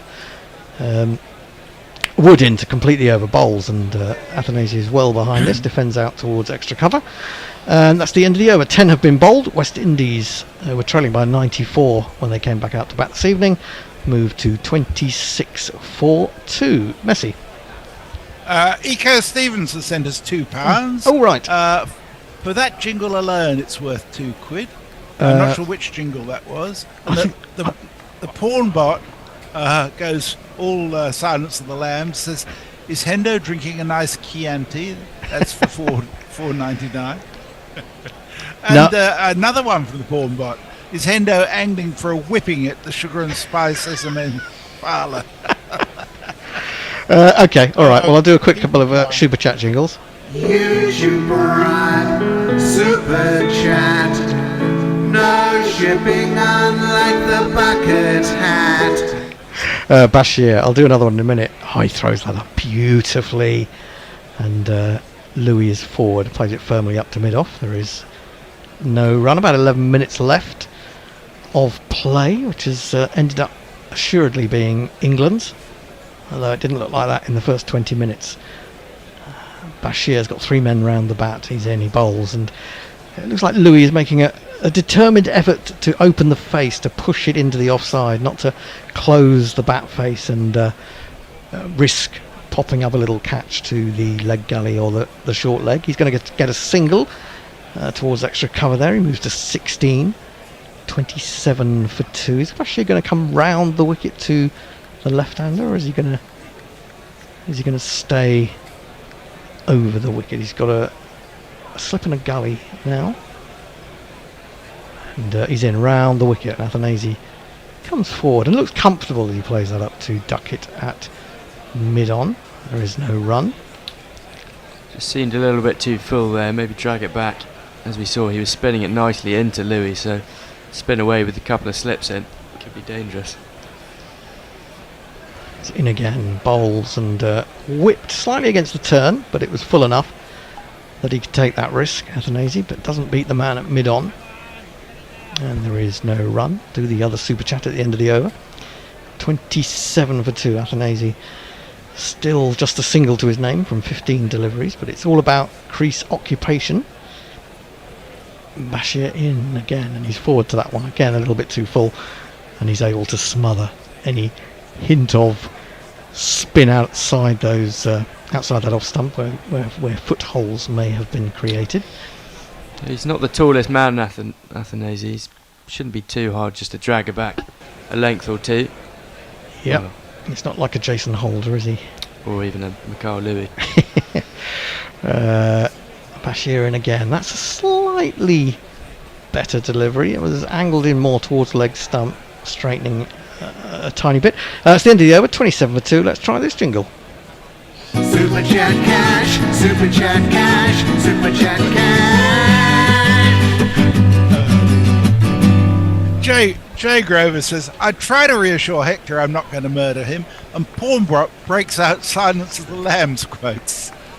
Yeah, Only on GC could you get a John Newton request and a reference to a fictitious serial killer in the same thread. Has anyone worked out what it is with Trump and Hannibal Lecter? He just keeps referencing him, doesn't he? As if he thinks he's real. Yeah, I know. Fuck. Well, then, you know, he thinks all sorts of fictitious things are real. It's right? really very, very worrying. I saw some things that he said at a speech today. Yeah, I mean, he's basically said to the Christian nationalists that if you vote for him this time, they'll never have to vote again, because basically he's because I'll sort it out. Well, it'll be an authoritarian state. It'll be a dictatorship. Wood, 3 slips and a leg slip. He's coming into Louis. Oh, he's bowled him a fantastic Yorker. It's hit him on the pad. It's brought him to his knees, and the umpire says no. Appeal. They're thinking about a review. It might have just done a little bit too much, but it was pretty good, and they're going to have a little look at it. It was a very fine delivery. Whether it was quite accurate enough, I'm not 100% sure, but I will try and locate. I'm pretty sure that's going down. Is that in extras? Where's the oh, here we go. Reviews. Let's try this one.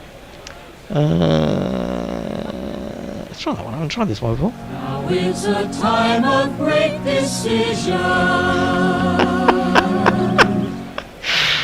Oh, he's got a good stride in, hasn't he? Should be down. I think that's probably going down next time. It might be clipping, and as it's been given not out, then the judgment should go in the favour of the batsman. But at least we'd keep our review. We did give away reviews pretty easily. Yeah. Quite erratic going upstairs.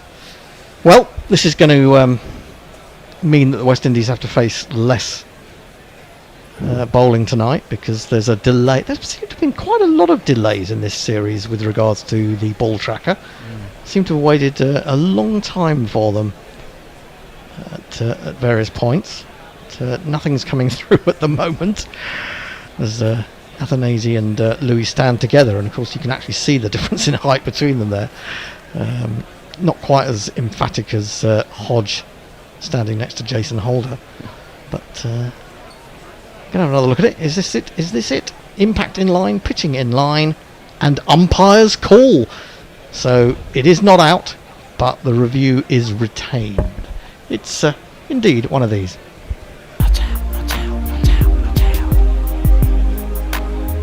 It's only just up as call. It could well have been hitting if it was just half an inch further in. I'm glad it's not out. I want to see some more cricket tomorrow. Yeah, me too. It's a hell of a ball. Hell of a ball. That's really, I mean, it just didn't just, it didn't just york him, but it just upended him. It was like a skittle, basically. Wood was very keen on it now, seeing the replay.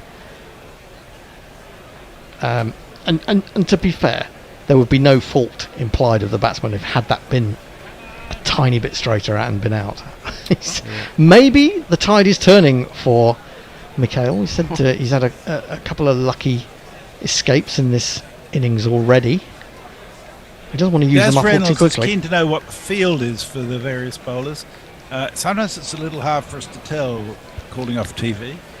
3 slips in the gully for sure, and fielded at mid-on as Louis scampers through for another single.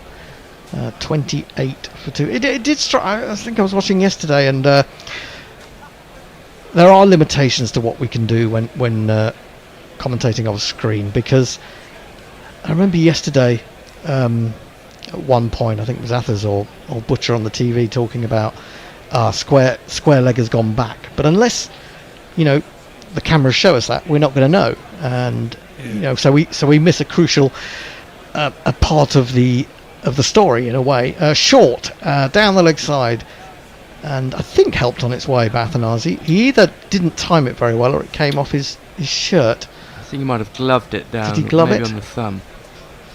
Down.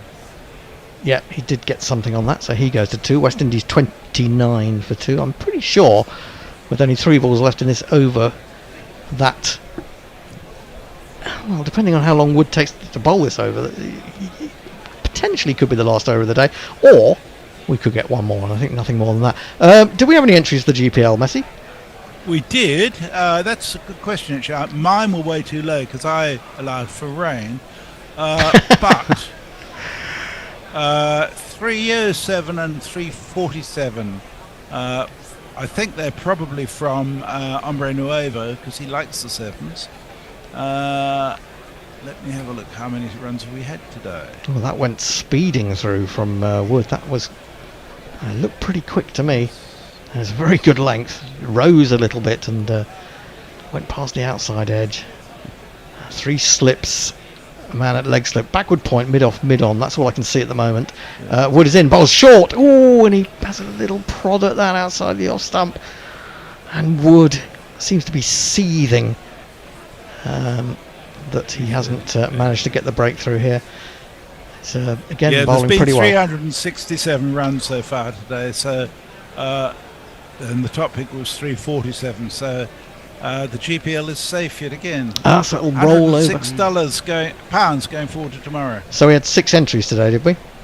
We had 1, 2, 3, 4, 5, 6, 7, 8, 9, 10. 10. Okay. Wood in again. Final ball is over, so we should get one more. And this time, Louis is more comfortable getting onto the front foot and just easing that into a fairly open offside. And the man trots round from backward point to do the fielding. They take a single. Louis keeps the strike. West Indies 30 for 2, and it looks like we'll have one more over from Shoaib Bashir. Stephen Hippolyte and Cornelius Davis are disappointed West Indies fans. Stephen wants Brathwaite to be dropped because he keeps failing. And why was Chanderpaul dropped? Why are the West Indies sending club cricketers to England? The selector needs to be fired. Is Desmond Hayes?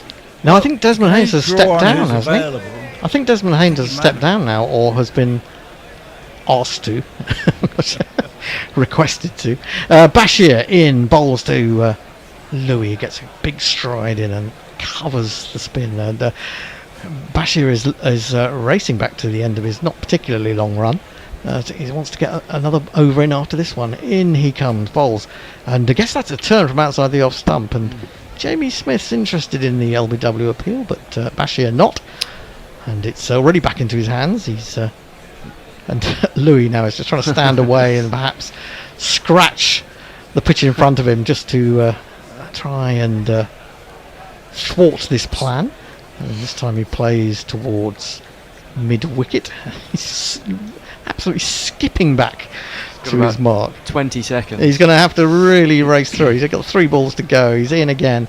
Bowls. And this time Hippolyte's onto the back foot. This one's dropped a little bit shorter, but he defends with a full face of the bat. 2 balls to go. Can England squeeze another one out tonight? Have the pawn bot on with that, won't we? Defended by Louis.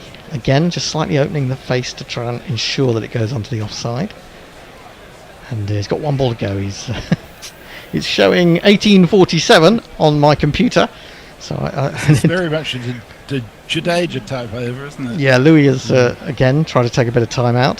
Bashir in again. He bowls, defended, and is that time? I think it is. What's happening? England are desperately trying to get him to position, But the umpire at the standing end for that over hasn't actually moved. Well, they're trying to force it here. It looks They are, like.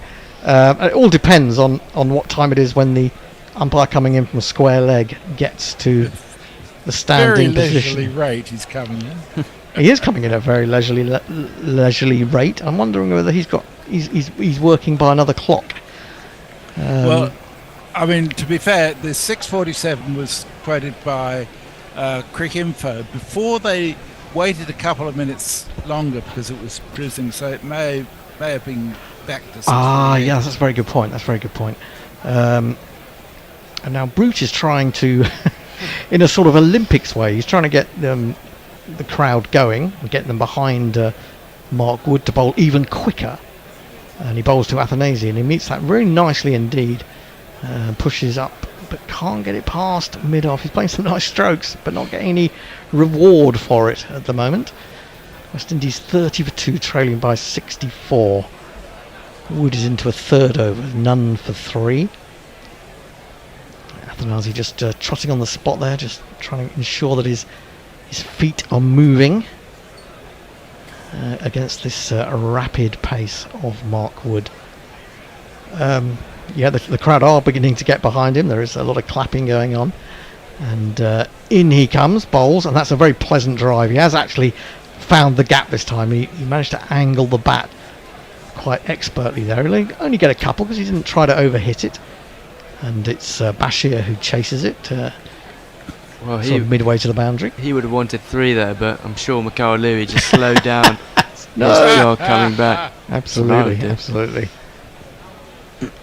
I mean, that was a lovely shot. I mean, it was played with a real kind of control. And again, you talk about great batsmen looking like they've got a lot of time to play. Even against Mark Wood, he looked like he had a lot of time to play that. 3 slips in the gully, a short leg about 8 yards back. This one is a little bit shorter, and he goes onto the back foot and defends it up to mid-on. There is no run. 32 for 2. Athanasi has gone on to 4. Mikhail Lewis is on 18. And Root is still conducting proceedings from slip. I bet the Hollies are making it in. I imagine so. They're going to break into a chorus of Sweet Caroline in a minute. God forbid. Thank God we haven't got the sound up. Anyway, Wood turns. He's coming round the wicket to Athanasi. He bowls him a short one. And Athanasi spots it early. Gets right down underneath it. And it didn't bounce that much, so he had to go a fair way down, even though he's not a particularly tall chap. Well, I don't want to curse anything, but Athanasi's looking pretty solid so far. Yep, that's it. He's gone. No, he can't. I'd love to see these two back, I don't know, deep into all of tomorrow. Yeah, it'd be great, wouldn't it? And put England under pressure, which is, England need to be in pressure situations. Wood in, bowls, and he goes onto the back foot. Poor old Louis is called through for the single. You bastard. You wouldn't want that. You wouldn't wish that upon your worst enemy. I'd have said no. No run there, but Athanasi can go and he can relax to a certain extent on his own behalf, but I guess he'll be willing Louis to see out what we think will be the final ball of the day from Wood, although we may be wrong. Well, they've done pretty well, these two. They've been there for 8 overs. It's not really scoring, but to do that at this time was very important for the West Indies. Yeah, it's actually all about just staying out there for the West Indies. It's really about crease occupation. Oh, now Ben Duckett has not put on the Duckett bucket, but he has come in with a lid on at a sort of silly point. And in comes Wood, bowls, and it all comes back, and Louis jabs down on that at the last minute. It's fielded by Pope at short leg, and that's it. I think that is it for the day. It is indeed stumps confirmed on the screen. West Indies finish 33 for 2, still 61 adrift after England recovered from a tottering position of 53 for 5 in the first 20 minutes this morning as Pope and Brook went early on. But then there were a very, very good, sensible, but still quite quick scoring partnerships between Ben Stokes and Joe Root. Joe Root went on to get 87. Ben Stokes was out in the 50s. And then there was in a way, I don't say it's more harmful, but it's almost like they rubbed it in a little bit with Jamie Smith and Chris Woakes. And I think, well, certainly if you're a journalist or a media representative from the Caribbean, you'll be all over Craig Brathwaite about his decision to take Moti off after he just got rid of Joe Root. I mean, that probably is the crucial moment of today, isn't it? Well, it has to be, because then that brought on the West Indies spinners, who did look particularly unthreatening. But Mikhail Louis and Athanase, just giving them a little bit of hope going in to tomorrow. They did well just to see off that dangerous patch when the ball was moving. Athanase especially 5 off 23, Mikhail Louis 18 off 38. They'll resume tomorrow, trailing by 61, but who knows, it's test match cricket, anything can really happen. You just need one good session and then things can swing in the West Indies' favour. Yeah, I mean, I suppose the difficulty is that 61 runs behind, they're not going to wipe off, even if they do get to lunch without losing a wicket, they're not going to wipe out a huge amount of that deficit, are they? Maybe 70, 80 in a session. So it's going to be really hard work for them. Chris Woakes bowled beautifully this evening, took 1 for 8. Gus Atkinson also bowled well, 1 for 16, very consistent in his line and length. Got his reward in getting Kyle McKenzie. If you haven't had enough cricket, there's something approximating it coming up on Sky. It's the London Spirit. It's already on. My feed has already cut to it. The Spirit of 28 runs off 21 balls. What I was going to say about the 100 is I watched the Manchester Originals the other night, and by God, it's a weak team. I mean, bizarrely, it seems that people are choosing Major League Cricket in the US over the 100. I mean, Pat Cummins is one of those. I'm not sure who the other guys are, but if you're losing out to the likes of Pat Cummins, who's available and willing to play, it's kind of worrying for a competition, isn't it? And to be honest, I won't hide the fact that I'm kind of glad, because I do want to see the 100 fail. I'm not going to beat around the bush. I want to see a proper T20 competition restored. Yes. And all this. I think what really gets me about the 100, as I go off into a minor rant, it's not just that having done one game right at the beginning of the competition, in 2021, whenever it was first staged, I've now completely forgotten the adapted rules. Things like you can bowl 10 balls with one bowler from the same end. I just find that completely confusing now. Also, the graphics, the pink and green, it does my head in. It's really, really horrible, and you can't tell where the score is. It's just all over the place. Anyway, that's a rant for another day. 30. Well done, Hendo. No, we've been waiting for at least a minor rant. Yeah, We've had you back for 2 days now, and we've got the first inklings of a Hendo rant. I just think, I see anyone. I see lots of tweets and things on Facebook, basically saying you're a dinosaur if you don't like it, and it's still cricket. And yes, there are bits of it that you will enjoy. I mean, I'll enjoy watching any of the really good batsmen. I enjoyed watching a little bit of Johnny Bairstow last night, but it's just unnecessary. And as Hector was pointing out this morning as we came over, that at the end of this series against the West Indies, we then got no Test cricket for another 3 weeks.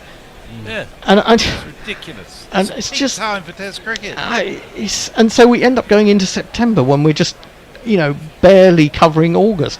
So August has got pretty much no county cricket, pretty much no Test cricket, and it's given over to the 100, and that's, to me, is an abomination. Any final comments? Well, yes, I like Jay Grover's comments. He says, I've been locked up in Burbage at Yorkshire Mental Hospital, and the least sane verbal person there was about on the same level as Donald Trump. And Mark Arnold, when I talked about that half an inch miss, he said, half an inch being the difference between in or out, my wife gave a knowing smile. That porn bottle will be all over that as well. And I don't know. And Jay says, is Hector off for a blood transfusion, or at least socialising with people under 45? I don't know. I'll find out on the way back.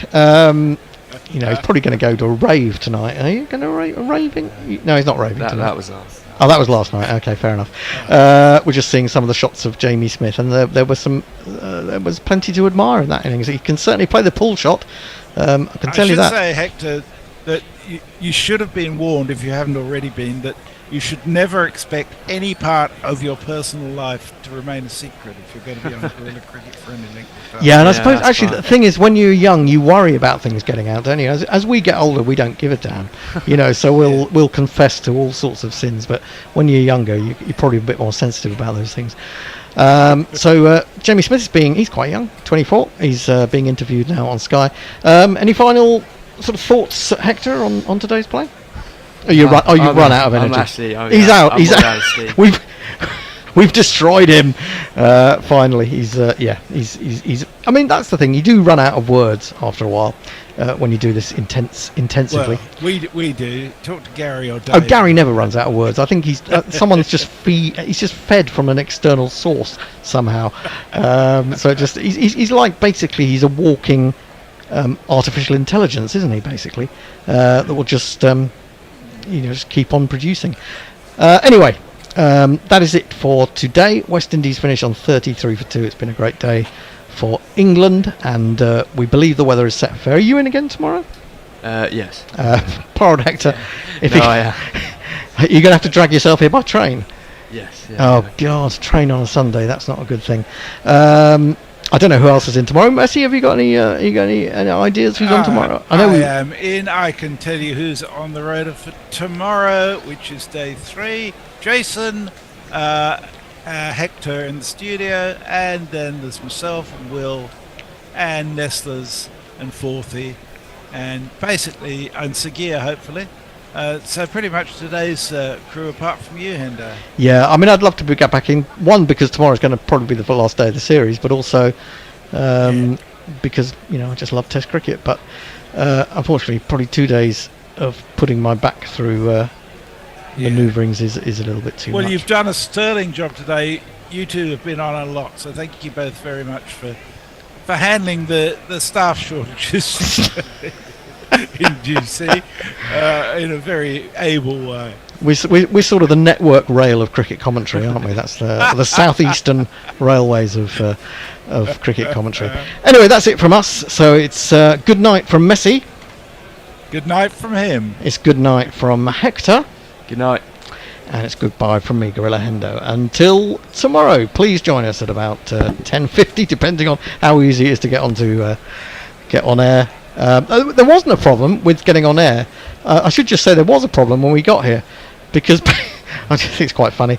Basically, I was constantly worried that I would forget my keys, because I don't bring them always if someone's here. But I thought I must remember my keys. Today. I did remember my keys, and I got here. The Chubb lock worked perfectly. I went to put it into the Yale, and the bloody thing wouldn't turn. And it wasn't just me. Hector tried it as well. So we had to get on the phone to the bear, and the bear couldn't work it out for a while. He's like, I don't know what's wrong. I said, the door seems to be a bit more shut than it, a bit tighter than it normally is. And then he goes, I changed the lock. And I thought, thanks, bear. So they changed the lock. I know I haven't been in for a few months, but he changed the lock. Hasn't bothered to tell me. And so we had to, luckily, fish out the actual key from, I won't tell you where it's stored, but we did manage to do that. Anyway, that's it. A little bit of a funny story to end the day. Until tomorrow, it's good night from all of us at Guerilla Cricket. Guerilla Cricket. Whoa. Guerilla Cricket. Whoa. Take large man the barricade. Fleets patrol the cover boundary. At last the time has come. This is a cricketing emergency. Hear this call to arms for every cricket revolutionary. Take up your arms for the test match insurgency. First they tried to silence us, but we would not be silenced. They threatened us with lies, so we threatened them with violence. Che Guevara, Sangakkara, Joseph Stalin, Douglas Jardine, Robespierre, Carol Hare, Vladimir Lenin, O'Brien Kevin, Guerilla Cricket. It's not about the winning, it's about how many rules you break. Even in cricket commentary, this is the best advice to take.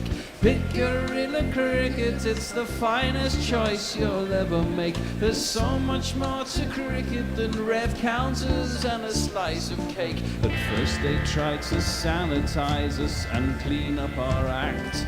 But people like it filthy, and we know that for a fact. Fidel Castro, Lenny Pascoe, Carlos the Jackal, Umar Akmal, Mahatma Gandhi, Grant and Andy, Brendan Behan, Austin Ian, Guerilla Cricket. Stick with us, cause you know we're not the kind of thing that you see on the TV and the radio. So vive la revolution.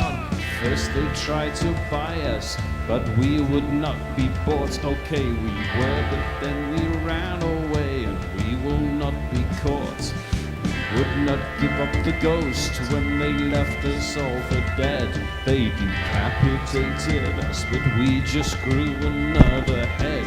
Chairman Mao, Jamie Howe, Ho Chi Minh, Asif Din, Václav Havel, Graham Saville, No Surrender, Percy Fender, Che Guevara, Sangakkara, Joseph Stalin, Douglas Jardine, Robespierre, Darrell Hare, Vladimir Lenin, O'Brien Kevin, Guerilla Cricket.